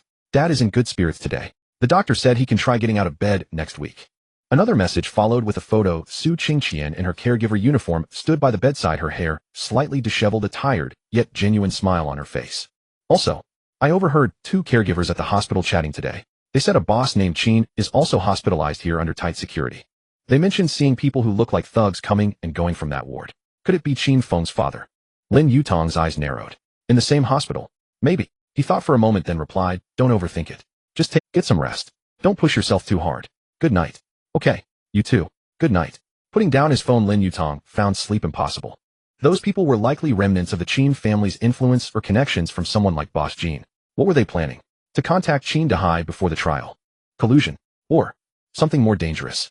The next afternoon at Attorney Zhou's office, the conference room was full. Besides teacher Zhao Ren and 6 core victim representatives, there were also 2 elderly family members who insisted on coming. The atmosphere was heavy. Attorney Zhou first briefed them on the case's progress and the notice of an early trial, then mentioned the unfriendly phone calls and text messages. An elderly lady with graying hair immediately became agitated. My husband was driven to his death by Qin Dahai. He'll risk my old life to tell the truth in court. I'm 80 years old. What do I have to fear? But another middle-aged man looked hesitant. Attorney Zhou, Lin, it's not that we're afraid. But didn't Qin Dahai agree to pay compensation? My mother needs the money for surgery. If testifying offends someone and we can't get the money, the surgery won't happen. I really can't afford to gamble. His words echoed the thoughts of some. Low murmurs filled the room. Lin Yutang stood up and walked to the front of the conference room. Without speaking, he turned on the projector, connected his phone, and played a video. The footage was from a recent visit by volunteers of the Haidang. In the video, a bedridden elderly man with slurred speech recounted how he had invested his relocation compensation into Qin Dahai's company, leaving him with no money for treatment, his children barely managing to support him. The old man's clouded eyes were filled with despair. Then came a third victim. All unable to be present. Their situations were increasingly dire. Some had even died from lack of funds for treatment, leaving only family members sobbing before the camera. After the video ended, the room fell into a profound silence, broken only by stifled sobs. Some wiped their tears, others sighed, and a few bit their lips without a word. Lin Yutang turned off the projector, his gaze sweeping over everyone present. His voice was clear and firm. Uncles, aunties, I understand your concerns. Money is important. It can save lives and support retirement. But there are things more important than money. If we choose silence and compromise out of fear or a desire to get our money back quickly, then people like Qin Dahai will think, see, as long as you pay up, anything can be settled. Money can move mountains, money can buy lives. Then today one Qin Dahai falls, but tomorrow a Zhang Dahai or a Li Dahai. More elderly will be cheated out of their life-saving money and retirement funds, left abandoned in hospital beds. He paused, his tone growing heavier. We are here today not just to reclaim our own money.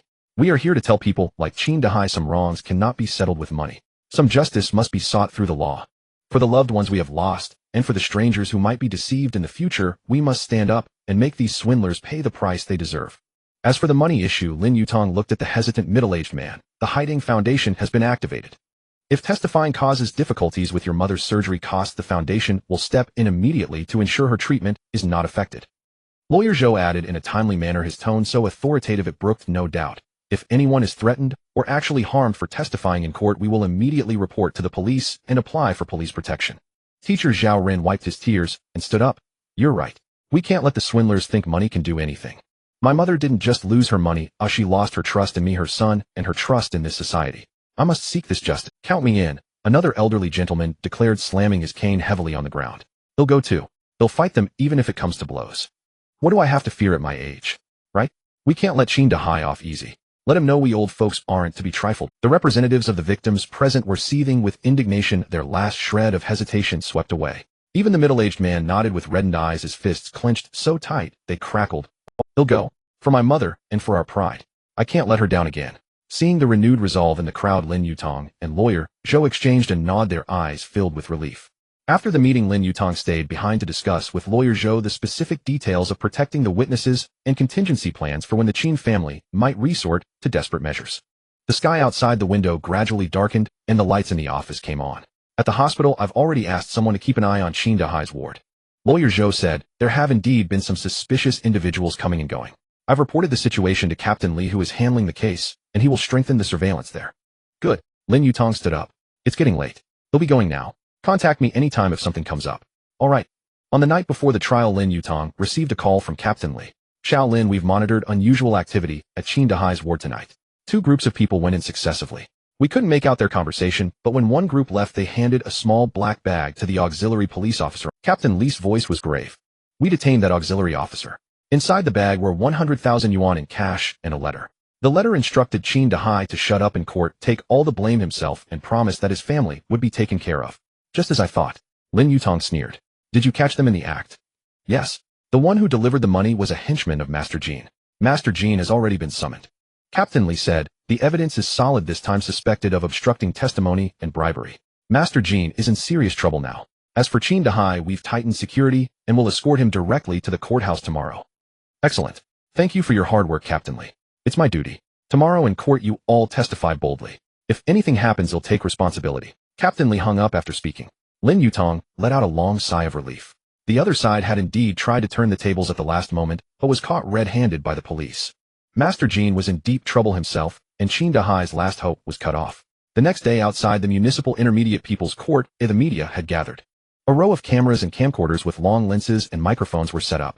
Reporters held their microphones and cameramen shouldered their equipment, creating a lively scene. Wang Ming, a reporter from the provincial newspaper, stood at the front, holding his notebook. Lin Yutang, lawyer Zhou, teacher Zhao Run, and the victim representatives arrived early and entered the court through the side door.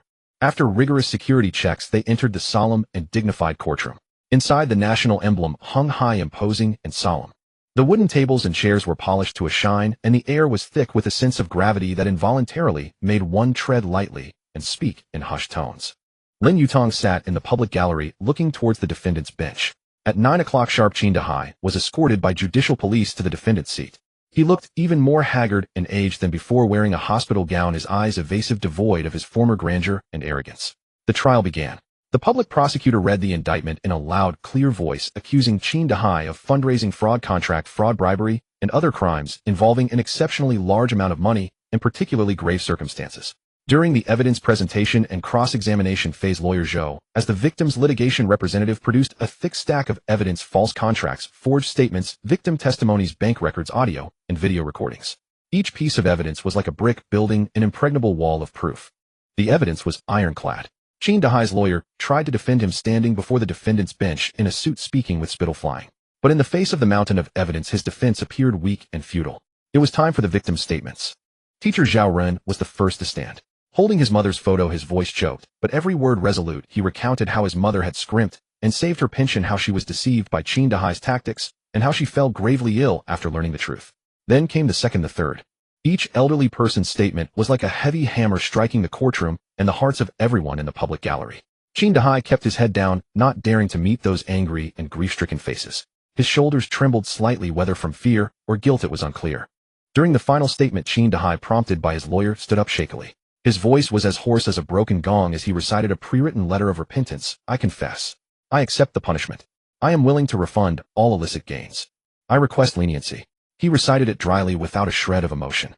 The victim's family stared at him coldly, their looks sharp enough to flay him alive. The presiding judge listened impassively, then announced a recess for deliberation. The wait felt interminable. The atmosphere in the courtroom was heavy, the victims' families clutching their hands nervously. An hour later, the presiding judge returned to the bench. All rise. In a rustle, everyone stood, holding their breath.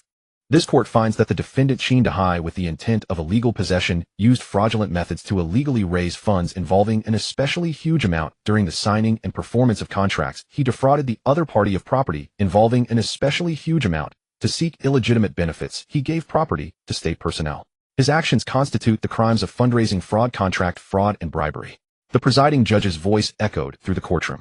For multiple crimes, he is sentenced to 20 years imprisonment, deprived of political rights for 5 years, and all personal property is confiscated.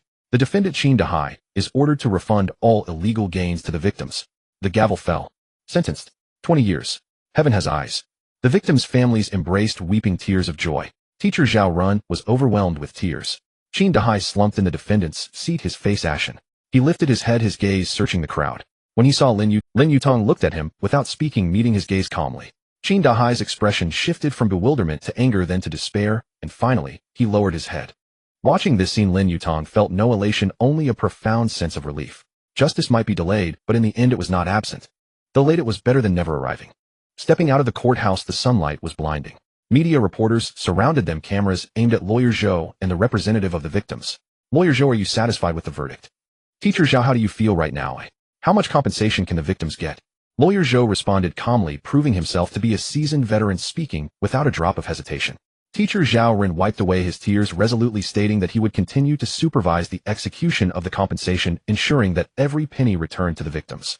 Lin Yutang quietly stepped aside, standing at his phone vibrated. A message from Chun Lishu. Yutang Jinyi has been detained for bribery and obstruction of testimony. As for Deputy Mayor Liu, there has been a breakthrough in the Provincial Disciplinary Committee's investigation, and it seems to involve a significant web. This is all cleaned up. A clean sweep. Following this, a call came from Wang Yipeng, who excitedly shouted on the other end, Yutang, we must celebrate tonight. We won't stop until we're drunk. Lin Yutang replied with a smile. He looked up at the clear blue sky, feeling the crisp autumn air with not a cloud in sight. One phase had finally come to a conclusion. But life continued. The hiding foundation needed to develop, and more people in need were waiting. His own studies, investments, and that yet bedefined relationship. The road ahead was still long. But at this moment the sunlight was just right, and the breeze was gentle. The morning mist had not yet dissipated like a thin veil shrouding Jianghai University. The library was filled with diligent students, each immersed in their studies. Lin Yutang sat by the window, a copy of Financial Risk Management open before him. His fingertips unconsciously brushed against the high-tang bracelet on his wrist while his gaze fell on the desolate phoenix trees outside. The leaves had turned yellow, fluttering down with the slightest gust of wind. A week had passed since the Qin Dahai case was settled, and life seemed to have returned to a certain calm. The hiding foundation was operating smoothly. His mother and Uncle Lin's marriage had been completed, and the numbers in his stock account were. However, that initial excitement and sense of urgency brought on by the system's awakening had settled into a deeper sense of responsibility after enduring a series of upheavals. He knew that beneath the calm, the system's mission of relieving the worries of women had not ceased. It was merely waiting for the next corner that needed illumination. Just like tasks refreshing in a game, new NPCs would always appear. Moreover, these NPCs were quite attractive. Ding! A crisp notification sound echoed in his mind. Lin Yutang felt a jolt of energy. Here it comes. New target detected. Su Qingqian, target information, second-year student from the physics department of Jianghai University, academically excellent, introverted, and sensitive. Height 166 centimeters, weight 57 kilograms, measurements. The system paused. As per protocol, the host needs to understand this personally. Lin Yutang. Current troubles of the target: frequent sexual harassment by the graduate advisor Wang Zhen under the pretext of individual guidance and research projects, including late-night messages, suggestive comments, and even inappropriate physical contact, which has severely affected her normal studies and mental health. However, due to the advisor's identity and potential academic retaliation, she dares not speak out. Do you wish to bind? Sexual harassment by an advisor. What a beast. Lin Yutang's eyes sharpened. The power oppression in academic settings, especially the sexual harassment of female students, is often more concealed and suffocating. Victims often find themselves isolated and helpless due to fears for their future and reputation, or simply suppressed by the teacher's aura and authority. He had heard of such incidents many times.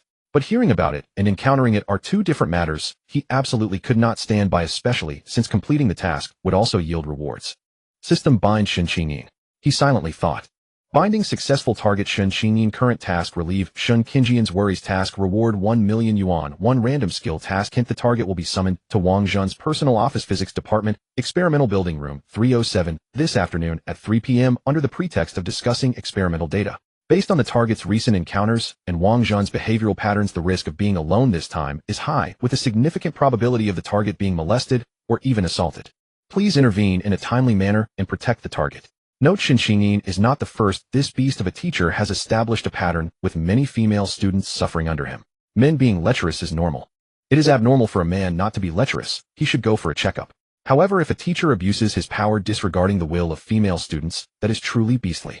He was determined to take action in such matters. 3 p.m., experimental building room 307. The time and place were very clear, like task guidance in a game. There was still time. He closed the book and decided to make some preparations first. First, he needed to understand the basic situations of Su Qingqian and Wang Zhen. He opened his phone, logged into the school's internal forum, and searched for Wang Zhen Physics Department. There wasn't much information that popped up. Wang Zhen, around 30 years old, graduated with a PhD from the physics department of this school, currently a lecturer and graduate advisor leading a research group of several undergraduate students. In the photo, the man wore glasses, looking refined and like a good teacher, with his hair neatly combed and a kind smile at the corners of his mouth. The reviews were sparse, mentioning mostly strict requirements, quite ambitious, and good academic ability, with no obvious negatives. It seemed he had disguised himself very well. He then tried searching for Su Qingqian. There was even less information, only her name appearing in a public list of scholarship recipients from last year. In the photo, the girl had a ponytail and wore glasses, looking gentle and quiet with a sweet and beautiful appearance. An archetypal academic beauty, the kind who could sit in the library all day without daring to turn around when being secretly admired by boys. Lin Yutang sighed. A good-looking female academic is simply a prime target for such beastly teachers. Sexual harassment often occurs in hidden corners unknown to outsiders. He thought for a moment and sent a message to Chen Lishu. Lishu, help me check on two people, lecturer Wang Zhen from the physics department and second-year senior Su Qingqian. Focus on checking Wang Zhen, see if there are any troubling rumors, especially involving female students. Be careful not to alert the snake while beating the grass. Chen Lishu quickly replied, as concise and effective as ever. Got it.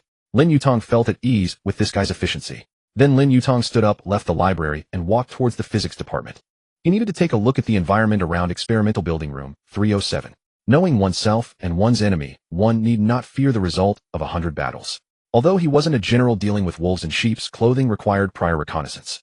The physics department's experimental building was a somewhat aged 5-story structure with gray walls covered in vines, looking as if it had crossed over from the 1990s. Lin Yutang walked in, and the corridor was filled with a faint smell of mixed reagents and dust. He pretended to be a passing student, slowly making his way up to the third floor. Room 307 was at the end of the hallway next to the stairwell and across from the water room in a secluded spot.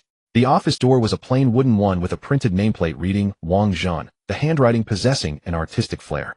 The door was closed, and the blinds on the adjacent window were half-drawn, shrouding the interior from view.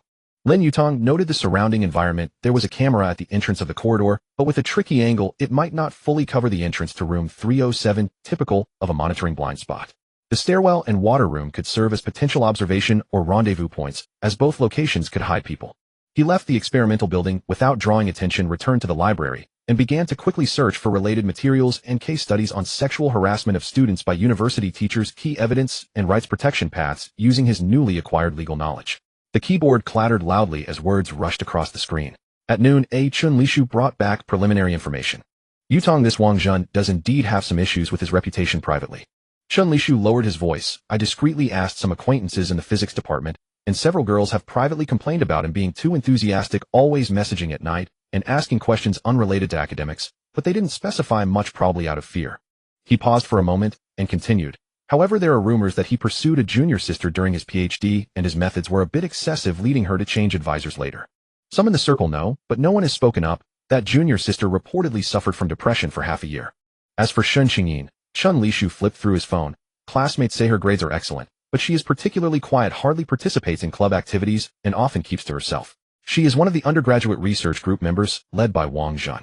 She is very beautiful, yet gives off an unreachable aura, which is why many boys in the physics department privately refer to her as the Highland flower of the physics department. It is said that those chasing her can form a line from the experimental building to the cafeteria. Chen Lishu pulled out his phone and brought up a photo of the lab group. In the picture, several people in white lab coats stood before the workbench, their smiles bright and genuine. Chen Lishu pointed to a girl standing at the edge, her head lowered, wearing black-rimmed glasses, her bangs nearly covering her eyes. This is Su Qingqian. Lin Yutang looked closely. She was indeed beautiful, pure and fresh in a way that captivated. It wasn't the kind of beauty churned out by internet celebrity templates or cosmetic surgery. It was the kind that made one want to protect her, to hold her in the palm of a hand too. While thinking too much could lead to mistakes. Lin Yutang sighed. Inwardly falling for a beautiful woman is a man's instinct, as natural as hunger, driving one to eat or thirst to drink. But to violate a woman against her will was to be a beast, someone who deserved to be sent to prison, where the cell boss would teach him a lesson in humanity. Next to her stood a man in a white lab coat with a genial smile. Wang Zhen, around 30, wearing gold-rimmed glasses, looking refined and gentle. His hand casually rested on another male student's shoulder, yet his body leaned subtly towards Su Qingqian. At 3 in the afternoon, Wang Zhen asked Su Qingqian to come to his office alone to discuss data. Lin Yutang said. Chen Lishu's face darkened. Yutang, what's the plan? Burst in like a hero saving a damsel. kicked the door open shouting release that girl, like they do in TV dramas. If Wang Zhen is up to something in their hell have locked the door, Lin Yutang shook his head.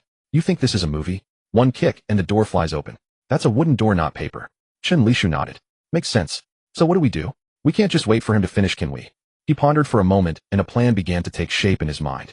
Lishu, get me a physics lab coat and a miniature recording device with high clarity. Preferably one that can be hidden in clothing with enough resolution to capture faces clearly and audio sensitive enough to pick up breaths. Conversation. Don't end up with nothing but heavy breathing. What would that be? Yeah. No problem.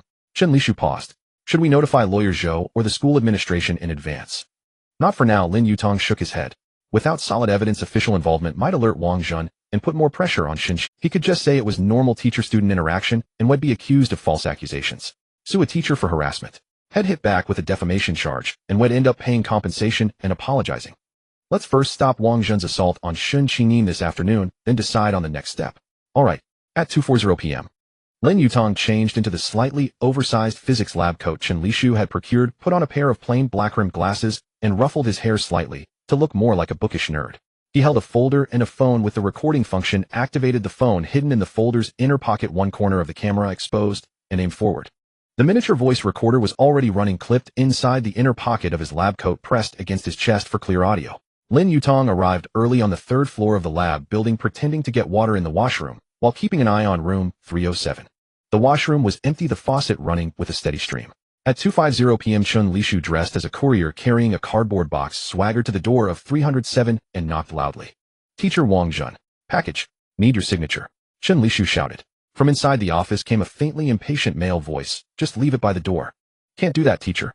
Must be signed for in person. Chen Lishu persisted, banging on the door with a thud. After about 10 seconds, the door cracked open. A man with gold-rimmed glasses, fair-skinned, but with a hint of irritation in his eyes, poked his head out. It was Wang Zhen from the photo. His hair was slightly disheveled, and his shirt was half-tucked, half-hanging out, as if hastily straightened. Behind him, beside the desk, Lin Yutang caught a glimpse of a girl with her head lowered, hands clenched tightly on her knees. Su Qingqian. Her shoulders were hunched as if she wanted to shrink into the chair like a frightened bird. Her blouse was buttoned tightly, but the collar seemed to have been tugged slightly askew, and the top button was missing. What's this? I didn't order anything. Wang Zhen said irritably. The address is right here, physics building room 307, teacher Wang Zhen. Chen Lishu thrust the box forward, deliberately wobbling it, so it nearly touched Wang Zhen's face. Wang Zhen instinctively stepped back, opening the door wider. Seizing the moment, Lin Yutang glimpsed the office layout through the gap: a desk, 2 computers, cabinets piled with books and files, and a long sofa. Su Qingqian's chair was very close to the desk, while Wang Zhen's chair seemed pulled unnaturally close to hers. The distance between the 2 chairs was no more than 20 centimeters. Lin Yutang's gaze turned cold. An academic discussion required sitting this close. Were they discussing physics or physiology? More crucially, Su Qingqian was wearing a knee-length plaid skirt, which she was frantically pulling down to cover her thighs. And her face was flushed in an unnatural way. You've got the wrong person. Wang Zhen glanced at the blurry address on the box, growing more impatient, and tried to close the door. Impossible. Let me double-check. Chen Lishu pretended to take out his phone and check the information, stalling for about a minute. During that minute, the door remained half open. Wang Zhen's face was full of irritation, but he couldn't vent it, so he just waited. That brief minute was enough for Lin Yutang to observe. He saw that the zipper on Wang Zhen's pants was undone. Beast. Wang Zhen finally snatched the pen, scrawled a signature, and sent Chen Lishu away. Alright, signed. Now go. As soon as Chen Lishu turned, Wang Zhen slammed the door shut with a bang. The door closed, and the corridor fell silent, but a sense of oppression seemed to seep through the door panel. Chen Lishu walked away with the box, passing the washroom and giving Lin Yutang a quiet OK sign before heading downstairs. Lin Yutang slipped out of the washroom, went to the stairwell, and put on wireless earphones to listen to the feed from the miniature recorder. The recorder was of good quality. Even through the door, the conversation inside was faintly discernible. First came Wang Zhen's voice, much more ingratiating than before. Qingqian, let's continue. Your data has such big fluctuations, there must be a reason. Have you been under a lot of pressure lately? Come, let the teacher massage your shoulders to help you relax. Then came the sound of a chair scraping urgently. No, teacher Wang, please don't. Su Qingqian's voice was tearful, clearly trying to avoid him. It's only natural for a teacher to care for a student. Wang Zhen's voice drew closer, accompanied by the faint rustle of fabric. Look at you, your shoulders are so stiff. You must be lacking exercise. Let me teach you a relaxation method. It's called massage. I've studied it specially. It'll make you feel wonderful. Please. I really need to go. Go. Wang Zhen's voice suddenly turned cold. You don't want the project anymore. Don't want the graduate recommendation. His voice softened again, taking on a coaxing tone. Qingqian, think carefully. I'm helping you. With your qualities, if you just listen, your future will be limitless. Listen to me, and it'll treat you better and better. Teacher, don't touch me. Su Qingqian's voice grew weaker, tinged with helpless resistance. Hearing this, Lin Yutang's eyes turned icy. He knew he couldn't wait any longer. He strode quickly back to the door of room 307, took a deep breath, adjusted his expression, and raised his hand to knock, moderate in force but clear in sound. Is Teacher Wang in? The office fell into instant silence. Then came a rustling sound, as if someone was frantically straightening their clothes. Who? Wang Zhen's voice rang out, laced with the irritation of being disturbed. Someone from the computer science department. After about 10 seconds, the door was pulled open. Wang Zhen stood at the doorway, his shirt tucked back into his trousers, but one button was misaligned and his belt was clearly refastened. A forced smile lingered on his face, but his eyes were dark. Su Qingqian remained seated, though she had noticeably shifted farther away. Her face was unnaturally flushed, her eyes rimmed with red, and a button was missing from her collar. She lifted her head, and the moment she saw Lin Yutang, a flicker of surprise flashed in her eyes. Of course she recognized him. The campus forum's prominent figure, the one who brought down Qin Dehai, founder of the Haitang Fund, and the legendary friend of women, who had helped countless female students. Student Lin Yutang. Wang Zhen adjusted his gold-rimmed glasses, speaking first with a feigned calm that carried a hint of scrutiny. Is there something you need?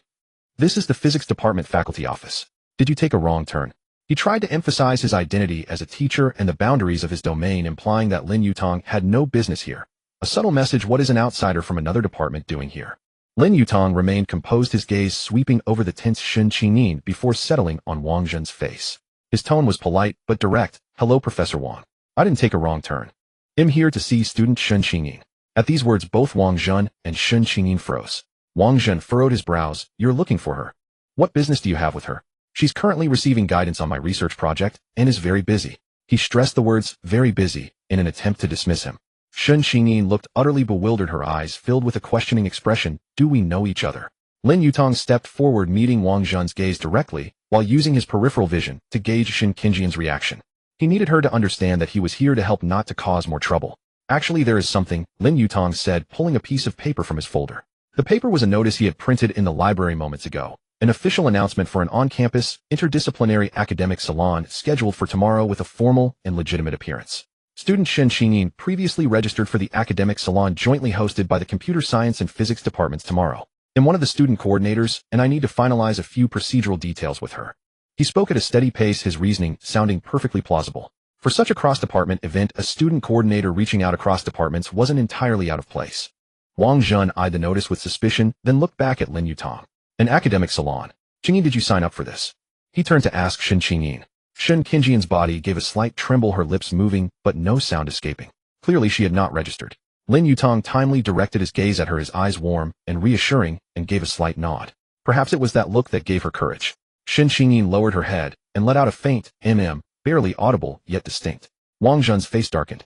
Having his business interrupted halfway was truly infuriating. But if he forced her to stay, it would only seem suspicious. What details need to be confirmed right now? Can it wait until later or be handled over the phone? Wang Zhen persisted, trying to salvage this chance for solitude. Our guidance here is also important. It's about the order of the topics she's applying to present and the equipment setup schedule. It needs to be finalized in person, and the salon's organizing committee is pressing for it. Lin Yutang responded smoothly, his tone carrying an appropriate note of apology. I'm terribly sorry, Professor Wang, for interrupting your guidance. It won't take too long. Once we confirm the details, I'll escort student Shin back, or, if your guidance session is finished here, I could take her directly to the organizing committee for a thorough briefing. He offered two options, but the latter clearly aligned with Su Qingqian's hopes. Wang Zhen stared at Lin Yutang, then glanced at Su Qingqian, who was nervously twisting her fingers together. His face darkened, and he waved his hand dismissively, as if shooing away a fly. Since there's official business, then go. His voice regained that forced gentle tone, but his eyes were icy. Qingqian, think carefully about the issues we discussed earlier. Well, delve deeper. Another time. He deliberately emphasized the last two words, imbuing them with ominous significance. Su Qingqian, as if granted a reprieve, immediately stood up. Her movements were flustered, nearly knocking over her chair. She grabbed her notebook and pen from the desk, lowered her head, and quickly walked to the door, stopping beside Lin Yutang. Thank you, Professor Wang. Lin Yutang nodded politely, stepped aside to let Su Qingqian exit first, then backed out himself, pulling the door shut behind him. The moment the door clicked shut, Su Qingqian's tense shoulders suddenly relaxed, only to tremble slightly from the lingering fear. She clutched her notebook tightly and hurried down the corridor, her steps quick and erratic. Lin Yutang followed, half a step behind, staying close, but not speaking immediately, giving her space to compose herself. They continued until they reached the stairwell corner far from the side of room 307. where Su Qingqian's pace gradually slowed, eventually stopping on the landing between the second and third floors. She leaned against the wall, breathing heavily, her body still trembling. Thank you. Her voice was barely a whisper. It's all right. You're safe now, Lin Yutang said softly, his tone warm and firm. He didn't stand too close so as not to add to her pressure. Su Qingqian lifted her head, glancing at him through her slightly slipping black-rimmed glasses, then quickly lowered it again. I don't know what to do. He's always like this. She sobbed intermittently, the fear and grievance she had suppressed for so long pouring out. He often sends messages at night saying strange things. That my experimental data is beautiful, that he appreciates my diligence, that he wants to give me private tutoring. In the lab, he touches me under the guise of guidance. My shoulders, arms, sometimes my waist, even my chest. I can't push him away, and I dare not scream. Slowly, he grew bolder, and just now he even took off his pants. If you hadn't shown up, I don't know what would have happened. She couldn't continue. Lin Yutang listened quietly, his eyes growing colder by the moment. This kind of sexual harassment, leveraging authority and threatening academic future, was nothing less than an inescapable cage for a dedicated and introverted girl like Su Qingqian. Once her emotions had settled slightly, Lin Yutang spoke slowly, his voice clear and forceful. Wang Zhen used his identity and power as a teacher to do things he shouldn't have. The one who should feel shame and fear is him, not you. Su Qingqian bit her lip, tears streaming down, dripping onto the floor with soft patters. But there's no evidence. No one will believe me. He's a teacher. I'm just a student. Her words were filled with help. This was the very dilemma faced by many victims. Difficulty in obtaining evidence, unequal power dynamics, and fear of secondary harm and social judgment. Evidence will come, Lin Yutang said. He gently pressed the recording device hidden inside his lab coat.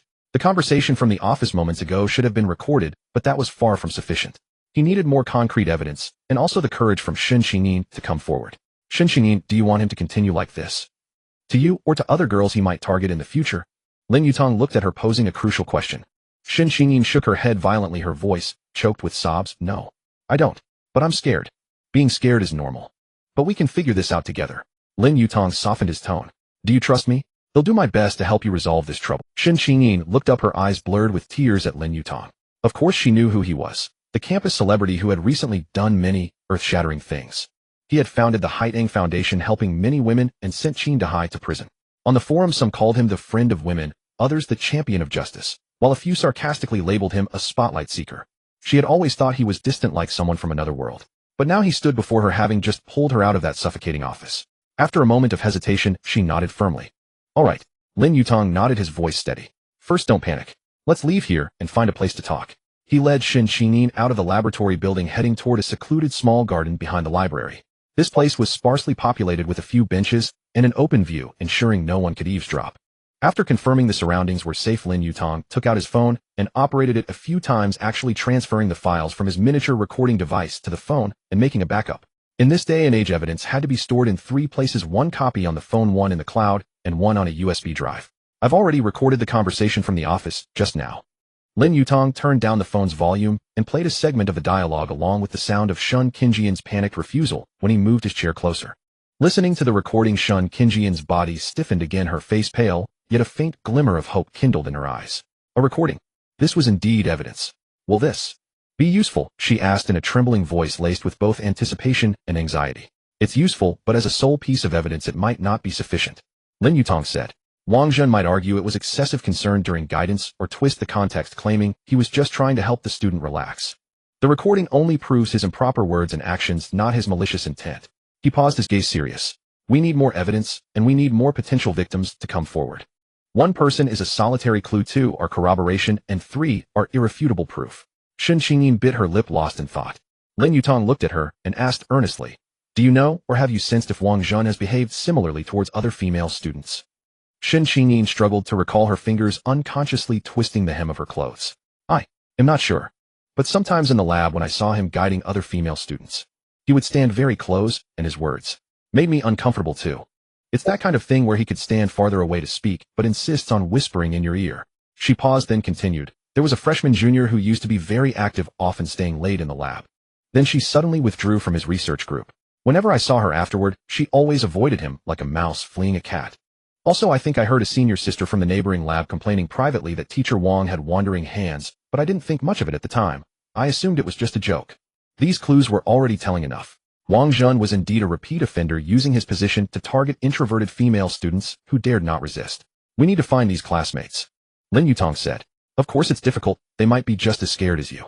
But if we can form a chain of evidence proving Wang Zhen has repeatedly over a long period harassed or even assaulted female students, our chances of bringing him down will be much greater.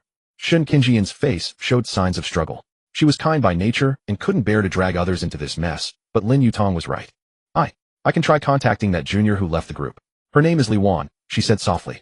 We took a class together before and exchanged contact info, but we haven't spoken in a long time. I don't know if she'll be willing to talk to me. No rush, take it slow, Lin Yutang reassured. He paused, his tone turning serious. The most important thing for you now is to ensure your own safety. Wang Zhen didn't get what he wanted today, so he might lash out in anger and pressure you in other ways. People like him are experts at using both the carrot and the stick. Does he have any special tactics, or is there any critical academic milestone he's holding over you? Lin Yutang asked. For example, a thesis, an exam, or a letter of recommendation. At the beginning of next month our group's midterm assessment report is due, and he's one of the reviewers. Su Qingqian's face grew even paler. And, for the graduate school recommendation next year, I also need his signature. Lin Yutang's gaze turned icy. Using academics and future prospects as leverage was a common tactic for scum like him. You can write the report normally, do it well, and give him no reason to find fault. Lin Yutang said. If he dares to make unreasonable demands during the review or uses the recommendation quota to blackmail you, those will be new pieces of evidence. The more excessive he is, the more leverage we have. As for the graduate recommendation, Shanghai University isn't run by Wang Zhen alone. Lin Yutang sneered. The physics department has leadership, the school has an academic affairs office, and above them the Ministry of Education. If he retaliates against you just because you didn't comply, his problems will be even more severe. That's called abuse of power and retaliation, which adds to his crimes. His calm analysis helped settle Su Qingqian's flustered heart slightly. Then, what should I do next? She asked, hope shining in her eyes.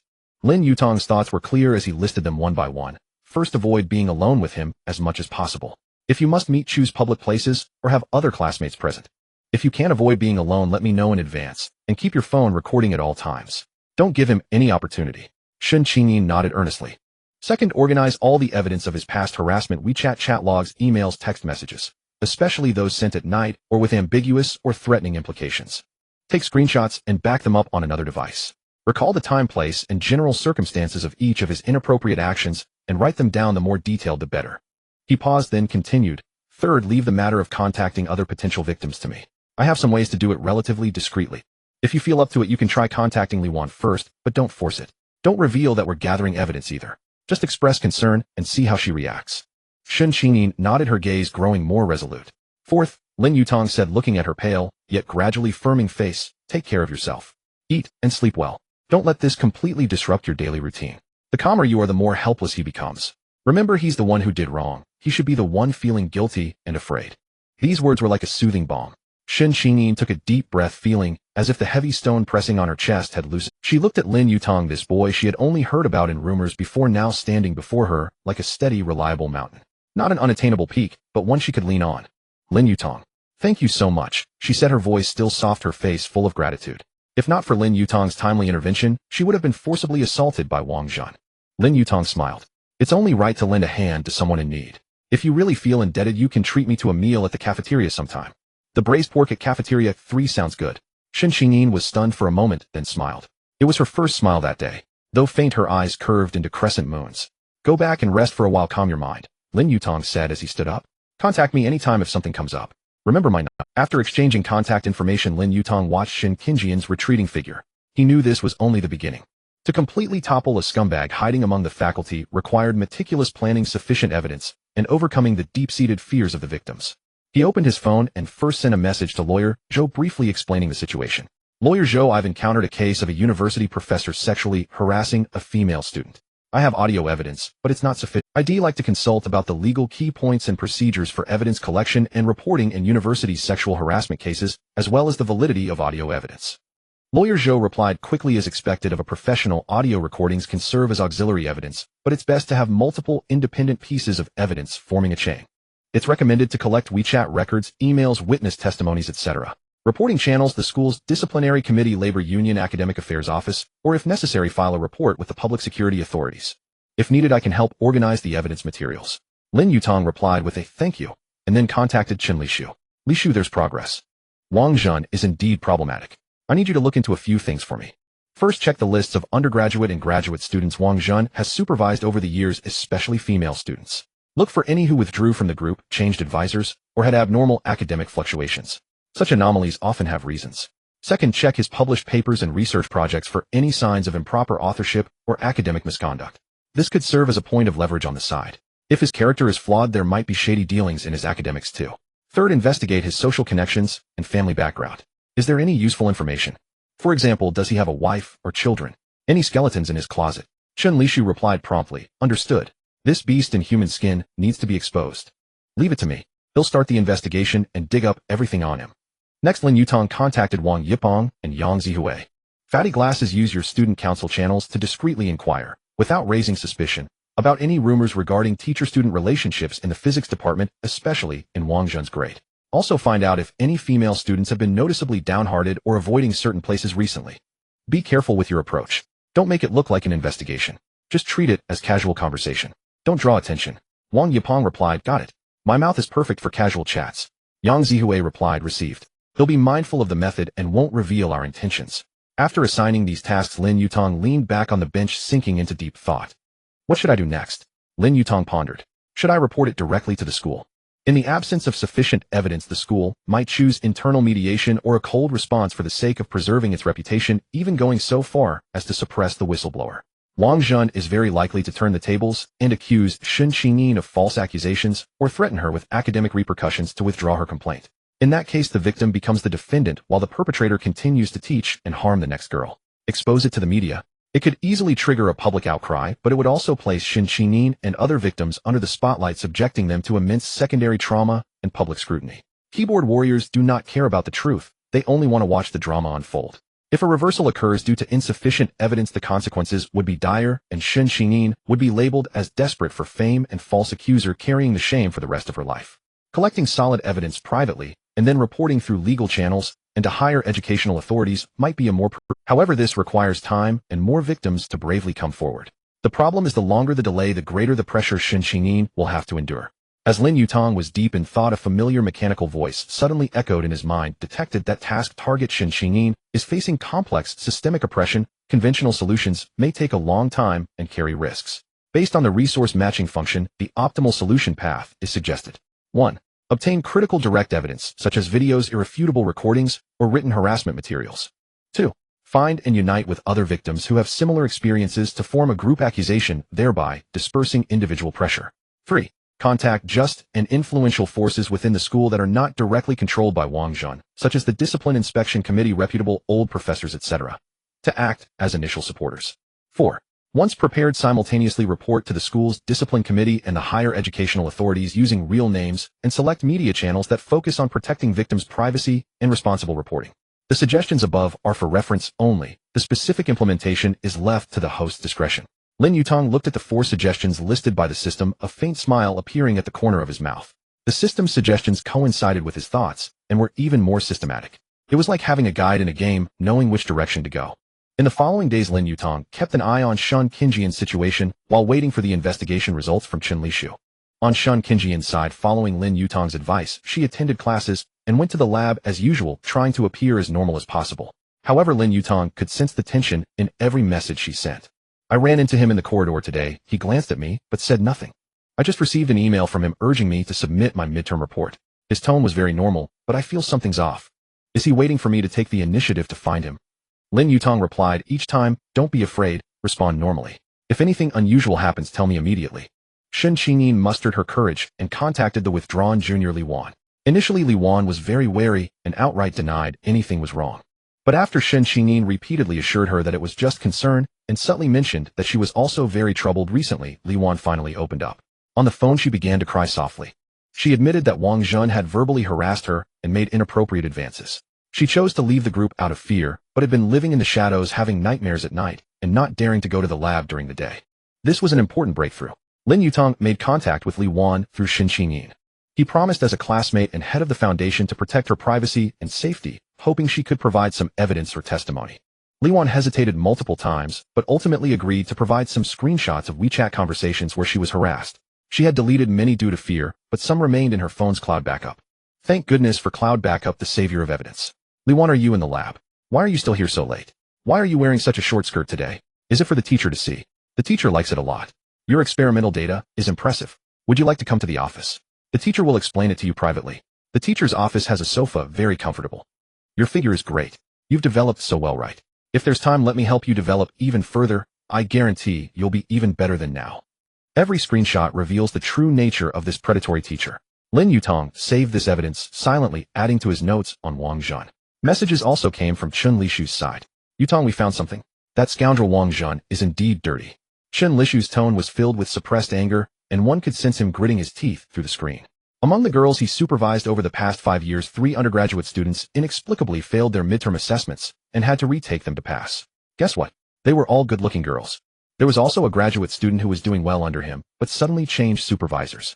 I asked that girl's roommate subtly, and she said the girl was emotionally broken during that time, often crying, and was terrified when Wang Laoshi was mentioned, but refused to say why, insisting it was nothing.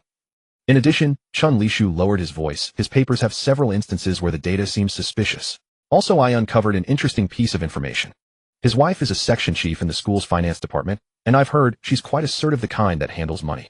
Wang Zhen seems to have some connection to his father-in-law, who is a retired vice president of the school, previously in charge of personnel. Furthermore, he often attends so-called academic exchange dinners outside the school at high-end clubs, and has been seen behaving inappropriately under the influence of alcohol, hugging voluptuous girls who accompany him.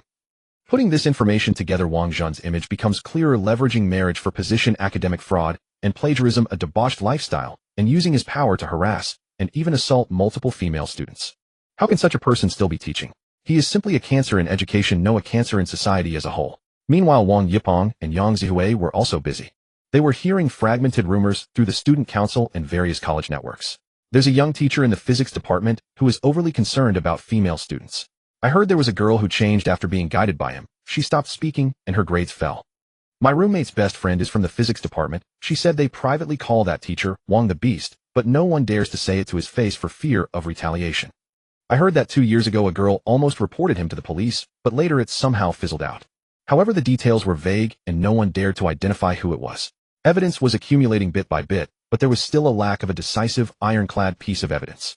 That afternoon at the temporary office of the Haiding Foundation, a small activity room supported by the school, not large but sufficient. Chen Yue, Wang Yipeng, and others were also there discussing the next assistance case. Chen Yue was reading from her notebook one by one. This week, we received 3 requests for help. One was, as Lin Yutang was listening, his phone suddenly vibrated wildly. It was a message from Su Qingqian, a series. Lin Yutang, Wang Zhen just notified me that I must go to his office tomorrow at 4 o'clock. He said he wants to discuss the midterm report issue, stating that some principled matters must be clarified face to face. His tone was very firm, unlike his usual self, and I'm scared. Lin Yutang's expression hardened, and he sat up straight. The inevitable had come. Wang Zhen intended to use his review authority to apply one last pressure. He would either force her to concede or compel her to withdraw her complaint. If he sensed something amiss, he might even retaliate academically, causing her to fail her midterm assessment and jeopardizing her graduate school prospects. This was a classic case of killing with a soft knife. Don't be afraid, Lin Yutang replied, immediately typing quickly. Prepare the report as usual, as if nothing has happened. Tomorrow afternoon you will not be alone. He raised his head, looking at the others in the room. There's a new development. He briefly recounted the situation. Wang Yipeng immediately stood up. Damn it, that beast. Yang Zihui adjusted his glasses. We need to formulate a detailed response plan. Chen Yue also put down her notebook and said seriously, Su Qingqian must be very scared right now, as she needs someone to accompany her and give her strength. I will go too. Lin Yutang nodded and immediately called the core group members. Lawyer Zhou joined via phone, his calm voice resonating through the speaker. Chen Lishu, Wang Yipeng, and Yang Zihui sat in a circle, while Chen Yue listened attentively beside them. Tomorrow at 4 o'clock is a critical moment. Lin Yutang said solemnly. Wang Zhen may threaten Su Qingqian and may even attempt to harass her again. We must obtain solid evidence from this meeting and ensure Su Qingqian's safety. I suggest. Lawyer Zhou's voice came from the speaker, carrying a professional calmness, to record audio and video within the bounds of the law. If we can capture footage, the evidential strength will increase significantly. However, we must be cautious not to infringe upon others' privacy rights. It's best to prove that the recording was made to protect one's rights while under sexual harassment or coercion. In simple terms, it's self-protective evidence collection. Chen Lishu immediately said, I have access to miniature recording devices. They can be disguised as buttons or brooches with excellent concealment and good video and audio quality. But we need to ensure Su Qingqian wears it beforehand and that it isn't discovered. If it gets found, that would be awkward. I'll handle Lin Yutang nodded. Yang Zihui adjusted his glasses, analyzing the office. Door is closed. We can't get in. Room 307 of the lab is opposite the water room, and the stairs are diagonally across. The water room's window is angled toward the glass window on 307's door. Although the blinds are often drawn, there might be gaps. The stairwell can also observe the situation at the door. We can set up in advance. The water room and the stairwell can serve as two observation points backing each other up. I'll go with Yang Zihui. I'll pretend to clean or fetch water in the water room while using my phone to capture the movements at the door through the window gap. Wang Yipeng said, if something unusual happens like Su Qingqian rushing out in a panic or we hear a commotion inside, we'll immediately rush to knock on the door or call the police. I can wait in the stairwell, Chun Lishu said. I'll use a Bluetooth headset to listen to the real-time audio from the device on Su Qingqian. If anything goes wrong, I'll notify Fatty and Glasses to take action immediately. Lin Yutang contemplated for a moment and nodded. The plan is feasible. But there are a few key points. First, the equipment must be reliable and Su Qingqian must know how to use it and dare to use it. Second, our people must act naturally without arousing suspicion from Wang Zhen or anyone else. Third, Su Qingqian's safety is the top priority, with evidence coming second.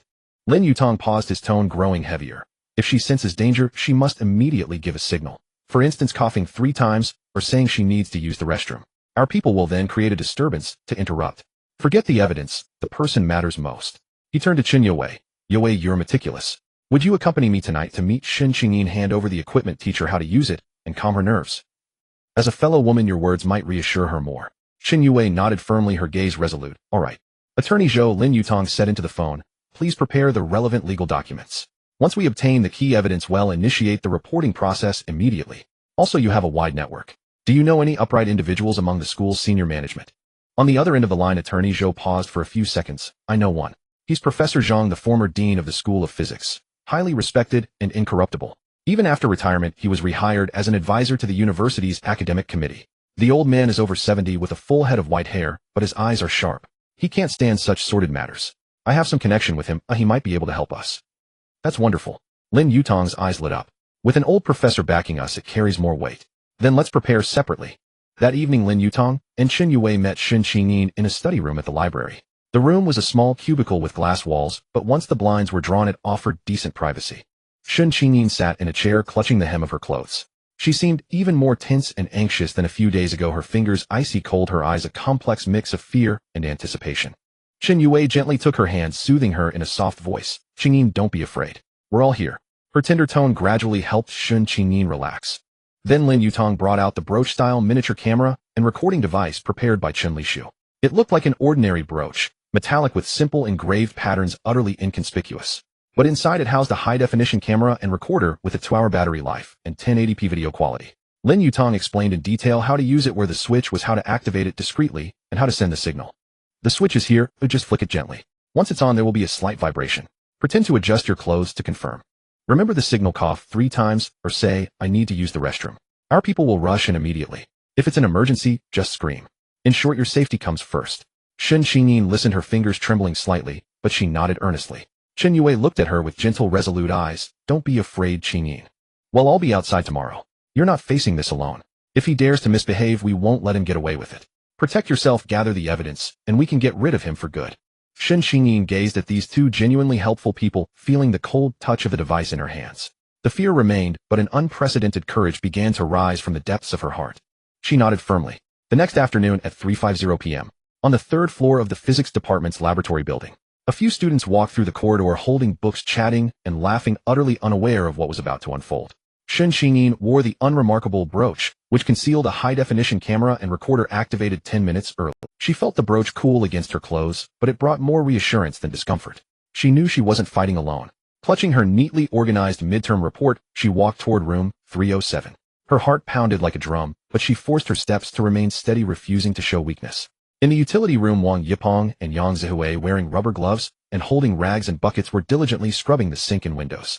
Both were dressed in blue janitorial coats, looking like work-study students. Their gazes occasionally drifted toward room 307 across the hall. Yang Zihui's phone was cleverly propped behind a stack of cleaning supplies on the windowsill, its camera aimed at the door of room 307 through the gap in the blinds. The phone's recording mode was already on, displaying the corridor on the screen. Fatty, act natural. Stop staring over there, Yang Zihui whispered. I know. Wang Yipeng wiped the window, but his eyes kept drifting. Do you think it started inside? Don't rush. Wait for the signal. In the stairwell, Chen Lishu wore Bluetooth earbuds, pretending to scroll through his phone, but in reality, he was listening to the ambient sounds captured by the device on Su Qingqian's chest. Slightly hurried, breathing footsteps, then a knock. Come in. Wang Zhen's voice came through deeper than usual with a forced The door opened, Su Qingqian entered, and the door closed again with a thud. Chen Lishu gripped his phone, his ears perked up, like clear conversation came through the earbuds. Professor Wang, this is my midterm report. Su Qingqian's voice tried to stay calm, but a hint of tension was audible. Put it there. Wang Zhen's voice followed, then the rustling of pages. But soon the rustling stopped. Qingqian, Wang Zhen's tone turned patronizing and oppressive like a teacher scolding a disobedient student. I've glanced through your report, and there are major issues.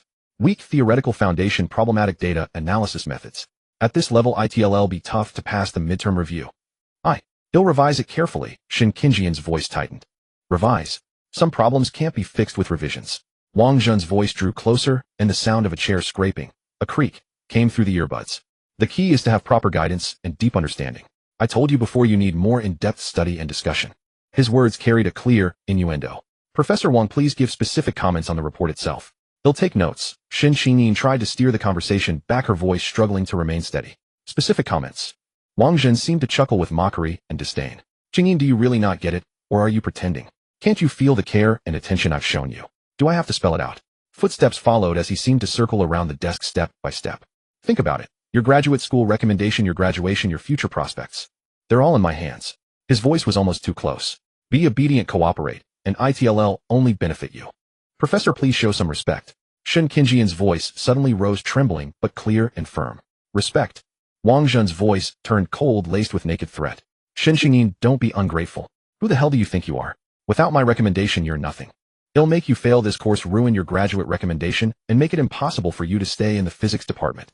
Then through the earbuds came the sounds of fabric rustling and struggling along with Su Qingqian's suppressed cries and resistance. Let go of me. Let me go. Don't touch me. Don't touch me there. Get away. In the stairwell, Chen Lishu's face turned ashen, his fists clenched, veins bulging. He growled into the tiny microphone, his voice urgent, fatty glasses. Qingqian is being assaulted.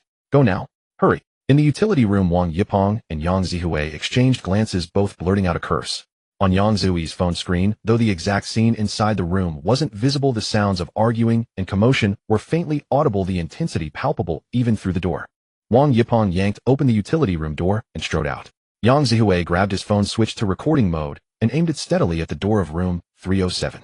Bang, bang, bang. Wang Yutang pounded on the door of room 307 with such force it echoed through the entire floor. He bellowed with an urgency of dire emergency. Professor Wang. Professor Wang. Something terrible. A water pipe burst in the lab downstairs.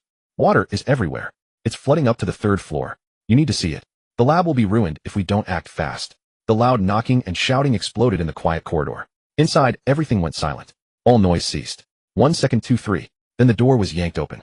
Wang Zhen appeared at the doorway, his face ashen, hair slightly disheveled, collar askew, gold-rimmed, glasses crooked. He looked utterly disheveled. He saw the anxious Wang Yutang and Yang Zihui. Behind him froze for a moment, then his fury intensified. What's all this noise? What burst pipe? Why didn't I hear any alarm? He barked, trying to mask his embarrassment and guilt with anger. It's true, Professor Wang. Water is flooding the corridor. Maybe it's an old pipe and the alarm didn't go off. You need to check which lab it is. Wang Yutang explained, his acting quite convincing. At that moment, Su Qingqian darted out from behind Wang Zhen. Her face was as pale as paper, her collar wrinkled, her hair slightly messy. But she clutched her report and bag tightly, rushing toward the stairwell without looking back. Her steps were swift, as if fleeing for her life. Su Qingqian. Stop. Wang Zhen tried to chase her, but Wang Yutang blocked his way, his stout frame filling the doorway like a wall. Professor Wang, let's deal with the pipe first, or the losses will be huge. The lab equipment is expensive. Wang Yutang said with a sincere face and clear eyes. Wang Zhen watched Su Qingqian disappear into the stairwell, then glanced at these two troublesome students. His face turned purple with rage, his lips trembling.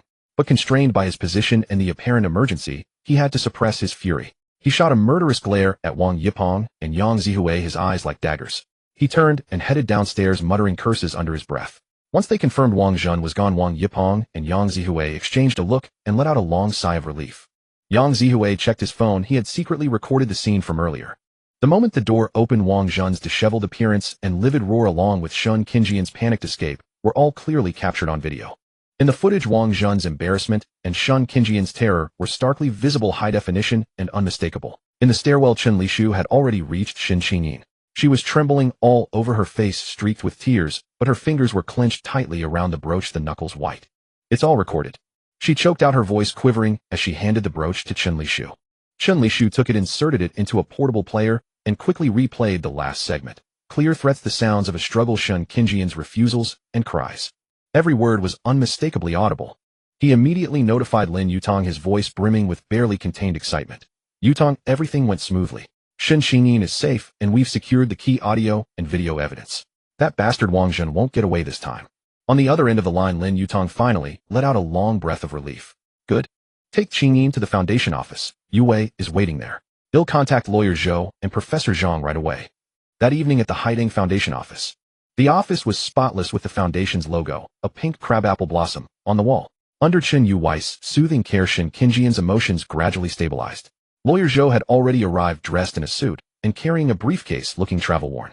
He carefully examined the audio and video evidence, listening to key segments several times to confirm its legality and probative value. Very thorough, Lawyer Zhou affirmed, adjusting his gold-rimmed glasses. It clearly shows Wang Zhen using his position to make verbal threats, attempting to commit indecent acts, and Su Qingqian's explicit refusal. Combined with other evidence and testimonies from potential victims we've gathered, it's more than enough for serious disciplinary action. Through lawyer Zhou, Lin Yutang also contacted Professor Zhang, the former dean of the School of Physics. Upon hearing the matter and reviewing part of the evidence, the white-haired old professor's voice trembled with anger over the phone. Outrageous. Such a complete lack of professional ethics. A disgrace to the teaching profession. A disgrace. I will take this on. Xiao Zhou, Xiao Lin, bring the evidence and this student to the university's disciplinary committee tomorrow morning. He'll personally lead you there. Let's see who dares to shield such a scoundrel. At 9 o'clock the next morning, the corridor outside the office of Jianghai University's disciplinary committee was heavy with tension. Lin Yutang, lawyer Zhou, and Su Qingqian arrived punctually, led by Professor Zhang. Su Qingqian was still somewhat nervous, but compared to the fear of the previous day, there was a new resoluteness in her eyes. She clutched a USB drive tightly in her hand, containing all the evidence organized from the night before: audio recordings, videos, screenshots of chat logs, a timeline, all clearly categorized. Though over 70, Professor Zhang stood straight, with a stern, imposing demeanor. He wore a gray mouse suit, his hair meticulously combed, standing like an ancient pine tree. He knocked on the committee office door with a steady force. It was opened by Director Lu, a stern-faced woman in her 40s. Seeing Professor Zhang, she looked surprised. Professor Zhang, what brings you here? Please come in. Xiao Lu, am here today to report a matter of great importance concerning the university's faculty ethics and the vital interests of students. Professor Zhang announced in a clear, resonant voice. This is Su Qingqian, a sophomore from the School of Physics, her legal counsel lawyer Zhou, and Lin Yutang, a student who has generously assisted her. They have concrete evidence proving that Wang Zhen, a lecturer in the School of Physics, has long used his position to harass, threaten, and even attempt to assault female students. A serious matter. Hearing this, Director Liu's expression immediately turned grave. She had them sit down and close the door. Su Qingqian, please explain the situation in detail and present the evidence. Director Liu took out a notepad, her tone calm, yet professional. Encouraged and guided by lawyer Zhou, Su Qingqian, though her voice remained soft, narrated clearly how Wang Zhen had progressed from verbal harassment to physical contact, attempted assault, and how he had threatened her with academic grades and graduate school recommendations. At critical points, her body still trembled slightly, but she never wavered. Then lawyer Zhou handed over the USB drive and briefly explained its contents: the key audio and video recordings from the previous afternoon, screenshots of some WeChat chats between Su Qingqian and Wang Zhen, portions of chat records provided by Li Yuan, anonymized, and a summary of unusual behavioral clues Chen Lishu had uncovered about Wang Zhen. Director Liu inserted the drive into her computer and played several key clips. The office echoed with Wang Zhen's suggestive and threatening words, along with Su Qingqian's terrified refusals. Seeing Wang Zhen's disheveled, furious appearance in the video, Director Liu's brow furrowed deeper and deeper, her face growing increasingly somber. Professor Zhang, lawyer Zhou, Lin Shan, Director Liu said after reviewing the main evidence, taking a deep breath, her tone heavy. I have a basic understanding of the situation. The evidence is compelling. This constitutes a serious violation of teacher ethics and conduct. She looked at Su Qingqian, her gaze comforting and approving. Su Qingqian, you are very brave. Coming forward to expose such behavior not only helps yourself, but also protects other students who might be harmed. The university will handle this seriously and will not be lenient. Director Liu, lawyer Zhou, interjected at the right moment. Given the possibility of Wang Zhen retaliating, I hope the university can immediately implement protective measures for Su Qingqian and any other students who may come forward. Professor Zhang added sternly, Xiao Lu, this is a grave matter with a terrible impact. It must be dealt with strictly and swiftly to give the victim justice and serve as a warning to the entire faculty and student body. There is no room for such rotten apples in the teaching profession. Director Liu nodded repeatedly. Rest assured, Professor Zhang. Lawyer Zhou's suggestion is excellent. I will immediately report to the university leadership in charge and set up a special investigation team to suspend Wang Zhen pending investigation. At the same time, we will contact the university security office and the local police station to inform them and request police involvement. We will arrange for Su Qingqian's safety immediately, including changing her dormitory and providing psychological counseling. She turned to Lin Yutang. Lin Yutang, thank you for your timely assistance in helping to gather such crucial evidence. The university has heard about the work of your Haitang Foundation recently. It's a positive force. Keep it up. Lin Yutang replied modestly, Director Liu, you flatter me. It's what we should do. The subsequent process was efficient and swift. With Professor Zhang's presence and Lawyer Zhou's professional assistance, the university disciplinary committee quickly drafted a preliminary report and submitted it to the university's party committee. That afternoon, the School of Physics received an official notice. Lecturer Wang Zhan was suspended from duty effective immediately, pending investigation. The university security office also discreetly monitored Wang Zhan's movement. News spread like a breeze through the School of Physics. Although no official announcement had been made, rumors that Wang Zhan is in trouble and was reported by a student for harassment began to circulate. An anonymous post appeared on a forum. Did you hear? A teacher from the School of Physics has been suspended apparently for trying to assault a female student. A reply quickly followed. Which teacher? I think his name is Wang Zhan. I want say more. Wait for the official notice. Holy shit, I know a junior from that school. She said she'd heard that teacher had issues for a long time. People like that should have been caught long ago. That evening, Lin Yutang received a call from Su Qingqian. Her voice was hoarse from crying, but filled more with relief and gratitude. Lin Yutang, the school helped me temporarily change dorms to another building. My advisor also spoke to me saying they would protect me, and Wang Zhan, he really has been suspended. She paused, her voice catching. Junior Li Wan also contacted me. She said, if the school needs it, she's willing to testify anonymously. That's great, Qingqian. Lin Yutang said, genuinely happy for her. You've already taken the hardest step. Now just cooperate with the school's investigation and take care of yourself. Feel free to contact us anytime. The Haitang Foundation will also keep following this to ensure a fair and transparent outcome. Wang Zhan must pay for what he did. Thank you. I don't know how to thank you, and Junior Yue, Lawyer Zhou, Professor Zhang, Fatty Wang, and the others. Su Qingqian sobbed, her voice thick with gratitude. After hanging up, Lin Yutang stood on the dormitory balcony, gazing at the lights gradually illuminating the campus. The process of helping Su Qingqian had gone more smoothly than he had anticipated thanks to Lawyer Zhou's expertise, Professor Zhang's prestige, and the university's relatively prompt response. But the system did not indicate the task was complete. Was it because Wang Zhan's case had yet to be finalized? Or because Su Qingqian's psychological trauma required more time to heal? Or perhaps there were deeper repercussions yet to come. Just then Chen Lishu hurriedly pushed open the dormitory door and entered, his expression grim. Yutang, there's been a new development. He lowered his voice. Wang Zhan's wife, the section chief in the finance office, just had someone inquire about today's disciplinary committee meeting. It seems she's trying to pull some strings. The one she asked is a fellow townsman working in the academic affairs office. That fellow townsman told someone I know privately that Wang Zhan's wife was livid, saying my Lao Wang was just concerned about the students. This is all being blown out of proportion, and she's looking for someone to mediate and smooth things over. Lin Yutang sneered. Mediate? Is this something that can be mediated? Also, Chen Lishu continued, Wang Zhan's retired vice-dean father-in-law, though not directly involved, is said to have called a few old colleagues, hinting that young people should be given a chance. When they make mistakes, don't crush them with one blow, and that Wang Zhan is usually diligent in his work. Just as expected. A chill flickered in Lin Yutang's eyes. The network of connections was starting to move. He knew this routine well. First pull some strings, then play the sympathy card, and finally a major issue becomes a minor one, and a minor one. And Chen Lishu went on. I found out that after Wang Zhan was suspended this afternoon, he didn't go home. Instead, he went to the Cloud Heaven Club, a place he frequents, and one of the old haunts of Boss Jean. That place is a den of iniquity. Wang Zhan going there probably isn't just to drown his sorrows. He might be looking for some kind of back channel. Cloud Heaven. Lin Yutang committed the name to memory. Wang Zhan going to a place like this at a time like this was likely to seek other connections or to collude with certain people and strategize. Lishu, keep a close eye on Wang Zhan, his wife, and his father-in-law's movements over the next few days, as well as that Cloud Heaven Club.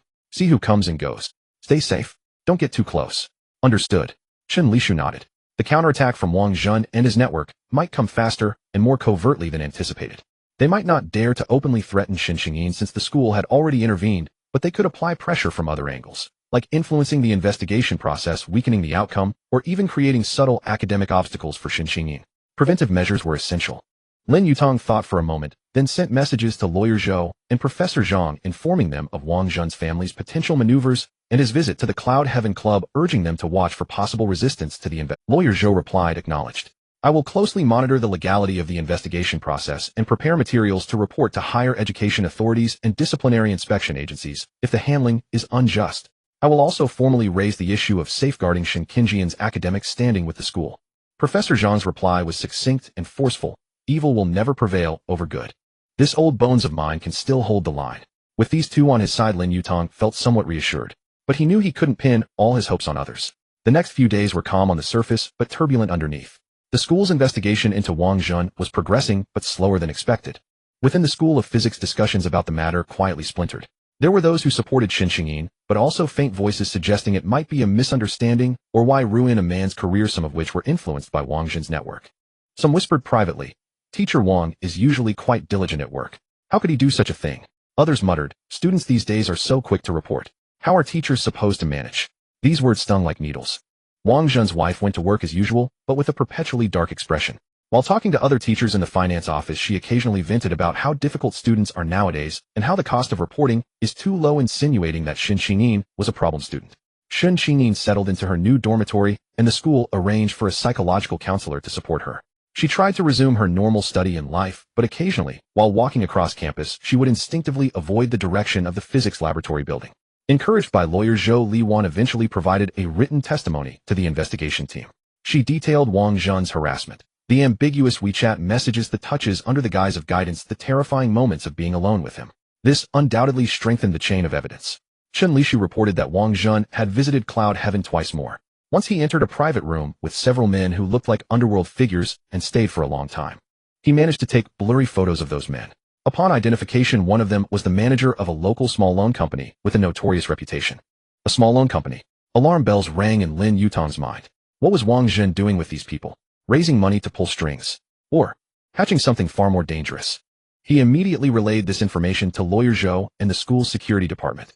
3 days later in the afternoon, Lin Yutang was at the Haidang Foundation office reviewing new aid applications with Chen Yue when he suddenly received an urgent, tearful call from Su Qingqian. Lin Yutang. My mother just got a call from an unknown number saying that I am behaving improperly at school, having conflicts with a teacher and falsely accusing him. They told my family to discipline me properly. My mother was so upset, she had a heart attack. She's in the hospital now. Lin Yutang shot to his feet. Which hospital, eh? Don't panic. We'll be right there. What else did they say? Did the number show up? The second municipal hospital. The number was blocked. The voice was distorted. I couldn't tell if it was a man or a woman. They just said I was a problem student and told my parents to control me, or else I wouldn't even graduate. Su Qingqian was incoherent, her voice trembling with fear and rage. How could they go after my mother? She's not in good health. Lin Yutang forced himself to stay calm, his mind racing. Intimidating family members, a classic dirty trick. Qingqian, listen to me. His voice was steady and firm. This is clearly intimidation and pressure tactics. Their goal is to unsettle you, to make you afraid and back down. They don't dare to target you directly, so they go after your mother. It's despicable. First, take care of your mother. We'll arrange for someone to help at the hospital right away. Report this immediately to the school investigation team and Director Liu. This is new evidence proving they are using illegal means to interfere with the investigation and threaten the victim's family. As he spoke, he gestured to Chen Yue. Understanding immediately, she contacted volunteers from the foundation who had connections. Also, Qingqian, you and your mother need to be extra careful from now on, Lin Yutang continued. Don't answer calls from unknown numbers. Don't open the door to strangers. They'll have lawyer Zhou contact the police right away to file a report and request protection. Don't be afraid. We're all here for you. After comforting Su Qingqian, Lin Yutang hung up, his face darkening. Just as he suspected, the other side wasn't giving up. They had resorted to such foul tactics, targeting the victim's family to try and break Su Qingqian psychologically. They didn't dare to confront him head-on, so they played dirty. Yue, please coordinate with the volunteers to look after Su Qingqian's mother at the hospital. The cost will be covered by the foundation's emergency fund. Lin Yutang said in a low voice, I'm going to see lawyer Zhou and the school. All right, don't worry. Chen Yue nodded, her eyes filled with concern and indignation. These people are utterly shameless. By the time Lin Yutang arrived at lawyer Zhou's office, Zhou had already received a call from Su Qingqian and was drafting materials for a police report and a complaint to the school's disciplinary committee. Xiao Lin is here. Lawyer Zhou looked up, adjusting his gold-rimmed glasses. This is a classic case of intimidation and threats intended to obstruct justice and the school's investigation. I've already contacted a police officer I know. They will accept the case and launch an investigation. At the same time, I will submit this statement to Director Liu and Professor Zhang, immediately urging the school to strengthen its crackdown on such behavior and increase protection for the victim and her family. Any new developments on Wang Jun's end? Lin Yutang asked.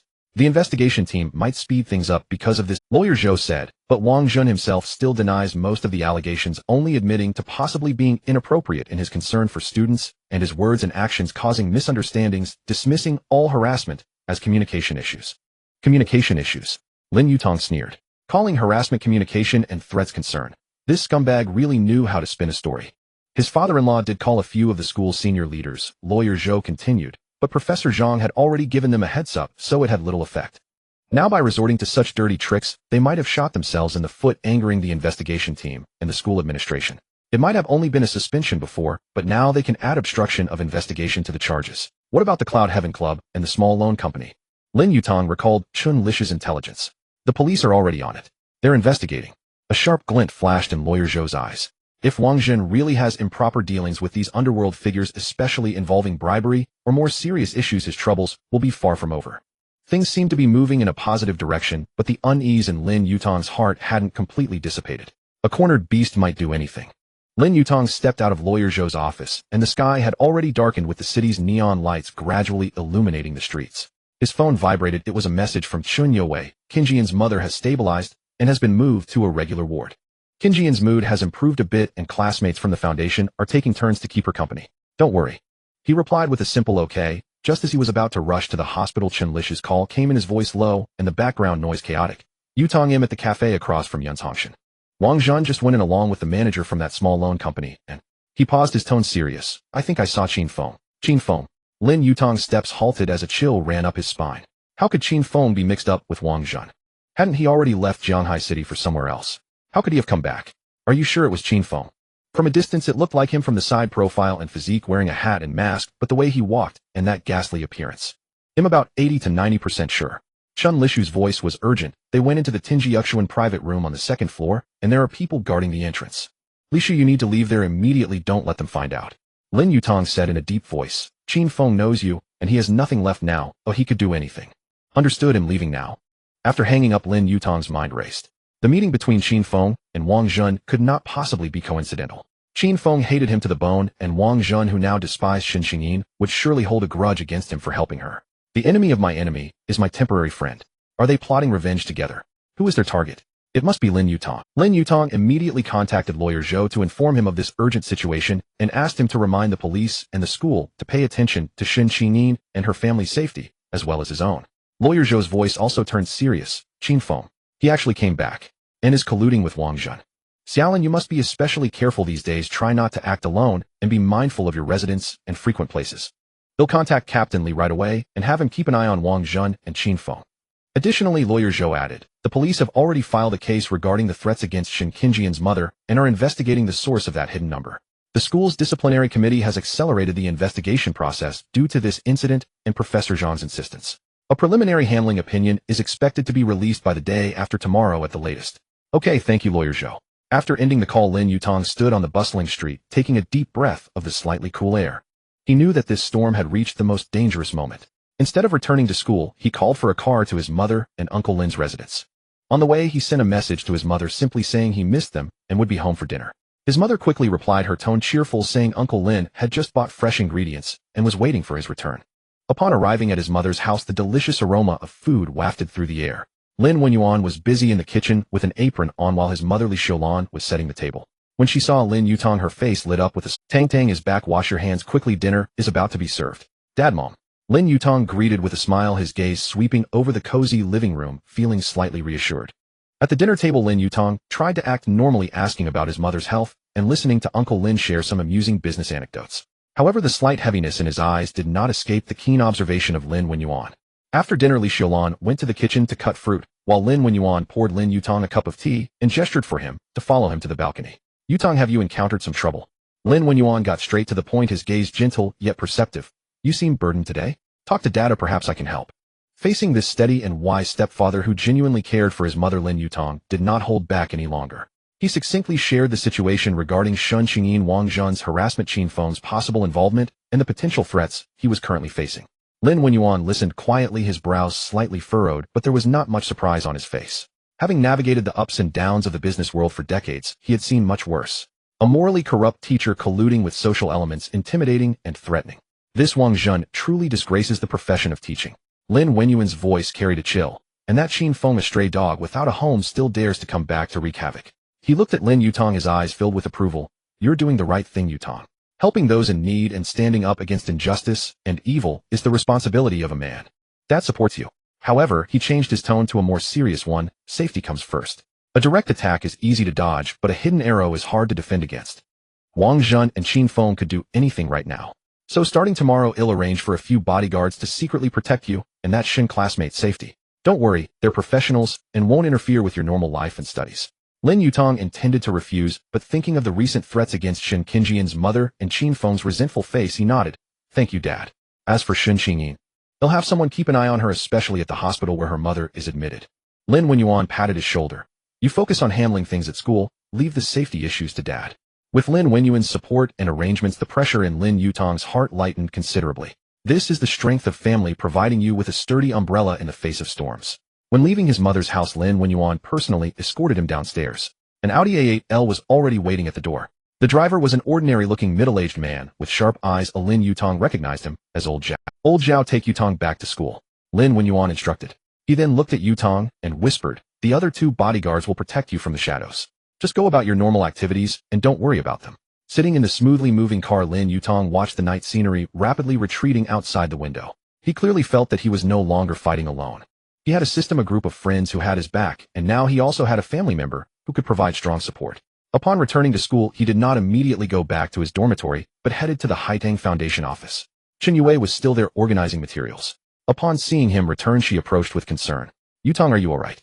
I'm fine, just had dinner at home. Lin Yutang shook his head looking at her. Yue, be careful these days. If you encounter any strangers trying to engage with you, or feel like you're being followed, tell me immediately, or call the police. Chen Yue was taken aback for a moment, then quickly understood, her face paling slightly. Is Wang Jun's side still going to make moves? Possibly. A cornered dog will jump over the wall and do anything. And it seems Qin Feng has come back again, Lin Yutang said. Qin Feng. Chen Yue furrowed her brows tightly. Yes, Lin Yutang nodded, continuing. So you need to pay more attention to your safety. For the foundation, let Wang Yipeng and Yang Zihue take more responsibility for now and try to reduce your outings alone at night. I am not afraid. Chen Yue bit her lip, her gaze somewhat stubborn. I want to help too. Your safety is the greatest help. Lin Yutang said gently, yet firmly. Listen, after this matter passes, the foundation will have many tasks for you to do. Chen Yue looked at the undeniable concern in his eyes, her heart warmed, and she nodded. Okay, I'll listen to you. Lin Yutang returned to the dormitory. Wang Yipeng and Yang Zihue were engrossed in a heated gaming session, shouting provocations at each other while their keyboards clattered loudly. Push the tower. Are you blind? Push the tower. Wang Yipeng bellowed. Me blind? Did a chicken peck your eyes out? Can't you see the three guys lurking in the bush? Yang Zihue retorted without backing down. Chen Lishu had also returned, sitting on his bed with a stern expression as he fiddled with his phone. Seeing Lin Yutang enter, Chen Lishu immediately looked up. Qin Feng, Wang Jun, and that loan company manager stayed in the private room for nearly 2 hours before coming out. Wang Jun's face was grim, and Qin Feng looked equally somber. Did you catch anything they said? Lin Yutang asked. The room was soundproof, and someone was guarding the door. I couldn't get close. Chen Lishu shook his head. But I took photos and videos of them leaving. The faces aren't clear, but the figures and some features match. Lin Yutang took Chen Lishu's phone and looked. In the footage, Wang Jun hurried toward the parking lot with his head down, the loan manager beside him murmuring something. A little later, a thin young man in a hat and mask, unmistakably Qin Feng, departed from another direction. Lishu, don't go out alone these days. Stick with Fatty and the others, Lin Yutang advised. Qin Feng knows everyone in our dorm. Don't worry him sharp. Chen Lishu grinned, though caution lingered in his eyes. That night, Lin Yutang slept restlessly. Dreams replayed Su Qingqian's terrified gaze, Wang Jun's twisted face, and Qin Feng's eyes brimming with resentment. The next morning, he was woken by a call from lawyer Zhou. Shaolin, the school's disciplinary committee, has issued a preliminary decision. They recommend dismissing Wang Jun from his post and referring him to judicial authorities for further investigation into his alleged acts of molestation and intimidation. It'll be discussed at the principal's meeting this morning, and approval seems likely. That's great. Lin Yutang's spirits lifted. This was a crucial breakthrough. Also, lawyer Zhou's tone turned serious. The police traced the threatening call to Su Qingqian's mother and found an unregistered burner phone. Through base station location and surveillance, they've identified two. One of them is a subordinate of that loan company manager who was at Cloud Heaven yesterday. Just as I thought. Lin Yutang's eyes turned cold. The police are ready to make arrests. Captain Li asked me to tell you to stay in crowded places today. They're worried Wang Jun might do something extreme once he learns he's about to be fired. I understand. What about Su Qingqian? The school has increased security near her dorm, and there are plainclothes officers outside her mother's hospital room. The police have also deployed personnel, lawyer Zhou said. You're one of their main targets now. Be careful. After hanging up, Lin Yutang immediately shared the good news with Su Qingqian and Chen Yue. Su Qingqian sobbed uncontrollably on the phone, thanking him repeatedly. Chen Yue also breathed a sigh of relief, happy for Su Qingqian. Yet Lin Yutang's inner alarm remained unquiet. Once Wang Zhun learned of his fate, ruined reputation and imprisonment, despair and hatred might drive him to do the unthinkable. No one could predict. Wang Zhun and Qin Feng were cornered dogs consumed by vengeance. Having returned, Lin Yutang had to stay vigilant against Qin Feng as well. During the morning classes, he felt uneasy. He sensed old Zhao's car trailing at a distance, and the two other bodyguards likely blended into the crowd. This protection offered some solace, but also sharpened his awareness of imminent danger. During a break, he received a message from Chun Lishu. Yutang Wang Zhun was called to the principal's office. His face was ashen as a corpse. Many teachers and students saw it. It seemed the principal's meeting had concluded and the decision was delivered. Then a message from lawyer Zhou arrived. The dismissal is official. The police have stepped in to take Wang Zhun into custody. There's also a lead on Qin Feng. He checked into a small hotel last night with a fake ID. The police are on their way.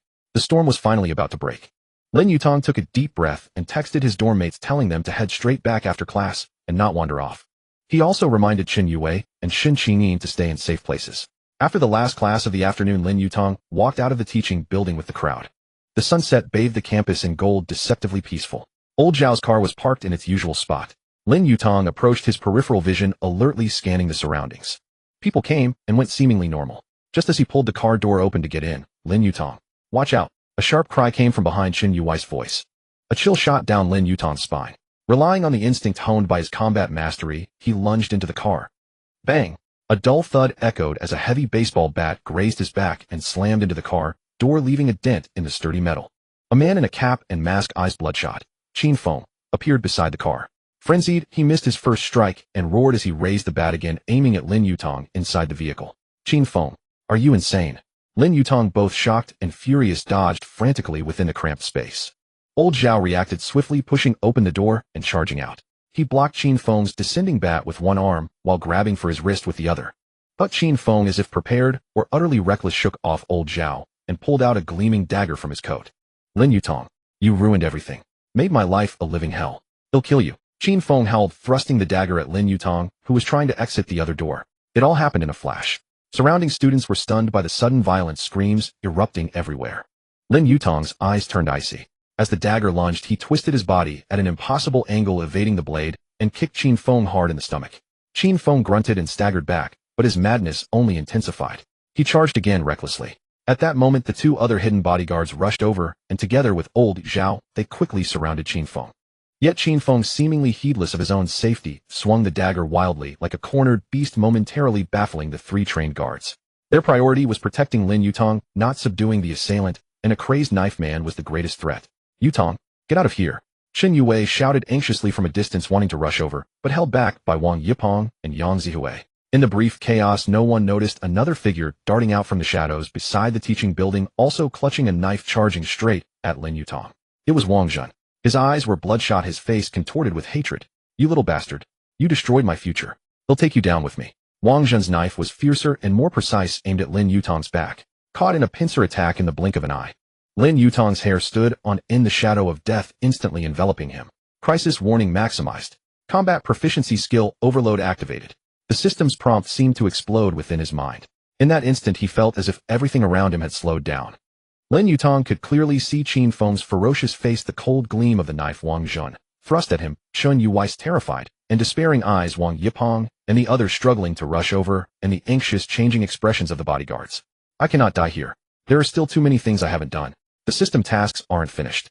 My harem hasn't grown yet. An unprecedented surge of power erupted from the depths of his body. All the techniques, experience, and instincts of combat proficiency merged at this moment, transcending the realm of mere skill, transforming into a battle instinct and absolute control over his body. In simple terms, he had activated a cheat mode. Without turning around, his body moved as if equipped with a 360-degree, obstruction-free surveillance system. The moment Wang Zhun's knife tip was about to touch his clothes, he abruptly ducked low and slid sideways, dodging the fatal blow from behind. Simultaneously, he crashed into Qin Feng's arms. Qin Feng had not expected Lin Yutang to advance instead of retreat. His dagger had already thrust out, and there was no time to pull back. As Lin Yutang collided with Qin Feng, his elbow like a sledgehammer struck the numb spot on Qin Feng's knife-wielding wrist. Qin Feng screamed in pain, the dagger flying from his hand. Lin Yutang's movements were unceasing. Using the momentum of the collision, his body twisted like a swimming fish, circling from in front of Qin Feng to his side, while his hand blade precisely chopped against the side of Qin Feng's neck. Qin Feng's vision went dark, and he collapsed limply. All of this happened in less than 2 seconds. Wang Zhun's stab missed. Because he had used too much force, his body lunged forward. Before he could react, he found his target gone and his accomplice Qin Feng already on the ground. He froze for a moment, then grew even more frenzied. He adjusted the blade and lunged again at Lin Yutang, who had just regained his footing. Die! But at this moment that brief pause was more than enough. Lao Zhao and the other two bodyguards charged over like tigers. One leaped and delivered a precise kick to Wang Zhen's knife-wielding wrist. Crack! The grating sound of bone fracturing rang out. Wang Zhen screamed, and the knife flew away. Another bodyguard executed a textbook grapple, pinning Wang Zhen face down on the ground, his arms twisted behind his back. The third bodyguard quickly checked on Qin Feng, confirmed he was only temporarily unconscious, and swiftly subdued him. From Qin Feng's sudden attack to Wang Zhen's appearance, and then to both being subdued, the entire process took less than a minute. The surrounding students finally snapped out of their shock, erupting into even louder exclamations and commotion. Holy crap! What kind of move was that Lin Yutang just pulled? I recorded it. It'll go viral if I post it on Bilibili. I recorded it too. I'm posting it on Douyin. It'll definitely get millions of views. I've already thought of the title. Shocking. A college student faces a double assassination on campus, turns the tables with a combo. Campus security guards also arrived in a hurry, blowing their whistles. Lin Yutang stood still, breathing slightly heavily, his back already soaked with cold sweat. The life and death struggle of that instant had drained a tremendous amount of his physical strength and mental energy. But he stood tall, his gaze sharp as a blade, sweeping over Wang Zhen, who was still pinned to the ground, struggling and cursing, and the unconscious Qin Feng. It was safe. Chen Yue broke free from Wang Yipeng's hand, ran over crying, and checked Lin Yutang from head to toe. Are you okay? Are you hurt? You scare me to death. Her hands roamed over him from top to bottom, front to back, making Lin Yutang feel a little embarrassed. Was this inspection a bit too thorough? She even felt his abs. Wait, you can't touch there. Lin Yutang's face flushed, but not from shyness. Because while certain parts of him were reacting, after all, being groped all over by a beautiful woman with a 36D chest would cause a reaction in any normal man, right? I'm fine. Lin Yutang smiled, grabbing her wandering hands. Really, I'm fine. Chen Yui's hand was held by his. She froze for a moment, her face slightly reddening, but she didn't pull it away. Her hand was very soft, very warm, and carried a slight trace of sweat. Holding her hand, Lin Yutang felt his heartbeat quicken by half a beat. Host, your heart is beating very fast. It has surged from 72 beats per minute to 120. Lin Yutang. Furthermore, the system detects that your pupils have dilated, which is a typical physiological response of infatuation. Also, your blood pressure is rising, and there is a noticeable increase in blood supply to certain areas. Those who know. Lin Yutang.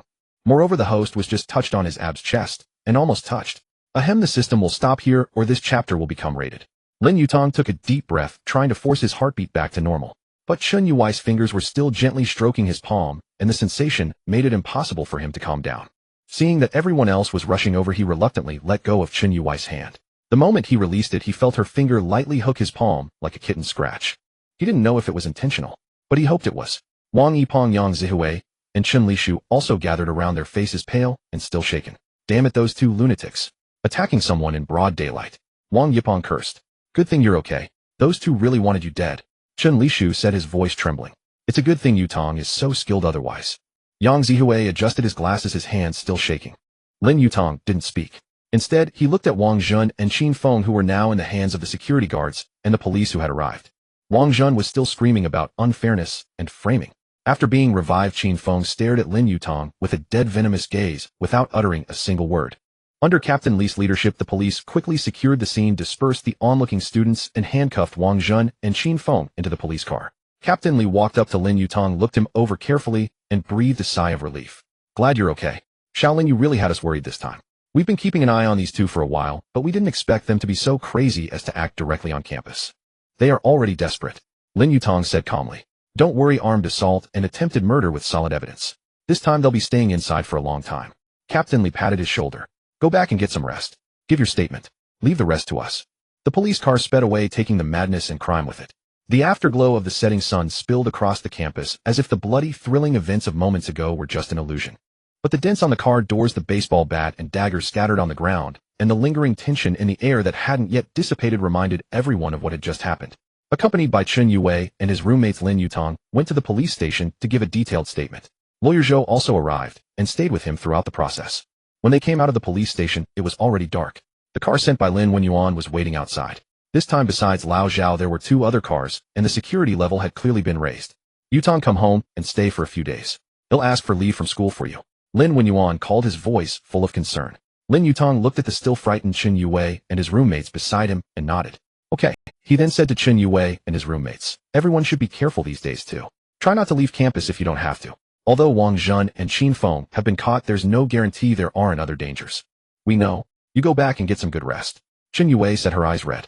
Wang Yipeng also said, Yutang, don't worry. We'll look out for each other. We've got things covered at the foundation. Back at his mother's house, Li Xiaolan had already received the news. Her eyes were swollen from crying. Seeing Lin Yutang return safe and sound, she finally relaxed, but then burst into tears again from the lingering fear. Lin Wenyuan's expression was calm, but deep in his eyes there was also a trace of lingering fear and anger. He used his connections to ensure the police would handle Wang Zhen and Qin Feng's case strictly and quickly, while also strengthening the protection around Lin Yutang and his family. Tong, you scared your mother to death. Why do you always run into things like this? That teacher Wang and Qin Feng, how could they? His mother's voice choked up, filled with the fear and terror of surviving a disaster. Lin Wenyuan supported his wife's shoulders and spoke calmly. The important thing is that he's safe. Yutang, come over and sit. Tell us in detail what happened. Lin Yutang obediently sat on the sofa opposite his parents and gave a concise account of the whole story, from Su Qingqian being harassed to gathering evidence, to Wang Zhen being fired and Qin Feng's retaliation. He deliberately downplayed the dangers of the process, emphasizing the timely actions of the school, the police, and lawyer Zhou. But Lin Wenyuan was no ordinary man. Having navigated the business world for decades, he had seen it all. He could hear the thrilling danger beneath his son's understated words, and his gaze grew deeper and more profound. Lin Wenyuan listened, then fell into a long silence. The living room was filled only with Li Xiaolan's soft sobs. Xiaolan, Lin Wenyuan said, taking his wife's hand, his voice steady and resolute, don't be afraid. Tang did the right thing, stepping in to protect that female student. That was a virtuous deed. As for those sinister fiends who dare to lay a hand on my son, they will pay the price. He turned to Lin Yutang, his gaze piercing. Your father will handle this. That Wang Zhen, academic misconduct, moral depravity. Not only did he harass and assault female students, but he also committed serious offenses like embezzling research funds and misappropriating public money. The evidence, I will make sure he has no place left in Jianhai City, nor in the entire academic world. As for Qin Feng, Lin Wenyuan let out a cold snort. A stray dog that doesn't know its place. Since he's going in this time, he won't be getting out easily. His tone was calm, yet carried an undeniable weight and chilling force. Dad, Lin Yutang began, as if to say something. Tong, Lin Wenyuan interrupted, his gaze softening. I know you're capable, that you have your own ideas and principles. I won't interfere in what you do, that's right. But I can't stand by and watch you in danger. Leave the rest to me. Get some rest, and prepare to go back to school as usual. Your mother needs you here to steady her nerves. Li Xiaolan quickly nodded, clutching her son's hand tightly. Tong, listen to your father.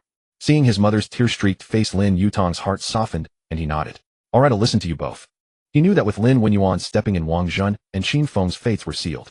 This was not merely a resolution of personal grudges, but a defense of integrity and justice, a stern warning to those lurking shadows who might still think of targeting him or those close to him. Over the next 2 days, Lin Yutang stayed at home, enjoying a rare period of leisure and his mother's care. Lin Wenyuan didn't elaborate on his actions, but Lin Yutang could glean fragments from the news and campus forums. The Jianhai City education system, in coordination with the disciplinary inspection and supervision departments, launched a covert special investigation into teacher ethics and the misuse of research funds. Wang Zhen was cited as a typical negative example, internally reported and handed over to the judiciary. Multiple charges, including assault, intimidation, grievous bodily harm, embezzlement of research funds, and misappropriation of public money, were formally filed for investigation. The process of dismissal from public office and referral for prosecution moved swiftly, with severe legal punishment awaiting him. As the investigation deepened, more anonymous tip-offs and evidence surfaced confirming Wang Zhen's long-term abuse of power to harass female students and embezzle research resources, sparking widespread public concern and condemnation. Qin Feng, for attempted intentional injury with a weapon compounded by potential issues linked to his father Qin Dahai's illegal fundraising case, was also dealt with severely, with no hope of release in the foreseeable future. The Yunzhong Tian Club was subjected to a surprise inspection, found to have multiple operational violations, and was ordered to suspend operations for rectification. The manager of the small loan company, who had dealings with Wang Zhen and Qin Feng, along with his underlings, were also taken away by the police for investigation on charges of inciting trouble and illegal detention uncovered during the probe of other cases. Swift and decisive action. Certain forces lurking in the dark corners of Jianhai City seemed cowed by this sudden surge of power, plunging into a state of panic. On campus, discussions about the Wang Zhen incident peaked as the truth was gradually revealed, then settled into a profound reflection and debate on institutional construction, teacher ethics, supervision, and student protection. Su Qingqian received a formal apology from the school and a series of compensatory commitments, including guaranteed graduate school admission and ongoing psychological support. Li Wan and other female students who had testified anonymously also received corresponding support and assistance under protection. Su Qingqian's mother was discharged smoothly with round-the-clock care from volunteers of the Begonia Fund. On the campus forums, the heated discussion about the Wang Zhan incident continued, but the tone had shifted from initial shock and morbid curiosity to a reflection on systemic flaws and solidarity with the victims. Su Qingqian and Lin Yutang's names were frequently mentioned, the former as a courageous whistleblower, the latter as the champion of justice and friend to women. Lin Yutang returned to school, and life seemed to regain its normal rhythm. Attending classes, going to the library, handling matters for the Begonia Fund, and having meals and chats with Chun Yue and the others. But the visible and invisible security personnel around him, along with the occasional curious, admiring, or complex glances cast his way, served as reminders of what had recently transpired. A few days later in the afternoon, Lin Yutang was in the temporary office of the Begonia Fund with Chun Yue and Wang Yipeng discussing the selection criteria for the second batch of aid recipients.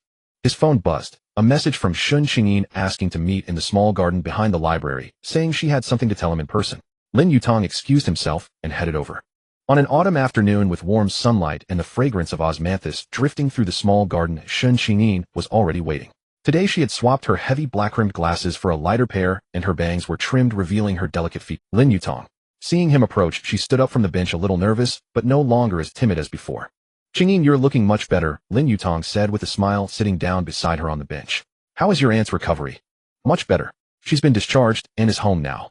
We're truly grateful for your foundation members taking turns to care for her. Su Qingqian sat down, her voice soft.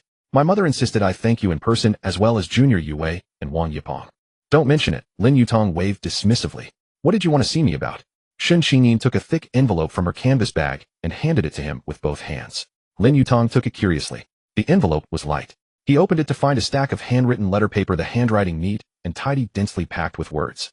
It wasn't a thank you note, but more like a record. This is what I've compiled from memory over the past few days, Su Qingqian said, her voice low. About Wang Zhan. From when I joined his group in the second semester of my freshman year. Every verbal hint, every test, every excuse of guidance that led to him getting close or touching me. The time, place, who else was there, what he said and did. I've written down everything I can remember. Lin Yutang flipped through the pages, his heart stirred. The record was incredibly detailed, even noting potential corroborating witnesses, like which classmates were in the lab at the time or timestamps from chat logs. And Su Qingqian continued, pulling a USB drive from her bag. This contains some chat log screenshots I saved earlier, though not many. Also, with Junior Li Wan's consent, I've compiled some of the records she provided anonymized. Furthermore, I've contacted 2 senior sisters who were once in Wang Zhan's group, but later transferred, and a few who have already graduated. They're also willing to provide statements. Lin Yutang was stunned. Senior sisters who transferred. Graduated. Did that mean? Su Qingqian looked at Lin Yutang with gratitude, her eyes reddening as she continued. These senior sisters and Junior Li Wan. They were all violated by Wang Zhan. Some swallowed their grievances and changed advisors, while others after graduation never dared to return to the campus.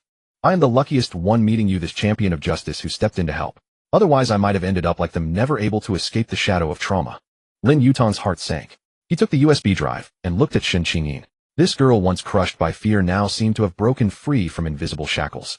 Wang Zhan has been arrested and the case is going through procedures. These may not be of much use in convicting him. Su Qingqian continued, but I think these shouldn't just be locked away in a file or forgotten as the case concludes. Her voice slightly rose. Wang Zhan is neither the first nor likely the last. I want to hand these materials over to the school's disciplinary committee, to teachers and departments willing to focus on the conduct of university faculty and protect students' rights. Lin Yutang saw the light flickering in Su Qingqian's eyes, a resilience born from trauma transforming pain into strength. All right. Lin Yutang solemnly placed the letter back into the envelope and gripped the USB drive. I support you. He'll contact lawyer Zhou and Professor Zhang. They'll know how to handle these materials to achieve your goals while protecting you and Li Wan as much as possible. A faint smile appeared on Su Qingqian's face, and then she suddenly embraced him. Caught off guard by the unexpected hug, Lin Yutang felt a soft, bouncy impact against his chest, accompanied by a faint scent of He was utterly stunned. What was happening? With her warm, soft form in his arms, his mind went completely blank. He could clearly feel her body, soft, warm, and trembling slightly, not from fear, but from emotion. It was the tremor of relief after surviving a calamity. It seemed she had a nice figure. Not just nice. Very so nice that Lin Yutang's brain short-circuited for 3 seconds. Detected target Su Qingqian's figure data. Per protocol, the host needs to measure it personally. However, the system can hint that it is indeed impressive. System estimates a C with an error margin not exceeding 0.01. And based on the elasticity coefficient and impact force, the system can reverse engineer it. Lin Yutang. Su Qingqian's gentle voice sounded in his ear, tinged with tears. Thank you, Lin Yutang. Without you I might have. She didn't finish, but Lin Yutang understood. What might have happened? She might have been violated by Wang Zhan. She might never have awakened from the nightmare. She might have lived in the shadows for life. He hesitated, then gently patted her back. It's okay. His voice was soft as if afraid to disturb something. It's all in the past. Su Qingqian said nothing, only held him tighter. Very tight. So tight that Lin Yutang could clearly feel her heartbeat pounding through 2 layers of clothing faster than his own. So tight that he began to breathe rapidly due to the intense pressure in certain areas.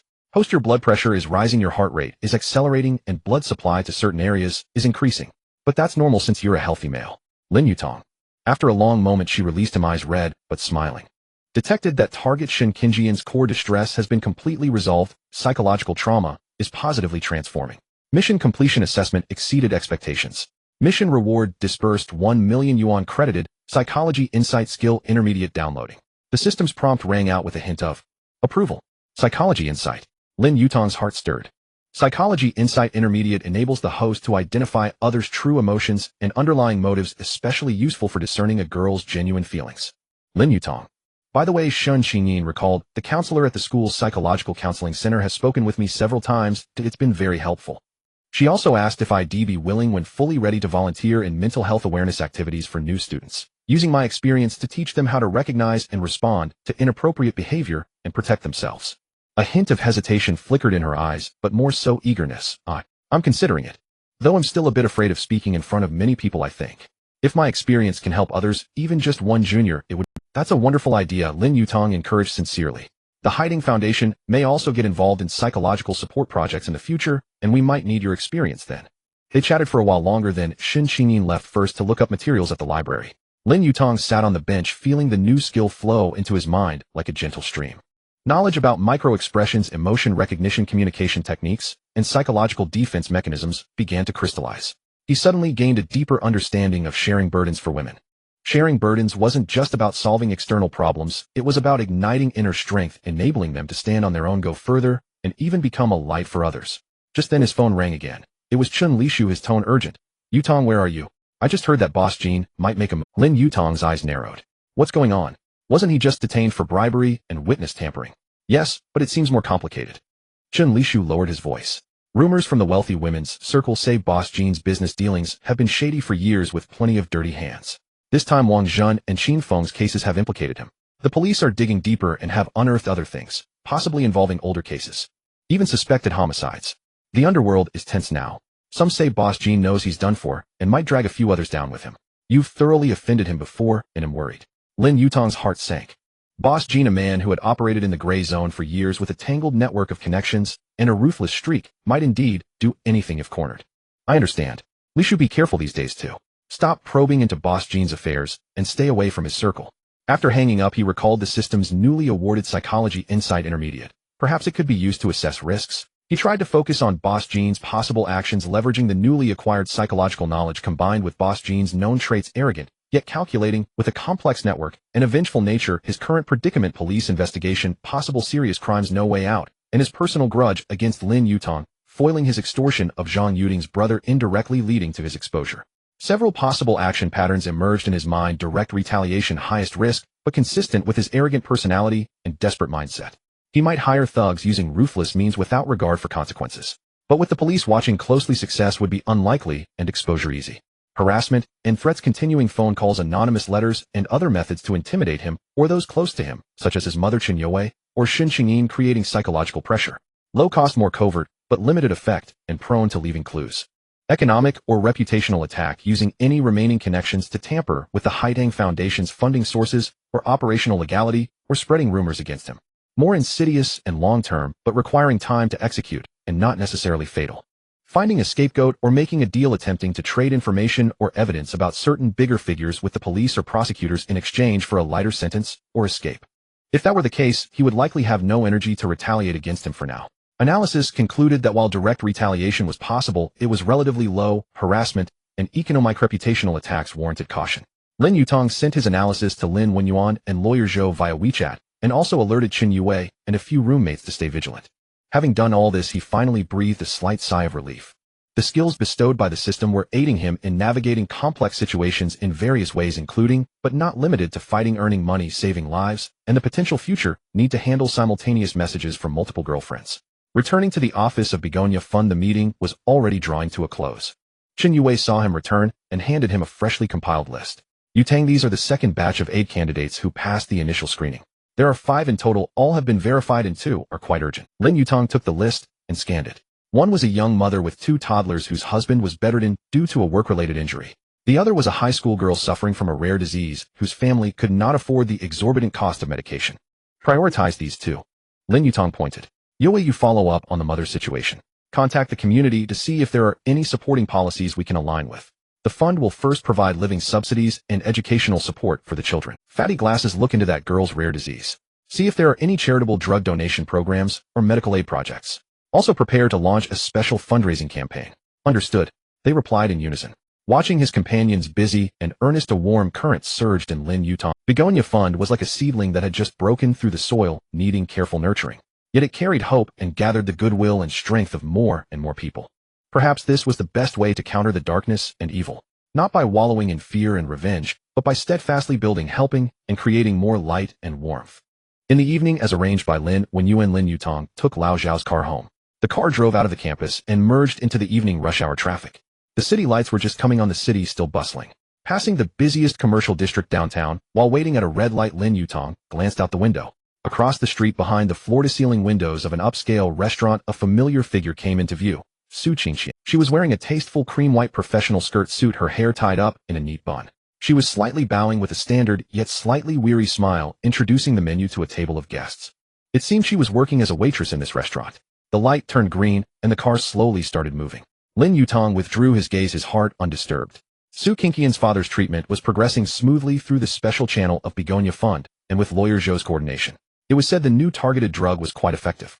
As she had promised, Su Qingqian had found a job and was starting over.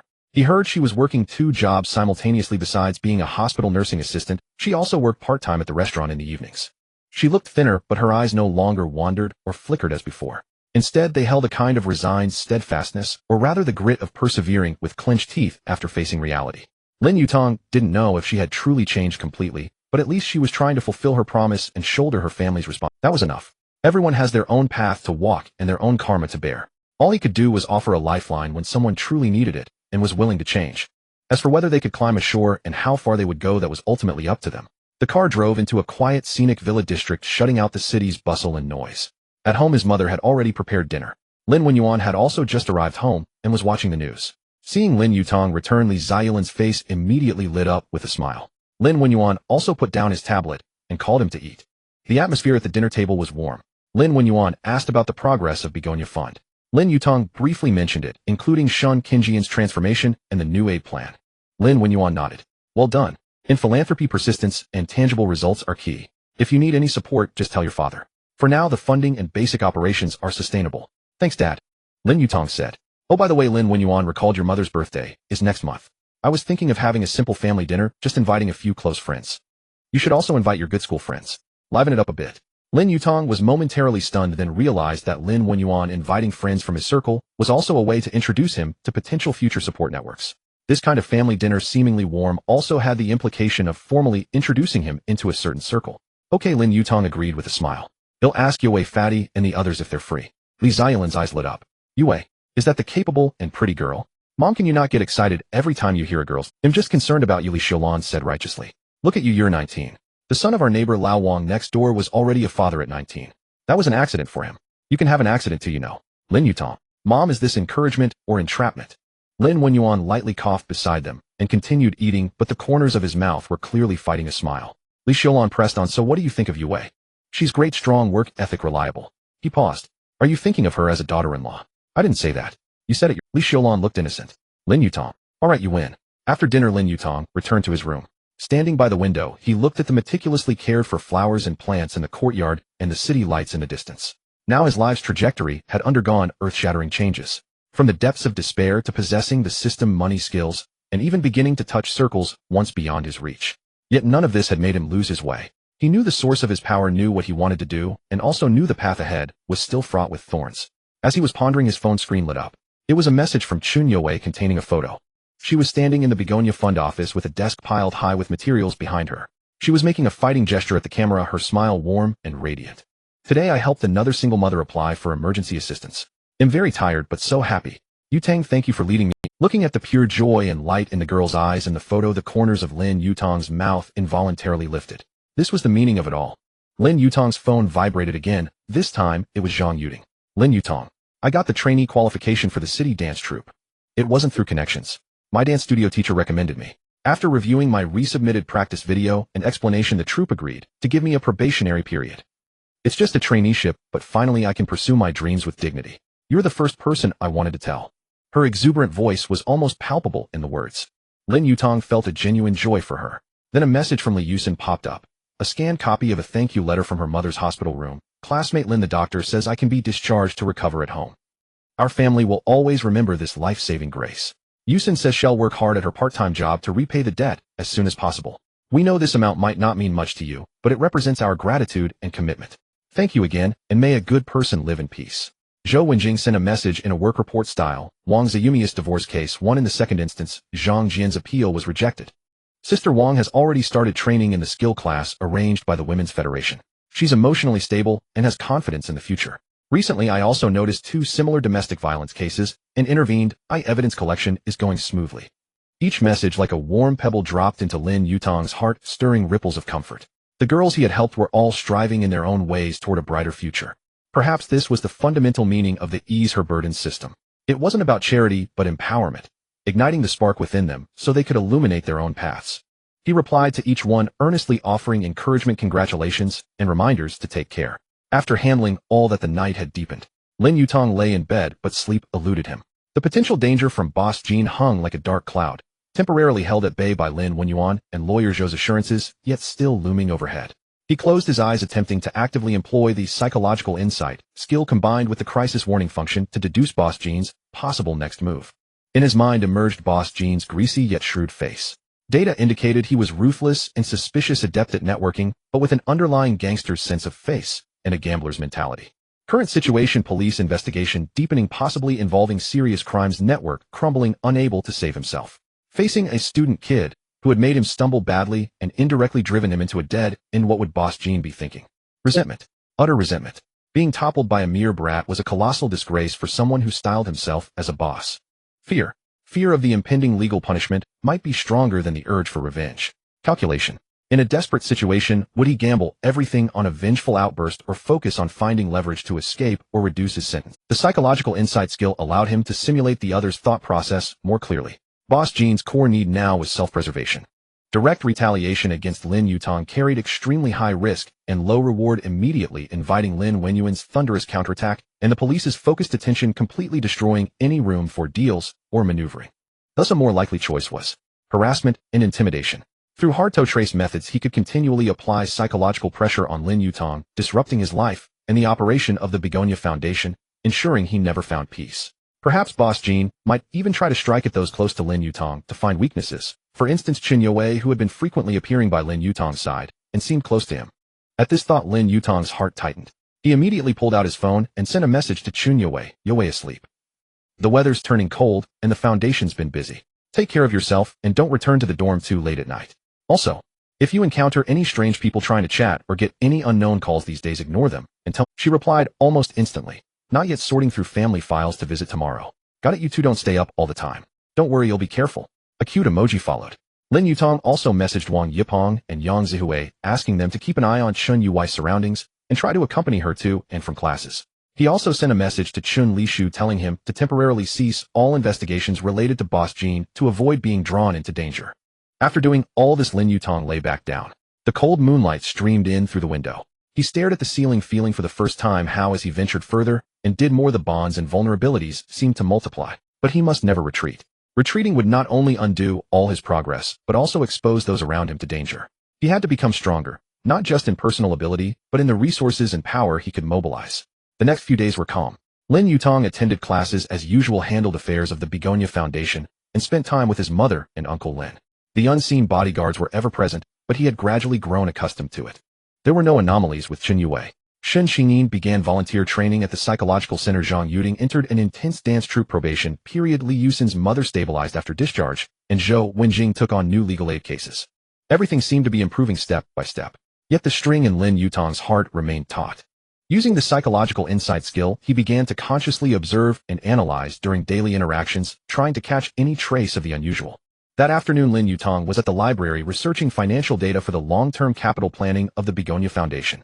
A bespectacled, scholarly-looking boy sat in the adjacent seat, quietly reading.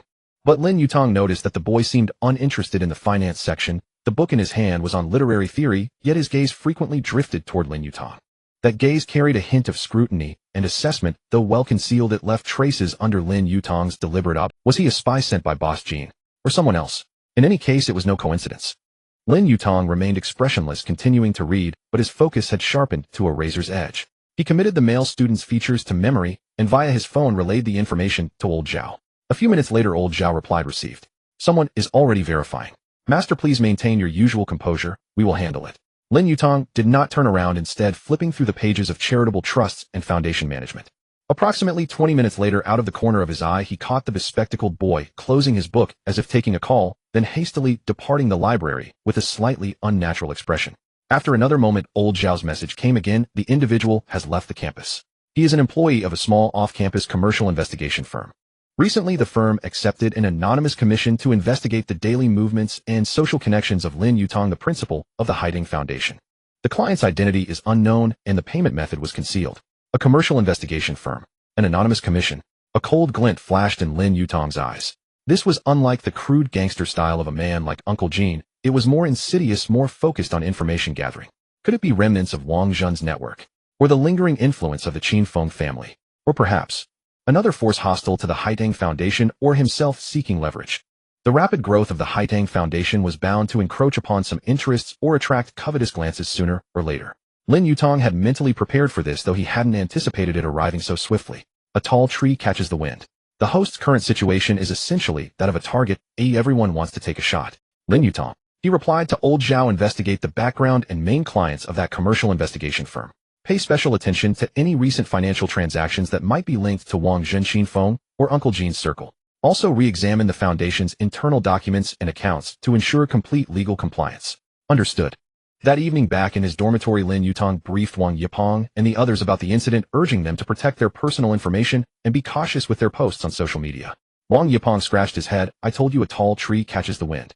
Our foundation has just started, and someone's already got their eye on it." Yang Zihue adjusted his glasses, analyzing calmly. It might not be directly targeting. It could be an attempt to find another angle of attack through investigating Yutang, or perhaps just someone's morbid curiosity. Chen Lishu frowned. "Should I ask around in my socialite circles to see if anyone's been putting out feelers to target the Haidang Foundation or Yutang?" "Not for now." Lin Yutang shook his head. "The enemy is in the shadows. Overreacting would only expose our weaknesses. We need to strengthen our defenses and wait and see. For the Foundation, all procedures and accounts must be transparent and able to withstand scrutiny." He looked at his three roommates, his tone serious. "Brothers, the road ahead might not be smooth. If you feel it's too risky, you can step back from the Foundation's work for now. I would understand." "What are you saying?" Wang Yipeng was the first to jump up. "We're brothers. We share weal and woe. Who's afraid of that?" Yang Zihue nodded. "We built this foundation together. We'll face any difficulties together." Chen Lishu grinned too. "Exactly. My intelligence gathering skills haven't even been put to good use yet." Seeing the fearless faces of his roommates, a wave of warmth surged in Lin Yutang's heart. He said no more. Some storms were destined to be weathered together. The next day, Lin Yutang received a call from lawyer Zhou, whose voice carried a note of gravity. "Shaolin, there are two things. First, the Procuratorate has formally indicted Wang Zhen on charges, including indecent assault, bribery, and embezzlement of research funds. With multiple offenses, he'll face a lengthy sentence. The trial date is set for next month. Second," lawyer Zhou paused, "I received a private tip from a friend. Lately, within the education system, some people have been gossiping about the Haidang Foundation in unofficial settings. They are insinuating that its funding sources are complex, its operations too high profile, even hinting at suspicions of illegal fundraising or money laundering. Although it's just unsubstantiated rumor, if it spreads, it could severely damage the Foundation's reputation and development." Lin Yutang's gaze hardened. "So it had come. Do you know who might be the source?" he asked. "It's hard to pinpoint a specific person. It's more like a certain atmosphere," lawyer Zhou analyzed. "It might be related to Wang Zhen's case. He had connections in the university system for years. Or it could be others who resent the Foundation's rapid rise, or who are simply jealous that a student could wield such influence. This kind of soft knife is the hardest to defend against." "I understand," Lin Yutang said, his voice calm. "Lawyer Zhou, please, in your capacity as the Foundation's legal counsel, prepare an official statement. Detail the Foundation's funding sources, primarily my personal legal investment income and my stepfather's donations. explained the fund management system in partnership with reputable banks and law firms, and our operational transparency and compliance. Once it's ready, we'll file it with the university's relevant departments and our key partners first. Simultaneously, we can selectively provide press releases to mainstream media. Furthermore, from now on, all of the Foundation's projects and financial flows will be made even more transparent. We will publish detailed reports regularly and accept public oversight. Lawyer Zhou approved. Good strategy. Respond heated with facts while strengthening your own structure. He'll start drafting the statement and materials immediately. Ending the call, Lin Yutang walked to the window and gazed at the bustling crowd on campus. Open attacks and covert arrows were beginning to fly from all directions. Commercial investigations, slanderous rumors. This was just the beginning. Yet he felt no fear or anger, only a strange sense of calm. Since he had chosen this path, he had anticipated this. The system had granted him not only the ability to help others, but also the confidence and wisdom to face these challenges. He needed to plan more systematically, not just to solve immediate problems for others, but to build a solid fortress capable of weathering any storm. Lost in thought, his phone rang again. It was Lin Wenyuan. Yutang, come home for dinner tonight. There are a few friends I'd like you to meet. Lin Wenyuan's voice was as steady as ever, but carried a subtle underlying implication. Lin Yutang's heart stirred. Was this a warm-up for his mother's birthday? Or had Lin Wenyuan sensed something and was about to introduce him to some truly influential friends? Okay, Dad. I have no classes this afternoon, so we'll come home early. At dusk at Lin Wenyuan's villa. The dining room was brightly lit, the long table adorned with exquisite dishes. Besides Lin Wenyuan and Li Xiaolong, 3 guests were seated. One was a man around 50, refined and scholarly with gold-rimmed glasses. Lin Wenyuan introduced him as a senior partner at a law firm, Mr. Zheng, specializing in commercial and charity law, a national authority in the field. The second was a sharp, capable woman in her 40s, the secretary general of a large public foundation, a Ms. Wu, immensely experienced in operating charitable projects and integrating resources. The third guest surprised Lin Yutang slightly, the deputy mayor of Jianghai City, in charge of science, education, culture, and health, a Mr. Sun. He appeared to be in his early 50s with an easy smile but keen eyes. Old Zheng Secretary General Wu, Mayor Sun, this is my son Yutang. Lin Wenyuan introduced, his tone matter-of-fact, yet carrying an undeniable weight. Lin Yutang greeted the 3 with neither humility nor arrogance. Mayor Sun looked him over with a smile. I've long heard that boss Lin's son is exceptionally talented, and the Haiding Foundation you've been running at school is thriving, quite visionary. It's rare for a young person to have such a sense of social responsibility. Lawyer Zheng adjusted his glasses, his gaze professional and scrutinizing. I have a basic understanding of the structure of the Haiding Foundation, and it is designed quite systematically. However, as the scale expands, especially concerning diversified funding sources, project operational compliance, and addressing potential legal risks, there needs to be more forward-looking planning and professional legal support. Secretary Wu was more direct. Student Lin, our foundation, is also paying attention to the rise of public welfare contributions from universities. The model of your Haiding Foundation is quite distinctive, but going it alone may inevitably encounter bottlenecks. Have you considered collaborating with more established public welfare platforms to bring in professional management experience and a broader network of resources? This meal, seemingly a family gathering, was in fact a meticulously arranged resource connection. Lin Yutang did not interrupt much, but occasionally guided the conversation, allowing Lin Yutang to fully express her thoughts and plans. Lin Yutang understood her father's intentions. He responded calmly, clearly articulating the initial aspirations, current status, and future plans of the Haiding Foundation, including transparent operations, professional management, and sustainable development. At the same time, he candidly acknowledged some challenges currently faced, such as unfounded doubts and potential competition. When he spoke, his logic was clear, embodying the vigor and ideals of youth, while also possessing a sober understanding of the harsh realities and coping strategies, showcasing a maturity and foresight that transcended his age. Gradually, admiration and recognition appeared in the eyes of the 3 guests.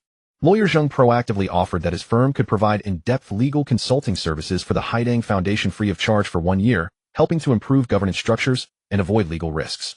Secretary Wu invited the Haiding Foundation to become a partner under their public welfare platform, sharing project assessments and information disclosure systems, and expressed willingness to provide some initial small project matching donations and training support. Although Vice Mayor Sun's statement was relatively official, he clearly expressed that the city encourages and supports the development of normative grassroots public welfare efforts. For projects like the Haiding Foundation that are rooted in universities and serve society-relevant government departments, will offer facilitation and guidance within the limits of policy and welcome the foundation to communicate with them on specific issues. This is undoubtedly a tremendous boost. Lin Yutang sincerely thanked the 3 of them. He knew that this support was inseparable from Lin Wenyuan's mediation and reputation, but whether he could win sustained support for these resources ultimately depended on the tangible achievements of the Haiding Foundation. After seeing off the guests, Lin Wenyuan patted Lin Yutang's shoulder, his eyes filled with satisfaction. Not bad, you performed very steadily. Lawyer Zheng's secretary Wu are top figures in the industry, and Vice Mayor Sun also carries significant weight.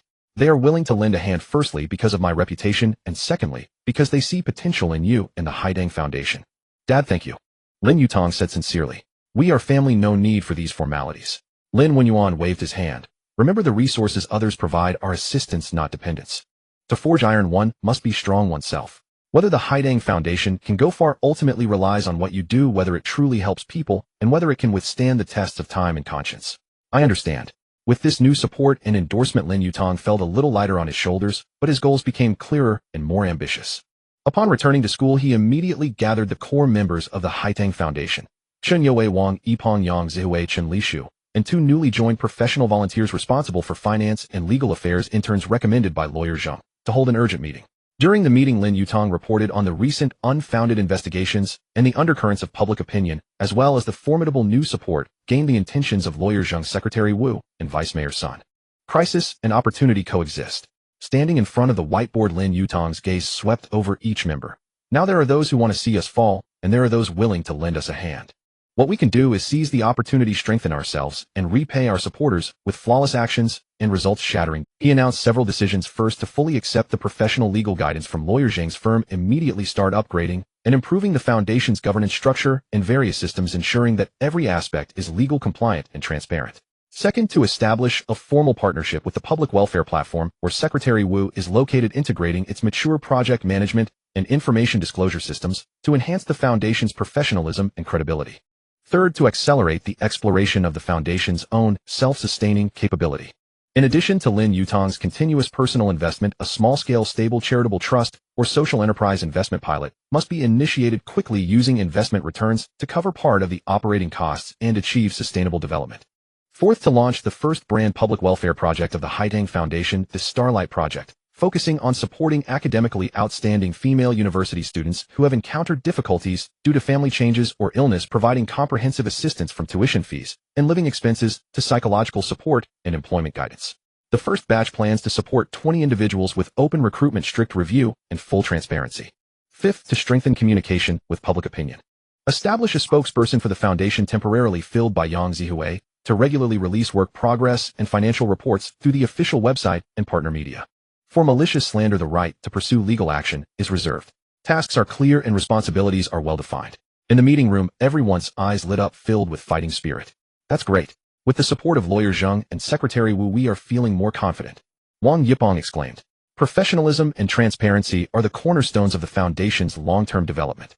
Yang Zihui adjusted his glasses, already beginning to plan the press release and website revamp. Chen Yue was more concerned about the details of the Starlight Project. The selection criteria for the beneficiaries must be fair and actionable. For the psychological support part, I can contact Su Qingqian and the school's psychological center to see if we can establish a partnership. Chen Lishu rubbed his fists together. Information. No, leave the information gathering to me. I will ensure that those who are secretly making trouble are brought to light. Lin Yutang cleared his throat, and the meeting room fell silent at once. One last point, he said, his gaze turning unusually grave. Regarding security. As you all know, I encountered some incidents before. Though the situation is temporarily stable, potential threats have not been entirely. We have helped some people, and in doing so may have stepped on the toes of others. From now on, everyone, especially those who frequently conduct fieldwork or appear in public, must remain vigilant. Fatty glasses, Lin Yutang turned to Wang Yipeng and Yang Zihui. The physical and cybersecurity of the Foundation office are in your hands.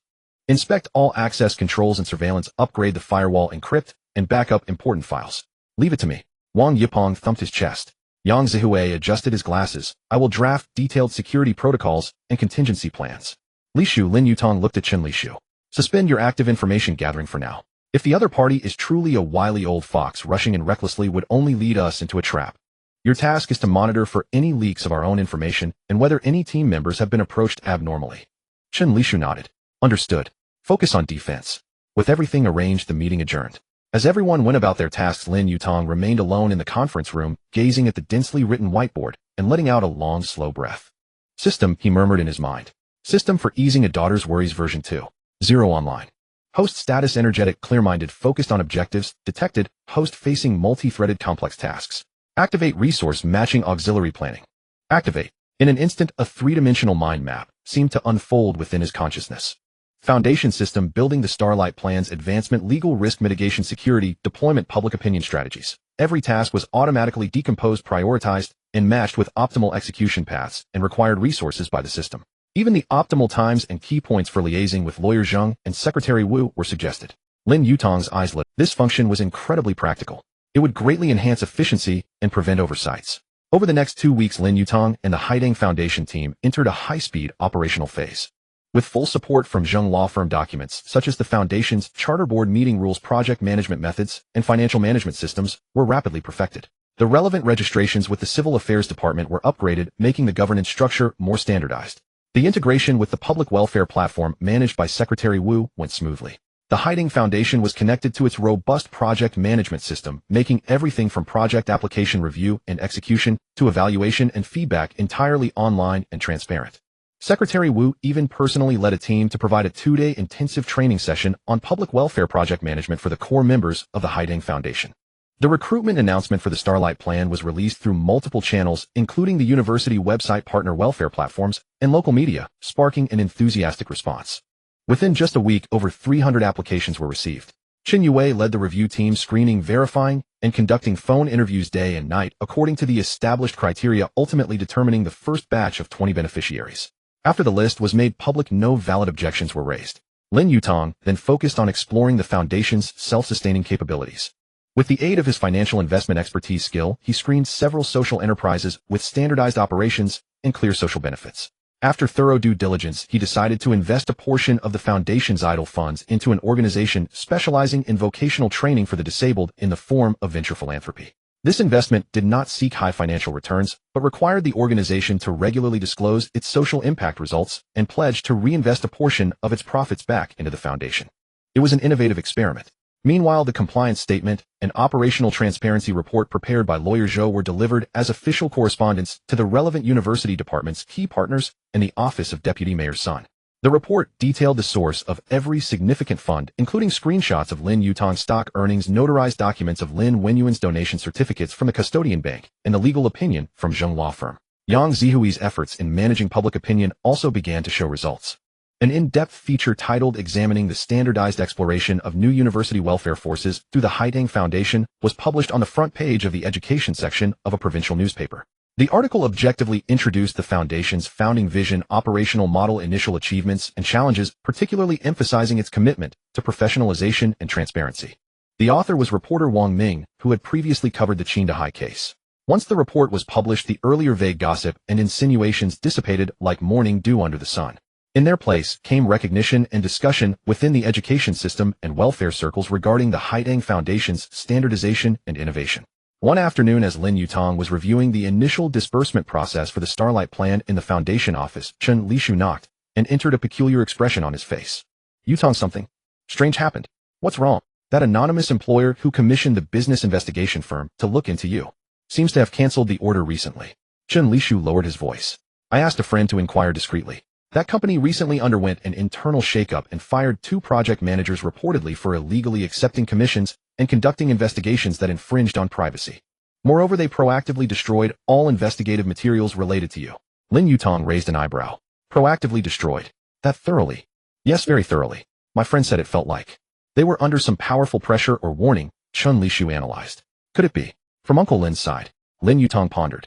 His father Lin Wenyuan certainly had such capabilities. It was very much in his style to quietly resolve such minor nuisances. Also, Chen Lishu continued, things on Boss Jean's end seemed to have gone completely quiet.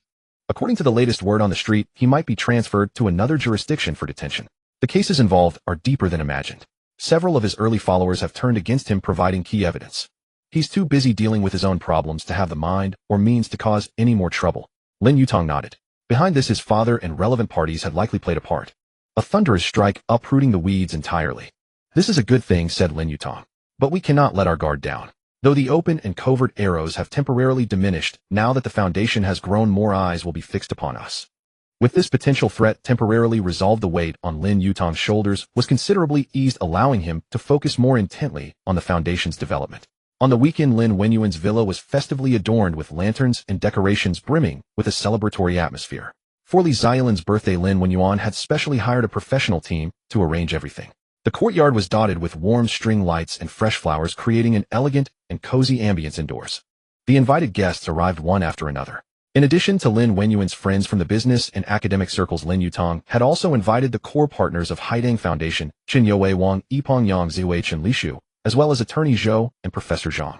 Su Qingqian was also invited by Lin Yutang, hoping this girl gradually emerging from the shadows could experience a warm and lively atmosphere.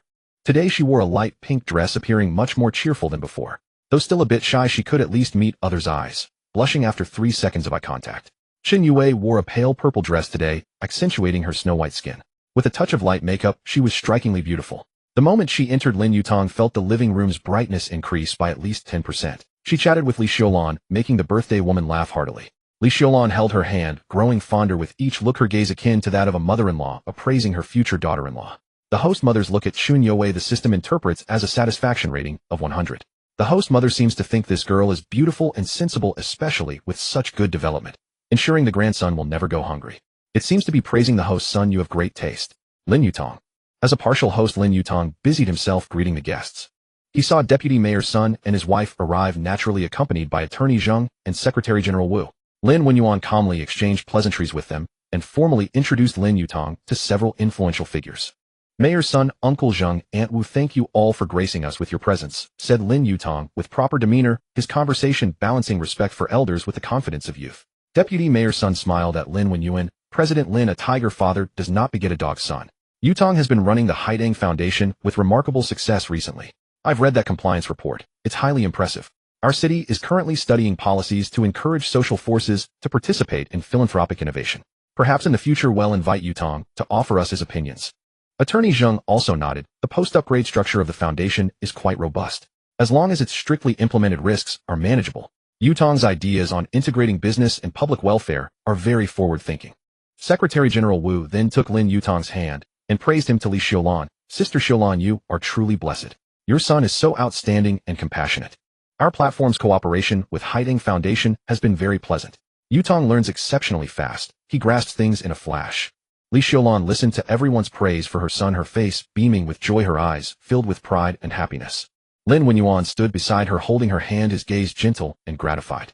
The dinner began, the atmosphere warm and harmonious. Lin Yutang sat among his friends, watching his mother's genuine smile, seeing his partners gradually relax and blend, and observing his father effortlessly managing the scene, his heart filled with emotion. Just a few months ago, he was a down-and-out student on a rooftop catching the wind and worrying about making a living. Now he sat here surrounded by close friends, a career, a loving family, and a worthy goal to strive for, along with comrades fighting side by side. After dinner, everyone moved to the living room for conversation.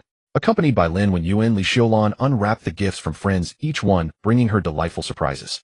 The gift from Lin Yutang was a crabapple blossom necklace he designed himself and had custom-made. The pendant was a translucent pink gem shaped like a crabapple fruit.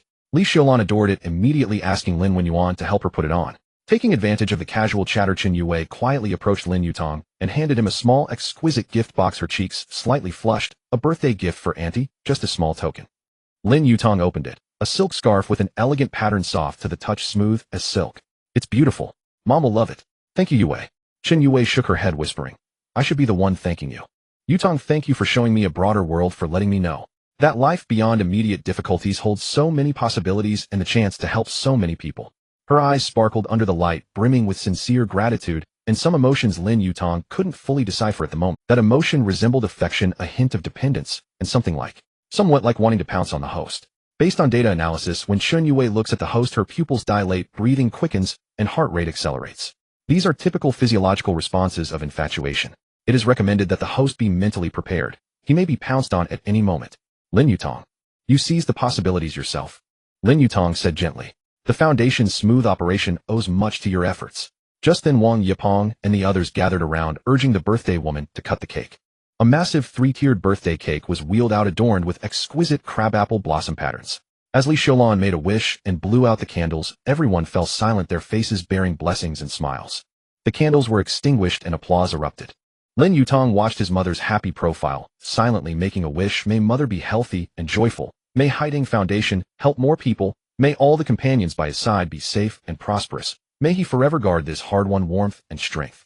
Night deepened, and the guests bid farewell one by one. After seeing off the last guest, the villa fell quiet. Li Xiulan was a bit tired, but in high spirits, a smile lingering on her face. Lin Wenyuan accompanied her back to their room. Lin Yutang and his friends stood in the courtyard. The night air was cool, carrying the fragrance of flowers and grass. What a great day. Yutang, your dad is amazing. Wang Yipeng stretched lazily. And those big shots spoke so highly. Yeah, feels like our foundation has even more avenues open now, Yang Zihue also remarked. Shun Lishu chuckled. I eavesdropped a bit. Deputy Mayor's son really seems to have thoughts about letting us participate in some city public welfare pilot project. Shen Yue and Sun Qingqian stood quietly to the side, smiles on their faces too. It's all the result of everyone's hard work together, Lin Yutang said, looking at his companions. The road ahead is long. We'll walk it together. He called for cars to send his friends back to school. Shen Yue and Sun Qingqian shared one ride, while Wang Yipeng and the other two squeezed into another. Just before getting into the car, Shen Yue turned back to look at Lin Yutang, as if she wanted to say something, but held back. Finally she waved, take care. See you tomorrow. See you tomorrow. Watching the vehicles disappear into the distance, Lin Yutang returned indoors. Lin Wenyuan was still in the living room, seemingly waiting for him. Dad's still not resting. Have a seat, Yutang. Lin Wenyuan gestured for him to sit, and handed him a warm glass of milk. You did well today. Steady with proper discretion. Lin Yutang took the milk, took a sip, the milky aroma rich, and the temperature just right. It's all thanks to Dad's good guidance. Lin Wenyuan smiled, then turned serious. The cases of Jin Yongui and Wang Zhun have essentially been settled. Jin Yongui was involved in multiple old cases with a vile nature. Combining several punishments, life imprisonment is unavoidable. His remaining forces have also been largely cleared out. Wang Zhun's trial will go smoothly, his sentence won't be short. As for Qin Feng, the facts of armed assault are clear, and with the involvement of his father's case, he won't be out for 3 to 5 years. The people inside should give him a proper welcome. He paused, looking at Lin Yutang. The obvious external threats have been temporarily neutral, but you must remember the tree desires stillness, but the wind will not cease. The Haiding Foundation is gaining momentum now, but it also stands at the forefront. Praise will come, but so will doubt and jealousy. Even some larger interest groups might take notice of you. Lin Yutang listened earnestly. I understand, Dad. We will persist in doing the right thing, maintain transparency and professionalism, and proceed with caution. Lin Wenyuan nodded, his eyes showing approval. The days that followed were intense and fulfilling. The lights in the Haiding Foundation office often burned late into the night. Shen Yue led the support team, maintaining close communication with every student, aided by the Starlight Project, promptly adjusting support plans and solving their specific difficulties. She worked with earnest focus. Occasionally, when she looked up to rub her neck, Lin Yutang noticed and thought she was truly wonderful. Wang Yipeng and Yang Zihue managed the back-end operations and data with orderly precision. Though Wang Yipeng was usually frivolous, he was reliable when working, except for occasionally sneaking office snacks. Lin Yutang oversaw the overall situation, leveraging his financial investment expertise and psychological insight skills to support team decisions while monitoring the progress of the foundation's social enterprise investment. Sun Qingqian occasionally visited the office, sometimes bringing psychology materials she had compiled, other times just sitting quietly reading a book, but her eyes constantly drifted toward Lin Yutang. That gaze held gratitude, admiration, and something indescribable. Zhou Wenjing occasionally brought case leads she encountered that were suitable for the Haiding Foundation to intervene in, offering professional legal advice. As they interacted more, her admiration for Lin Yutang grew, and her tone softened, no longer as businesslike as at the beginning. Zhang Yuding's internship with the dance troupe was going well. Occasionally she sent rehearsal videos, her dance moves increasingly confident and graceful. In the videos, she wore practice attire, her figure clearly outlined, every movement brimming with strength and beauty. Li Yusin's mother's condition stabilized, and she began taking on translation gigs online, trying to become gradually self-reliant. She occasionally messaged Lin Yutang with updates, her words tinged with gratitude and a hint of timid affection. Su Qingqian's social media posts no longer featured flashy photos. Occasionally she would share a picture of the hospital corridor at dawn or a side profile of her father when he was slightly better, with brief and grounded captions.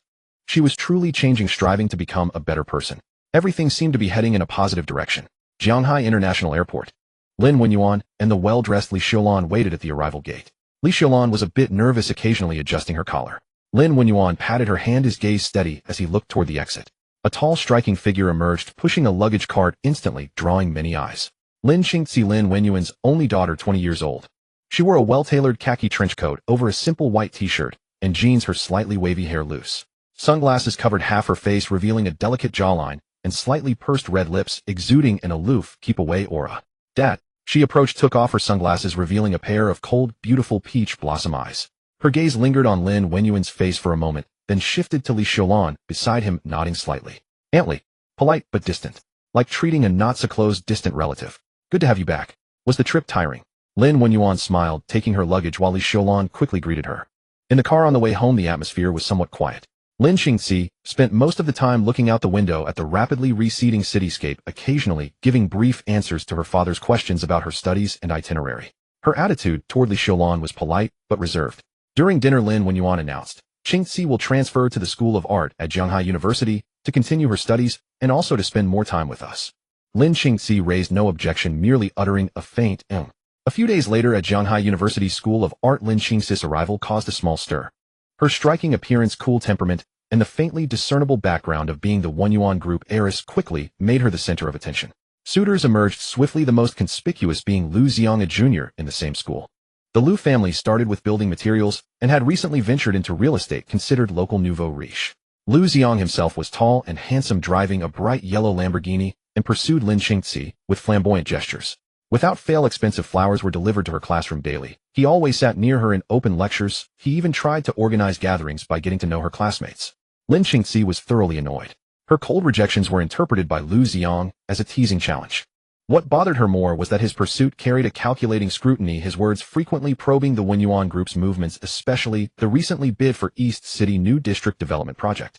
Qingqi, I heard Wenyuan Group is determined to win the East City project. My father's company is also interested. Perhaps we could cooperate. After a class, Lu Xiang coincidentally ran into her again, blocking her path. His face was full of smiles, but his eyes... Lin Qingqi frowned, her tone icy. I have no interest in business and I dislike being used. Please move aside. Lu Xiang's smile didn't waver. He lowered his voice. Don't be so cold. A union of strengths benefits everyone. You've just returned. There's a lot you don't understand. I can help you. She doesn't need it. A calm voice interjected. Lin Yutang appeared beside them, having just come from the finance department, building a few books in hand. Lu Xiang raised an eyebrow, sizing up Lin Yutang, recognizing him as the somewhat famous founder of the Haitang Foundation on campus. But to him, someone running a student charity seemed insignificant. And you are? Lin Yutang. Lin Yutang stepped to Lin Qingqi's side, meeting Lu Xiang's gaze. My sister said she doesn't need it. Can't you understand? Sister? Lu Xiang was taken aback, then realization dawned, a flicker of surprise crossing his face before he quickly put on a fake smile. Ah, so you're Qingqi's brother. My apologies. Qingqi and I were just having a normal conversation between classmates. Your normal conversation is bothering her. Lin Yutang cut him off. Please keep your distance from now on. Lu Xiang's face darkened slightly, but restrained himself due to Lin Yutang's identity as Lin Qingqi's brother. He gave them a meaningful look, then turned and left his eyes sinister. Lin Qingqi looked at Lin Yutang, a flicker of complexity in her cold eyes. This nominal brother, whom she had barely interacted with since returning, seemed unusually mature for his age. She hadn't expected him to step in and defend her. Thank you, she said softly, her tone much gentler than when speaking to Lu Xiang. You're welcome. Lin Yutang smiled. Your matters are my matters. If anyone bothers you again, just tell me. Lin Qingqi looked at him, the corner of her mouth twitching slightly, as if she wanted to smile, but held back. Detected new target. Lin Qingqi, height 168 centimeters, weight 54 kilograms of measurements. As per protocol, awaiting host's personal discovery. Lin Wenyuan's daughter, host's stepsister. Current relationship polite and distant. But in that moment, just now, her favorability toward the host increased by 5 percentage points. A hero saving a damsel is indeed effective, even if the damsel is the sister. The current dilemma being harassed by the unprincipled rich second-generation Lu Xiang, who intends to approach and influence the Wenyuan Group through her, causing disturbances and potential risks. Would you like to bind? Lin Yutang was taken aback, not expecting the system to propose binding this sister who had just returned home. Lu Xiang's behavior clearly constituted harassment and a potential threat. Did he really think that driving a Lamborghini would enable him to win the heart of the heiress of the Wenyuan Group? Too naive. Bind, he silently thought. Binding successful, target Lin Qingqi. Current task, resolve the harassment and potential threat posed by Lu Xiang. Task, reward 1 million yuan and a random skill. Lu Xiang may resort to more aggressive or covert methods. It is essential to thoroughly cut off his thoughts and expose or thwart his malicious intentions. For a wastrel like Lu Xiang, chasing girls is a pretense, but making money is a reality. The allure of the host's sister may not even match that piece of land in the eastern part of the city. Lin Yutang said, let's go home first. Lin Yutang said to Lin Qingqi. Now that he had a task, he needed to plan carefully. A mere warning may not be sufficient for a wastrel like Lu Xiang. Lin Qingqi nodded, and the two walked side by side out of the school. She rarely took the initiative to speak, her voice still cold, but with a hint of warmth. Lu Xiang's family may have thoughts about the Eastern City project. I guessed it. Lin Yutang's gaze turned slightly cold. Don't worry, he won't be bouncing around for long. Lin Qingqi glanced at him, somewhat surprised by his certainty. This younger brother seems to be quite different. Upon returning home, Lin Wenyuan and Li Xiaolan were in the living room. Seeing the siblings return together, Li Xiaolan was very happy and hurriedly went to prepare snacks, eager to bring out all the delicious food from the fridge. Lin Yuan, however, keenly noticed the lingering trace of gloom on his daughter's brow. What's wrong, Qingqi? Is everything not going well at school? Lin Yuan put down the financial magazine in his hand. Lin Qingqi shook her head, not wanting to elaborate. It's nothing. Lin Yutang directly spoke up. Dad, Lu Xiang from the Lu family is harassing my sister. His intentions are not pure, and he seems to want to use my sister to gather information about the Eastern City project. Lin Wenyuan's gaze instantly sharpened. Lu Jingya's son. The Lu family has been a bit unaware of their own limitations these past few years. Their appetite for that piece of land in the Eastern City is quite large. He looked at Lin Qingqi. Qingqi, there is no need to pay him any mind. If Lu Xiang continues to harass you, just tell Dad, or let Yutang handle it. Lin Qingqi looked at Lin Yutang, her eyes filled with a hint of curiosity. I can handle it myself. Lin Qingqi's tone remained cold, but her gaze towards Lin Yutang softened a bit. Lin Yutang did not say more, but was quickly calculating in his mind. To thoroughly resolve the issue with Lu Xiang, mere warnings would not suffice. Wastrel sons like him typically wouldn't shed tears until they see a coffin. He needed to find Lu Xiang, or the Lu family's Achilles heel, and step on it hard. In the following days, Lin Yutang handled the affairs of the Haitang Fund, while secretly keeping an eye on Lu Xiang's movements. He tapped into Chun Lishu's connections among wealthy women, and also asked Lin Wenyuan's assistant to help gather some public information about the Lu family's companies. The Lu family started with building materials, and has recently ventured into real estate, expanding rapidly, but their foundation is unstable, and the cash flow seems quite tight. A typical case of taking big steps often leads to trouble. As for Lu Xiang himself, besides pursuing Lin Qingqi, he also had quite a reputation at school. Frequent changes of girlfriends, flaunting luxury cars, and associating with some wealthy second-generation circles. Reportedly, he occasionally participated in some rather illegal, stimulating activities. What kind of stimulation? Those who understand know. But all of this was peripheral information, not strong enough to serve as evidence. That afternoon, Lin Yutang was researching materials in the library when he unexpectedly ran into Zhou Wenjing. She was holding a thick stack of files and looked somewhat fatigued. Senior Zhou, are you still busy with Sister Wang's case? Lin Yutang greeted her. Zhou Wenjing smiled upon seeing him. No, it's another legal aid case involving a commercial contract dispute. The opposing company has some background, making it difficult to gather evidence. Sometimes I feel that the law seems somewhat powerless in the face of certain forces. Commercial contract disputes. Lin Yutang's heart stirred. Senior, can you briefly explain it? It's okay if it's inconvenient.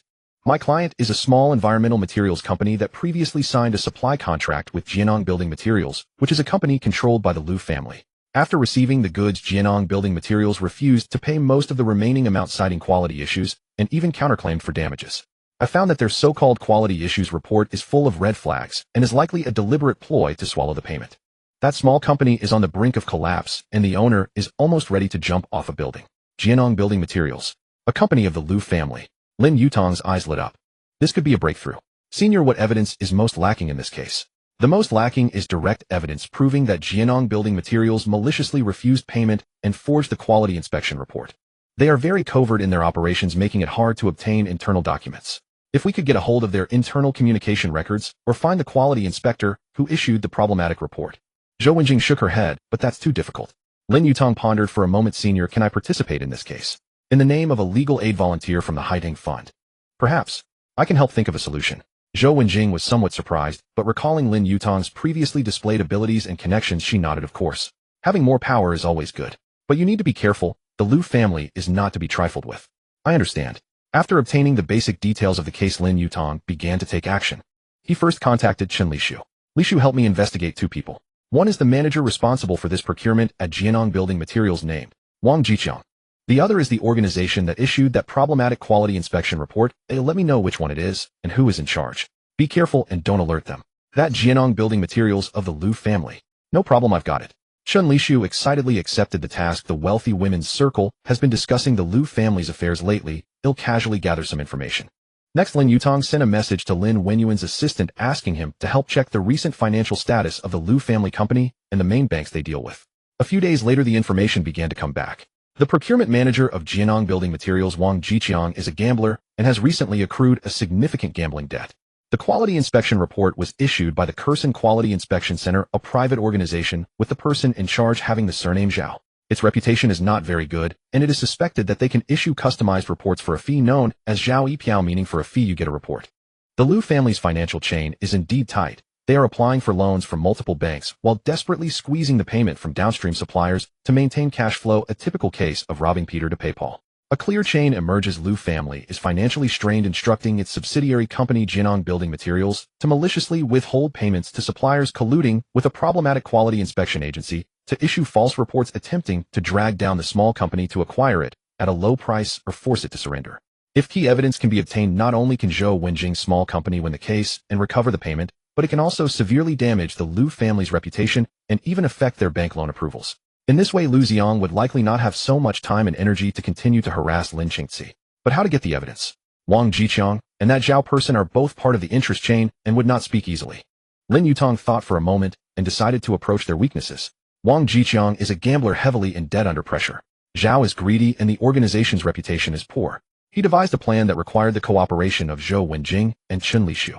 A few nights later, inside a private room of an upscale tea house, Wang Jiqiang was apprehensively summoned by an intermediary impersonated by Chen Lishu under the pretext that a big boss was interested in his abilities and wanted to poach him.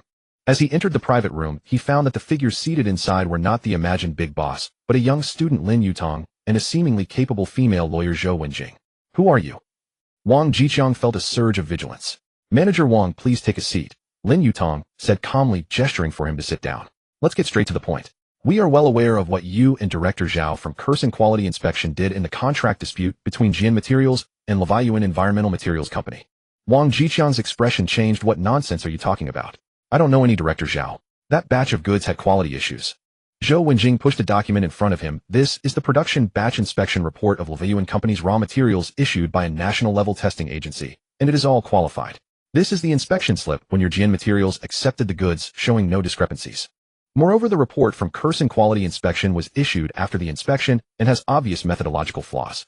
We have consulted industry experts and can apply for a reevaluation at any time." Lin Yutang continued, his tone flat, yet pressuring Manager Wang. "The debt you owe is nearing its due date, right? I heard that the debt collectors have already come looking for you. The Liu family is barely holding on. How long do you think they can protect you? Do you really think that after helping them with this matter they will clean up your mess?" Wang Jiqiang's forehead broke into a sweat, his eyes filled with panic. "We are not here to make things difficult for you." Lin Yutang softened his tone. "As long as you are willing to provide genuine internal communication records, emails, WeChat messages, recordings, anything that proves that the senior management of Jian Materials instructed malicious payment refusals and directed you to contact Director Zhao for a false report." He paused. "We can guarantee your safety. Once Leviuan Company recovers the payment, we can also consider giving you a reasonable information fee that will be enough for you to pay off your debt and live temporarily." At the same time, Zhou Wenjing added, "We will apply for witness protection for you. Your testimony will serve as key evidence in this case. Pointing fingers at the Liu family is your chance to redeem yourself. Otherwise, once everything is exposed, you will be one of the main culprits. Commercial fraud, perjury, that could land you in prison for years. At that time, will your creditors come looking for your family?" The combination of soft and hard tactics struck a nerve. Wang Jiqiang's mental defenses completely crumbled. He feared imprisonment even more than creditors knocking at his door. The Liu family was clearly unreliable. I have recordings." He shakily took out his phone once. Liu Xiang personally called me, urging me to finalize the deal with Leviuan Company, quickly saying funds were tight, and this money had to be saved. And I have chat records with Director Zhao where he hinted he could issue reports as needed. Lin Yutang and Zhou Wenjing exchanged a glance. It was done. After obtaining the crucial evidence, Zhou Wenjing immediately submitted supplementary evidence to the court and applied for pre-litigation evidence preservation and investigation against Jian Materials and Curson Quality Inspection Center. Meanwhile, Lin Yutang anonymously provided a well-organized document about the Liu family's cash flow crisis and suspected commercial fraud to the risk control departments of several banks that were reviewing the Liu family's loan application. The storm suddenly descended. First, the court swiftly filed the case and, based on the new evidence, took property preservation measures against Jian Materials. Then several banks almost simultaneously suspended the loan approval processes for the Liu family and demanded explanations regarding the rumors of suspected commercial fraud. Media outlets quick to catch the whiff of scandal soon circulated a report titled "New Aristocrats Liu Family Entangled in Fraud Scandal, Cash Flow on the Brink of Collapse." The Liu family suddenly found themselves in a dire predicament. Stock prices plummeted, partners raised doubts, suppliers demanded payments, and banks pressured them. Liu Xiang could no longer pursue Lin Qingqian, being scolded mercilessly by his father, daily running around to extinguish fires, but it was already too late. A week later, under solid evidence and immense public pressure, Jian Materials and Leviuan Company reached a settlement, paying all dues and penalties, and issued a public apology. Curson Quality Inspection Center had its qualifications revoked, and its head was placed under investigation.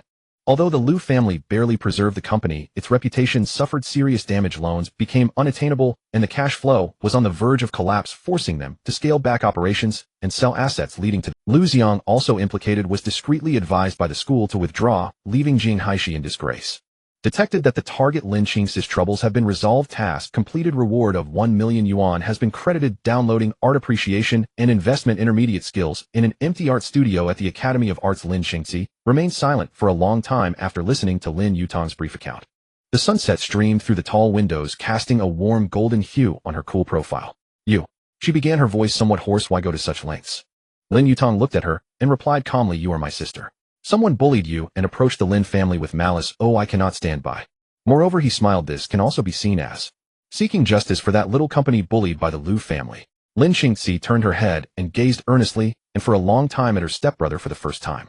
She had once harbored complex emotions toward this suddenly appearing brother and his mother, alienation, distance, and even a trace of unnoticeable resistance.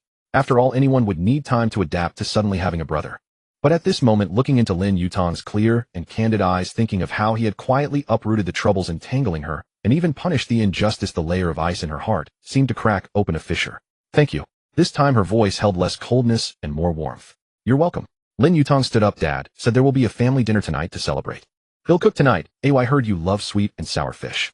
Lin Qingqian paused slightly and nodded all right. The atmosphere at the family dinner was much more harmonious than when Lin Qingqian had just returned. Everyone was surprised by Lin Yutang's culinary skills. After activating his cooking mastery skill, he had rarely cooked, always busy with other matters. Today was a rare opportunity to show off, and the results amazed everyone. Yutang, you really are talented. Even your cooking is this good. Lin Qingqian couldn't help but exclaim, picking up a piece of sweet and sour fish that was crispy on the outside and tender on the inside, perfectly balanced and taste better than anything she had eaten at any restaurant. When did this child become such a good cook? Li Xiaolan handed a piece of fish to Lin Qingqian and another to Lin Yutang. Cough. I learned secretly it's always good to have more skills. Lin Yutang said, feigning modesty, but the pride at the corners of his mouth couldn't be concealed. I like this brother. Lin Qingqian seemed to be conquered by Lin Yutang's cooking, her icy demeanor finally revealing a smile. Lin Yutang was quite satisfied. It seemed that this woman was still relatively easy to win over with food. The host used culinary skills to win over his sister. This tactic is brilliant. As the saying goes, to win a woman's heart, one must first win her stomach. Although she is your sister, the principle remains the same. Lin Yutang. Li Xiaolan diligently served dishes to the siblings while Lin Yuan observed his children's improved relationship with satisfaction in his eyes. Qingqian, are you adapting well to the new school? Are you keeping up with the courses? Li Xiaolan asked with concern. It's fine, Lin Qingqian replied briefly, her tone becoming particularly gentle. You'll get used to it. The atmosphere at the art school must be quite different from abroad, right? Lin Yuan interjected, trying to coax more words from his daughter. Lin Qingqian nodded. More traditional. But the instructors are very professional. She paused, her gaze settling on Lin Yutang. I heard the Haitang fund you set up at school is doing well. Lin Yutang was slightly surprised she brought it up. Still in the exploratory stage, thanks to my friend's help. The Starlight project that aids female students. Lin Qingqian asked, a hint of inquiry in her tone. Yes, we sponsored 20 students in the first batch, and the response has been good.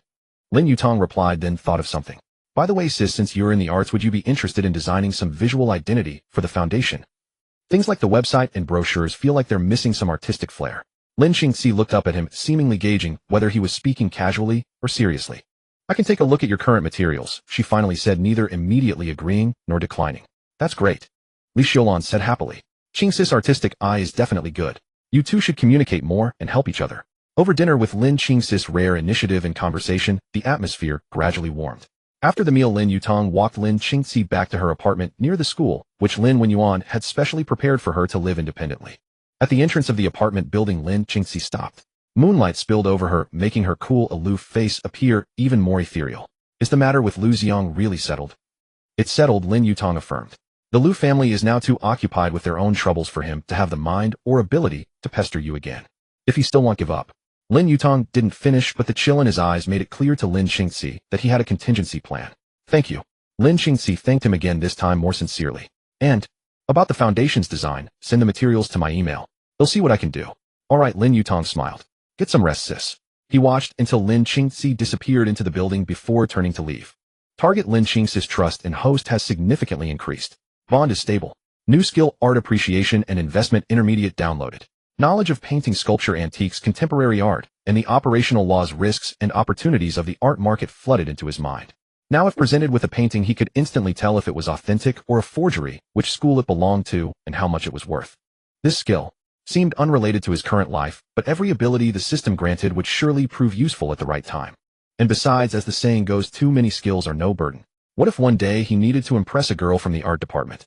Walking along, Lin Yutang mused that although Lu Xiang's trouble was resolved, the incident served as a reminder. As the Haidang Fund grew in influence, and he stepped further into the public eye, similar incidents would only become more frequent. Like a tree that grows larger, more people come to rest in its shade, but also more come to chop it down. He needed greater power, not just money and skills, but truly reliable connections and his own foundation. It was nearly 10 o'clock when he returned to the dorm. Wang Yipeng was frowning at his computer screen. Yutang, you're back? Help me out. How should I write the review opinion for this assistance case? This girl's family situation is too complicated. Lin Yutang walked over and glanced at the file. The beneficiary's father had died early and her mother had remarried and abandoned her. She relied on her grandparents who collected scrap to support her schooling. Now her grandmother had been diagnosed with cancer, her grandfather had mobility issues, and she had to juggle school, caring for the elderly, and working to pay medical bills. Has the situation been verified? Lin Yutang asked. Verified. The community and school have both issued certificates. Wang Yipeng nodded. It's just, the foundation's funds can only solve the immediate problem. Her family needs long-term support. Lin Yutang pondered for a moment. First, initiate emergency relief. Allocate funds for medical expenses and 3 months of living subsidies. At the same time, contact the school to see if there's a work-study position that won't affect her studies too much. Got it. They'll get on it right away. Wang Yipeng, now with direction, perked up immediately. Yang Zihui looked up from a stack of documents. Yutang, applications for the second phase of Starlight Project have exploded. Over 500. We're severely short on reviewers. Yu Wei and the others can't handle it all alone. Recruit volunteers and set up shift. Lin Yutang said. Review standards must be strict, but the process can be optimized. Borrowing from Secretary was platform experience, design an online pre-screening questionnaire to filter out obviously unqualified applications. Understood. Also, Attorney Zheng's office sent over a few contracts that need your final confirmation. Yang Zihui handed him a stack of documents. Lin Yutang took them and quickly scanned through. They were formal agreements with several partners, including the Vocational Training Center for the Disabled. The terms were professional and rigorous. Using his proficient legal knowledge and commercial legal risk prediction skills, he swiftly reviewed them, confirmed everything was in order, and signed. The entire process took less than 5 minutes. Yang Zihui stared in amazement. Yutang, your reading speed. Are you? Lin Yutang chuckled. Gifted. The host is indeed cheating, but Yang Zihui doesn't know. This is the thrill of playing the fool to catch the wise. Lin Yutang. By the way, Yutang. Chun Lishu leaned in, lowering his voice. You asked me to keep an eye on the Lu family's next moves. I've got news. Lu Xiang's father, Lu Jianya, seems to have approached people from the Sihai Group, trying to stay afloat by transferring some shares and projects. Sihai Group. Lin Yutang frowned. He knew of the group. Its background was complex with deep-rooted influence in Zhanghai City. Ostensibly in real business, it was rumored to dabble in various gray areas. Uncle Jean had apparently had some dealings with the Sihai Group in the past. Yes, the young master of Sihai Group is a notorious playboy named Han Dong, a cut above Lu Xiang. I hear his methods with women are even more ruthless, and he likes to take photos as souvenirs. Shen Lishu said. Word in the socialite circles is that Han Dong has dirty hands, but with his powerful backing no one dares touch him. I'm worried. Could the Lu family be trying to use Sihai Group's influence to retaliate? Lin Yutang nodded. I understand. Keep watching, but don't get too close. The waters of Sihai Group run much deeper than the Lu families. It seemed that resolving the overt trouble of Lu Xiang might have attracted a more dangerous potential enemy. But Lin Yutang had protecting his family and punishing injustice were his bottom lines. If it brought trouble, then he would deal with it as it came, meeting soldiers with arms and floods with dams. Over the following week, the Haidang Foundation operated with remarkable efficiency under Lin Yutang's coordination. Lin Qingqian indeed delivered several editions of the foundation's visual identity design, which were clean, grand, and imbued with an artistic flair that far exceeded Lin Yutang's expectations. He selected the most satisfactory version and entrusted it to Yang Zihui for implementation. This sister of Lin Qingqian was not only beautiful, but also remarkably talented. The host might consider engaging in more artistic exchanges, perhaps even blending in some emotional connection. After all, there is no blood relation between you. Lin Yutang was left speechless. The second round of review for the Starlight Project progressed steadily with the help of volunteers. That social enterprise investment also yielded preliminary returns. The first training class of the Vocational Training Institution for Disabled Individuals concluded successfully, with 18 out of 20 trainees securing employment. In accordance with the agreement, the institution donated 20% of its initial profits to the Haidang Foundation. Though the amount was modest, its significance was profound. Everything seemed to be moving forward steadily. That afternoon, Lin Yutang received a call from lawyer Zhou, whose tone was grave. Xiaolin Wangzhen's case is scheduled for trial next Tuesday. The charges brought by the prosecutor's office are severe and the sentence will not be light. However, Wangzhen's lawyer has been frequently contacting Su Qingqian and Li Yuan, attempting to persuade them to issue letters of forgiveness. He has hinted at offering financial compensation and even promised to help resolve their academic issues. Lin Yutang's eyes turned cold. They dare to harass the victims. Their methods are rather subtle, Lawyer Zhou said. They are mainly applying pressure through some teachers at the school who have good relations with Wang Zhun, passing messages. Lawyer Zhou continued. Su Qingqian's stance is firm. She has explicitly refused. However, Li Yuan seems somewhat wavering. Her family background is not good, and the compensation promised by Wang Zhun's lawyer is very tempting to her. Furthermore, Lawyer Zhou paused. Wang Zhun's father-in-law, the retired vice dean, although he hasn't dared to make any major moves due to Professor Zhang's intervention, still maintains some connections behind the scenes. They might try to influence the victims to secure a lighter sentence. Lin Yutang understood. They were trying to dismantle the case from Lawyer Zhou. He'll go talk to Li Yuan. As for Su Qingqian, please ask the school's psychological counseling center and her advisor to pay close attention to her and prevent them from applying pressure through other means, Lin Yutang said. On the day of the trial, we will organize people to accompany them to court and offer support. All right, Lawyer Zhou replied. I will also serve as their legal aid lawyer throughout the process, ensuring their legal rights and interests are not infringed upon. After hanging up, Lin Yutang immediately contacted Su Qingqian. On the phone, Su Qingqian's voice, though still a bit tense, was resolute. Lin Yutang, I will never compromise. My mother supports me too. Wang Zhun must be punished. Good for you, Qingqian, Lin Yutang encouraged. We will all be there with you on the day of the trial. Don't be afraid. Then he contacted Li Yuan. The phone rang for a long time before it was answered. Li Yuan's voice was very soft, filled with hesitation and anxiety. Senior Lin. Li Yuan, this is Lin Yutang. I heard about Wang Zhun's lawyer approaching you, Lin Yutang said directly, his tone calm, but straightforward. What are your thoughts? There was a long silence on the other end of the line, followed by the sound of soft sobbing. I don't know. They promised to give me 100,000 yuan and said they could help me secure a postgraduate recommendation spot. My family really needs the money. My brother needs to go to school. I'm afraid that if I don't agree, they might retaliate against me. Lin Yutang understood her fear and struggle. For a girl from a poor family who had been hurt before, 100,000 yuan and a postgraduate recommendation spot were almost irresistible temptations. Li Yuan, listen to me, Lin Yutang said, softening his tone. Money and future prospects are important, but some things are even more important. If you choose to compromise today out of fear or temptation and issue that completely false letter of forgiveness, then first, would you be betraying the self who was hurt and bravely stood up to fight back? Second, do you think someone like Wang Zhun will really keep his promises? If he gives you money and a spot today, once he gets off or receives a reduced sentence, won't he turn around and threaten you or even retaliate against you? Li Yuan's sobs grew louder. Third, and most importantly, Lin Yutang's voice was low and powerful. If we all choose to remain silent or compromise out of fear or temptation, then people like Wang Zhun will think that no matter what they do, as long as they are willing to pay money and offer benefits, in the end they can fix everything. Then there will be more girls like you and Su Qingqian who will be hurt. Li Yuan, you were very brave to come forward and provide evidence in the first place. Now we need you to continue being brave. Not just to punish Wang Zhun, but to tell everyone that some mistakes cannot be erased with money and some justice can only be obtained through persistence. He paused.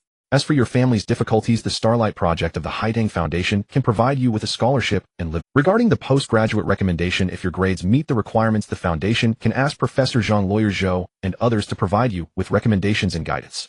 You can strive for it honorably, not through such dirty transactions. Think it over carefully. Whatever decision you ultimately make, we will respect it. But remember, you are not alone. Su Qingqian is persisting, and all of us will support you. On the other end of the line, Li Yuan's crying gradually subsided. After a long time, she choked out, Senior Lin. I want to think it over some more. But I won't sign anything casually. Good. If you have any difficulties, come to me anytime. Lin Yutang knew he couldn't push too. Li Yuan needed time to process and decide. Over the next few days, Lin Yutang asked Qin Yue to keep a close eye on Li Yuan, while also asking Lawyer Zhou to closely monitor the actions of Wang Zhun's lawyer. The day before the trial, Li Yuan finally sent Lin Yutang a message. Senior Lin, I've made up my mind. I don't want their money nor the postgraduate recommendation spot. I want to testify in court. Just like you said, some things are more important than money. Thank you for not giving up on me. Lin Yutang looked at this message and smiled with relief. On the day of the trial, outside the municipal intermediate court, a media and people following the case were already waiting. Lin Yutang, Chen Yue, Wang Yipeng, Yang Zihue, Chen Lishu, along with Lawyer Zhou and Professor Zhang had all arrived. Su Qingqian, accompanied by Li Yuan, also arrived early. The two girls walked arm in arm. Though their faces were a bit pale, their eyes were resolute. Upon seeing Lin Yutang and the others, Su Qingqian and Li Yuan both breathed a sigh of relief, as if they had found their pillar of strength. Don't be nervous. The facts and the law are on your side, Attorney Zhou reminded them once more. Just stick to what we've prepared. The trial was intense and stifling. Wang Zhun sat in the defendant's seat, his usual arrogance long gone, his face ashen. Yet a glimmer of resentment and unwillingness lingered in his eyes. His lawyer fought desperately, attempting to whitewash the harassment as an inappropriate way of caring for students, and the threats as slips of the tongue in an emotional state. He repeatedly emphasized Wang Zhun's good attitude in admitting guilt, willingness to compensate, and that he had obtained forgiveness from some victims. though his earlier attempt to contact Li Yuan had failed. But when Su Qingqian and Li Yuan stepped onto the witness stand one after another recounting their ordeals clearly and resolutely, and presenting some evidence in court, all the sophistry seemed utterly feeble. Su Qingqian's testimony was logically structured. Though her voice was soft, every word carried weight. At the critical moment, Li Yuan also overcame her fear and testified against Wang Zhen's harassment. The prosecutor presented a complete and compelling chain of evidence: audio and video recordings, chat logs, transfer receipts, testimonies from other witnesses, each piece pointing unequivocally to his guilt. Wang Zhen's father-in-law sat in the gallery, his face ashen. He tried several times to stand up, but was restrained by those beside him. After the recess and deliberation, the presiding judge delivered the verdict in court. Defendant Wang Zhen convicted of forcible indecency, sentenced to 3 years imprisonment. Convicted of bribery, sentenced to 3 years imprisonment. Convicted of embezzlement, sentenced to 4 years imprisonment. Convicted of attempted murder, sentenced to 10 years imprisonment. Combined punishment for multiple crimes, the sentence is 20 years imprisonment. Deprivation of political rights for 3 years. All illegal gains shall be recovered. The gavel fell. Guilty. 20 years, someone whispered in the gallery, barely suppressing a cheer. Su Qingqian and Li Yuan embraced, weeping. This time tears of utter liberation. Attorney Zhou and Professor Zhang also wore gratified smiles. Wang Zhen slumped in the defendant's seat, his face deathly pale. His family and lawyer looked utterly dismayed. Stepping out of the courthouse, the sunlight was dazzling. The media swarmed in, microphones and cameras aimed at Su Qingqian and Li Yuan. Su Qingqian took a deep breath. Facing the cameras, though her eyes were still red-rimmed, her voice was clear and resolute. I want to tell every girl who might have gone through something similar, don't be afraid. Don't stay silent. It's not your fault. It's the perpetrators. Stand up, bravely seek help. The law and society will stand on the side of justice. Li Yuan nodded firmly, yes. Thank you, Haidang Foundation. Thank you, Attorney Zhou. Thank you to everyone who helped us. You gave us the courage. At that moment, they were no longer trembling victims, but courageous advocates for their rights, role models who could inspire others. Lin Yutang stood outside the crowd, watching the scene, a sense of fulfillment swelling within him. This was not merely the end of helping Su Qingqian, it was the beginning of a new chapter that had ignited her inner strength. The celebratory dinner was held at a quiet restaurant near the school. In addition to the core members of the Haidang Foundation, Su Qingqian and Li Yuan also attended. The two girls had calmed down considerably, their faces wearing rare, relaxed smiles. Qingqian, Wan, what are your plans for the future? Chen Yue asked, gently serving them food. Su Qingqian thought for a moment. I want to focus on my studies first, and then continue volunteering at the Psychological Counseling Center. If my experience can help others, I'd be very happy. Li Yuan also nodded. Me too. Lin Yutang, if the foundation needs volunteers, I can help. I want to be like you to help others. That's great. Wang Yipeng laughed, his gaze toward Li Yuan shifting. Our foundation is short-handed. Welcome, welcome. Especially a beautiful and kind-hearted girl like you. Li Yuan blushed under his gaze, lowering her head and murmuring, thanks, fatty. Yang Zihue adjusted his glasses, but don't neglect your studies. Foundation work can be flexible. Attorney Zhou and Professor Zhang looked at the vibrant young people, their eyes full of approval. It's wonderful to be young, having ideals and the drive to act, Professor Zhang remarked emotionally. Seeing you all gives me hope for the future of our society. Attorney Zhou nodded. Justice requires practitioners, and societal warmth needs transmitters. You've done well. The dinner ended in a warm and lively atmosphere. After seeing off Attorney Zhou and Professor Zhang, Lin Yutang and his friends walked back to the school. The campus was quiet at night, the streetlights stretching their shadows long. Yutang, Chen Yue said softly, the way Qingqian spoke outside the courthouse today. She was radiant. I've never seen her so confident. Lin Yutang nodded. Helping others find their light again. It feels good. Oh, by the way, Wang Yipeng suddenly remembered. Yutang, how's your sister doing lately? Has the Liu family caused any more trouble? Not for now, Lin Yutang said. But the Sihai group might be a hidden threat. He briefly recounted what Chen Lishu had learned. Yang Zihue frowned. Sihai group. I've heard of them. They don't have a good reputation. If they're really in cahoots with the Liu family, we need to be on guard. Chen Lishu also turned serious. Should I dig deeper into the Sihai group and Han Dong's dirt? Not for now, Lin Yutang shook his head. The Sihai group isn't like the Liu family, nouveau riche. Their background is too deep. Digging recklessly could easily backfire. Let's strengthen our own defenses first and watch how things develop. He turned to Chen Yue. Yue, be careful lately. Try not to go to remote places alone. Chen Yue nodded. I know. They'll be careful with the foundation work. Back in the dormitory after washing up, Lin Yutang lay in bed, but couldn't fall asleep immediately. The Wang Zhen case had come to a close, and Su Qingqian and Li Yuan were starting new lives. But the shadow of the Sihai group loomed faintly. Moreover, the rapid growth of the Haidang Foundation would bring not only praise, but also more scrutiny and potential hostility. He needed greater strength, not just for defense, but to proactively defuse crises, and even to have a voice in certain. Just as he was thinking, his phone screen lit up with a message from Lin Qingqi. I've sent the final draft of the design to your email. Also, there's a small contemporary art exhibition at the art school next weekend. One of my works has been selected. Come and see it if you have time. Lin Yutang was a bit surprised. Lin Qingqian was actually inviting him. This was a sign of the iceberg beginning to thaw. He'll definitely come, he replied, adding, congratulations on being selected, sis. You're amazing. Lin Qingqian replied instantly, thanks. Don't be late. Though her tone was still cold, Lin Yutang could sense a hint of warmth within it. Perhaps this was a good opportunity to mend their sibling relationship and get to know his sister better. Moreover, his newly acquired skill in art appreciation and investment might come in handy. He could pretend to be knowledgeable and make a few comments impressing his sister. The host has finally caught on. The art appreciation skill isn't just for looking at paintings. It can also be used to, well, cultivate common topics with your sister. Lin Yutang. Putting down his phone, he gazed out the window at the pitch-black night sky. The stars were like countless eyes watching over this complex world. His path was still long and more challenges awaited. But he was no longer the solitary youth he once was. He had the system, skills, friends, family, the burgeoning Haidang Foundation, and so much more to protect and fight for. And a group of beautiful girls surrounded him, making him both weary and warm.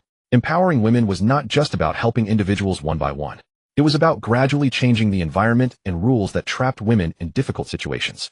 It was destined to be a long and arduous road. But Lin Yutang believed that as long as the direction was right, every step counted. As night deepened, the dormitory light cast Lin Yutang's serene silhouette against the curtain. His finger glided across the phone screen, Lin Qingqian's concise invitation dropping like a pebble into the lake of his heart, stirring a faint ripple. No, a ripple. Faint stir was too literary, not fitting his straight man persona. She had invited him to an art exhibition. He sat up, his gaze landing on the pristine copy of Contemporary Art Market Analysis on the bookshelf.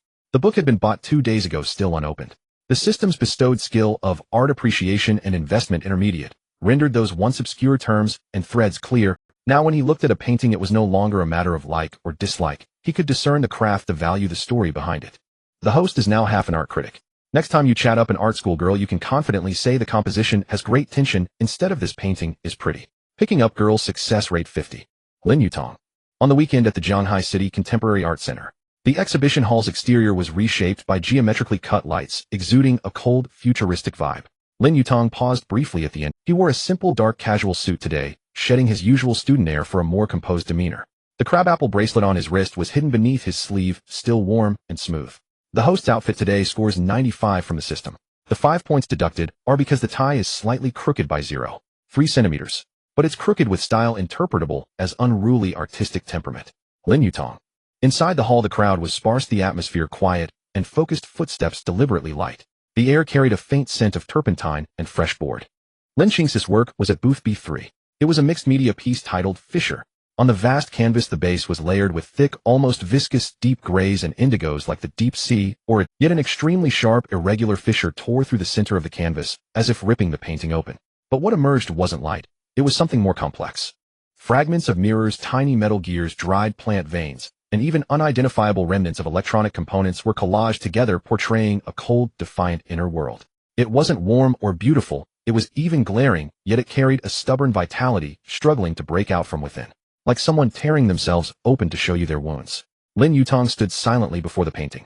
The art appreciation skill activated, automatically analyzing the composition, materials, texture, and emotional conveyance. But more than that, he felt it. This painting was too much like Lin Qingqian herself. That icy shell encasing a complex, sharp, even scarred core that had never been extinguished.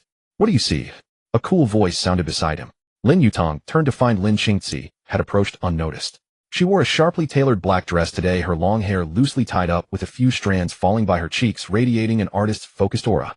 The dress was form-fitting, accentuating her curves, not exaggerated but subtle and elegant, inviting a second glance. I see a fissure unwilling to be defined, trying to rebuild order from within. Lin Yutang chose his words carefully, avoiding empty praise. The materials are confrontational, the sharpness of the mirrors, the coldness of the gears, the tenacity of the plant veins. They struggle within the fissure, yet also recombine. This isn't despairing fragmentation, it's conscious collapse and reconstruction. Lin Qingqian's gaze lingered on his face for a few seconds, a faint flicker of surprise in her cold eyes. She hadn't expected this half-brother who appeared out of nowhere to bypass hollow compliments and touch the core emotion of the work. She had anticipated he'd say something trivial like beautiful or creative. Rebuilding order, she repeated, the corner of her mouth barely moving. Maybe. It's just that breaking from within is better than waiting to be crushed from outside. Her words carried her usual chill, but Lin Yutang sensed a hint of thaw. She was willing to share the thoughts behind her creation, even if just a little. This painting, his gaze returned to the artwork. If it enters the secondary market, collectors focused on emerging female artists and material language exploration would be the main potential buyers. The starting price shouldn't be too high, but its appreciation depends on sustained quality output and proper academic promotion. He paused, adding, of course art's value goes beyond the market. But money matters too, artists have to eat. Lin Qingqi was genuinely surprised this time. She raised an eyebrow. You know about this? I've been reading up lately, Lin Yutang said vaguely, then changed the subject. The painting is great. Congrats on being selected. Thanks, she replied, her tone more sincere than usual. Her gaze swept the hall. Care to look around with me? Sure. The two walked side by side through the gallery. Occasionally Lin Qingqi would stop to critique a piece, her words sharp and incisive, revealing a professional eye and an Lin Yutang mostly listened, responding only at key points. His appraisal skill allowed him to keep up with her thoughts, even occasionally offering insights that made her take notice. For instance, when he remarked that a painting borrowed from Mondrian's grids but lost the balance, Lin Qingqi gave him a second look. The sister's favorability toward the host is slowly rising. That glance just now the system interprets as this brother has something to him. Lin Yutang. A strange professional-based rapport quietly grew during their silent That's Han Dong's work. Lin Qingqi suddenly stopped before a large, garishly colored abstract painting with an empty, flashy composition, her voice laced with subtle disdain. Lin Yutang looked at the label artist Han Dong Carnival with a staggering 8-figure price tag. A group of fashionably dressed laughing men and women stood before the painting, centered around a young man in a flashy printed shirt with slicked back hair. Han Dong, the young master of the Sihai group. He held a champagne glass, looking smug, his gaze occasionally scanning the room, like a predator hunting prey, especially attractive women. Han Dong of Sihai group. Lin Yutang confirmed quietly. Lin Qingqi replied coldly. To him, art is just another tool for showing off and socializing. His work, she glanced at Carnival, is full of money-fueled flashiness, soulless. Just like him. Before she finished, Han Dong's gaze had caught them, especially Lin Qingqi. His eyes lit up, and he pushed past the people around him, striding over. Qingqi, what a coincidence. I thought you'd look down on such a small exhibition, he said with a broad smile, his gaze eagerly fixed on her, completely ignoring Lin Yutang beside her. Your fissure is really impressive. Some collector friends of mine praised it, saying it has great investment potential. How about a private chat? We can negotiate the price. His frivolous tone and the way he commodified art made Lin Qingqi frown slightly. My work isn't for private sale, Mr. Han. If you're interested, please follow the official exhibition and auction. Oh, don't be so distant. Han Dong stepped forward, closing the distance uncomfortably. Official auctions are such a hassle with commissions. A direct deal benefits us both. Besides, there might be many collaboration opportunities ahead. Our Han family is very interested in the cultural and creative industry lately. His words hinted at resource exchanges. Lin Qingqi stepped back half a pace, her gaze colder. No need. Only then did Han Dong seem to notice Lin Yutang, eyeing him dismissively.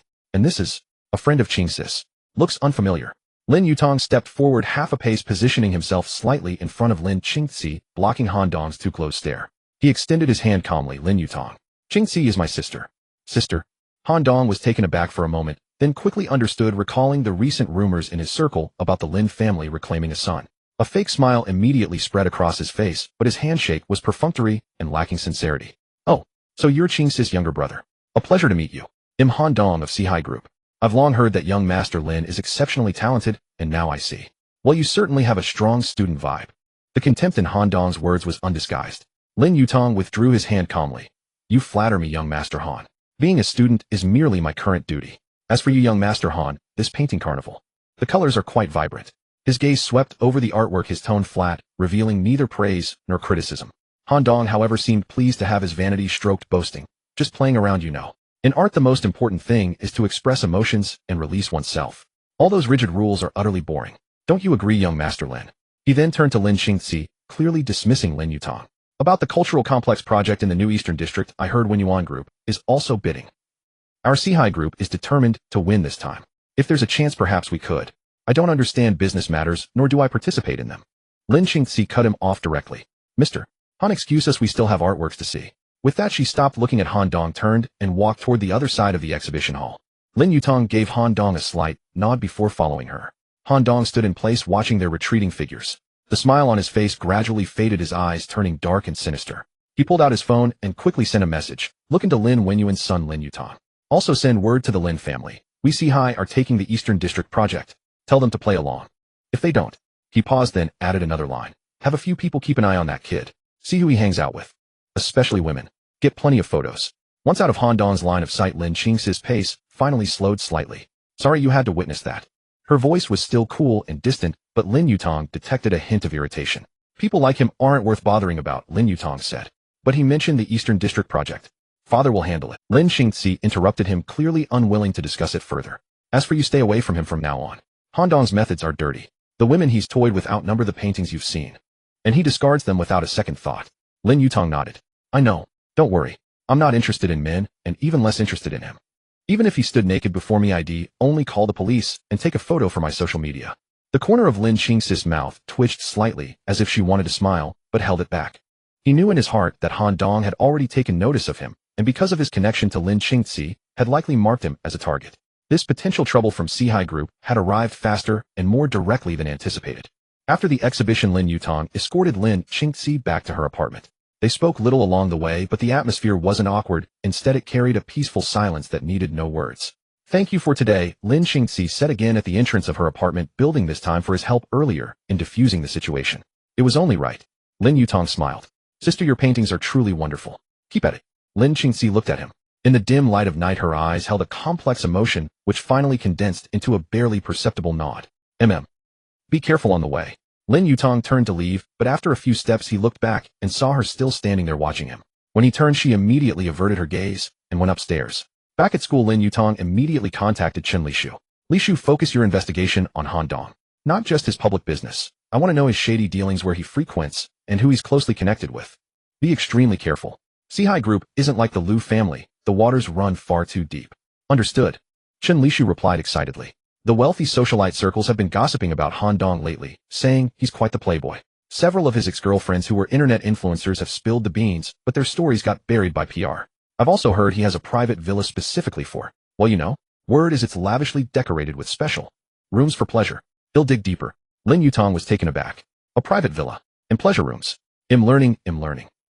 Next, Lin Yutang sent a message to Lin Wenyuan briefly reporting the encounter with Han Dong and the mention of the Eastern District project, alerting his father to be cautious.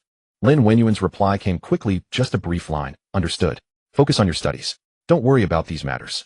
But Lin Yutang knew his father would take the necessary countermeasures. Still, Sihai Group had entrenched itself in Shanghai for years with deep roots. A direct confrontation would not be easy. A few evenings later at the Haiding Foundation office, Chen Yue walked in carrying a stack of documents from her recent field visits. Her face showed fatigue, but her eyes were bright. Yutang, all 20 beneficiaries for the second batch of the Starlight Project have signed up. There was this one girl. When she received the scholarship, she hugged me and cried for a long time, saying she could finally focus on preparing for her graduate exams. Her voice choked slightly, but it was with heartfelt joy. Lin Yutang took the documents and quickly flipped through them. Behind each file was a life struggling to rise. Well done, Yue. You've worked hard. It wasn't hard. It was worth it. Chen Yue shook her head, then recalled something. Oh, by the way, when I was coming back from the visits today, I felt like someone was following us. Maybe it was just my imagination. I've been too tired lately. She rubbed her shoulders and the curve of her chest rose and fell with the movement, a sight that was well hard to ignore. Lin Yutang's eyes sharpened as he forced his gaze away. What exactly happened? Well, on the way from the student's home to the bus stop, I felt like a gray car was driving very slowly behind us, keeping a steady but distant pace. Xiaoya, another volunteer, and I looked back, and the car turned into a side street. Chen Yue recalled. Maybe I'm just being paranoid. Not necessarily. Lin Yutang's expression turned serious. From now on, all field visits must have at least 3 people, and you must report the route and time to me in advance. I'll arrange for someone to follow you discreetly. Chen Yue's face paled slightly. So, there really is danger. It's just, Lin Yutang reassured her, his gaze lingering on her face for a moment. The foundation is attracting too much attention now. It's always better to be safe. You need to take care of yourself too. Try not to go out alone at night. Call me anytime if something comes up. My phone is on 247. I'll listen to you. Chen Yue nodded firmly. Just then Lin Yutang's phone vibrated. It was Lin Wenyuan calling. Yutang, come home immediately. Lin Wenyuan's voice was as steady as ever, but Lin Yutang detected an unusual gravity in it. What happened, Dad? It's not convenient to discuss over the phone. Come back and we'll talk. Half an hour later at the Lin family villa. In the study, only Lin Wenyuan and Lin Yutang were present. The atmosphere was heavy and solemn. Sihai Group has made its move. Lin Wenyuan cut straight to the point, pushing a document across the table to Lin Yutang. Lin Yutang picked it up. It was a copy of a whistleblowing report directly targeting the Haiding Foundation. The letter listed several charges: suspicious sources of funds, insinuating illicit transfers with Wenyuan Group, opaque operations, lavish lifestyle of the person in charge Lin Yutang, citing his use of an Audi A8L, and frequenting high-end venues using the foundation for personal gain, and even vaguely implying his involvement in multiple campus incidents, the Wangjin case, the Lu Xiang incident, suggesting suspicious behavior. The letter was insidiously worded, mixing truth and falsehood, and was highly damaging.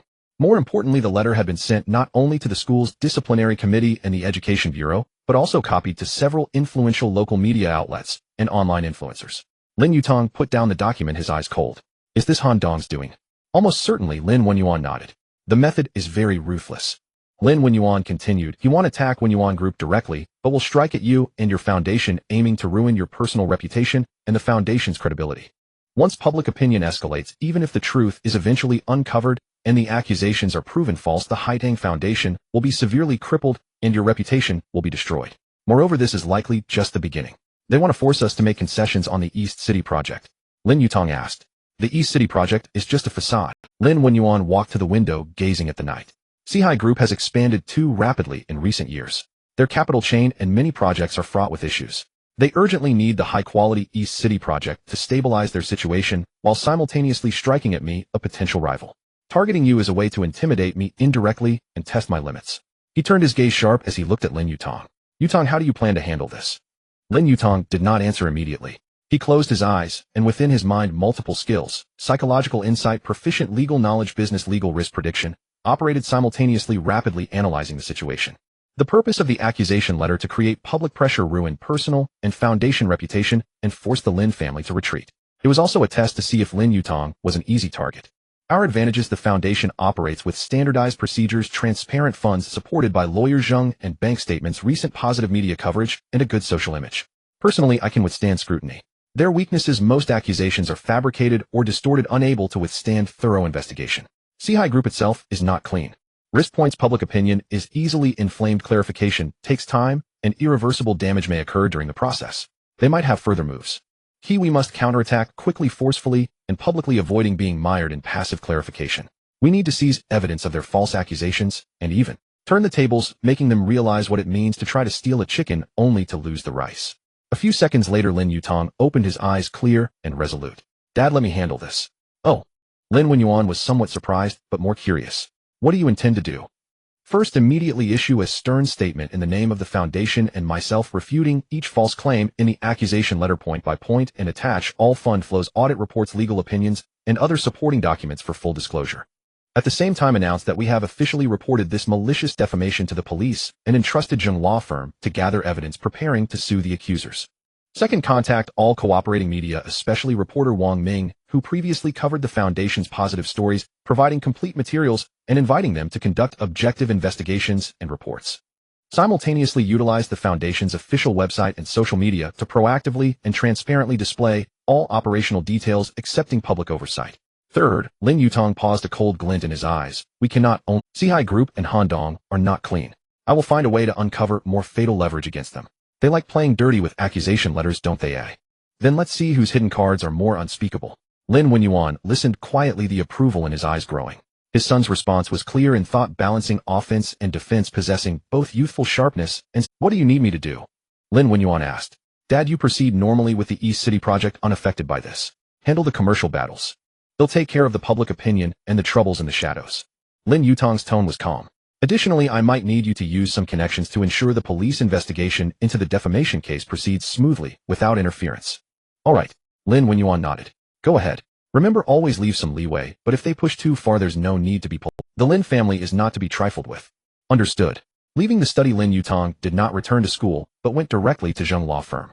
The law firm was brightly lit late at night. Lawyer Zhou had already received the news and was waiting for him.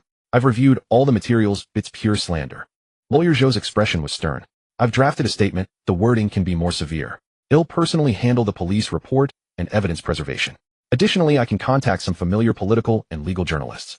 They detest such malicious reporting that harms the business and public welfare environment and are willing to conduct in-depth follow-up reports. That's great, thank you, Lawyer Zhou. Lin Yutang felt relieved. With a professional like Lawyer Zhou at the helm, the legal front was secure. However, Lawyer Zhou adjusted his glasses. Xiao Lin, you must be mentally prepared. Once the public opinion arena is ignited, it often defies reason. They might hire internet trolls to stir up emotions. The process of clarification will be agonizing, and you may even face cyberbullying. I know. Lin Yutang nodded. The innocent are clear in conscience, but we can't just wait to be drenched with filth. Lawyer Zhou, besides rebutting, can we go on the offensive? For instance, expose the industry behind such malicious accusations, or find clues to the source of the accusation letter. Lawyer Zhou pondered. The letter is printed and mailed, making it difficult to trace directly to an individual. but the content is so detailed that it shows a certain understanding of the foundation and you. It could be an internal leak or the result of long-term surveillance. I will suggest the police investigate from these angles. As for going on the offensive, his gaze sharpened. If you have solid evidence of their wrongdoing, that's a different matter. Lin Yutang's heart stirred. Evidence. Chen Lishu might yield something. Leaving the law firm, it was already early morning. The city slept, neon lights still aglow. Sitting in old Zhao's car watching the nightscape pass by, Lin Yutang's mind raced. The statement and police report were the first step. They must be swift. Public opinion guidance was the second step, requiring professionalism and persistence. Counterattack was the third and most crucial step. Handong and Sihai Group must pay for extending their claws. He took out his phone and sent a message to Chen Lishu. Lishu, urgent. I need the most incriminating evidence against Handong as fast as possible. Note it must be a solid fatal blow and ensure our absolute safety. Chen Lishu replied almost instantly, got it. Digging now, found some leads, wait for my news. Returning to the dormitory, Wang Yipeng and Yang Zihui were still awake, clearly having heard the news, their faces filled with worry. Yutang, are you okay? That accusation letter was disgusting. Wang Yipeng said indignantly. Don't worry, it's handled. Lin Yutang briefly explained a response plan. The foundation will issue a statement tomorrow morning with all materials made public. Fatty glasses, I'll leave the website and social media maintenance to you. Stay steady, let facts speak. Understood. Wang Yipeng nodded. Yang Zihui adjusted his glasses and said calmly, I'm already preparing public opinion monitoring and response strategies. If they hire trolls, we can trace them through technical means and preserve evidence. With such reliable partners, Lin Yutang felt much more at ease. The next morning, the waves rose sharply. The official website and social media accounts of the Haitang Foundation simultaneously released a stern statement regarding the false remarks about the foundation and its head, Lin Yutang. The statement was accompanied by dozens of pages of attachments, including comprehensive proof of the foundation's funding sources, bank statements, donation agreements, Lin Yutang stock investment records, notarized gifts from Lin Wenyu, annual audit reports, management regulations, detailed project accounts, and funding vouchers, along with a legal opinion issued by the Zheng law firm. Additionally, the statement revealed that the foundation and Lin Yutang had reported the malicious slander incident to the public security authorities and had entrusted the Zheng law firm to fully intervene and pursue legal responsibility against the accusers. Almost simultaneously, the announcement from the Zheng law firm and a receipt from the police acknowledging the case with sensitive information processed were also released.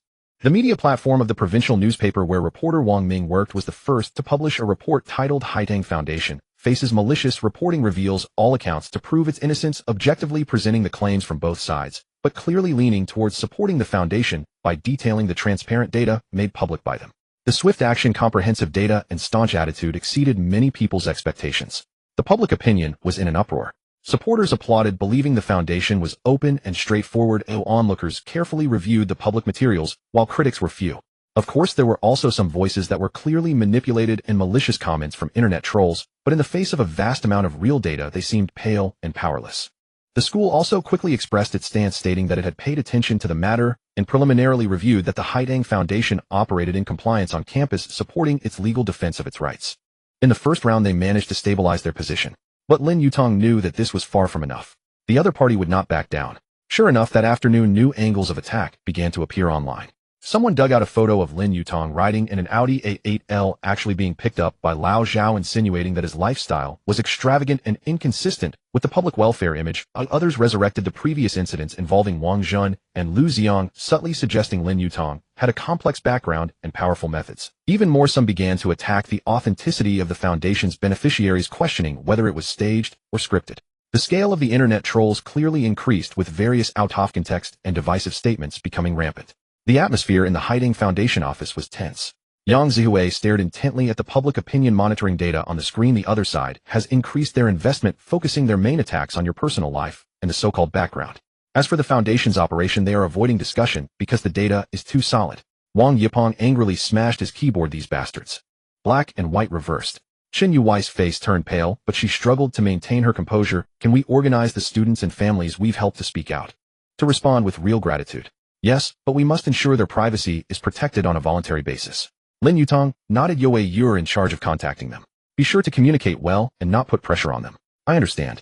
Lin Yutang walked to the window, looking at the occasional crowd passing by below. It's easy to dodge an open attack, but difficult to guard against hidden arrows. This tactic of smearing and muddying the waters, though despicable, was indeed effective. If it continued, the foundation's reputation and credibility would still be harmed. They had to quickly obtain leverage for a counterattack. Just then his phone vibrated. It was Chen Lishu sending an encrypted file and a brief message. Yutang, I've got the stuff, it's explosive. But it involves a bit too much. How you want to use it is up to you. I am safe now. Lin Yutang's spirits lifted, and he immediately returned to his seat, opened his computer, inserted the dedicated USB key, and decrypted the file. The contents within made his pupils contract sharply. Not only were there videos and photos of Han Dong engaging in group debauchery and drug use at a certain private club, but participants included some prominent figures, and there were also clues and partial photocopies of financial transactions involving the Sihai Group, which had obtained land through illegal means, engaged in improper financing, and even suspected of smuggling and money laundering. Some documents even contained signatures or annotations from Han Dong and his father Han Laosi. Some of this material was clearly shot or leaked internally, while others seemed to be obtained through professional investigation. This time Chen Lishu didn't just inquire, but also used some unconventional channels. This information already existed, he merely found a way to access it. Regardless of the source, this was enough to shake the Sihai Group to its core, and could even imprison Han Dong and his father for life. Lin Yutang took a deep breath, forcing himself to calm down. This information was too powerful.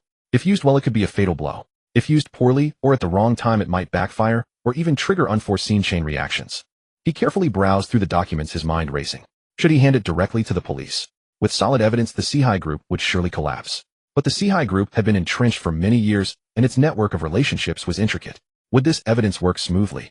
Could it be intercepted or suppressed midway? Furthermore, this would equate to completely tearing the face with the Sihai Group, leading to a no-holds-barred situation, which could provoke a fierce counterattack from their remaining forces. What about using it as a bargaining chip to pressure the Han family to cease their involvement in the Changdong project competition? Perhaps that would be more prudent, but it would be too generous to them, and it was hard to ensure they wouldn't harbor resentment and seek revenge later. Or, using a more clever method to let this evidence naturally come to light. Lin Yutang's gaze fell on the financial documents related to illegal financing and money laundering. These might be more suitable for a specific regulatory department. He formed a plan.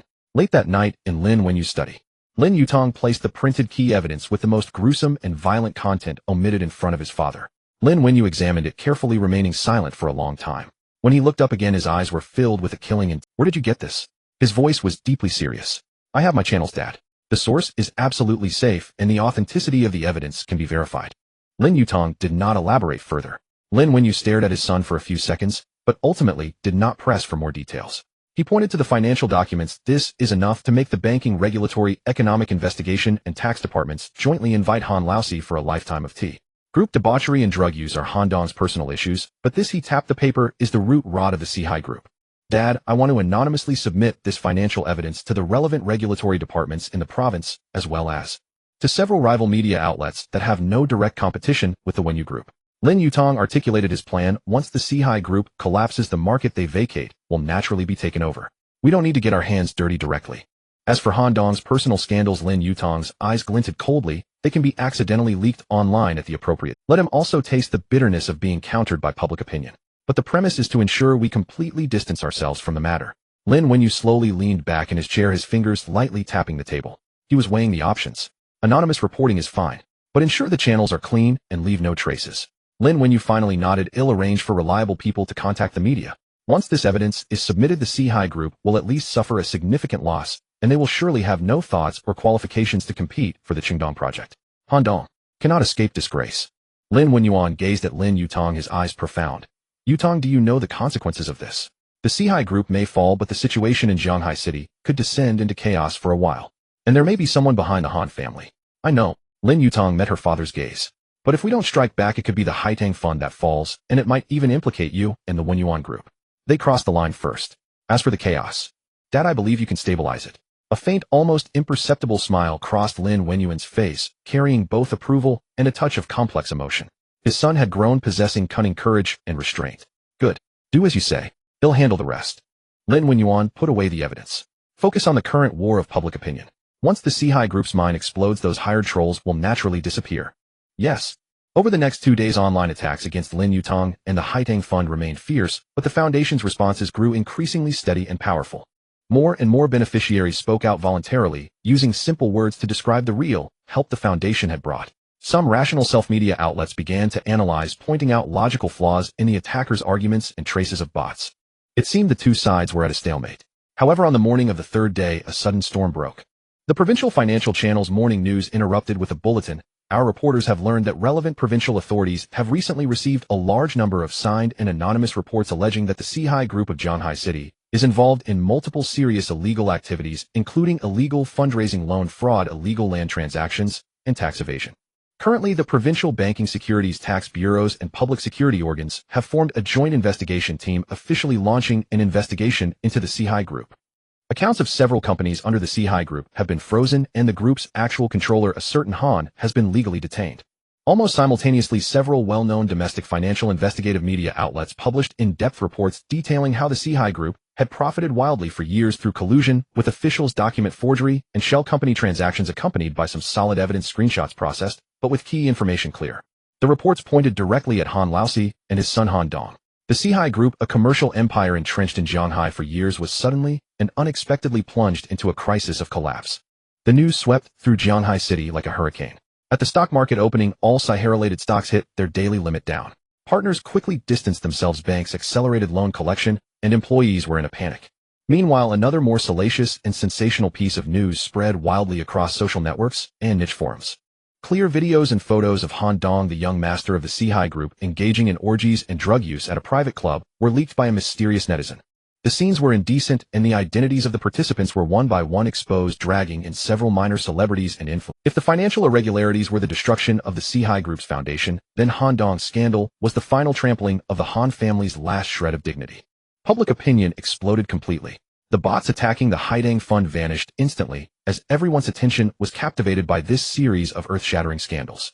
At the Haidang Fund office, Wang Yipeng stared at the news on his screen, his mouth agape, and finally closed it. Holy shit, is this justice from heaven? Yang Zihui adjusted his glasses and analyzed calmly. The timing is too perfect. It happened right when we were under the heavy. And look at the reporting angles and evidence presentation of these financial media outlets. Very professional, as if it was long prepared. Chen Yue also caught on, turning to look at the silent Lin Yutang, her eyes filled with shock and inquiry. Lin Yutang didn't explain, only said calmly, "Evil will be recompensed with evil. Everyone continue with your work. Everything at the foundation operates as usual. Also prepare an official statement summarizing the recent public opinion turmoil that has troubled the public, reaffirming the foundation's principles of transparency and standardization, and thanking the community for its supervision and support." Understood. The three replied in unison, their gazes towards Lin Yutang, now holding a deeper reverence. They vaguely sensed that behind this reversal was Lin Yutang's handiwork, but no one asked further. Some power, it's enough to know it exists. The collapse of the Sihai Group and Han Dong's social death were like a thunderclap, shocking all the forces watching in the shadows or ready to make a move. The rumors about the Haidang Fund and Lin Yutang collapsed on their own. Instead, the foundation's low profile and dedication to public welfare during the incident earned it even more goodwill and respect. The school issued a commendation affirming the Haidang Fund's positive role in campus public welfare. Vice Mayor Sun even praised the Haidang Fund's standardized and transparent operation model at a public meeting, calling it an excellent representative of non-governmental public welfare forces. The greatest crisis was resolved with overwhelming force. Weekend. The Lin family villa. The atmosphere at the family dinner was exceptionally relaxed. Li Xiaolan had a constant smile on her face, endlessly serving food to Lin Yutang and Lin Qingqian. Although Lin Wenyuan didn't say much, the ease in his expression revealed his good mood. After dinner, Lin Qingqian for once took the initiative to stay in the living room. "Was the Sihai Group incident you're doing?" She looked at Lin Yutang and asked directly. Lin Yutang neither denied nor admitted it, only said, "They did what they shouldn't have, so naturally, they must pay the price." Lin Qingqian stared at him for a few seconds, then suddenly said, "The day before Han Dong's videos came out, the monitoring system at his private club just happened to undergo a full upgrade, and all historical data was accidentally lost." A very skillful technique. Lin Yutang remained expressionless. "Is that so? What a coincidence." The corner of Lin Qingqian's mouth seemed to curl slightly, almost imperceptibly, but it was indeed a smile. "Well done." She picked up her teacup and gently clinked it against Lin Yutang's cup, producing a crisp sound. "If there are more pests like that in the future, don't hold back." This was the first time she had explicitly acknowledged Lin Yutang's actions, even with an attitude of alliance. Lin Yutang also raised his cup in return. "All right." Watching the noticeably improved interaction between her children, Li Xiaolan's eyes moistened. Lin Wenyuan showed a gratifying. At 7:40 in the morning, in front of the School of Literature building at Shanghai University, Lin Yutang was pulled out of the library by a message from Chun Lishu. "Come quick. Something's happening at the School of Literature entrance." He thought there was trouble again. When he arrived, he found the situation wasn't a problem, but a person. A girl stood beside the stone lion at the entrance of the School of Literature. She wore a smoke gray cashmere coat, yet certain curves were still impossible to conceal. The coat's tailoring was clearly high-end, but even the finest fabric couldn't resist gravity's favor for certain parts. Her long hair was loosely tied up, and she held no books, no bag. She simply stood there. Students passed by constantly, some recognized her, slowing their pace and whispering, "Is that Cheng Yinxiu?" The Cheng Yinxiu from the School of Literature. A junior. My God, she's this beautiful in person. Who is she waiting for? New target detected. Appearance rating SS level, temperament rating SS level, aloof index off the charts. The curves under that coat. According to system scan, at least a cup. Host, did you check the almanac before leaving today? Then you're in luck. Suggest the host seized the opportunity. Lin Yutang didn't know her, but he noticed that the girl's gaze crossed the crowd, landed on him, and then never wavered. She walked toward him. The surrounding noise suddenly fell silent for a moment. Lin Yutang. She stopped in front of him and looked up close. Her features were very delicate, like the faintest ink strokes in a fine brush painting. But her gaze was direct, devoid of the usual hesitation or reserve. She simply stared fixedly at him. Qingqian, a junior in the School of Literature. I need your help with something. She paused. Also, I want to pursue you. A sharp intake of breath rippled through the crowd. Chen Lishu let out a very soft, almost inaudible gasp of shock behind Lin Yutang. Lin Yutang looked at her. He had seen many kinds of gazes. Su Qingqian's coquettishness and calculation, Chen Yui's dependence and restraint, Zhang Yuding's gratitude and admiration, Lin Qing's detachment and testing. But Cheng Yanqi's gaze was different. It wasn't admiration, nor fawning, nor even a plea. It was a gaze of equality, of seriousness, like someone laying out their chips before negotiating a deal. Pursue me. Lin Yutang didn't flinch, his tone calm. Do you know me? I do, Cheng Yanqi said. She raised a hand and tucked a stray strand of hair blown by the wind behind her ear. The movement was slow, her fingers slender with distinct knuckles. I need a boyfriend. You're suitable. Why, oi? You brought down Qin Dahai, offended the Liu family, and are intricately connected to the Si-Hai group incident, yet you're still here studying at school. She listed them one by one. You have money, means connections, and also leverage. More importantly, you've helped many girls, which shows you have empathy for women in distress and the ability to solve problems. She paused. And you look clean-cut. I don't dislike it. Lin Yutang remained silent. Cheng Yanqi waited 3 seconds, got no response, and continued on her own. I don't require you to like me, nor do I expect a real relationship. You just need to play the role of my boyfriend. The duration. Tentatively 3 months, or until my family gives up using me as a bargaining chip. In exchange, she said, looking into his eyes, what I can give you is myself. The phrasing was peculiar. Not money, not resources, but myself. Lin Yutang noted the precision of her wording. The Cheng family is in the cultural industry. She continued, my grandfather founded Cheng's bookstore. My father took over and pivoted to film investment. Last year, the company had a cash flow problem, and my father connected with the Zhou family from the neighboring city. The Zhou family are nouveau riches who made their fortune in building materials. Not a single person in 3 generations has attended university. They have a son 3 years older than me, divorced once last year. She raised an eyebrow as she spoke. The Zhou family is willing to inject capital on the condition that I marry him. The crowd gathering around them was growing larger. Someone raised a phone, but a cold glance from Chen Lishu made them sheepishly lower it. Lin Yutang looked at her. So you need a boyfriend, he said slowly, a boyfriend troublesome enough to make the Zhou family think twice. Yes. Why me? Cheng Yanqi was silent for 2 seconds. Because the people you've helped all ended up living better lives than before. She said, Chen Yue Zhang Yuding Li Yusin Shen Qingyi. She recited each name accurately. They didn't get better because of the money you gave them. It was because you made them believe they could get better. She paused. I want to try too. The wind swept through the sycamore trees in front of the School of Literature building, lifting a small strand of her hair. She didn't move, just watched Lin Yutang, waiting for his answer. Lin Yutang didn't speak immediately, nor did he rush to command the system to bind. He looked at her. Cheng Yanqi didn't cry, didn't show weakness, didn't beg like Su Qingqian used to. She was just stating facts, negotiating, offering her final chip, myself. Lin Yutang suddenly understood why she hadn't said money or resources. Because she had none. The Cheng family was her clan, not her support. What the Zhou family wanted was her marriage, not her as a person. The only thing she could offer that truly belonged to her was herself. And she placed that self as a chip, presented it before him. This wasn't pride. This was the last shred of dignity a girl in a desperate situation could muster. New target detected. Cheng Yanqi, target info, junior at Shanghai University School of Literature, height 169 centimeters, weight 55 kilograms of measurements, as per protocol requires host's personal verification. She is the granddaughter of the chairman of the Cheng's cultural industry group and a party to a family-arranged marriage plan. Target's current distress being used as a business chip by her family, forced into marriage with the Zhou family from the neighboring city. She has repeatedly refused, to no avail. The family is applying pressure by cutting off academic funding, freezing personal assets, and threatening her mother's medical resources. The target has exhausted all internal means of resistance and has chosen to seek an uncontrollable variable externally, namely the host. Bind. Lin Yutang didn't answer hastily. He asked, is your mother ill? Cheng Yanqi's eyelashes fluttered slightly. This was the first time she showed an expression that wasn't one of statement or negotiation. Yes, she said. Chronic. The Cheng family has been paying for her medical expenses. She didn't say what would happen if she didn't comply. Lin Yutang didn't ask either. He spoke. How is the Cheng family threatening you? Freezing my academic records. Freezing all assets under my name. notifying the hospital. She paused to suspend the authorization for my mother's treatment. She said it very softly, very flatly. Lin Yutang fell silent. Su Qingqian's mother was ill, and her medical expenses were held hostage by the family, becoming the leverage to force her submission. Even the option of resistance was shackled for her. System prompt in-depth analysis of targets, core distress 1. Overt distress forced into an arranged business marriage by family losing autonomy over marriage 2. Covert distress, mother's medical resources used as a hostage trapped in the ethical dilemma of disobedience, unfilial 3. Root distress, her own value is seen by her family solely as a marriage chip, systematically destroying her self-identity. Suggestion: the task solution must address all 3 layers of distress simultaneously to be judged as complete resolution of worries. Lin Yutang looked at the system interface, then back at Cheng Yanqiu. She didn't urge him. She simply stood there waiting for his answer. The crowd had been gently persuaded and ushered away by